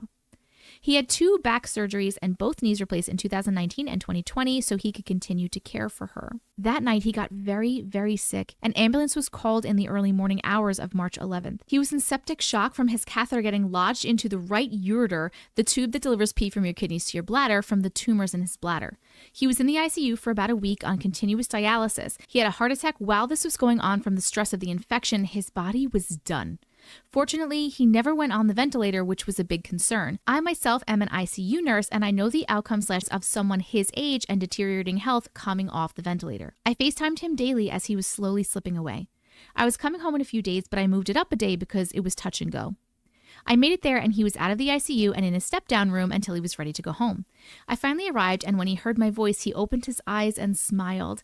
He was trying to talk and he was so weak. Ultimately, I made out what he was trying to say. He wanted a cup of coffee and to go home. He loved his coffee. He was in there for about a week and a half until the palliative team meeting happened after he just wasn't improving. Once again, I'm on FaceTime since I'm back in Texas at work. There was a discussion of him needing an IVC filter placed due to all the blood clots he was having from the cancer and just being in bed for 2 weeks. They asked my opinion and I said, no procedure, nothing else, just get him home so he can see his wife and drink a cup of coffee. The last sight my grandmother had of him was getting taken out by an ambulance. I am lucky to have a family that truly listened and carried out their parents' wishes, did not allow them to suffer, and gave them a passing that people deserve, pain-free and surrounded by their loved ones. As an ICU nurse, I have seen families selfishly and intentionally choose themselves over their dying family member, whether that's because of a check that would stop coming in or they don't want to understand the severity of their loved one's illness and there is no room for recovery and a true quality of life they would have wanted. I've also seen the beauty and true love and respect of families for their loved ones when making the hard decision to let their loved ones go. A doctor once said to a young girl who had to make the impossible decision for her mother who was dying from cancer, "We have a unique opportunity where we have the ability to control how someone dies. That chance does not come often." What a heavy sentence to say to such a young girl, but that has stuck with me and it is so true and so rare. I think that helped me through losing all of my grandparents because we were able to give them what they would have wanted and deserve. I knew he was not going to make it more than 2 weeks. He wasn't eating, nor had he been. The cancer had spread. It was time. That was a Friday. He went home that night. I FaceTimed him daily, and he died that following Wednesday on his 88th birthday while holding his wife's hand and surrounded by his children. I didn't know if I was going to be able to make it home for his funeral because flights are so expensive, especially buying them a few days before. That week, I just so happened to work Sunday, Monday, Tuesday, and his funeral was on Wednesday. I had a very, very slim chance of being able to find a plane ticket under $1,000 and that left after 8 p.m. since I worked 12-hour days. On the Sunday before, I found round-trip tickets for $330. The flight leaving Tuesday night at 9 p.m. I was meant to be there. He looked so peaceful. My grandma just broke my heart. I did not understand why she was the last one left. She was already so fragile. This was sure to break her, and it did. 6 months later, she would be with him again. This time, I was told it was her time. The end of September, my parents and my brother and his fiance and my husband were all going on a quick beach vacation for my parents' 33rd wedding anniversary. The day my husband and I were flying to Florida, I woke up in tears. I have had many episodes of lucid dreaming. Dreams I would bet money on were real, but this one was the most vivid, and I felt everything. The warmth of my grandpa's hug, just like I had felt a month before he passed. My mom's side all had RVs and campers and would go camping all the time during the summer months. Just a campground close to their house, and they would just drink and eat and spend time together. It was my grandma and grandpa's favorite thing. The only part of the dream I remember to this day with such clarity. My grandpa and I were walking towards each other, his RV in the background. He was smiling, and I could see his mouth moving, and I know he was saying something, but I couldn't make it out. I did hear him say, "my girl," and hugged me so tight like he always did. The warmth I felt was incredible, and I wish I could somehow feel that every day. Next thing I know, I'm awake. My pillow is soaked with tears. I texted my mom when I woke up and told her. I wonder what he was saying as he was walking towards me. That same day, my uncle called to let my mom know that my grandma was in the hospital again. This was pretty much the norm for the last 5 months, pneumonia again. I told him hospice, she doesn't have much time, and to get her home and comfortable. I knew in that moment that in my dream, my grandpa was telling me that he almost had everything ready for my grandma to come be with him, and her time on earth was coming to an end. Though I had known for a while, he came to tell me so that I could prepare for the impact that I no longer have living grandparents. That Sunday, once we were all back in our respective states, a call came in that my cousin on my mom's side tragically died in an ATV accident. The following Sunday afternoon, my grandma passed away at 91, comfortably and surrounded by her children. I was so truly lucky and fortunate to have almost 3 decades of my life with my grandparents. I know this is not something that a lot of people get. Thank you for reading my story. It was truly therapeutic to type this all out, even though I have told it out loud many times. There is something different about writing stuff out. I knew this one was going to be an emotional one from the name of it. Thank you so much for sharing your story. Hi! I finally decided to be brave and send this story in, as I hope the ending will give people some peace of mind for what lies beyond this life. This is a long one, so I guess I should say you're welcome since we love long ones. Yes. Trigger warning for comas and human and animal death. All my life, I've been surrounded by death and have always known when someone was going to die before it happens. It used to create a lot of anxiety for me, relevant at the end. A lot of people died early on in my life, and because of that, death and mortality became more of a normal event in my life. In an 18-month span, 4 people in my family died, including my brother and his fiance, in separate events. Because of that and other trauma, I was diagnosed with CPTSD, and therapy really helped. It wasn't until I met death that I really came to terms with the losses. Back in early 2019, I had trouble falling asleep one night and then felt someone in my room moving around. My husband was fast asleep next to me, so there's no way it was him, and our cats aren't full-grown people moving about. Plus, they're lazy, LOL. I felt someone in there and heard a voice saying, "Check your phone." The moment I got up, my sister called. My dad was on his way to the hospital as he had fallen into a coma. Immediately, I got out of bed and my husband and I rushed up there. I spent a week sitting in the hospital waiting for something to happen. The doctor said that there was a 1 in a million chance for my dad to wake up and they were expecting serious mental deficits. One night I was getting ready for bed and I did a quick tarot reading regarding the situation. To my surprise, it said not to worry and that things would be okay and my dad would come out of this healthy. I usually believe the cards, but things were so bad that they were talking about options, if you get what I mean, so I was thinking how that couldn't possibly be right.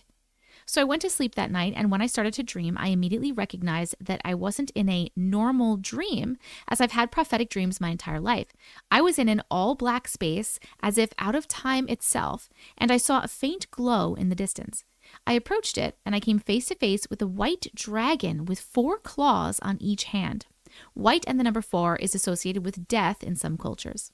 I felt complete respect and awe for this being, but there was no fear, and I immediately knew I was face to face with death. Death was fast asleep, and when I communicated with them, it was all mentally as if they could read my mind.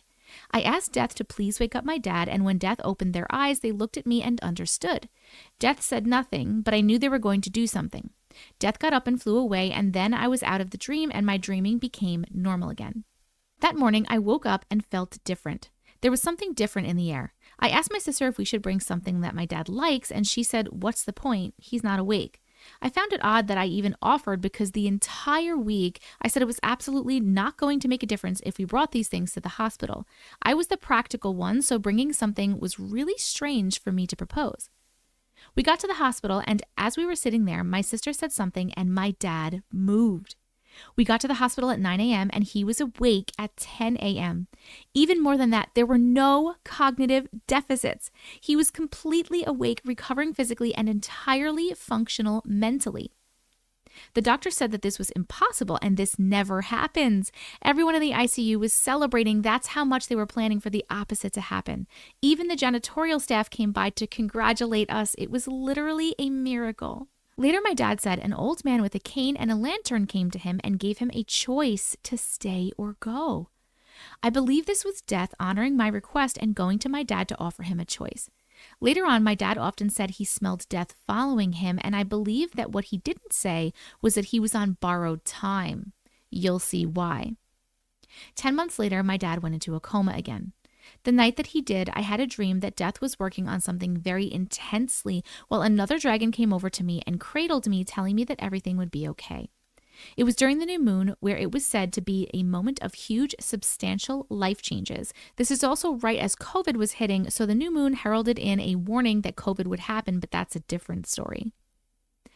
I woke up and immediately knew that my dad was back in the hospital. The same thing had happened, but this time it was different. I knew that his soul had left his body already, but his body was being kept alive. Death had returned to claim my dad's spirit. Later found out that my dad was going to have surgery on December 27th, and he was terrified, so he postponed the surgery. He had never been terrified of surgery before. I think he knew that he only had the extra 10 months with his family and was desperate to stick around. But Death only grants us reprieves and time on their schedule, not our own. My dad passed on December 27th. After this, I had a sensation of peace despite my grief of not having my father in my life anymore.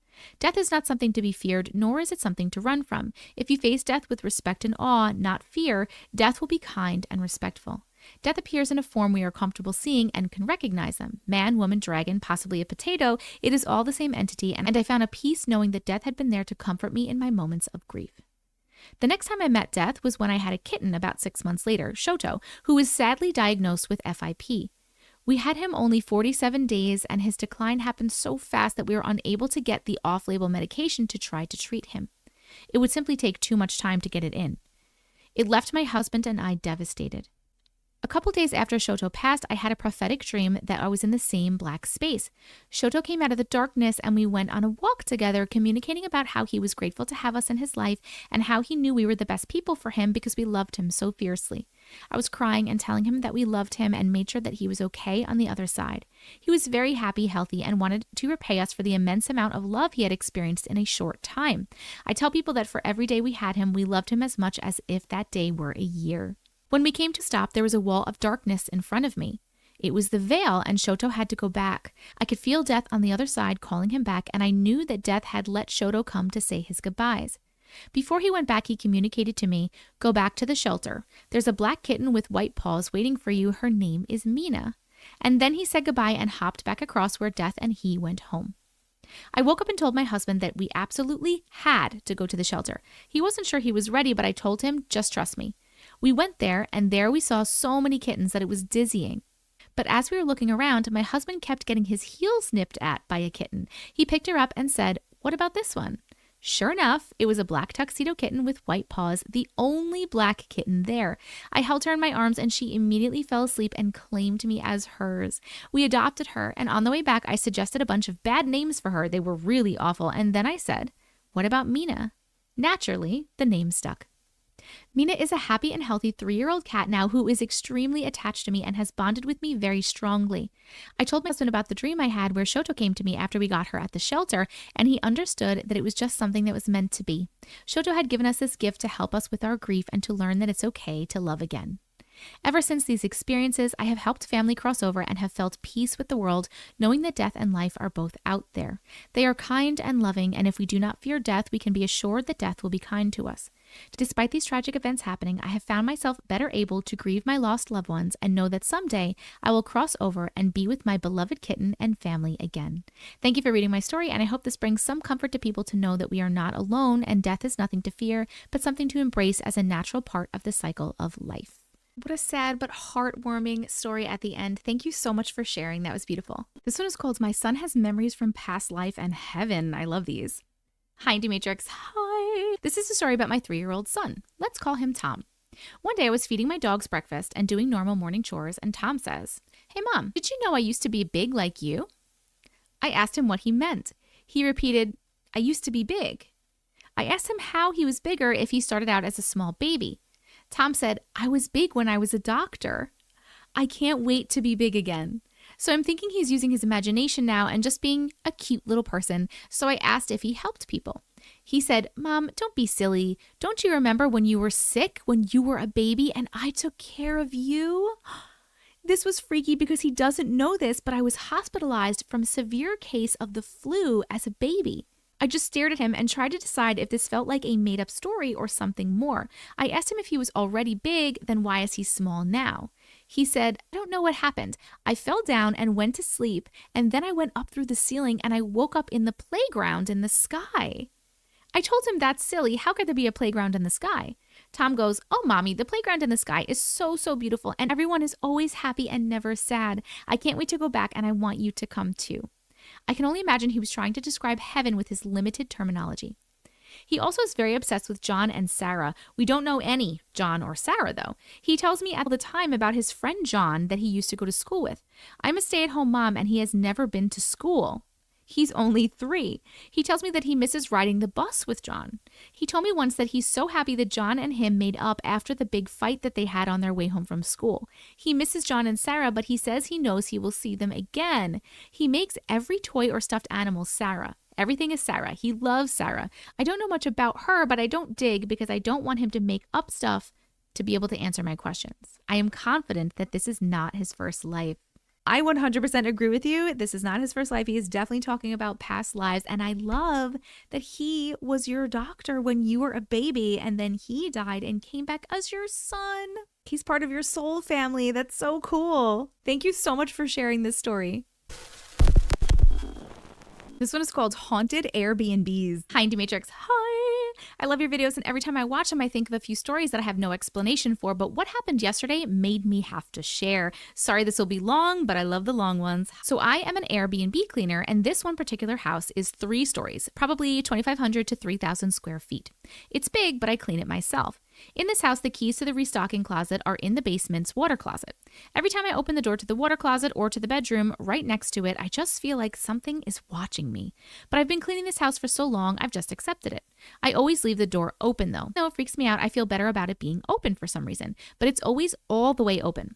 Sometimes the bedroom door will seem like it opens or closes by itself, but I'm constantly moving around and not super paying attention, so I usually just chalk it up to air pressure. I always keep the room's doors/lights on until the room is finished and then close the door to check it off in my brain. I always lock the door to the house when I come in and have my headphones in while listening to a podcast or YouTube videos. In the past, I've heard some things like cabinet doors or something falling, at least that's what I tell myself, and just feel watched. So one time I said, "Hey, I know this is your space, but I have to be here to clean. I'm just making sure it looks good and I'm not here to bother you, so don't bother me. After that, nothing really happened for a while and I didn't feel like I was being watched as much. Until yesterday. I was at the house for a few, usually 6 hours total, and had been on all the floors at some point. Got the keys from the water closet as per usual, all the doors and lights on. I'm switching the laundry, which is on the opposite side of the house on the main floor from the downstairs water closet. As I'm loading the dryer, I hear a big thud through noise cancellation. Thinking maybe the broom fell over or a cleaner fell off the counter maybe, so I looked over and nothing fell. It was weird, but I kept cleaning. A little bit later, I go downstairs, and from the railing of the stairs, you can see half of the door of the water closet blocked by a wall, and there's a hallway directly behind the wall that the water closet faces. I always look over there expecting to see something because it's creepy, but there's nothing over there. Except the door to the water closet was all the way shut and latched. Remember, I always leave it all the way open. That's when I realized what the big thud was. The door had to literally have been slammed shut, not just an air pressure shut. I wouldn't have heard an air pressure shut through the whole house through my headphones while the washing machine was going right next to me. I still had to clean the whole basement, so I was checking over my shoulders the whole time, but I only feel like that downstairs. I just keep my headphones in because I don't want to hear anything else while I was finishing. But I feel like I heard more things after that, but nothing explainable, and I still had headphones in, so I could have misheard stuff. The door, however, was not misheard. It was very much heard throughout the house and the headphones. So anyway, that was weird.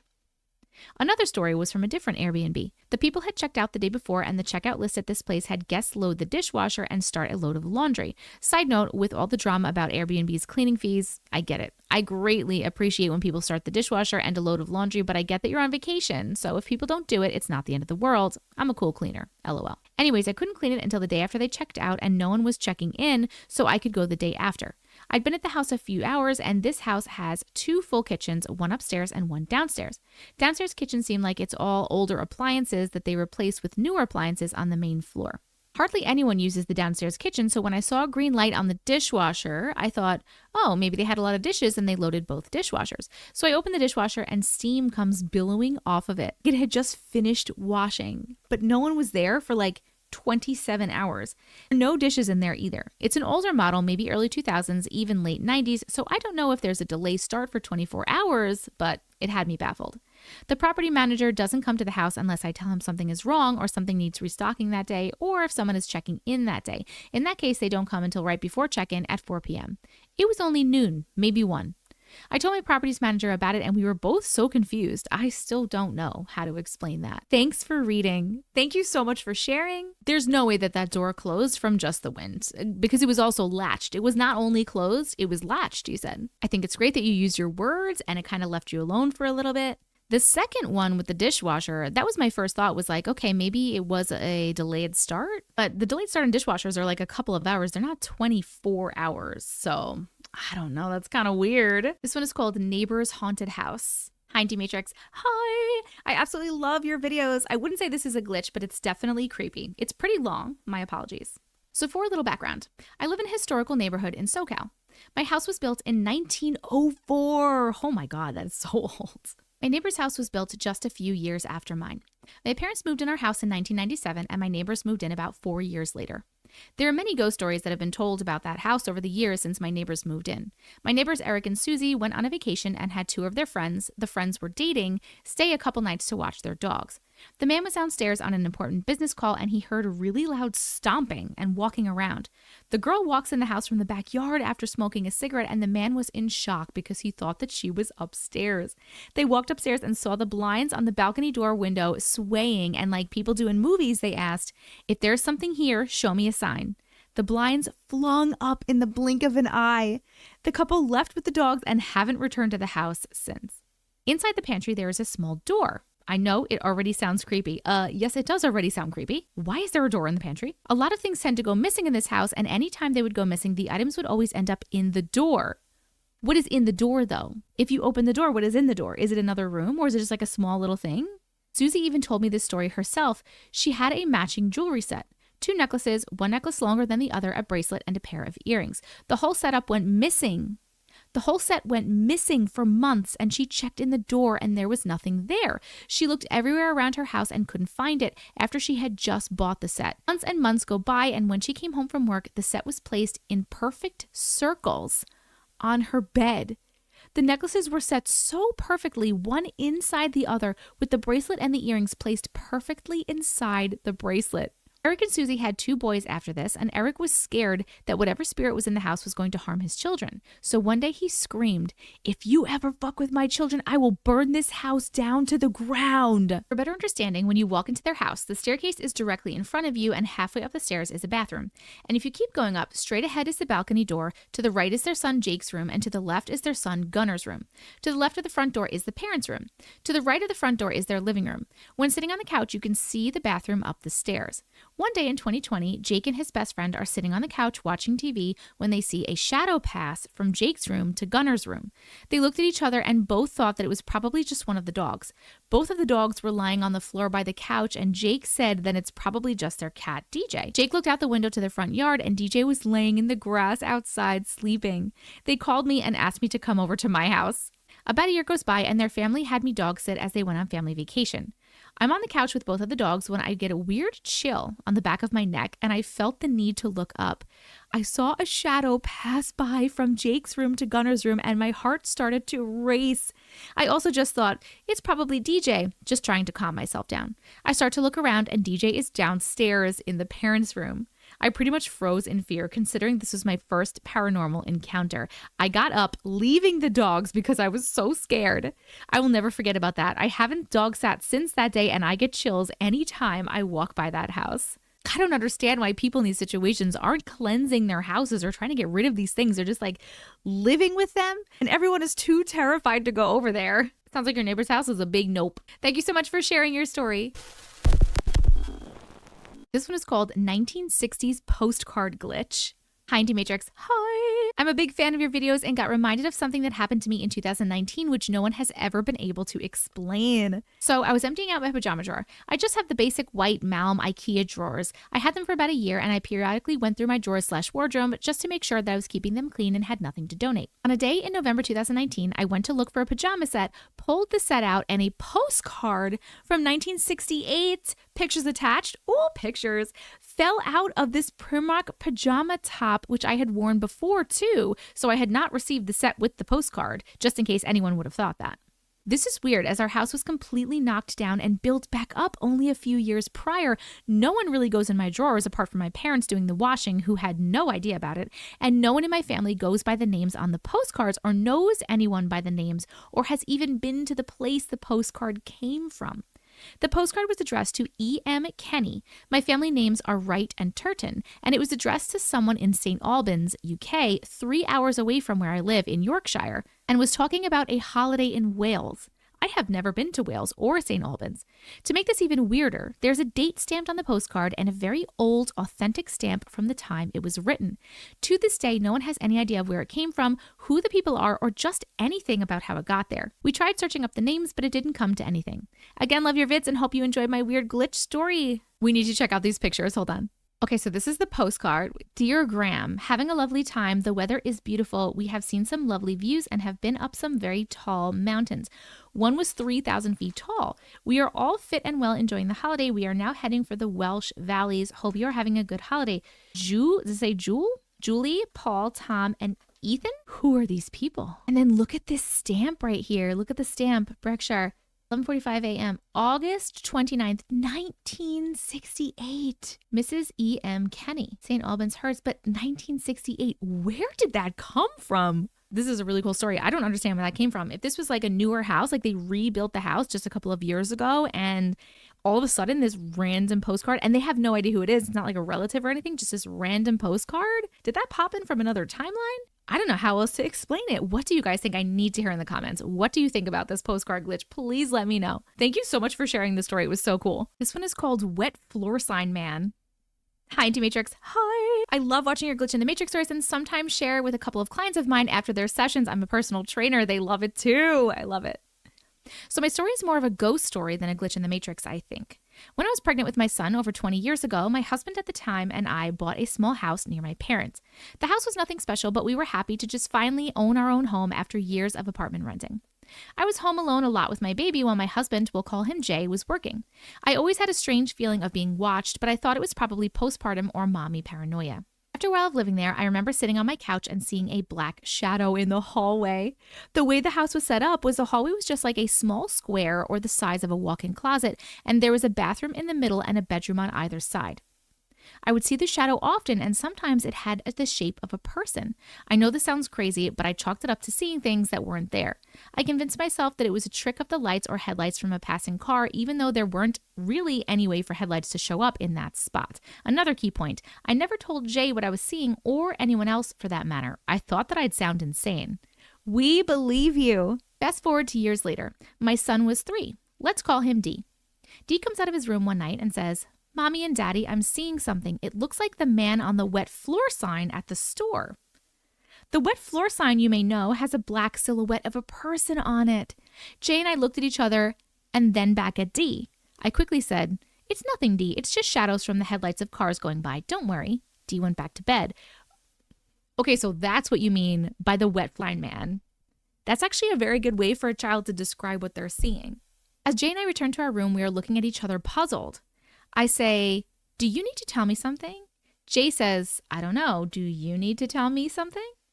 Then we both admit that for 3 years, we've both seen the same thing that our son just described, a shadowy black figure in the hallway that does look like the wet floor sign man. I'm getting chills just typing this. Before you say my 3-year-old heard us talking and parroted something that we said, remember, I never told anyone what I saw, and that includes Jay. We didn't discuss it at all. We both thought it was explainable, and we explained it away in our heads so that we both could sleep at night. We're very logical people, and a ghost sounded completely illogical. Later, my mom also admitted that she had seen something similar while babysitting. So now, fast forward another year or so, we continue to live there. We tell ourselves it's fine. Even stranger occurrences start to happen. First, there's a smell in our bedroom. Now, at the time, I think it's not a big deal. 20 years later, I was reminded by my now adult son's girlfriend that a smell such as this one can be the sign of a demonic presence. So at that time, my dad and Jay both separately crawled through the crawl space under the house looking for a dead animal. We looked everywhere, inside the house and outside, and never found one. The smell was rancid, and we slept on an air mattress in our living room for 6 months. Yes, the smell lasted that long. Oh my God. Finally, when my son was about 5, and I also had a daughter at this point who was 3, my grandpa, who I was very close with, died suddenly. I was very distressed during this time. This was when the activity really ramped up. I've since read that these things can prey on the vulnerable and take advantage during hard times. Yes. First, Jay woke me up at 5 a.m.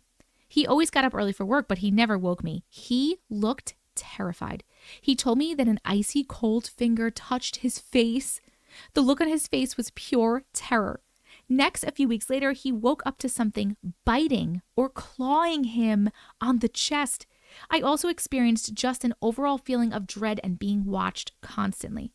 One night while we were trying to fall asleep, something tapped rapidly on my leg. I sat up and nothing was there. Then as I laid back down, something whispered loudly in my ear, "Hey." I started to cry and I whispered back, "Please leave me alone. You're scaring me." At one point, I was so afraid that I called a guy I previously worked with. I knew he had ghost investigation project. He interviewed me, made sure we didn't use drugs or have a mental illness, and he listened. He wanted to do an investigation, and I went as far as setting up the visit, but then chickened out about 2 weeks before. I just knew if they found something, I would never be able to sleep in the house again.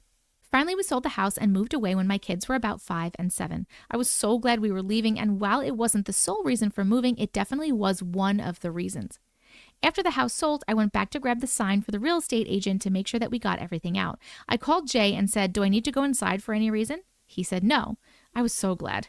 I drove away, and as I did, I had that feeling of being watched again.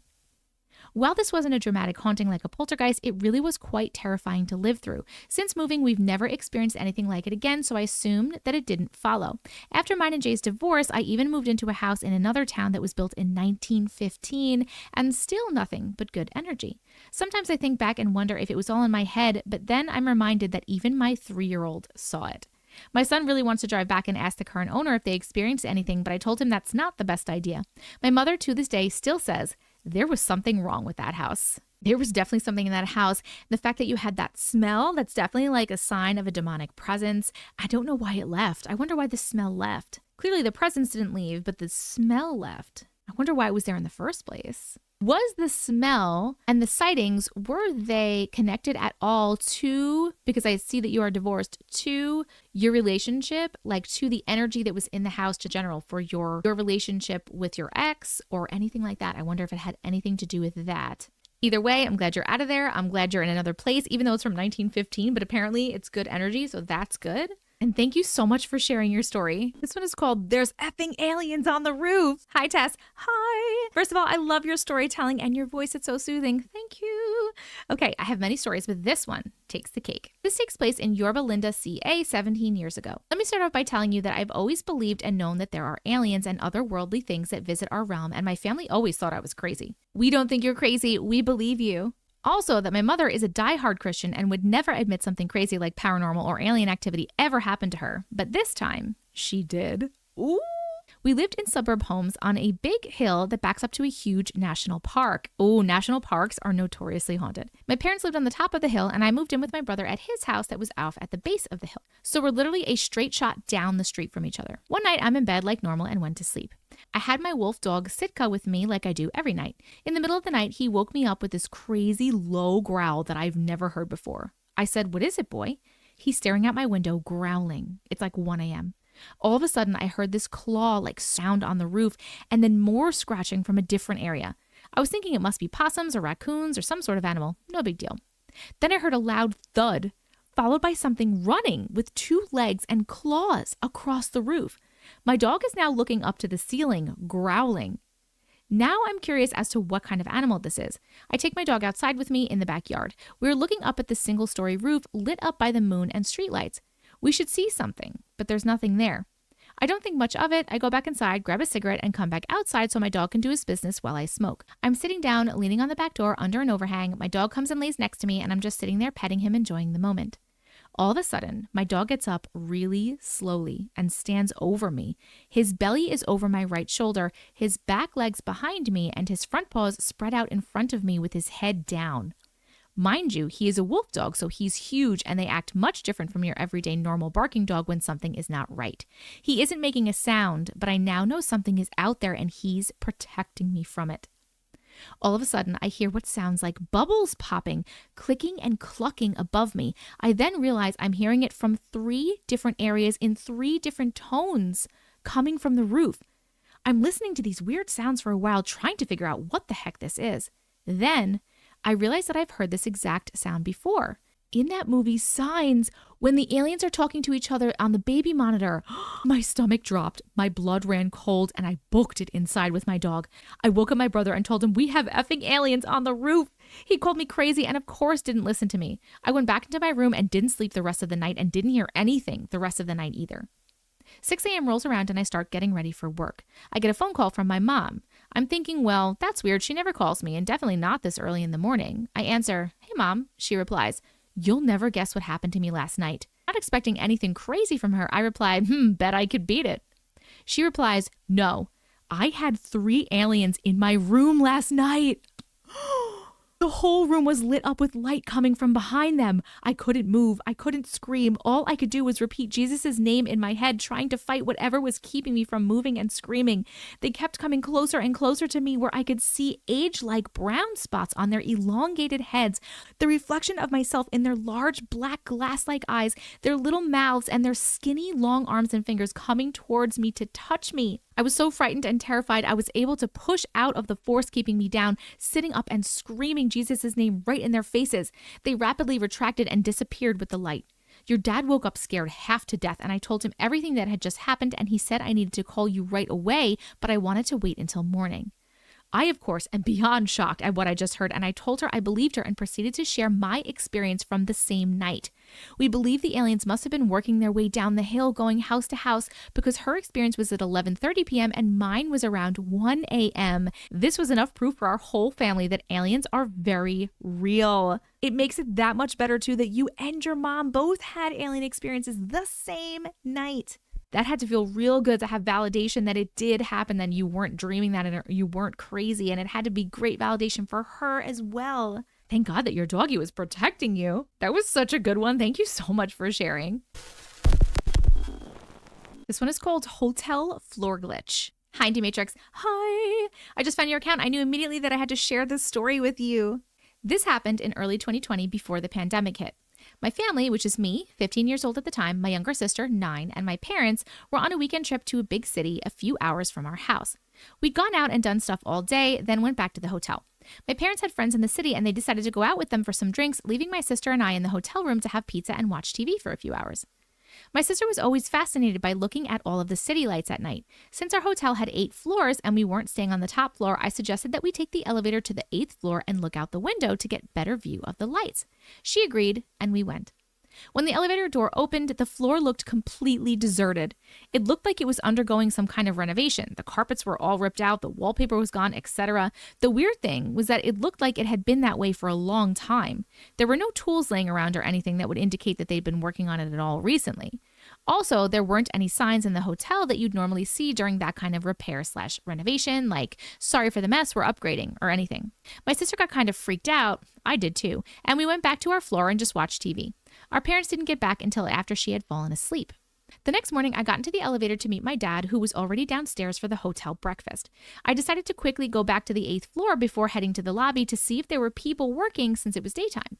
I hit the button for the 8th floor, and when the doors opened, the hallway looked completely normal. No renovations, no workers, no construction work, nothing, just a normal hallway. I haven't even gotten to the creepiest part yet. When I've told this story before, people think that I maybe dreamed it or hallucinated it or something, but there are 2 things that prove I didn't. Number 1, my sister, now 12 years old, remembers this the same way I do. Number 2, I took a picture of the floor that night that my sister and I saw. I'll attach the picture below. It's 100% real. I'm not creative enough to make something like this up. I still can't explain the story, and I haven't been back to the hotel since. Let's look at the picture. This is the picture, and this definitely looks like they're in the middle of construction. It looks like they're in like the demolition phase of the construction because like all of this stuff is all ripped up here and it looks like it has been patched up yet. The floor is all messed up. This door is off.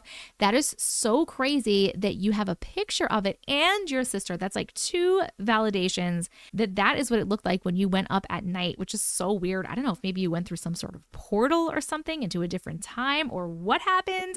What do you guys think in the comments? Please let me know. This was a very cool story. Thank you so much for sharing. This one is called Glitches in the Matrix Are Real. Hello. Hi. I have a story which is 100% true. I am so glad your page exists to know I am not alone in having an absolutely mental thing happen. This is something that happened to me about 5 or 6 years ago, and I still cannot get my head around it or what it meant. It honestly blows my mind and my family's mind every time we talk about it. So I went to visit my mom and dad, who live about an hour and a half away from me. We were sitting in our living room, and down at my feet beside the sofa was my sister's laptop. On top of her laptop, there were 2 CDs, so I picked them up to look at them. One of them was like a dance compilation album, and the other was from an art I had never heard of, but there was a drawing of a blue man on the cover. My mom seen me pick them up and looking at them as she was sitting on the other sofa across the room. My sister was at work at the time, but I thought to myself, I'll ask her if I can borrow this dance CD when she gets home. Anyways, fast forward about an hour and we are in the kitchen having dinner. The door opens and it's my sister, who had just driven home from work.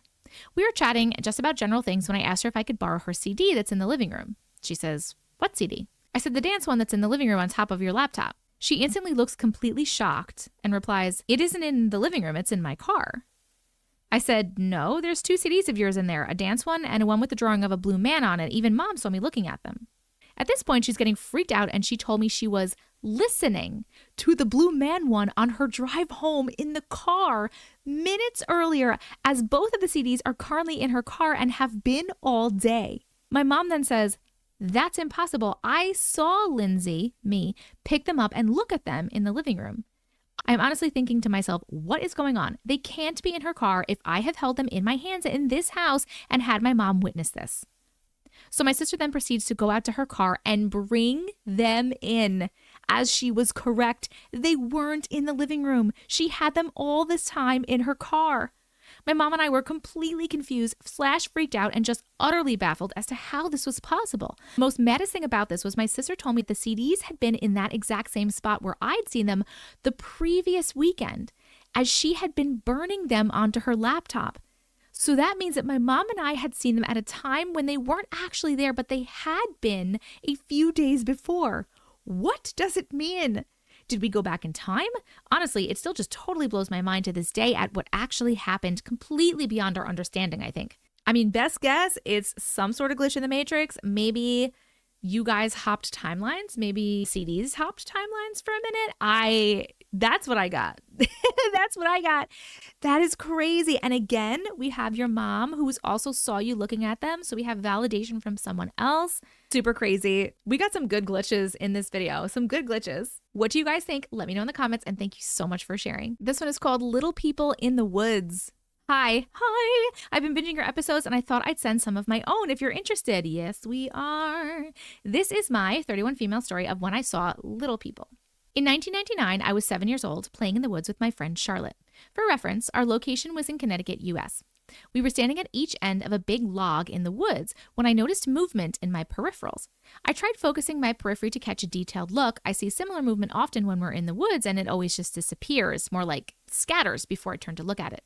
My heart skipped a beat when I could make out a group of little people looking up at me as well. I was frozen in the pose I was playing in. After a few seconds, I realized Charlotte had stopped narrating out play and was frozen in place as well, staring at me but focused on them. I'm pretty sure they were dressed because it didn't look like they were all naked. I could tell that they all knew that we were aware of them, and they dispersed as Charlotte moved her eyes. We didn't talk about it until we were in her house. We weren't afraid, just confused on our walk home. We wrote out what we saw before talking about it to see if we saw the same thing. Both of our descriptions were clothed and less than a foot for sure. One thing we were positive of was to mind our business and to not go searching, which is what our instinct would usually have been. Duh. We thought we found a colony of little people in the woods, but the fact that our reaction was to quietly leave and not even talk about it until behind closed doors, and still not even talk out loud, but write it, I'm not sure. I don't remember being too frightened. In fact, we kind of just accepted it and moved on with a new taste of what this world/universe is capable of. I watched Indian in the Cupboard later in life. Oh my God, great movie, great book, which reminded me of these little people, but I no longer saw them by then. Charlotte and I would talk about seeing things out of the corner of our eyes, but we could never figure out what it was. Although Charlotte was different, her and her dad were huge hippies, tire swing in the kitchen, no TV, and her imagination was so wildly magnificent that it made my mind radiate. I always thought that maybe her narration of our play was so powerful and energetic that we could manifest and see the same thing. Little people were never playing any parts in either of our imaginations. In fact, when we both confirmed what each other saw, we were kind of in awe that we've never even dreamt of tiny people in this universe. Doing some research and posting on Reddit, there's two creatures that seem to fit the description of what I saw the most. Okay, Nagamwasak or Mekamwasak. All right, let's look these up. Okay, so Nagamwasak, it says they're mythological Native American little people from the folklore of the Passamaquoddy tribe. I'm very sorry if I'm mispronouncing that. Although they are hideously ugly and don't like to be seen, the Nagamwasak overall are benevolent. Okay, so they're good creatures. And the other one, Mekamwasak. Mekamwasaks are quite short, about 3 feet tall, and have extremely hairy faces. They live in the woods outside human society. Overall, this doesn't sound so bad, but here's the kicker. Anyone the Mekamwasak look directly at will sicken and die. Okay, so if you guys looked at each other, it's not the Mekamwasak. And also the Mekamwasak were about 3 feet tall, and you said that they were about 1 foot tall. And you weren't really scared of them, so I'm thinking it was maybe, if it was either of those two things, it was the Nagamwasak, because those are the benevolent ones. This was actually a really cool story. What do you guys think in the comments? Let me know. Do you think it's one of these things? Do you think it's something else? But thank you so much for sharing your story.